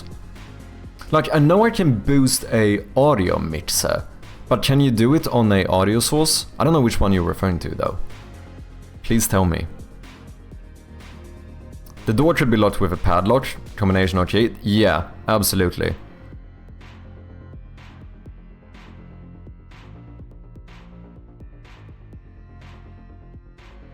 What's this song called? The one that's currently playing? This was Caffeine Dream. If it was the one that's been playing for the last like minute and a half by Stream Beats. Is that the one you were referring to? Yes, thanks, no worries.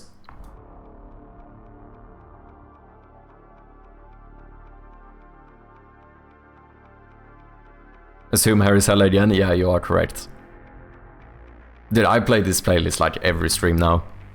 I think it works quite nice. Haven't gotten bored of it yet. I hope you guys haven't. I still think it's fine. I got very like... I got way too much lo-fi for a while. I streamed with lo-fi on every day for like a few months or something, and it just got to a point where I couldn't hear more lo-fi. I just couldn't.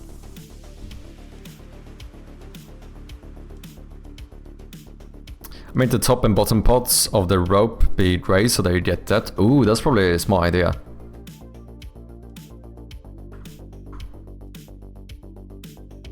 But now it's gonna kind of merge with the other ones.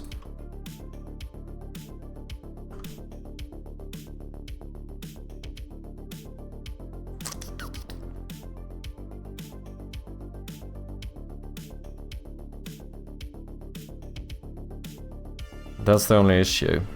It looks like it merges with the other ones. Unless I only do the darker one, maybe?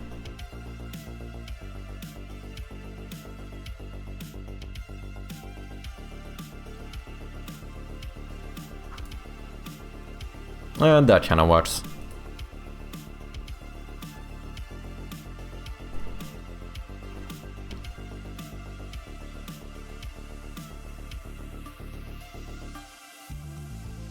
Play one-shot clip volume? Oh, like as a parameter?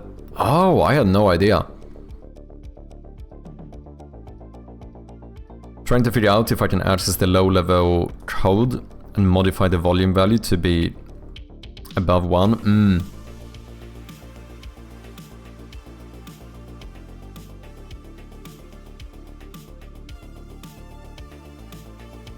You should have one of those old diamond grid elevator doors in front of the door connected to the wires. Old diamond grid elevator doors. Further in here, I found the door I was looking for. Let me see. Ah, you mean one of these? Yeah, I see what you mean. They used to be in front of, yeah, like classic elevators and stuff. But are these electrical?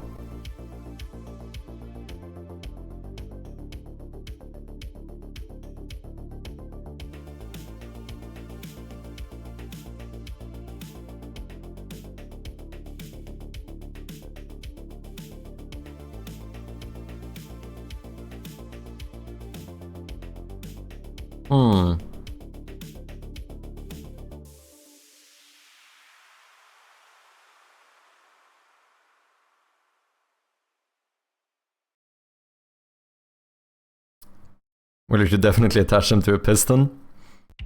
The old ones were manual push. I think it all also depends on like the timeline here. I'm so far it feels like I'm probably gonna end up going with a semi-old structure. Like I don't want stuff to be too modern in here, but it should also be modern enough that we have, you know, some of the current day conveniences. Like we're not going pre-electricity, for example. Like we're not gonna go that old. But I also don't want it to be like, I don't think we're gonna have like laptops and stuff. And like, I don't know, I still feel like we should do like maybe some old computers. Like, I don't know, maybe like 80s kind of thing or something, maybe? I don't know, I'm not fully decided. This might change. Okay, I think we should just do something to try this now. So what we're gonna do...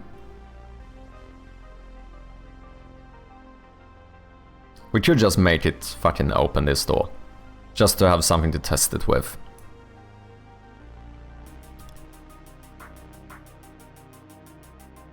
I'd say 6 this. Yeah. I don't know. We'll see. I think I'm gonna have to do a lot more research to make sure that stuff is still like, because obviously depending on the timeline we choose, we can't have everything we might want to have in the game. Because the thing is that you can also, you have to keep in mind, we can also be in an old house, but not maybe from when the house was built. Do you know what I mean? Like this could be a 60s house, but played out in the 80s, or a fucking even earlier house played out in the 2000s. Like you can still play around with that kind of stuff as well. Which means that you might have a lot of old stuff, but you can throw in a few newer things as well.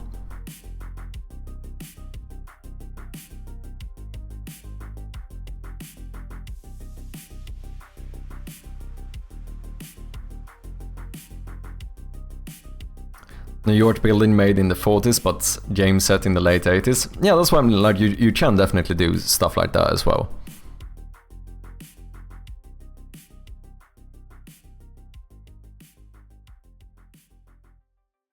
Why a puzzle?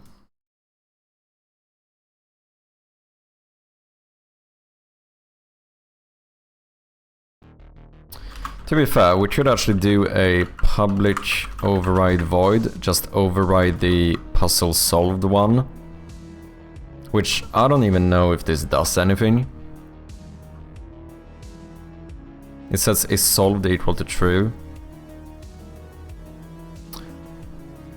Oh yeah, I already have a thing here on puzzle solved, which I can invoke.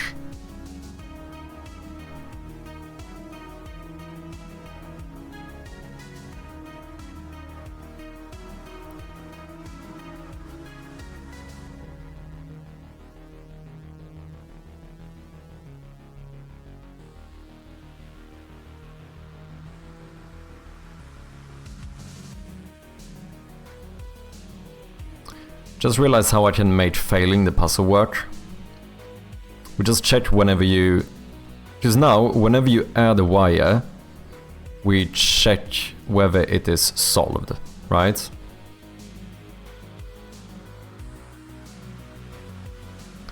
What if we also check if it already is solved? Then we run through this. And if it now no longer is solved, like after you remove one, then we fix it. Or then we say that, oh, yeah, we mess it up, basically. What's up, Andre? How you doing? Welcome in. Hope you're doing good. Hobbit Shinies as well. How you doing? Hope game dev has been well, so far so good. Getting a lot of progress, I feel like. The monochrome look already goes with the noir aesthetic. Ah, yeah, I suppose that is true.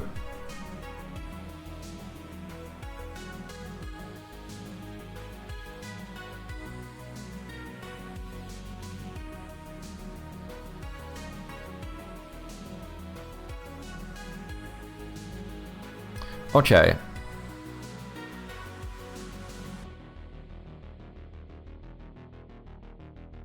I think in my puzzle script I want to add a function to unsolve a puzzle. Public virtual void puzzle unsolved. It's going to say is solved equals false.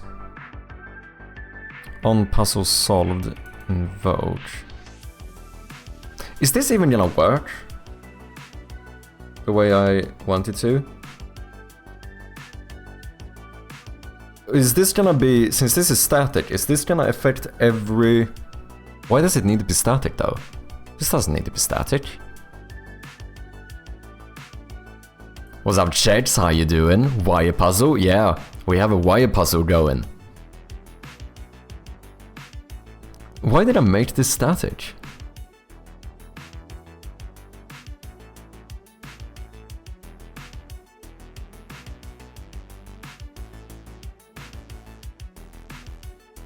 But then I have a public bool. Oh, that's so I can check like if the static is evil. Nice man, I'm doing okay. Could be better. I'm sorry to hear that. I hope it's nothing too bad, Shanius. But what happens here? If I have a static bool and then I have stuff inheriting from this script, do they have their own static bool? Or will this one... Is puzzle open? Is this gonna be in regards to every fucking puzzle I have? Because in that case I'm fucked, I can't do this. Oh wait, static bool is puzzle open, this is different. Open puzzle for... Oh yeah, never mind, this is different. This is fine, this is fine. Because this is... I was mixing these up. This is whether the UI is open, because then we do different stuff with the flashlight. Oh yeah, the actual bool for whether it's solved or not is just a normal one. That should be fine. I was mixing them up. How you doing, Checks?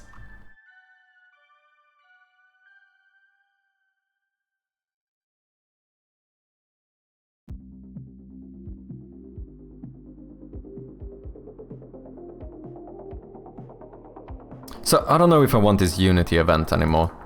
Because depending on what the puzzles do, it might be more complex than what we can do with a Unity event. Otherwise I might like call a function in this script, but at that point it's like, what's the purpose of the Unity event? I think we're gonna remove you.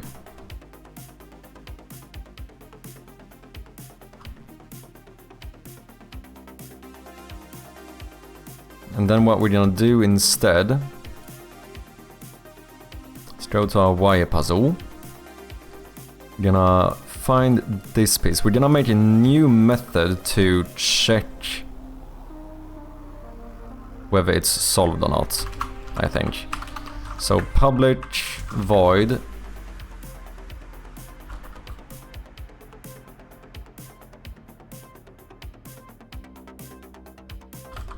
I don't know, check solved status.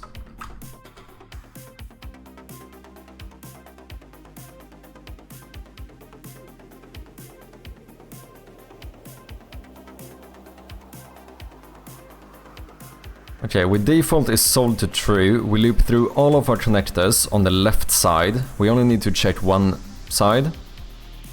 Wait, dude, it's been good hanging out with you. Sorry not spoke much this evening, but hopefully I'll catch you next time. Oh, no worries. I appreciate the alerts as well.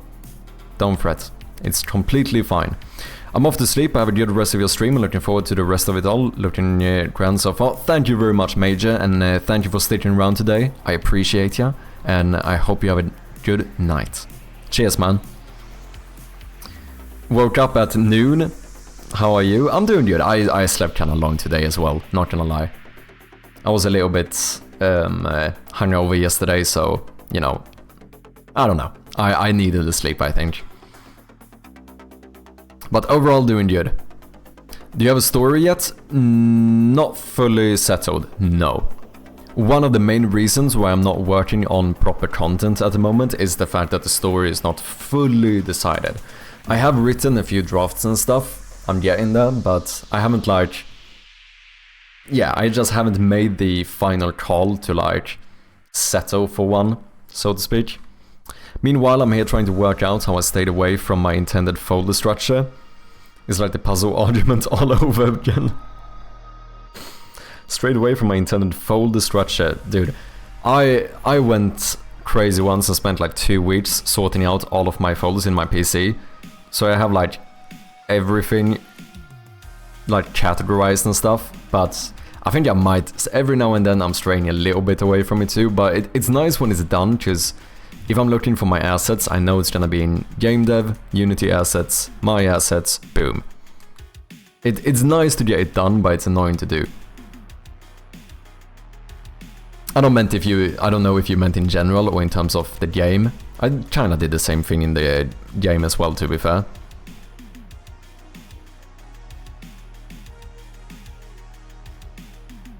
So we have here, inside project is all my stuff. So I have scenes, scripts, prefabs and scriptables, art, audio, animation. Legacy is just old stuff. So I do feel like I have relatively... I think I messed it up a little bit though. I probably have a shit ton of scripts here that I haven't sorted. That might be the main thing. But otherwise, in terms of objects and stuff, I'm relatively decent to categorize them.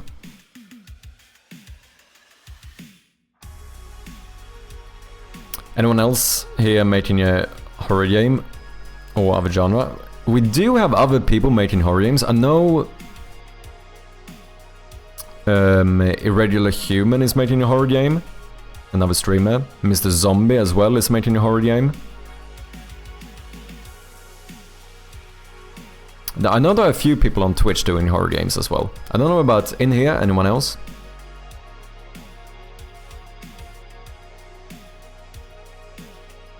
Anything outside of my actual project folder while my repos lives is a mess. Oh damn.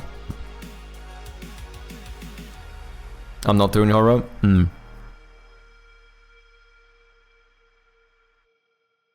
Okay. Check solved status. We default this bool to true. Then we loop through the left connectors. If we find even one that is incorrect, then is solved must be false. We break, we no longer have to keep looking. And then we check if is solved. If that is true, if we made it through this and everything still seems solved, then I suppose what we actually do, let's keep a debug log for now.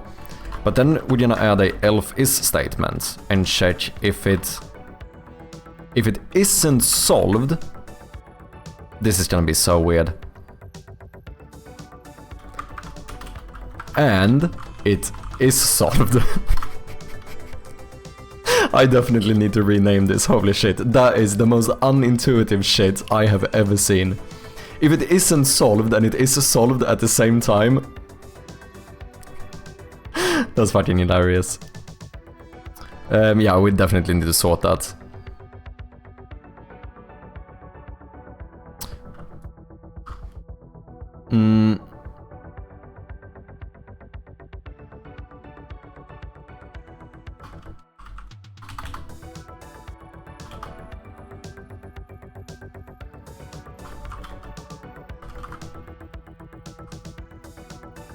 We check whether the connections are correct.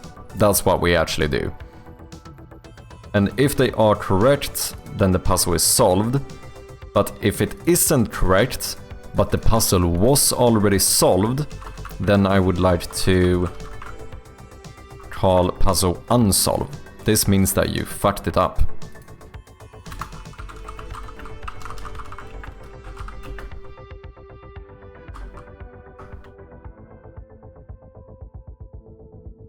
That's how we're gonna do it.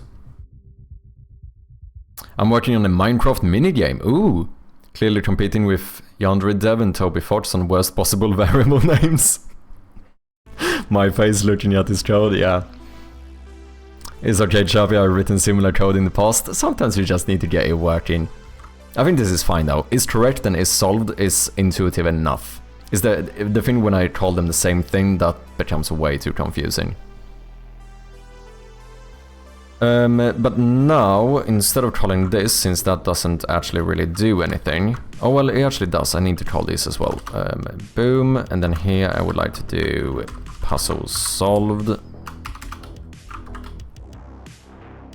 But then we do debug log, unsolved, you fucking noob. And now we just need to check the solved status each time we remove or add a wire. So if you remove a wire, after doing all of this, you need to check the solved status.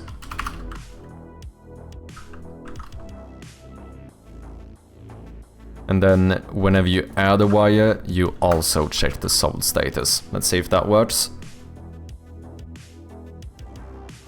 I think it should.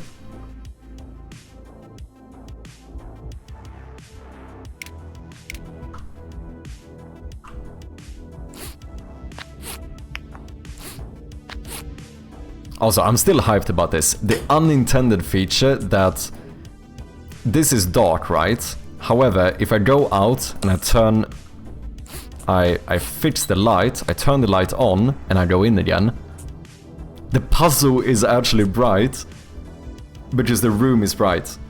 Is that not fucking genius? Like, this puzzle actually reacts to the light in the room. Completely unintended. Did not mean for this to happen whatsoever. But, you know, it's because I never disabled the room behind it. So since we have a light in the room going, that actually lights up through this layer as well. It's fucking awesome. Completely unintended. A piece of wisdom is to think of, or a piece of wisdom to think of is preferring calculating state instead of caching state. I think that the reason here why it might be nice to have a state is if I ever have another object that needs to check whether this puzzle is solved. Do you know what I mean? So rather than having to go through that whole like check once again, we can just instantly check that bool. Otherwise, in general, I do try to use less cache bools that way. No. But here, I think it might be, like, in case I have some interaction here. Say that this door should only open if this puzzle is solved. It's very easy to just go on click, check if the puzzle is solved, boom, you're done.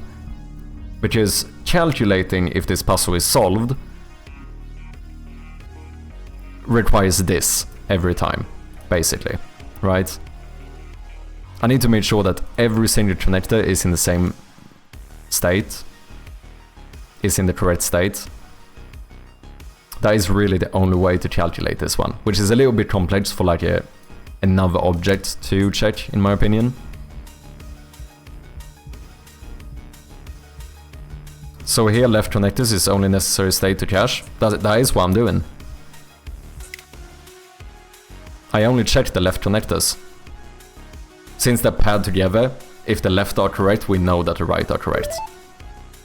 But then I would still need to run through each connector on the left side. Each time, right? Yeah, I think it's fine having a bool here. What's up, this plant? How you doing? How's your Friday? Hope you're doing good.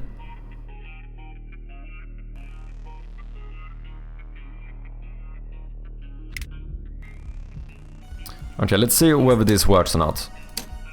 Don't mind that. That's fine. Gonna connect this. Boom, puzzle is solved, GG. What happens if I remove one? Boom, unsolved.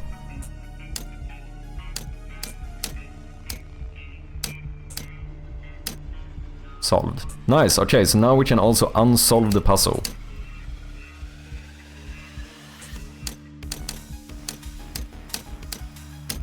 And yes, the actual combination you do does not matter at the moment. No matter how you do it, it's gonna be correct. That is really the last thing we're gonna need to do, to be honest.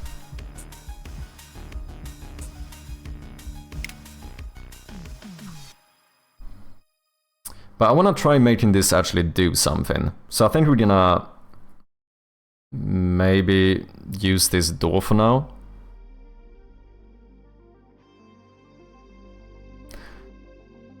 Oh, what if I trigger interactions?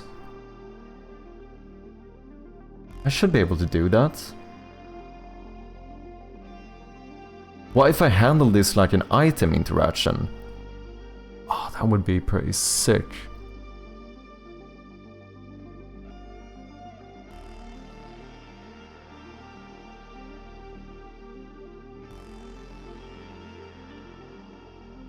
Like, what if we pass in a game object and trigger the interactable script? Oh, that would be so good, because then we'd get this to work fully with my other system, which means I should probably do it here.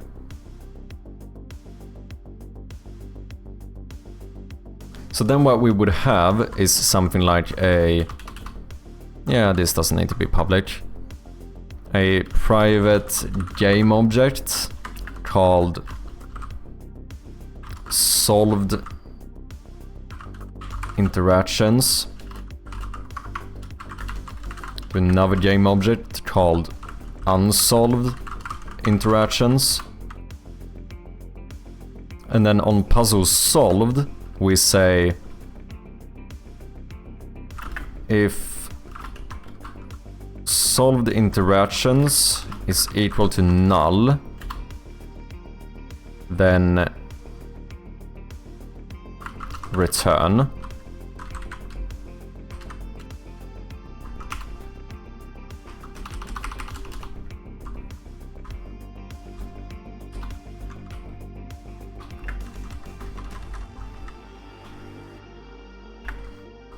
And otherwise, we go... How do I do this? I need to check my item...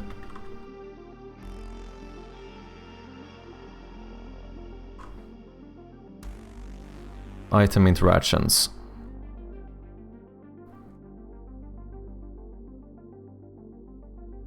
All the bool variables are not necessary. So an example of calculating is write a method that returns a bool is solved. Iterates through left connects just to calculate a bool to return. Yeah, I suppose maybe that is fine. Because I was just thinking that it seems unnecessary to iterate through that array one more time, but at the same time it's 4 objects in an array. Probably not very, you know, computationally heavy. Because that was the main reason I was thinking, like, okay, each time something else needs to check this, we have to like loop through all of that stuff every time, but I do suppose it's probably not that problematic. Successful interactions. Yeah, Wi-Fi I want to have more.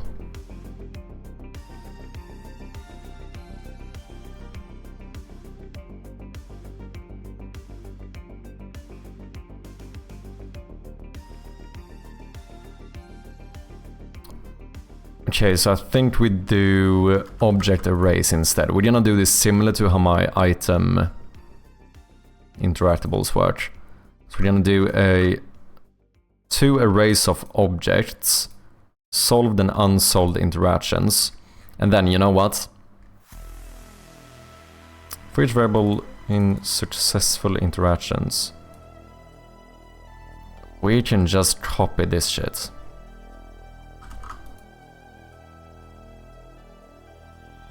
And then in in puzzle, we're gonna make a... Why are these public? Puzzle solved. Only the puzzle should handle this. This should be protected. And then I want a protected...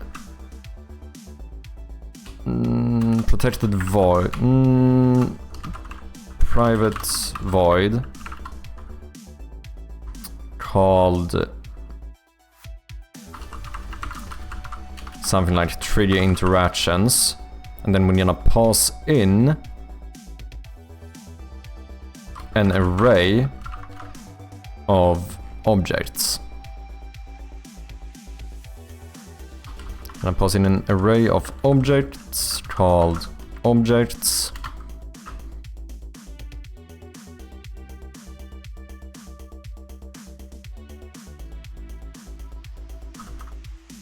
Gonna grab this piece. For each interactable in objects,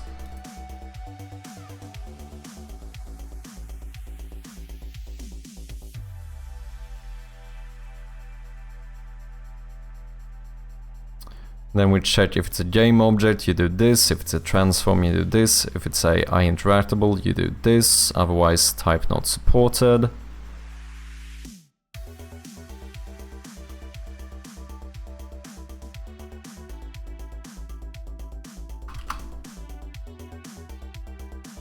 And then here, if you solve the puzzle and the solved interactions is not equal to null, then I would like to trigger those interactions and pass in the solved interactions.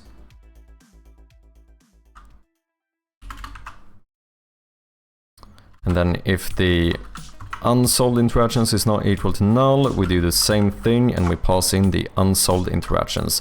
This is gonna be fucking sick. Which means that now, in here, in the wire puzzle, I don't need to do this stuff. On close puzzle, I still wanna deselect all of those, that's fine. I should be able to make this door open by solving the puzzle, and make it close by unsolving it.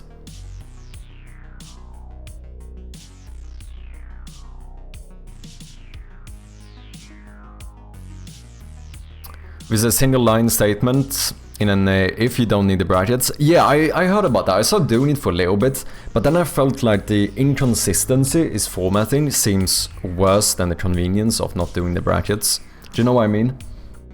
The only thing, my only exception is that sometimes I do this, where I still use the brackets, but sometimes I do I have an example of it here? Yeah, I do this. So I still do it all in one line, if it's a simple null check. But otherwise, I kind of went back to starting to do this even on one line if statements. Just because it felt inconsistent when you then have to do it on the other ones. Do you know what I mean? Josh Cooper, thank you very much for the follow. Appreciate ya. Yeah, it's risk this bool variable is wrong versus performance of iterating through a collection each time you call it. So it's the choice of trusting you or the machine. Yeah. So I'm obviously gonna go with myself here, right? I think that is what you're trying to say, right?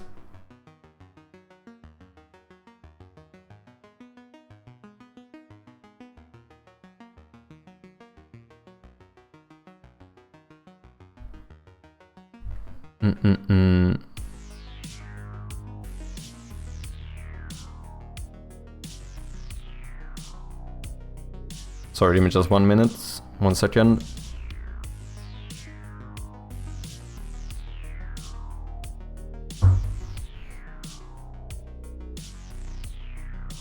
Here's a question. Are you caching because of optimization reasons?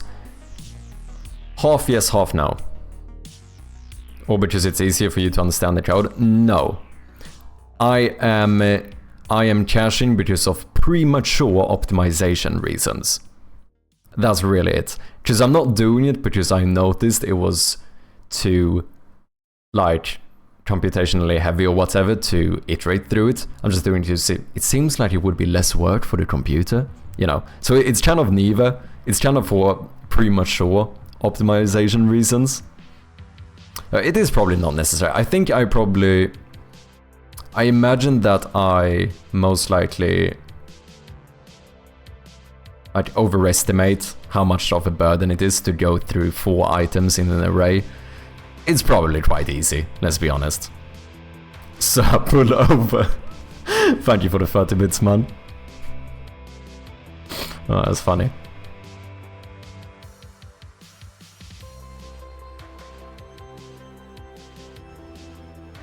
Okay, solved interactions unsolved.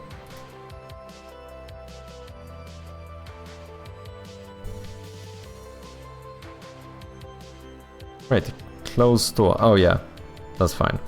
So now, interaction unlock should be the solved interaction. That should unlock this door when you solve the puzzle.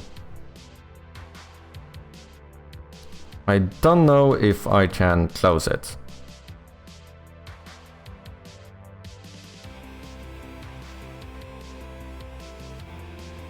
Not without a new one.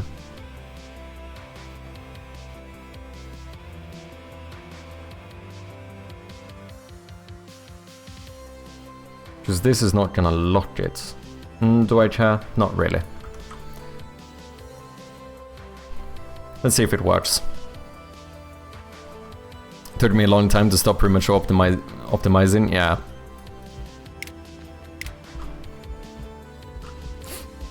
I think it's one of them things when it's easy when you don't have as much experience to... Like, it's hard for me to gauge what is too inoptimal. Do you know what I mean? Like, where do I draw that line? That kind of thing. Like, okay, instantiating stuff every second. Yeah, I mean, that is probably gonna be somewhat, you know... What is the term I'm looking for here?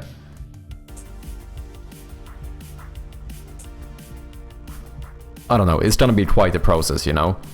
However, like, when it comes to stuff like this, when it's like, okay, looping through 4 objects in an array, I have no idea how easy that... Maybe that's a lot.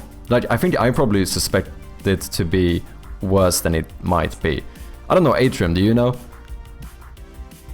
Like, I probably don't have to worry, I imagine, if I loop through an array of 4 objects every now and then, rather than just checking a value.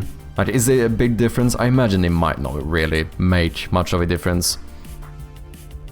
Yeah, you basically don't have to ever chat with your game. Yeah, I imagine that is the case. Research how many instructions your computer can calculate per second. Mind-blowing. I imagine.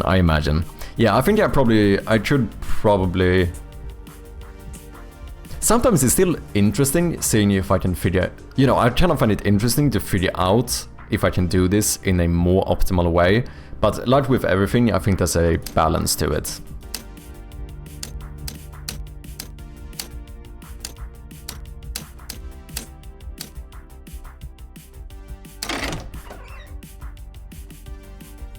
It opened the door. Nice! You know what I did, Atrium? Did you see what I did? I think this was very clever. To make my new puzzle system work with the interactable system, I made it so that each of my puzzles now have a list of solved and unsolved interactions, which work the exact same way that we set up the item interactions in the game. So I just pass that list of array of objects in and trigger all of the interactables, which means that I can now make puzzles control anything in the game that I've already made. I think that's pretty nice. Is when you get up to the 100,000s plus, yeah. And I assume I can unsolve this safely now, because I do a null check, so it shouldn't... Because I think if I would trigger that piece of code without with a null object array, or if... I mean, this list is empty, that is the same as null, right? I'm pretty sure it is.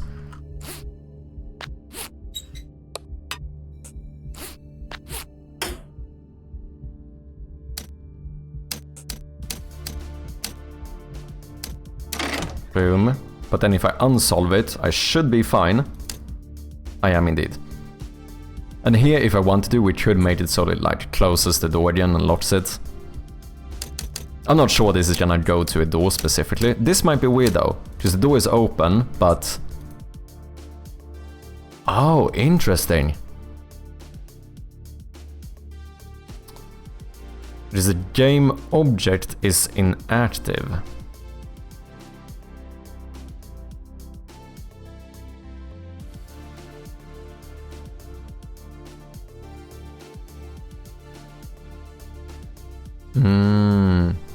You know what I should do though? If I wanted to. Well, that would have been fine if I unsolved it. If I successfully unsolved it, I would not have gotten that issue. But otherwise what I could do also, which is quite simple, is to just take the close door, unlock interaction. Well, this is all I need. I can literally copy this game object. I can put it as a child object of the wire puzzle, and then have this version of it be the solved interaction instead. It's still gonna be weird because I'm gonna be able to trigger it multiple times. Oh, I know how to fix that. I have a solution.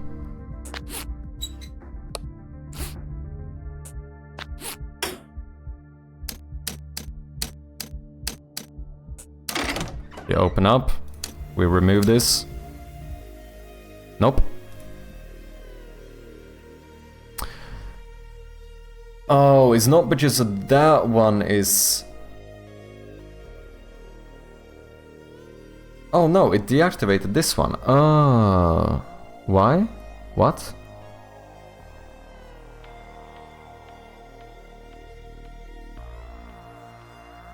New object, optional disable. Oh, I disabled the fucking...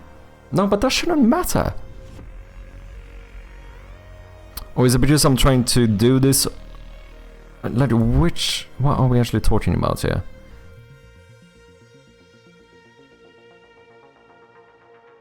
Activate object on click 15.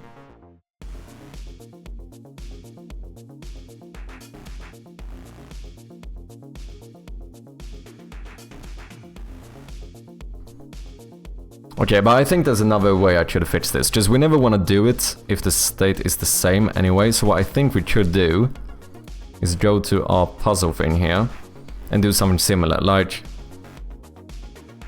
Wait, unsolved.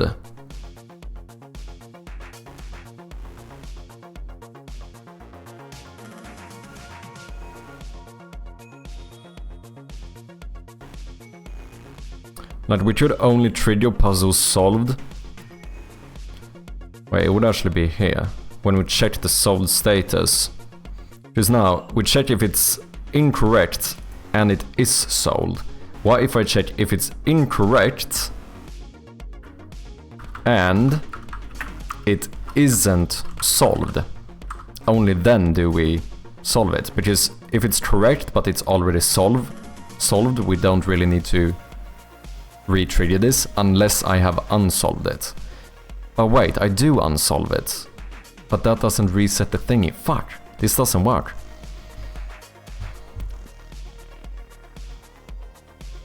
Well, with gamedev it's more like 1000 plus iterations and you start to want to optimize unless it's part of the initialization or loading screen. I suppose game dev in general often is more taxing because oftentimes you're doing like, you know, mad 3D graphics with like ray tracing or whatever. What's up, Push Toy? How you doing? Just by your CPU is rarely ever close to performing its maths calculations.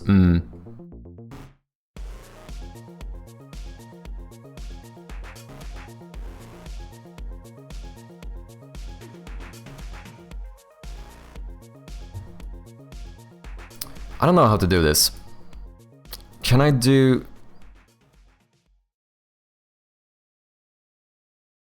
But why is actually the issue now when I moved it here? I'm surprised this was a... This one is active. It was something... It had something to do with active object on click.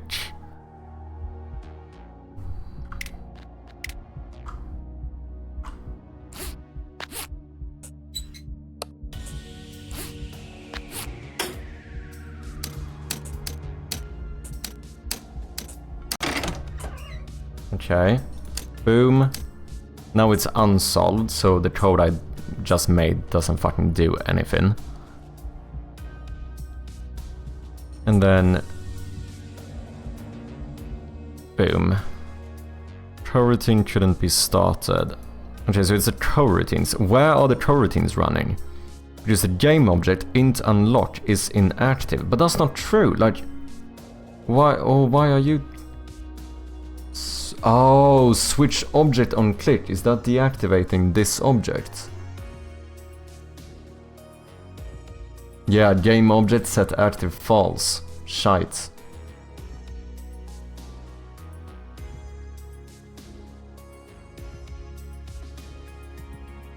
Okay, then it's easy peasy. We just switch this to a switch objects on click, which works slightly differently. And then, let's see, object to deactivate would be this close the door.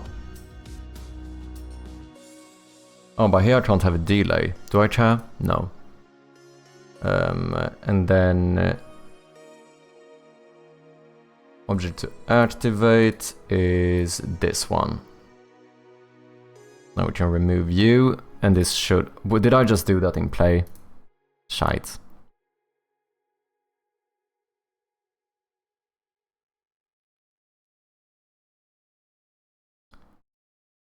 No, wait. New object is the open door, and we want to deactivate the closed door. I think it should work now, as long as I also remove this. Because obviously here I don't need to deactivate this object anyway.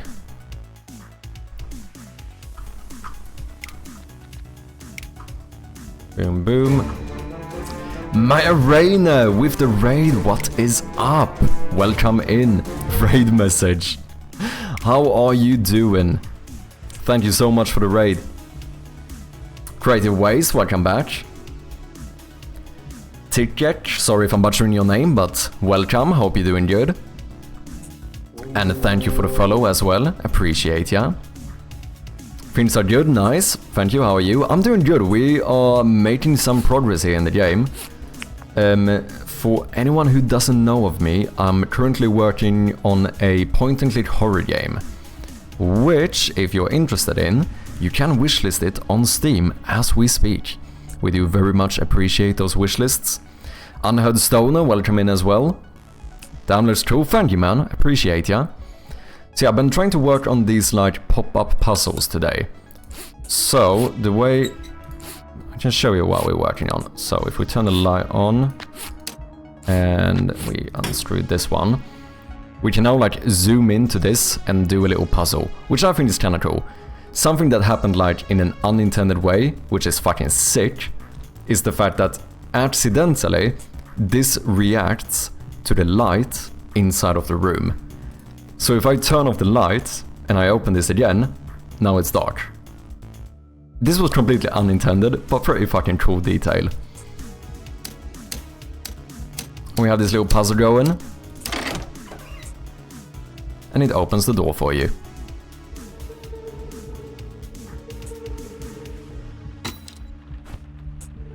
So yeah, this is the game. It's a, like I said, it's a point-and-click horror game. This is a bit weird because I'm technically in the intro.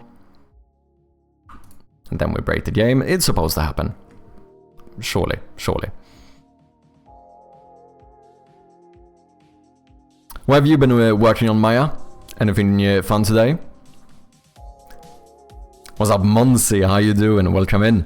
Yo, 9-hour stream, you're grinding. You know how it is. You know how it is. I do really need to get off soon, though. I accidentally streamed until 3 AM the other day, and I was fucked the day after. Not gonna lie. Killing more tech debt? Nice, nice. I hope your stream was good. Also, holy shit, what am I doing? What am I doing? Let me give a big shout out here as well. If anyone hasn't, definitely go and check out Maya. You're more of a web developer, right?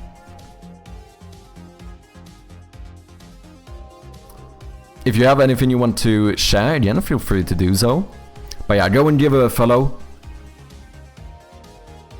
If you want someone who actually knows how to code. You know? Okay. This is pretty much functional. Oh yeah, we wanted to check if the unsolving... I added a way to... Some puzzles I feel like we might want to unsolve. Like have an ability to unsolve them.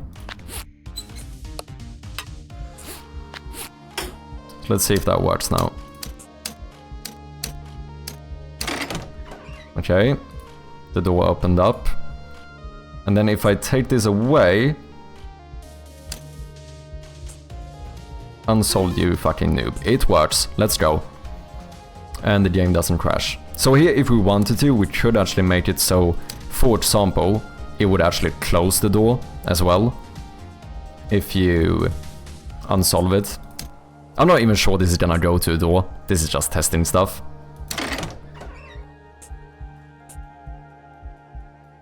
Hey, Dr. Y is working. Nice, thank you, man. Can I give some small piece of unsolicited feedback on the game? Yeah, for sure. It's more of a personal thing anyway. Absolutely. Go ahead.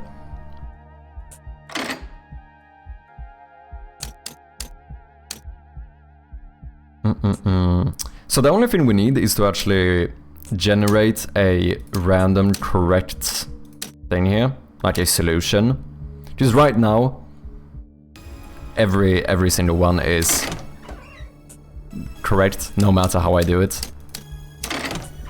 It's gonna trigger the correct solution every time. Oh, that's interesting.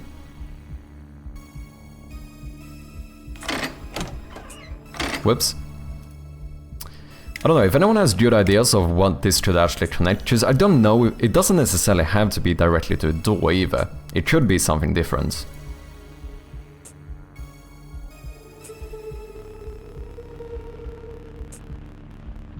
You made 2 doors, indeed. In my opinion, the sound of the bag is a bit unpleasant, maybe a bit too loud. Good feedback.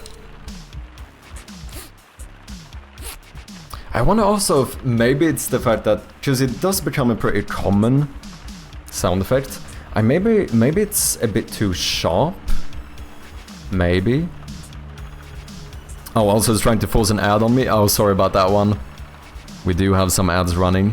Usually I find that raiders are not affected by ads. That's unfortunate. But thank you guys very much for your patience.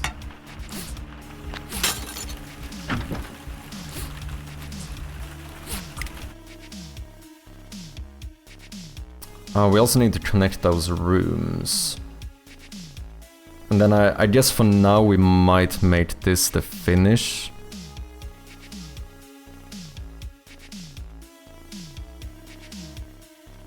So let's go to our hallway. Let's copy this game object and then delete it. Let's go in here.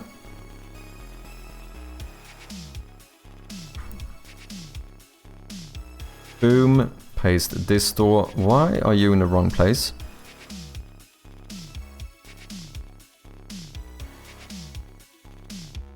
What happened here?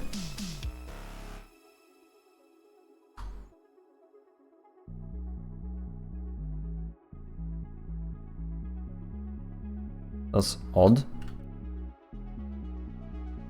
Oh, maybe I messed up the transform of that one in the prefab. But no, wait, I copy-pasted it. Oh, maybe that was the issue. Yeah, what was I saying about the sound effect? Yeah, I think you might be right. I think it potentially could be as well the fact that it's, you know, it's a relatively common sound effect since you do open your bag quite a bit. I wonder if it's maybe the fact that it's quite sharp as well. Like the actual sound effect. Maybe rather than it being loud, I kind of wonder if it's about the sound effect being too sharp.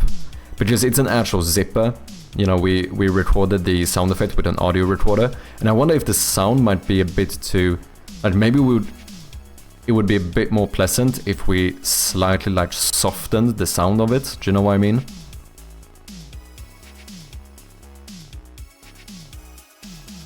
I've been learning coding for a few months now, and I'm now slowly trying to get into the tech community to get feedback on my work.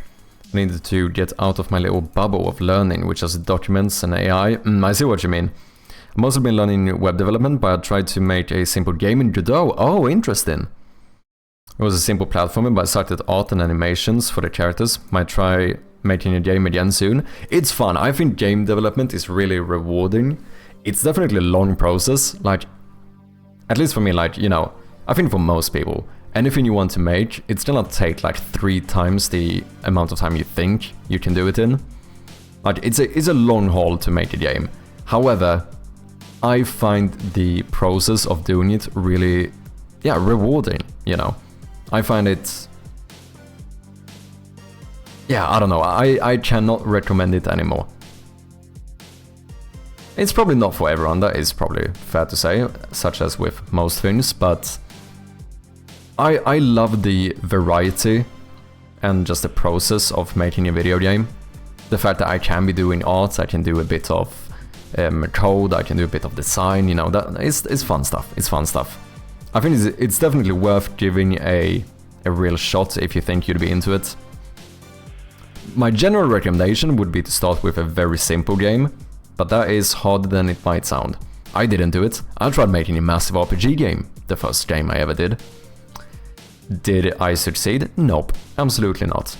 Fortunately, I still stuck with game development, which I'm happy with. But yeah, I think the best thing you can do is to really do a small scope for your first game, if you just want to get into it, so to speak. Just like it's very easy to underestimate how difficult something is, but if you try making something like... Just the thing is, I think everyone should try and get a product finished as fast as possible to get a feel for the full scope of making a game, if you know what I mean. Like the full process of it. And it's much more likely that that will happen if we start with smaller games. I think that's kind of what I'm trying to say.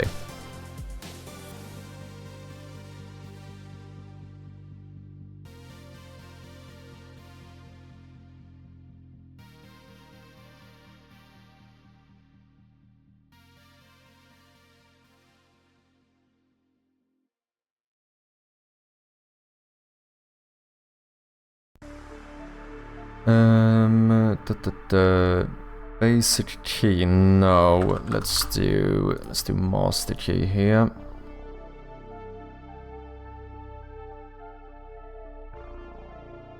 We need to sort this out. Let's go to... Boom. We got doors.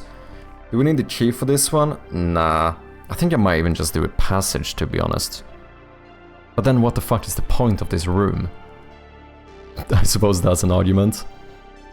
I mean, to be fair, what's the point of any of these rooms? This is placeholder stuff. The point of this room is to show that we have smaller rooms. Is to show that we have hallways now. That's the point of this room. It has no function whatsoever.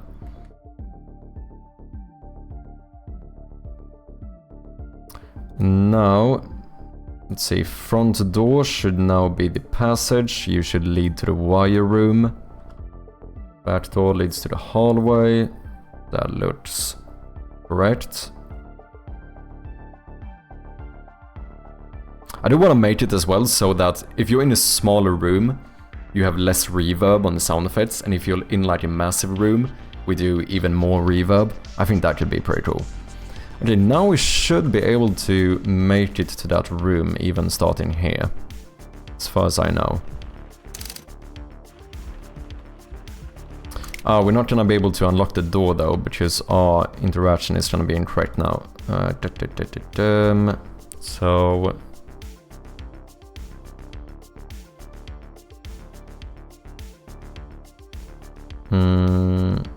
Closed door, interaction, unlock. Shite, you also do the switch object thing.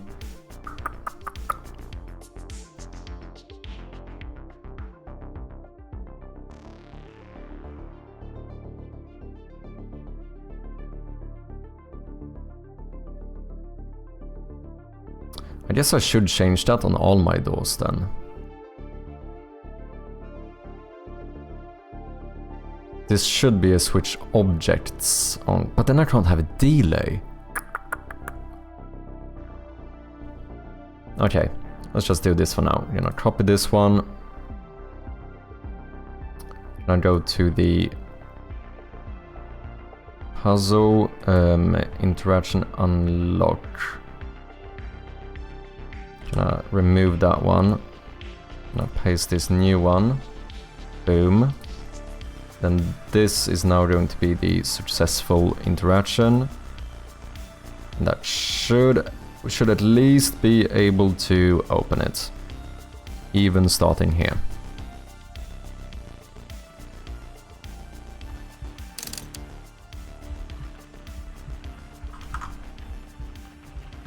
If you enjoyed it, keep at it for sure. I enjoyed it, I just got mad when I tried to do attack animations for a few days and it failed. I had no knowledge of statement management at the time. State management? I understand it a bit more, so maybe I'll do better if I try not sure. Definitely give it a go. I do, like I said, my main tip would be to like pick a simple game to make and then pick something half as simple as that game and try. That would be my starting point recommendation. But I know that is very difficult because I would not have listened. If you told me that I shouldn't make a massive RPG game as my first game, I would have probably said that, that seems reasonable. I'm still gonna do it. I think sometimes we kind of need to, quote, fail to kind of get it, I suppose. With game development, I think that's kind of the thing, like, it takes practice to understand scope management. Do you know what I mean? I think I still struggle with it sometimes. Like it's so easy to underestimate how much time it's gonna take to finish certain features and stuff. So we start going like, yeah, I can probably make an MMO.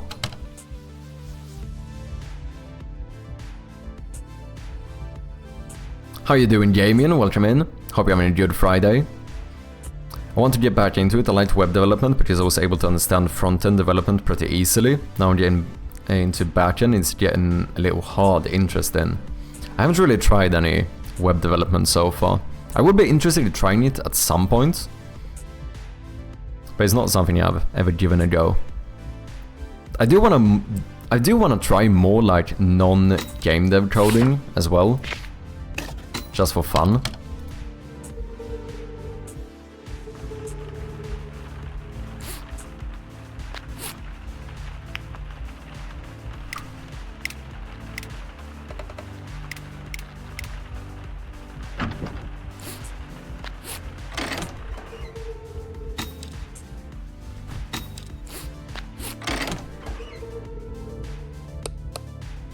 Did you guys know you can also smash the lights if you want? Definitely not worth it. You only lose vision because of it, but you can do it if you want. Game dev is time. If you have time, keep at it. Yeah, I suppose that is true. I was thinking of making a web game that is like cookie clicker. That sounds like a pretty good project.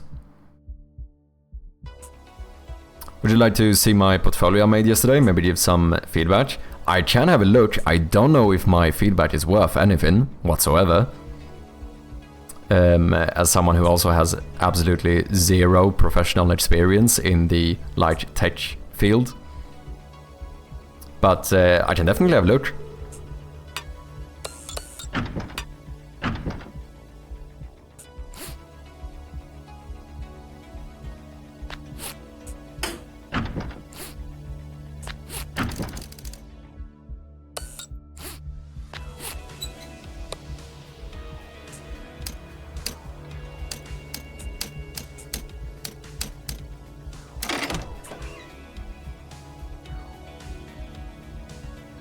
Oh, I need to change this wall. I can see the wall texture behind the door.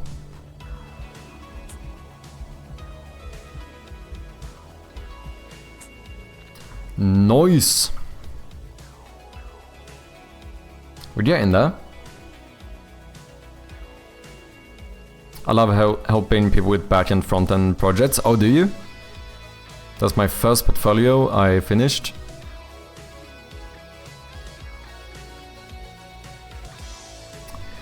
A junior developer. Web developer building a strong foundation in modern web technologies. Driven by deep interest in learning how things work. Ooh. Oh! Oh! Oh, look at that. Oh, that's pretty sick.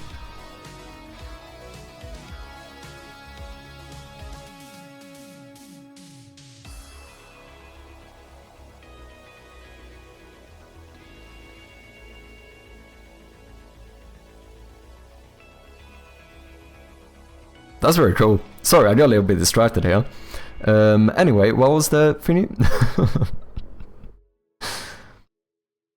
Driven by a deep interest in learning how things work and a determination to translate that knowledge into functional code, this portfolio represents the start of my professional journey, crafted to showcase my current abilities and my commitment to continuous improvement and delivering quality results from day one.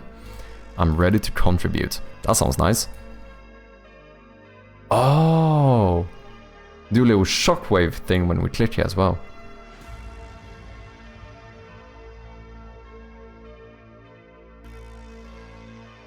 I like this background. I was... Dude, I got way too distracted by the background. This is cool. It feels like... I don't know. Very like smooth and stuff. Oh, is it a template for Astro? What's up, Kib? Hope you're doing good. First portfolio I finished. React, next Tailwind CSS. HTML, CSS, JavaScript, Python, GitHub, VS Code. Next project coming soon. I mean, this looks nice. Yeah. I don't have too much like concrete feedback I can say. Maybe someone else in chat has it. Like I said as well, we have to keep in mind here I have no experience of like the actual professional tech scenes and stuff. But overall it looks good. From like a first impression, it looks nice.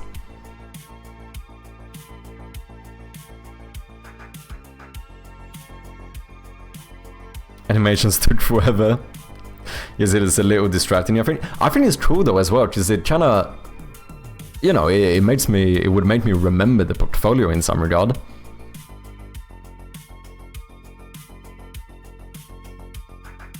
The background was more entertaining than most asset flip games. Yeah, look, you already are a game developer. Or is it a toy? I remember, I think, what's his name? Gamedev Field Guide had an episode where he talked about or at least some segment of the podcast when he talked about the difference between like games and toys. It was actually kind of interesting, something I never thought about before. Where I suppose that the main difference, I think, tends to be that like a game has more of an objective or something similar. Which is like to say that I think the example he took in the podcast is that if you remember when you started having like phones with gyroscopes, I think you call it, you would have these like, I don't know, beer drinking apps, or you would have like a zip lighter or whatever that you could like fling open by doing this. And it's like the argument was like, that's not really a game, it's more of a toy, like you play with it, but it's not like there's no objective to it, whereas the games often have like try to do this thing or whatever. I don't know, I thought it was kind of interesting.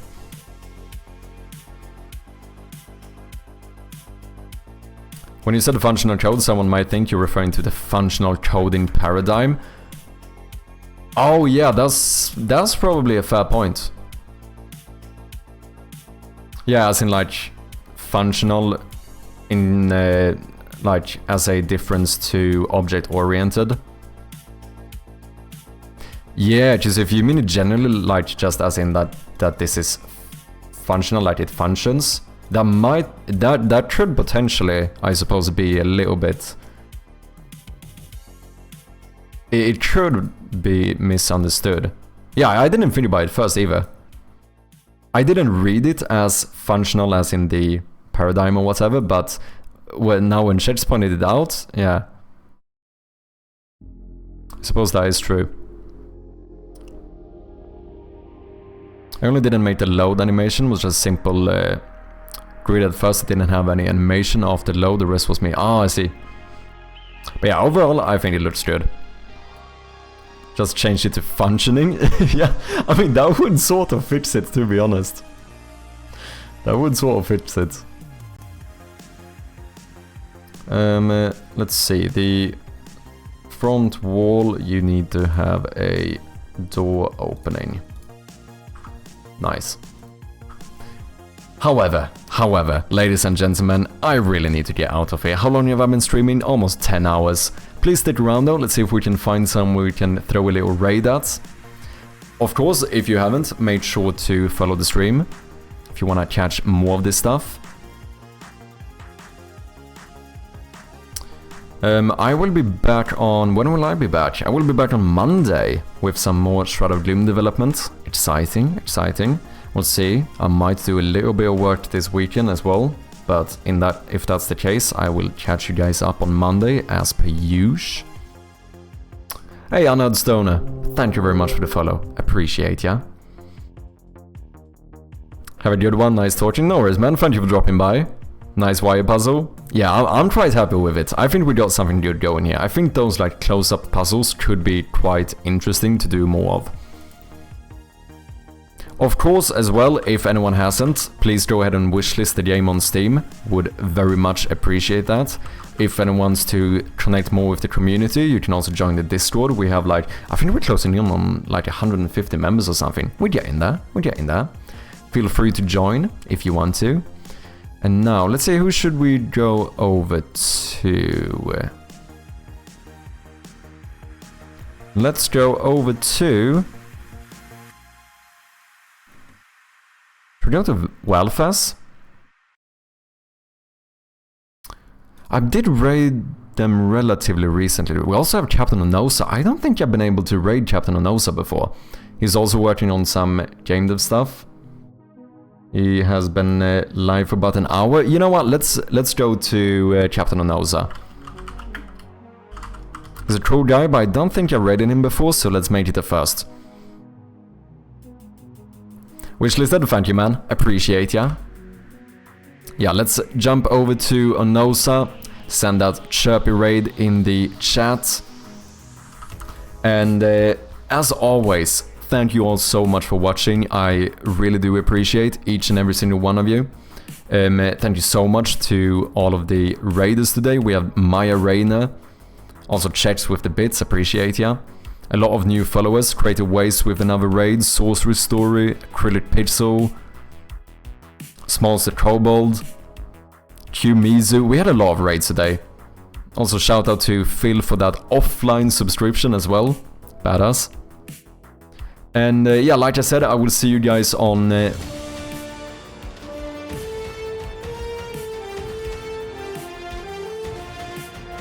Sandy with the 5 gifted subs, you fucking legend! instantly go into the supporters as well. You will be credited in the game. Thank you so much. I really appreciate it. What the fuck, caught me off guard right at the end of the stream here. Thank you so very much, Sandy. I appreciate you. And yeah, dude, you caught me way too off guard here. Wait, okay, we need to go to Captain Onoza. I don't know when this raid is triggering. I can't even see it anymore. Just the fucking hype train is covering it up. What am I doing? Oh, there we go. Okay, we have 10 seconds left. Thank you so much, Sandy. Absolute legend. I appreciate you. And I will see you guys on Monday. Thank you all so much. Cheers.